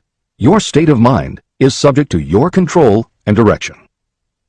You can create nothing that you do not first conceive in the form of an impulse of thought. The following statement is of even greater importance. Thought impulses begin immediately to translate themselves into their physical equivalent, whether those thoughts are voluntary or involuntary. Even thought impulses that are picked up by mere chance, thoughts that have been released by other minds, may determine your financial, business, professional, or social destiny, just as surely as the thoughts that you create by intent and design. This circumstance also explains why some people seem to be lucky, while others of equal or greater ability, training, experience, and brain capacity seem destined to have misfortune. The explanation is that you have the ability to completely control your own mind. With this control, you may open your mind to the thought impulses that are being released by other brains, or you can close the doors tightly and admit only thought impulses of your own choice. Nature has endowed human beings with absolute control over only one thing, and that one thing is thought. This fact, coupled with the additional fact that everything we create begins in the form of a thought, leads us very near to the principle by which fear may be mastered. If it is true that all thought has a tendency to clothe itself in its physical equivalent, and this is true beyond any reasonable room for doubt, it is equally true that thought impulses of fear and poverty cannot be translated into terms of courage and financial gain. The first basic fear. The fear of poverty. There can be no compromise between poverty and riches. The 2 roads that lead to poverty and riches travel in opposite directions. If you want riches, you must refuse to accept any circumstance that leads toward poverty. The word riches is used in its broadest sense, meaning financial, spiritual, mental, and material wealth. The starting point of the path that leads to riches is desire. In Chapter 3, you received full instructions for the proper use of desire. In this chapter on fear, you have complete instructions for preparing your mind to make practical use of desire. Here is the place to give yourself a challenge, which will definitely determine how much of this philosophy you have absorbed. Here is the point at which you can tell what the future holds in store for you. If, after reading this chapter, you are willing to accept poverty, you may as well make up your mind to receive poverty. This is one decision you cannot avoid.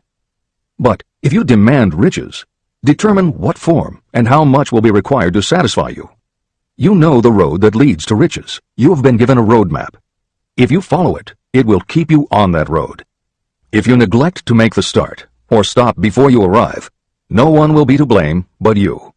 This responsibility is yours. No excuse will save you from accepting the responsibility if you now fail or refuse to demand riches of life. All you need is one thing. Incidentally, the only thing you can control, and that is a state of mind. A state of mind is something that is up to you. It cannot be purchased. It must be created.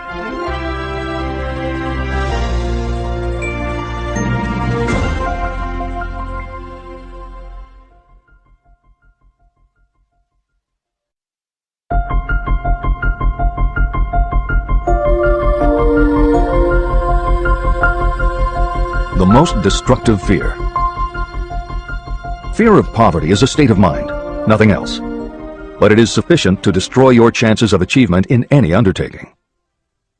This fear paralyzes your ability to use reason, destroys the imagination, kills off self-reliance, undermines enthusiasm, discourages initiative, leads to uncertainty of purpose, encourages procrastination, wipes out enthusiasm, and makes self-control an impossibility. It takes the charm from your personality, destroys the possibility of accurate thinking, diverts concentration of effort. It defeats persistence, turns willpower into nothingness, destroys ambition, clouds the memory, and invites failure in every conceivable form. It kills love and assassinates the finer emotions of the heart, discourages friendship and invites disaster in 100 forms, leads to sleeplessness, misery, and unhappiness. And all this despite the obvious truth that you live in a world of overabundance of everything your heart could desire, with nothing standing between you and your desires except lack of a definite purpose. The fear of poverty is, without doubt, the most destructive of the 6 basic fears. It has been placed at the head of the list because it is the most difficult to master. The fear of poverty grew out of our inherited tendency to prey upon our fellow human beings economically. Nearly all animals lower than us are motivated by instinct, but their capacity to think is limited, and therefore they prey upon one another physically. We, with our superior sense of intuition, with the capacity to think and to reason, do not eat others bodily. Human beings get more satisfaction out of eating others financially. Humans are so avaricious that every conceivable law has been passed to safeguard us from one another. Nothing brings so much suffering and humility as poverty. Only those who have experienced poverty understand the full meaning of this. It is no wonder that we fear poverty. Through a long line of inherited experiences, we have learned, for sure, that some people cannot be trusted where matters of money and earthly possessions are concerned. So eager are we to possess wealth that we will acquire it in whatever manner we can, through legal methods if possible, through other methods if necessary or expedient. Self-analysis may disclose weaknesses that you do not like to acknowledge, but this form of examination is essential if you are going to demand of life more than mediocrity and poverty. Remember, as you check yourself point by point, that you are both the court and the jury, the prosecuting attorney and the attorney for the defense, and that you are both the plaintiff and the defendant. You are on trial. Face the facts squarely. Ask yourself definite questions and demand direct replies. When the examination is over, you will know more about yourself. If you do not feel that you can be an impartial judge, call upon someone who knows you well to serve as judge while you cross-examine yourself. You are after the truth. Get it, no matter at what the cost, even though it may temporarily embarrass you. The majority of people, if asked what they fear most, would reply, "I fear nothing." The reply would be inaccurate, because few people realize that they are bound, handicapped, whipped spiritually and physically through some form of fear. So subtle and deeply seated is the emotion of fear that you may go through life and never recognize its presence. Only a courageous analysis will disclose the presence of this universal enemy. When you begin such an analysis, search deeply into your character. The following is a list of the symptoms to look for. Symptoms of the fear of poverty. 1. Indifference. Commonly expressed through lack of ambition, willingness to tolerate poverty, and the acceptance of whatever compensation life may offer without protest. Also mental and physical laziness, and lack of initiative, imagination, enthusiasm, and self-control. 2. Indecision. The habit of permitting others to do your thinking, sitting on the fence. 3. Doubt. Generally expressed through alibis and excuses designed to cover up, explain away, or apologize for your failures. Sometimes expressed in the form of envy of those who are successful, or by criticizing them. 4. Worry. Usually expressed by finding fault with others, a tendency to spend beyond your income, neglect of personal appearance, scowling and frowning, nervousness, lack of poise, self-consciousness, and often the use of alcohol or drugs. 5. Overcaution. The habit of looking for the negative side of every circumstance, thinking and talking about possible failure instead of concentrating on succeeding, knowing all the roads to disaster, but never searching for the plans to avoid failure, waiting for the right time to begin until the waiting becomes a permanent habit, remembering those who have failed and forgetting those who have succeeded, seeing the hole in the donut, but overlooking the donut around the hole. 6. Procrastination. The habit of putting off until tomorrow that which should have been done last year, spending more time in creating excuses than it would take to do the job. This symptom is closely related to overcaution, doubt, and worry. Refusal to accept responsibility.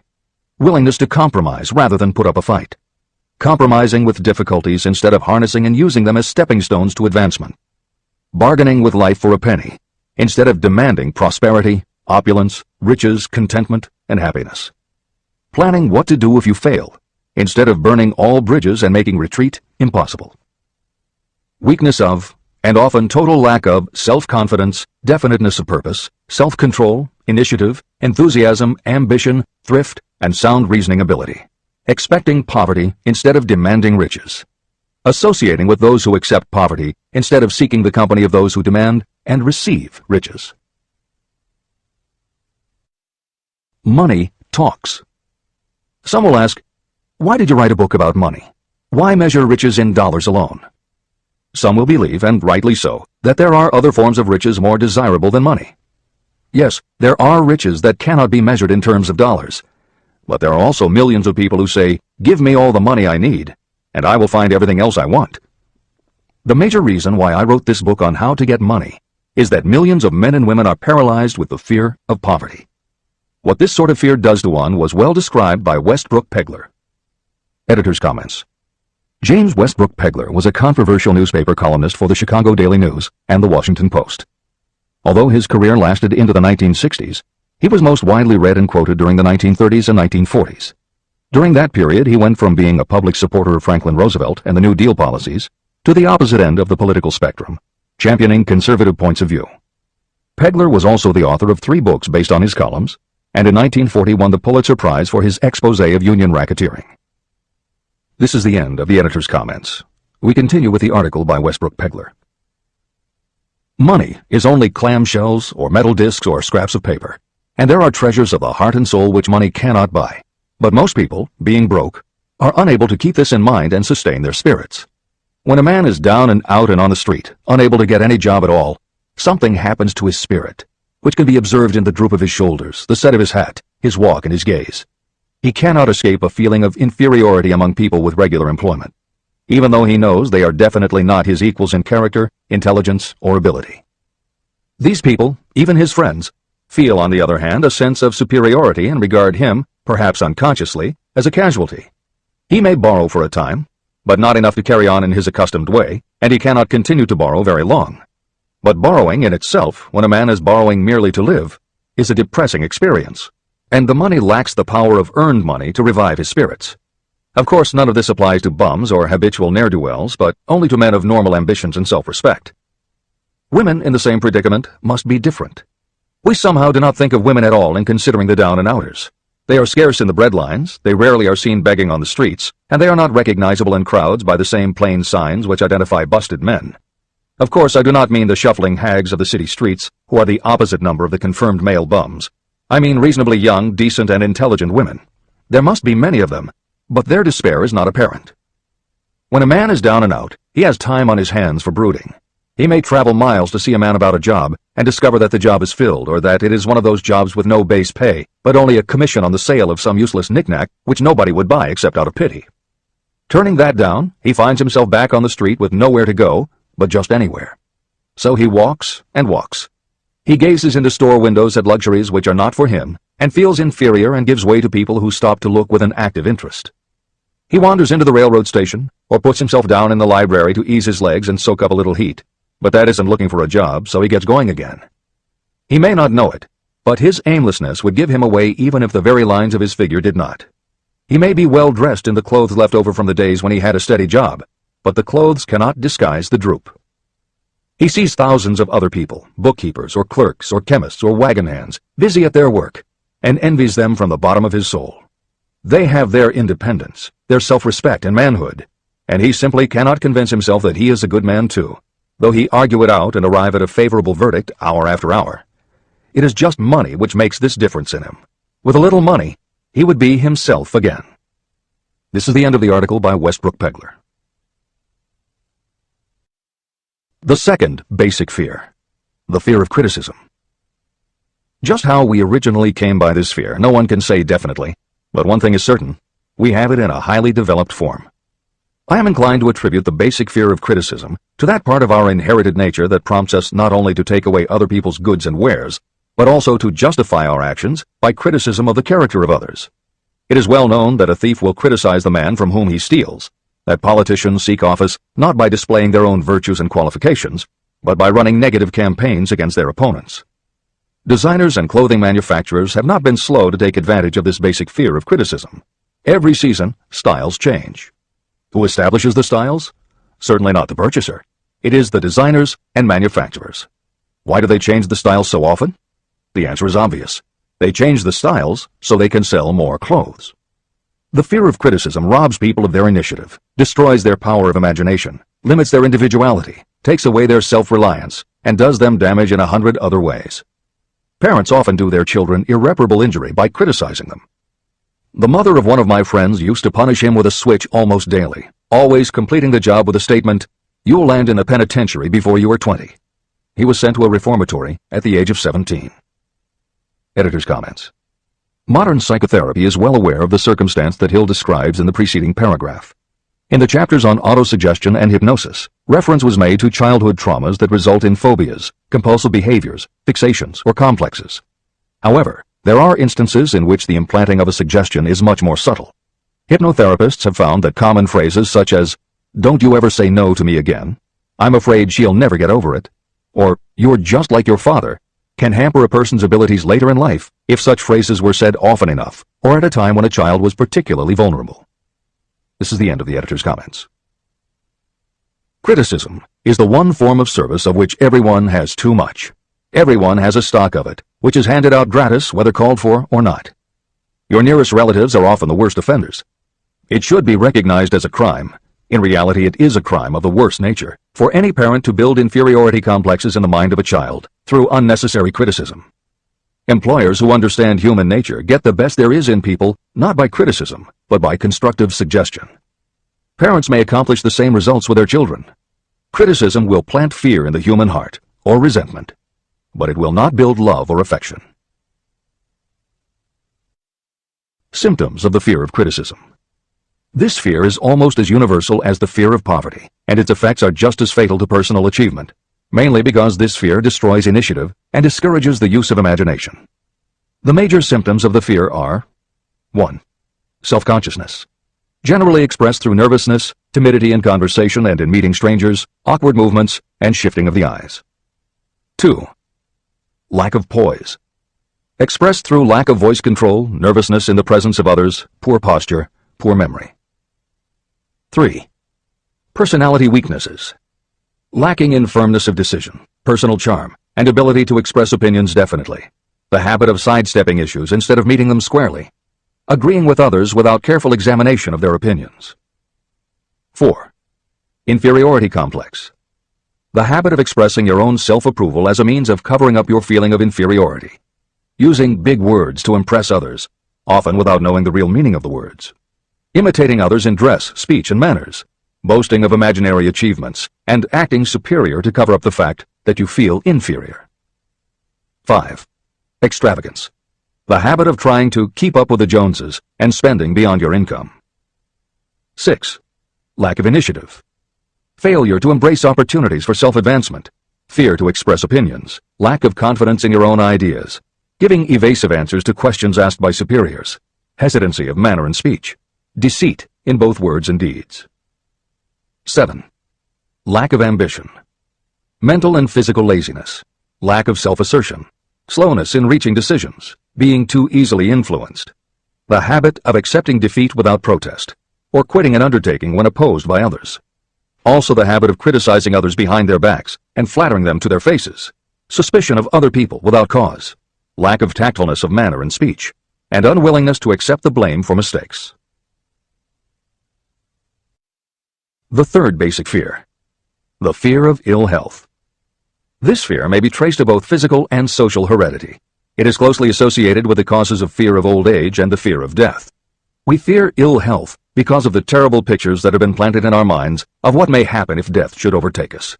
We also fear it because of the economic toll that it may claim. One reputable physician estimated that 75% of all people who visit doctors are suffering with hypochondria, imaginary illness. It has been shown that the fear of disease, even when there is not the slightest cause for fear, often produces the physical symptoms of the disease feared. Powerful and mighty is the human mind. It builds or it destroys. Through a series of experiments, my staff proved how susceptible people are to the power of suggestion. We asked 3 acquaintances to visit separately with the victim. They were instructed to pose the question, "What ails you? You look terribly ill." The first questioner provoked a grin from him and a nonchalant, "Oh, nothing, I'm all right." The second questioner was answered with a statement, "I don't know exactly, but I do feel badly." The third questioner was met with the admission that the victim was actually feeling ill. Editor's comment. Hill's experiment is one that you do not want to carry too far. It is not that different from the principle behind certain religious sects whose members take vengeance on their enemies by hexing or placing a spell on a victim. The spell only works because the victim believes that spells can be cast and that it is possible he or she could be hexed. When the hex victim is informed that someone has cast a spell on them, they accept that it is possible, and their mind does the rest. The same theory operated when Hill's associate was told 3 times that he looked ill. He believed it was possible. Being told 3 times was convincing, and his mind went to work and made it so. This is the end of the editor's comment. There is overwhelming evidence that disease sometimes begins in the form of negative thought impulse. Such thoughts may be planted in your mind by suggestion or created by you in your own mind. Doctors send patients to new climates for their health because a change of mental attitude is necessary. The seed of fear of ill health lives in every human mind. Worry, fear, discouragement, or disappointment can cause this seed to germinate and grow. Symptoms of the fear of ill health. The symptoms of this almost universal fear are 1. Autosuggestion. The habit of negative use of self-suggestion by looking for and expecting to find symptoms of all kinds of disease. Enjoying your imaginary illness and speaking of it as being real. The habit of trying fads and isms recommended by others as having therapeutic value. Talking to others of operations, accidents, and other forms of illness. Experimenting with diets, physical exercises, weight loss systems without professional guidance. Trying home remedies, patent medicines, and quack remedies. 2. Hypochondria, a medical term for imaginary disease. The habit of excessively talking about illness, and by concentrating the mind on disease you begin to expect it to happen to you. Nothing that comes in bottles can cure this condition. It is brought on by negative thinking, and nothing but positive thought can cure it. Hypochondria is said to do as much damage on occasion as the real disease might do. 3. Exercise. Fear of ill health often interferes with proper physical exercise and results in overweight. 4. Susceptibility. Fear of ill health breaks down your natural resistance, which makes you susceptible to real disease. The fear of ill health is often related to the fear of poverty, especially in the case of the hypochondriac, who constantly worries about the possibility of having to pay doctor's bills, hospital bills, etc. This type of person spends much time preparing for sickness, talking about death, saving money for cemetery plots, burial expenses, and such. 5. Self-coddling. The habit of seeking sympathy. The habit of feigning illness to cover your laziness or to serve as an alibi for lack of ambition. People often resort to this trick to avoid work. 6. Intemperance. The habit of using alcohol or drugs to destroy pain instead of eliminating the cause. 7. The habit of reading about illness and worrying over the possibility of being stricken by it. The fourth basic fear. The fear of loss of love. Jealousy and other similar forms of neurosis grow out of our fear of the loss of love of someone. This fear is the most painful of all the 6 basic fears. It probably plays more havoc with the body and mind than any of the other basic fears. Editor's comment. By way of introduction to each of the 6 basic fears, Napoleon Hill usually postulates how the fear originated in humans. In the original edition of this book, he suggested that the fear of loss of love may have started with prehistoric man's habit of stealing his neighbor's mate and taking liberties with her whenever he could. Though amusing, this theory does not take into account that women fear the loss of a love just as profoundly as men do, and both men and women fear losing the love of not just their mates, but also of family members and others with whom they are close. How the emotion of love originated may remain a mystery, but there is no mystery about how we feel when we lose it. This is the end of the editor's comment. The fourth basic fear. The fear of loss of love. Jealousy and other similar forms of neurosis grow out of our fear of the loss of love of someone. This fear is the most painful of all the 6 basic fears. It probably plays more havoc with the body and mind than any of the other basic fears. Editor's comment. By way of introduction to each of the 6 basic fears, Napoleon Hill usually postulates how the fear originated in humans. In the original edition of this book, he suggested that the fear of loss of love may have started with prehistoric man's habit of stealing his neighbor's mate and taking liberties with her whenever he could. Though amusing, this theory does not take into account that women fear the loss of a love just as profoundly as men do, and both men and women fear losing the love of not just their mates, but also of family members and others with whom they are close. How the emotion of love originated may remain a mystery, but there is no mystery about how we feel when we lose it. This is the end of the editor's comment. Symptoms of the fear of loss of love. The distinguishing symptoms of this fear are 1.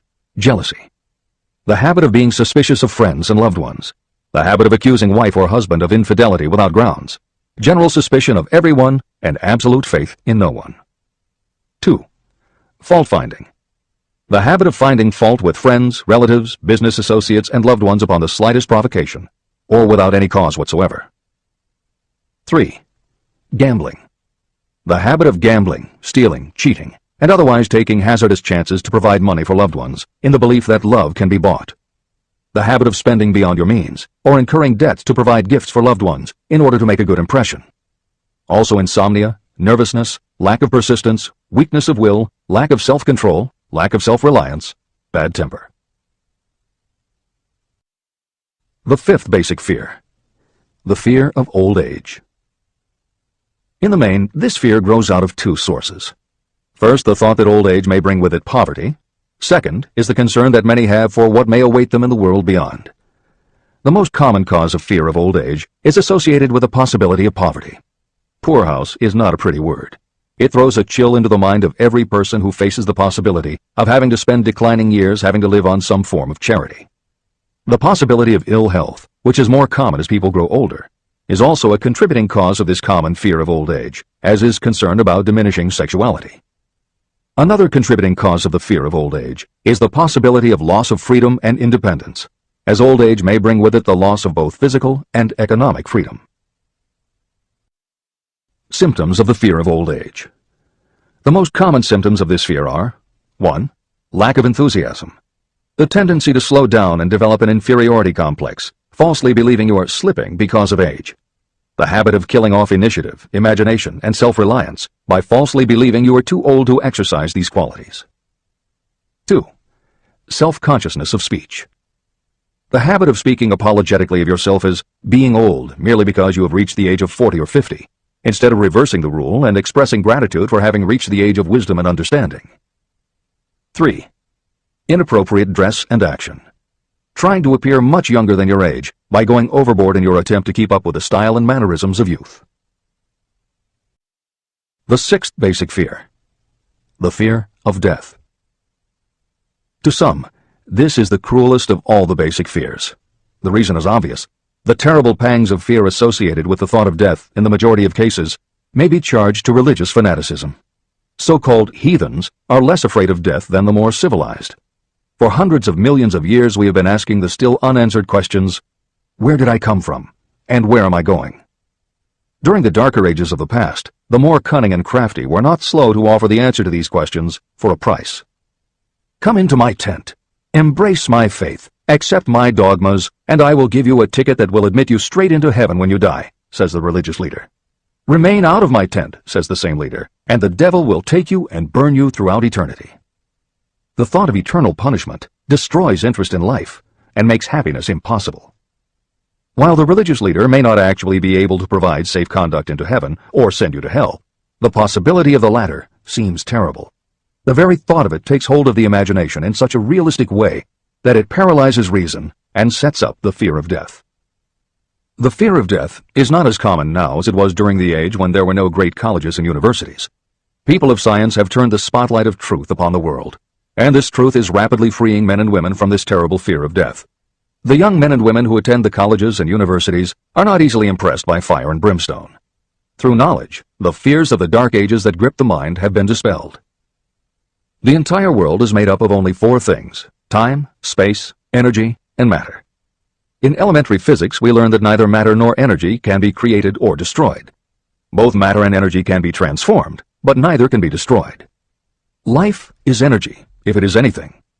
If neither energy nor matter can be destroyed, of course life itself cannot be destroyed. Life, like other forms of energy, may be passed through various processes of transition or change, but it cannot be destroyed. Death is mere transition. And if death is not mere change or transition, then nothing comes after death except a long, eternal, peaceful sleep. And sleep is nothing to be feared. If you can accept the logic of this, you may forever wipe out your fear of death. Symptoms of the fear of death. The general symptoms of this fear are: 1. The habit of thinking about dying, instead of making the most of life. This is generally due to lack of purpose or lack of a suitable occupation. This fear is more prevalent among the aged, but sometimes the more youthful are victims of it. The greatest of all remedies for the fear of death is a burning desire for achievement, backed by useful service to others. A busy person seldom has time to think about dying. A busy person finds life too thrilling to worry about death. 2. Sometimes the fear of death is closely associated with the fear of poverty, where death would leave loved ones poverty-stricken. 3. In other cases, the fear of death is caused by illness and the breakdown of physical body resistance. 4. The most common causes of the fear of death are ill health, poverty, lack of appropriate occupation, disappointment over love, insanity, and religious fanaticism. The disaster of worry and destructive thinking. Worry is a state of mind based upon fear. It works slowly but persistently. It is insidious and subtle. Step by step, it digs itself in until it paralyzes the reasoning faculty and destroys self-confidence and initiative.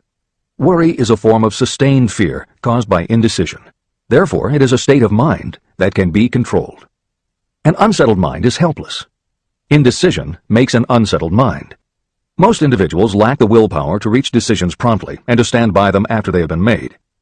We do not worry over conditions once we have reached a decision to follow a definite line of action. I once interviewed a man who was sentenced to be electrocuted 2 hours later. The condemned man was the calmest of the 8 men who were in the death cell with him. His calmness prompted me to ask him how it felt to know that he was going into eternity in a short while. With a smile of confidence on his face, he said, "It feels fine. Just think, brother, my troubles will soon be over. I've had nothing but trouble all my life. It has been a hardship to get food and clothing. Soon, I will not need these things. I have felt fine ever since I learned for certain that I must die. I made up my mind then to accept my fate in good spirit." As he spoke, he devoured a dinner sufficient for 3 men, eating every mouthful of the food brought to him, and apparently enjoying it as much as if no disaster awaited him. Decision gave this man resignation to his fate. Decision can also prevent one's acceptance of undesired circumstances. Through indecision, the 6 basic fears become translated into a state of worry. Relieve yourself forever of the fear of death by reaching a decision to accept death as an inescapable event. Eliminate the fear of old age by reaching a decision to accept it not as a handicap, but as a great blessing that carries with it wisdom, self-control, and understanding. Master the fear of loss of love by reaching a decision to get along without love, if that is necessary. Defeat the fear of criticism by reaching a decision not to worry about what other people think, do, or say. Overcome the fear of ill health by the decision to forget symptoms, and whip the fear of poverty by reaching a decision to get along with whatever wealth you can accumulate without worry. Kill the habit of worry in all its forms by reaching a general blanket decision that nothing life has to offer is worth the price of worry. With this decision will come poise, peace of mind, and calmness of thought, which will bring happiness. If your mind is filled with fear, you not only destroy your own chances of intelligent action, but you transmit these destructive vibrations to the minds of all who come into contact with you, and you destroy their chances too. Even a dog or a horse knows when its master lacks courage. It will pick up the vibrations of fear given off by its master, and behave accordingly. The vibrations of fear pass from one mind to another just as quickly and as surely as the sound of the human voice passes from the broadcasting station to a radio receiver. The person who constantly speaks of negative or destructive thoughts is practically certain to experience the results of those words in the form of destructive feedback. But even negative thoughts without words will come back to you. The release of destructive thought impulses alone also produces feedback in more ways than one. First, and perhaps most important to be remembered, the person who releases thoughts of a destructive nature must suffer damage through the breaking down of creative imagination. Secondly, the presence in the mind of any destructive emotion develops a negative personality, which repels people and often converts them into antagonists. The third source of damage is that negative thoughts not only affect others, but they also embed themselves in the subconscious mind of the person releasing them and there become a part of that person's character. Your business in life is to achieve success. To be successful, you must find peace of mind, acquire the material needs of life, and above all, attain happiness. All of these indications of success begin in the form of thought impulses. You control your own mind. You have the power to feed it whatever thought impulses you choose. With this goes the responsibility of using your mind constructively. You are the master of your own earthly destiny, just as surely as you have the power to control your own thoughts. You may influence, direct, and eventually control your own environment, making your life what you want it to be. Or you may neglect to make your life what you want, and you will be adrift on the seas of circumstance, where you will be tossed like a wood chip on the waves of the ocean. The Devil's Workshop. In addition to the 6 basic fears, there is another evil by which people suffer. It constitutes a rich soil in which the seeds of failure grow abundantly. It is so subtle that its presence often is not detected. It is more deeply rooted and more often fatal than all of the 6 fears. For want of a better name, let us call this evil susceptibility to negative influences. Those who accumulate great riches always protect themselves against negative influences. The poverty-stricken never do. Those who succeed in any calling must prepare their minds to resist such influences. If you are reading this book to learn how to grow rich, you should examine yourself very carefully to determine whether you are susceptible to negative influences. If you neglect this self-analysis, you will give up your right to attain the object of your desires. Make your analysis searching. As you read the following questions, be tough on yourself. Go at the task as carefully as you would if you were searching for any other enemy you knew was waiting to ambush you. You must deal with your own faults as you would with a real and serious enemy. You can easily protect yourself against real enemies because there are laws, police, and courts to deal with them. But this 7th basic evil is more difficult to master because it strikes when you are not aware of its presence, when you are asleep and while you are awake. Moreover, its weapon is intangible because it consists of merely a state of mind. Negative influences are also dangerous because they come in so many different forms. Sometimes they enter the mind through the well-meant words of your friends and relatives. At other times they come from within, through your own mental attitude. Always, it is as deadly as poison, even though it may not kill as quickly. How to protect yourself against negative influences. To protect yourself against negative influences, whether of your own making or the result of negative people around you, recognize that your willpower is your defense. You must put it into constant use until it builds a wall of immunity against negative influences in your own mind. Recognize that you and every other human being are, by nature, lazy, indifferent, and susceptible to all suggestions that reinforce your weaknesses. Recognize that you are, by nature, susceptible to all of the 6 basic fears, and you must set up habits to counteract all these fears. Recognize that negative influences often work on you through your subconscious mind and are therefore difficult to detect. Keep your mind closed against all people who depress or discourage you in any way. Clean out your medicine chest and stop pandering to colds, aches, pains, and imaginary illness. Deliberately seek the company of people who influence you to think and act for yourself.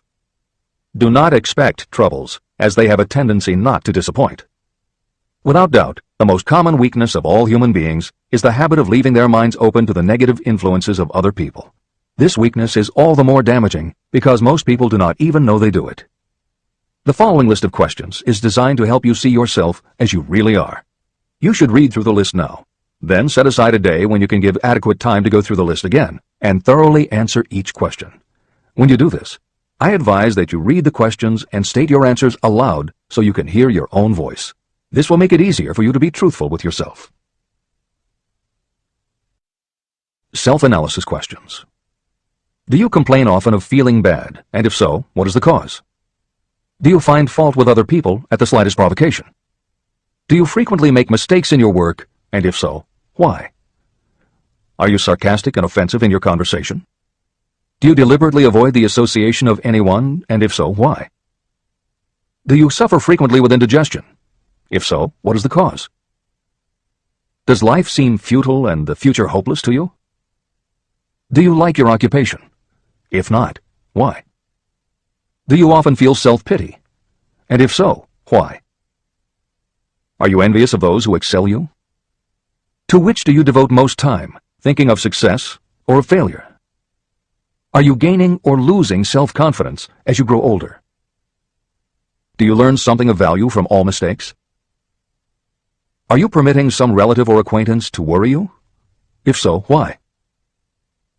Are you sometimes excited about life, and at other times in the depths of despondency? Who has the most inspiring influence upon you, and for what reason? Do you tolerate negative or discouraging influences that you could avoid? Are you careless of your personal appearance? If so, when and why? Have you learned how to ignore your troubles by being too busy to be annoyed by them? Would you call yourself a spineless weakling if you permitted others to do your thinking for you? How many preventable disturbances annoy you, and why do you tolerate them? Do you resort to alcohol, drugs, cigarettes, or other compulsions to quiet your nerves? If so, why do you not try willpower instead? Does anyone nag you, and if so, for what reason? Do you have a definite major purpose? And if so, what is it, and what plan do you have for achieving it? Do you suffer from any of the 6 basic fears? If so, which ones? Have you developed a method to shield yourself against the negative influence of others? Do you use autosuggestion to make your mind positive? Which do you value most, your material possessions or your privilege of controlling your own thoughts? Are you easily influenced by others against your own judgment? Has today added anything of value to your stock of knowledge or state of mind? Do you face squarely the circumstances that make you unhappy, or do you sidestep the responsibility? Do you analyze all mistakes and failures and try to profit by them, or do you take the attitude that this is not your duty? Can you name 3 of your most damaging weaknesses? What are you doing to correct them? Do you encourage other people to bring their worries to you for sympathy? Do you choose from your daily experiences lessons or influences that aid in your personal advancement? Does your presence have a negative influence on other people as a rule? What habits of other people annoy you most? Do you form your own opinions, or do you permit yourself to be influenced by other people? Have you learned how to create a mental state of mind with which you can shield yourself against all discouraging influences? Does your occupation inspire you with faith and hope? Are you conscious of possessing spiritual forces of sufficient power to enable you to keep your mind free from all forms of fear? Does your religion help to keep your mind positive? Do you feel it your duty to share other people's worries? If so, why? If you believe that birds of a feather flock together, what have you learned about yourself by studying the friends whom you attract? What connection, if any, do you see between the people with whom you associate most closely and any unhappiness you may experience? Could it be possible that some person whom you consider to be a friend is, in reality, your worst enemy because of his or her negative influence on your mind? By what rules do you judge who is helpful and who is damaging to you? Are your intimate associates mentally superior or inferior to you? How much time out of every 24 hours do you devote to your occupation, sleep, play and relaxation, acquiring useful knowledge, plain wasted time? Who among your acquaintances encourages you most, cautions you most, discourages you most? What is your greatest worry? Why do you tolerate it? When others offer you free, unsolicited advice, do you accept it without question, or do you analyze their motive? What, above all else, do you most desire? Do you intend to acquire it? Are you willing to subordinate all other desires for this one? How much time daily do you devote to acquiring it? Do you change your mind often? If so, why? Do you usually finish everything you begin? Are you easily impressed by other people's business or professional titles, college degrees, or wealth? Are you easily influenced by what other people think or say about you? Do you cater to people because of their social or financial status? Whom do you believe to be the greatest person living? In what respect is this person superior to yourself? How much time have you devoted to studying and answering these questions? At least one day is necessary for the analysis and the answering of the entire list. If you have answered all these questions truthfully, you know more about yourself than the majority of people. Study the questions carefully. Come back to them once each week for several months, and be astounded at the amount of additional knowledge of great value to yourself you will have gained by the simple method of answering the questions truthfully. If you are not certain about the answers to some of the questions, seek the counsel of those who know you well, especially those who have no motive in flattering you, and see yourself through their eyes. The experience will be astonishing. The one thing over which you have absolute control. You have absolute control over only one thing, and that is your thoughts. This is the most significant and inspiring of all facts known to humans. It reflects our divine nature. This ability to control your thoughts is the sole means by which you may control your own destiny. If you fail to control your own mind, you may be sure you will control nothing else. Your mind is your spiritual estate. Protect and use it with the care to which divine royalty is entitled. You were given your willpower for this purpose. Unfortunately, there is no legal protection against those who, by design or through ignorance, poison the minds of others with negative suggestion. Those with negative minds tried to convince Thomas A. Edison that he could not build a machine that would record and reproduce the human voice, because, they said, no one else has ever produced such a machine. Edison did not believe them. He knew that the mind could produce anything the mind could conceive and believe. That knowledge was the thing that lifted the great Edison above the common herd. Men with negative minds told F.W. Woolworth he would go broke trying to run a store on 5 and 10 cent sales. He did not believe them. He knew that he could do anything within reason if he backed his plans with faith. Exercising his right to keep the negative suggestions of others out of his mind, he piled up a fortune of more than $100 million. Doubting Thomases scoffed scornfully when Henry Ford tried out his first crudely built automobile on the streets of Detroit. Some said the thing would never become practical. Others said no one would pay money for such a contraption. Ford said, "I'll belt the earth with dependable motor cars." And he did. For the benefit of those seeking vast riches, let it be remembered that practically the sole difference between Henry Ford and a majority of workers is this. Ford had a mind, and he controlled it. The others have minds that they do not try to control. Mind control is the result of self-discipline and habit. You either control your mind, or it controls you. There is no halfway compromise. The most practical method for controlling your mind is the habit of keeping it busy with a definite purpose, backed by a definite plan. Study the records of those who achieve noteworthy success, and you will see that they have control over their own minds, and that they exercise that control and direct it toward the attainment of definite objectives. Without this control, success is not possible. 55 Famous Alibis by Old Man If. People who do not succeed have one distinguishing trait in common. They know all the reasons for failure and have what they believe to be airtight alibis to explain away their own lack of achievement. Some of these alibis are clever, and a few of them are justifiable by the facts, but alibis cannot be used for money. The world wants to know only one thing. Have you achieved success? A character analyst compiled a list of the most commonly used alibis. As you read the list, examine yourself carefully and determine how many of these alibis you use. Remember, the philosophy presented in this book makes every one of these alibis obsolete. If I didn't have a wife and family. If I had enough pull.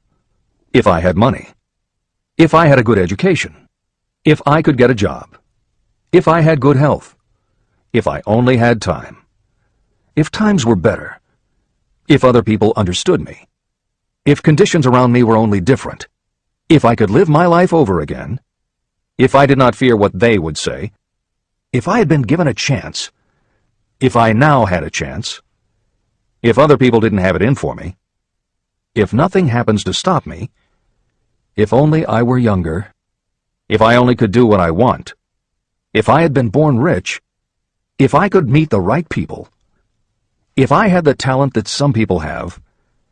If I dared to assert myself. If only I had embraced past opportunities.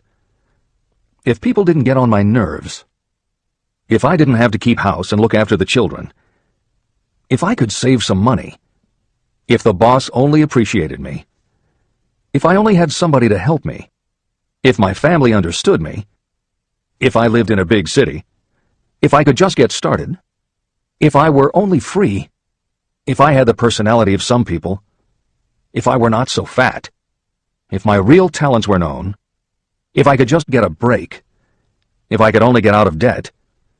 If I hadn't failed. If I only knew how. If everybody wasn't against me. If I didn't have so many worries. If I could marry the right person. If people weren't so dumb. If my family were not so extravagant. If I were sure of myself. If luck were not against me. If I had not been born under the wrong star. If it were not true that what is to be will be. If I did not have to work so hard. If I hadn't lost my money. If I lived in a different neighborhood. If I didn't have a past. If I only had a business of my own. If other people would only listen to me.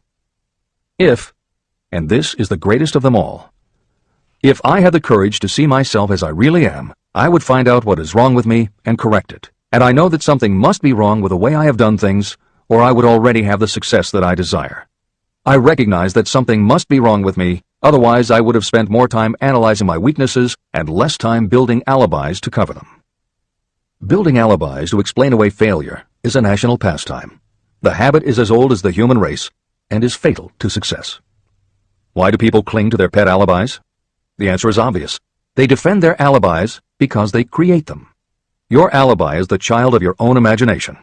It is human nature to defend your own brainchild. Building alibis is a deeply rooted habit. Habits are difficult to break, especially when they provide justification for something we do. Plato had this truth in mind when he said, "The first and best victory is to conquer self.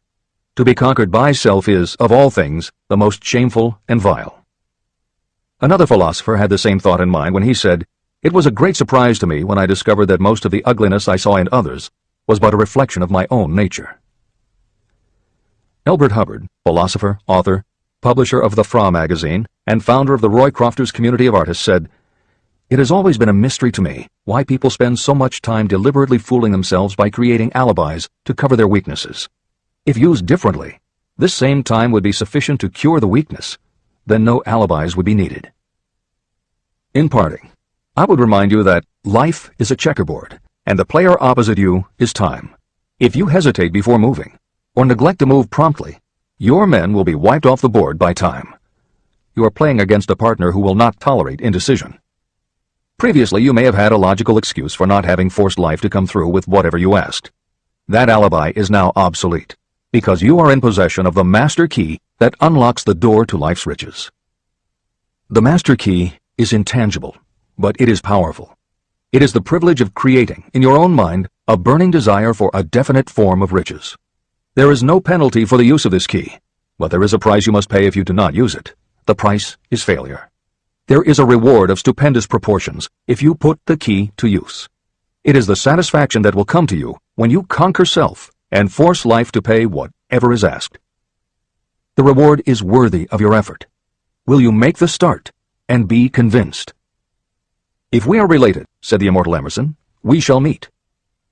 In closing, may I borrow his thought and say, if we are related, we have, through these pages, met. Remember that your real wealth can be measured not by what you have, but by what you are.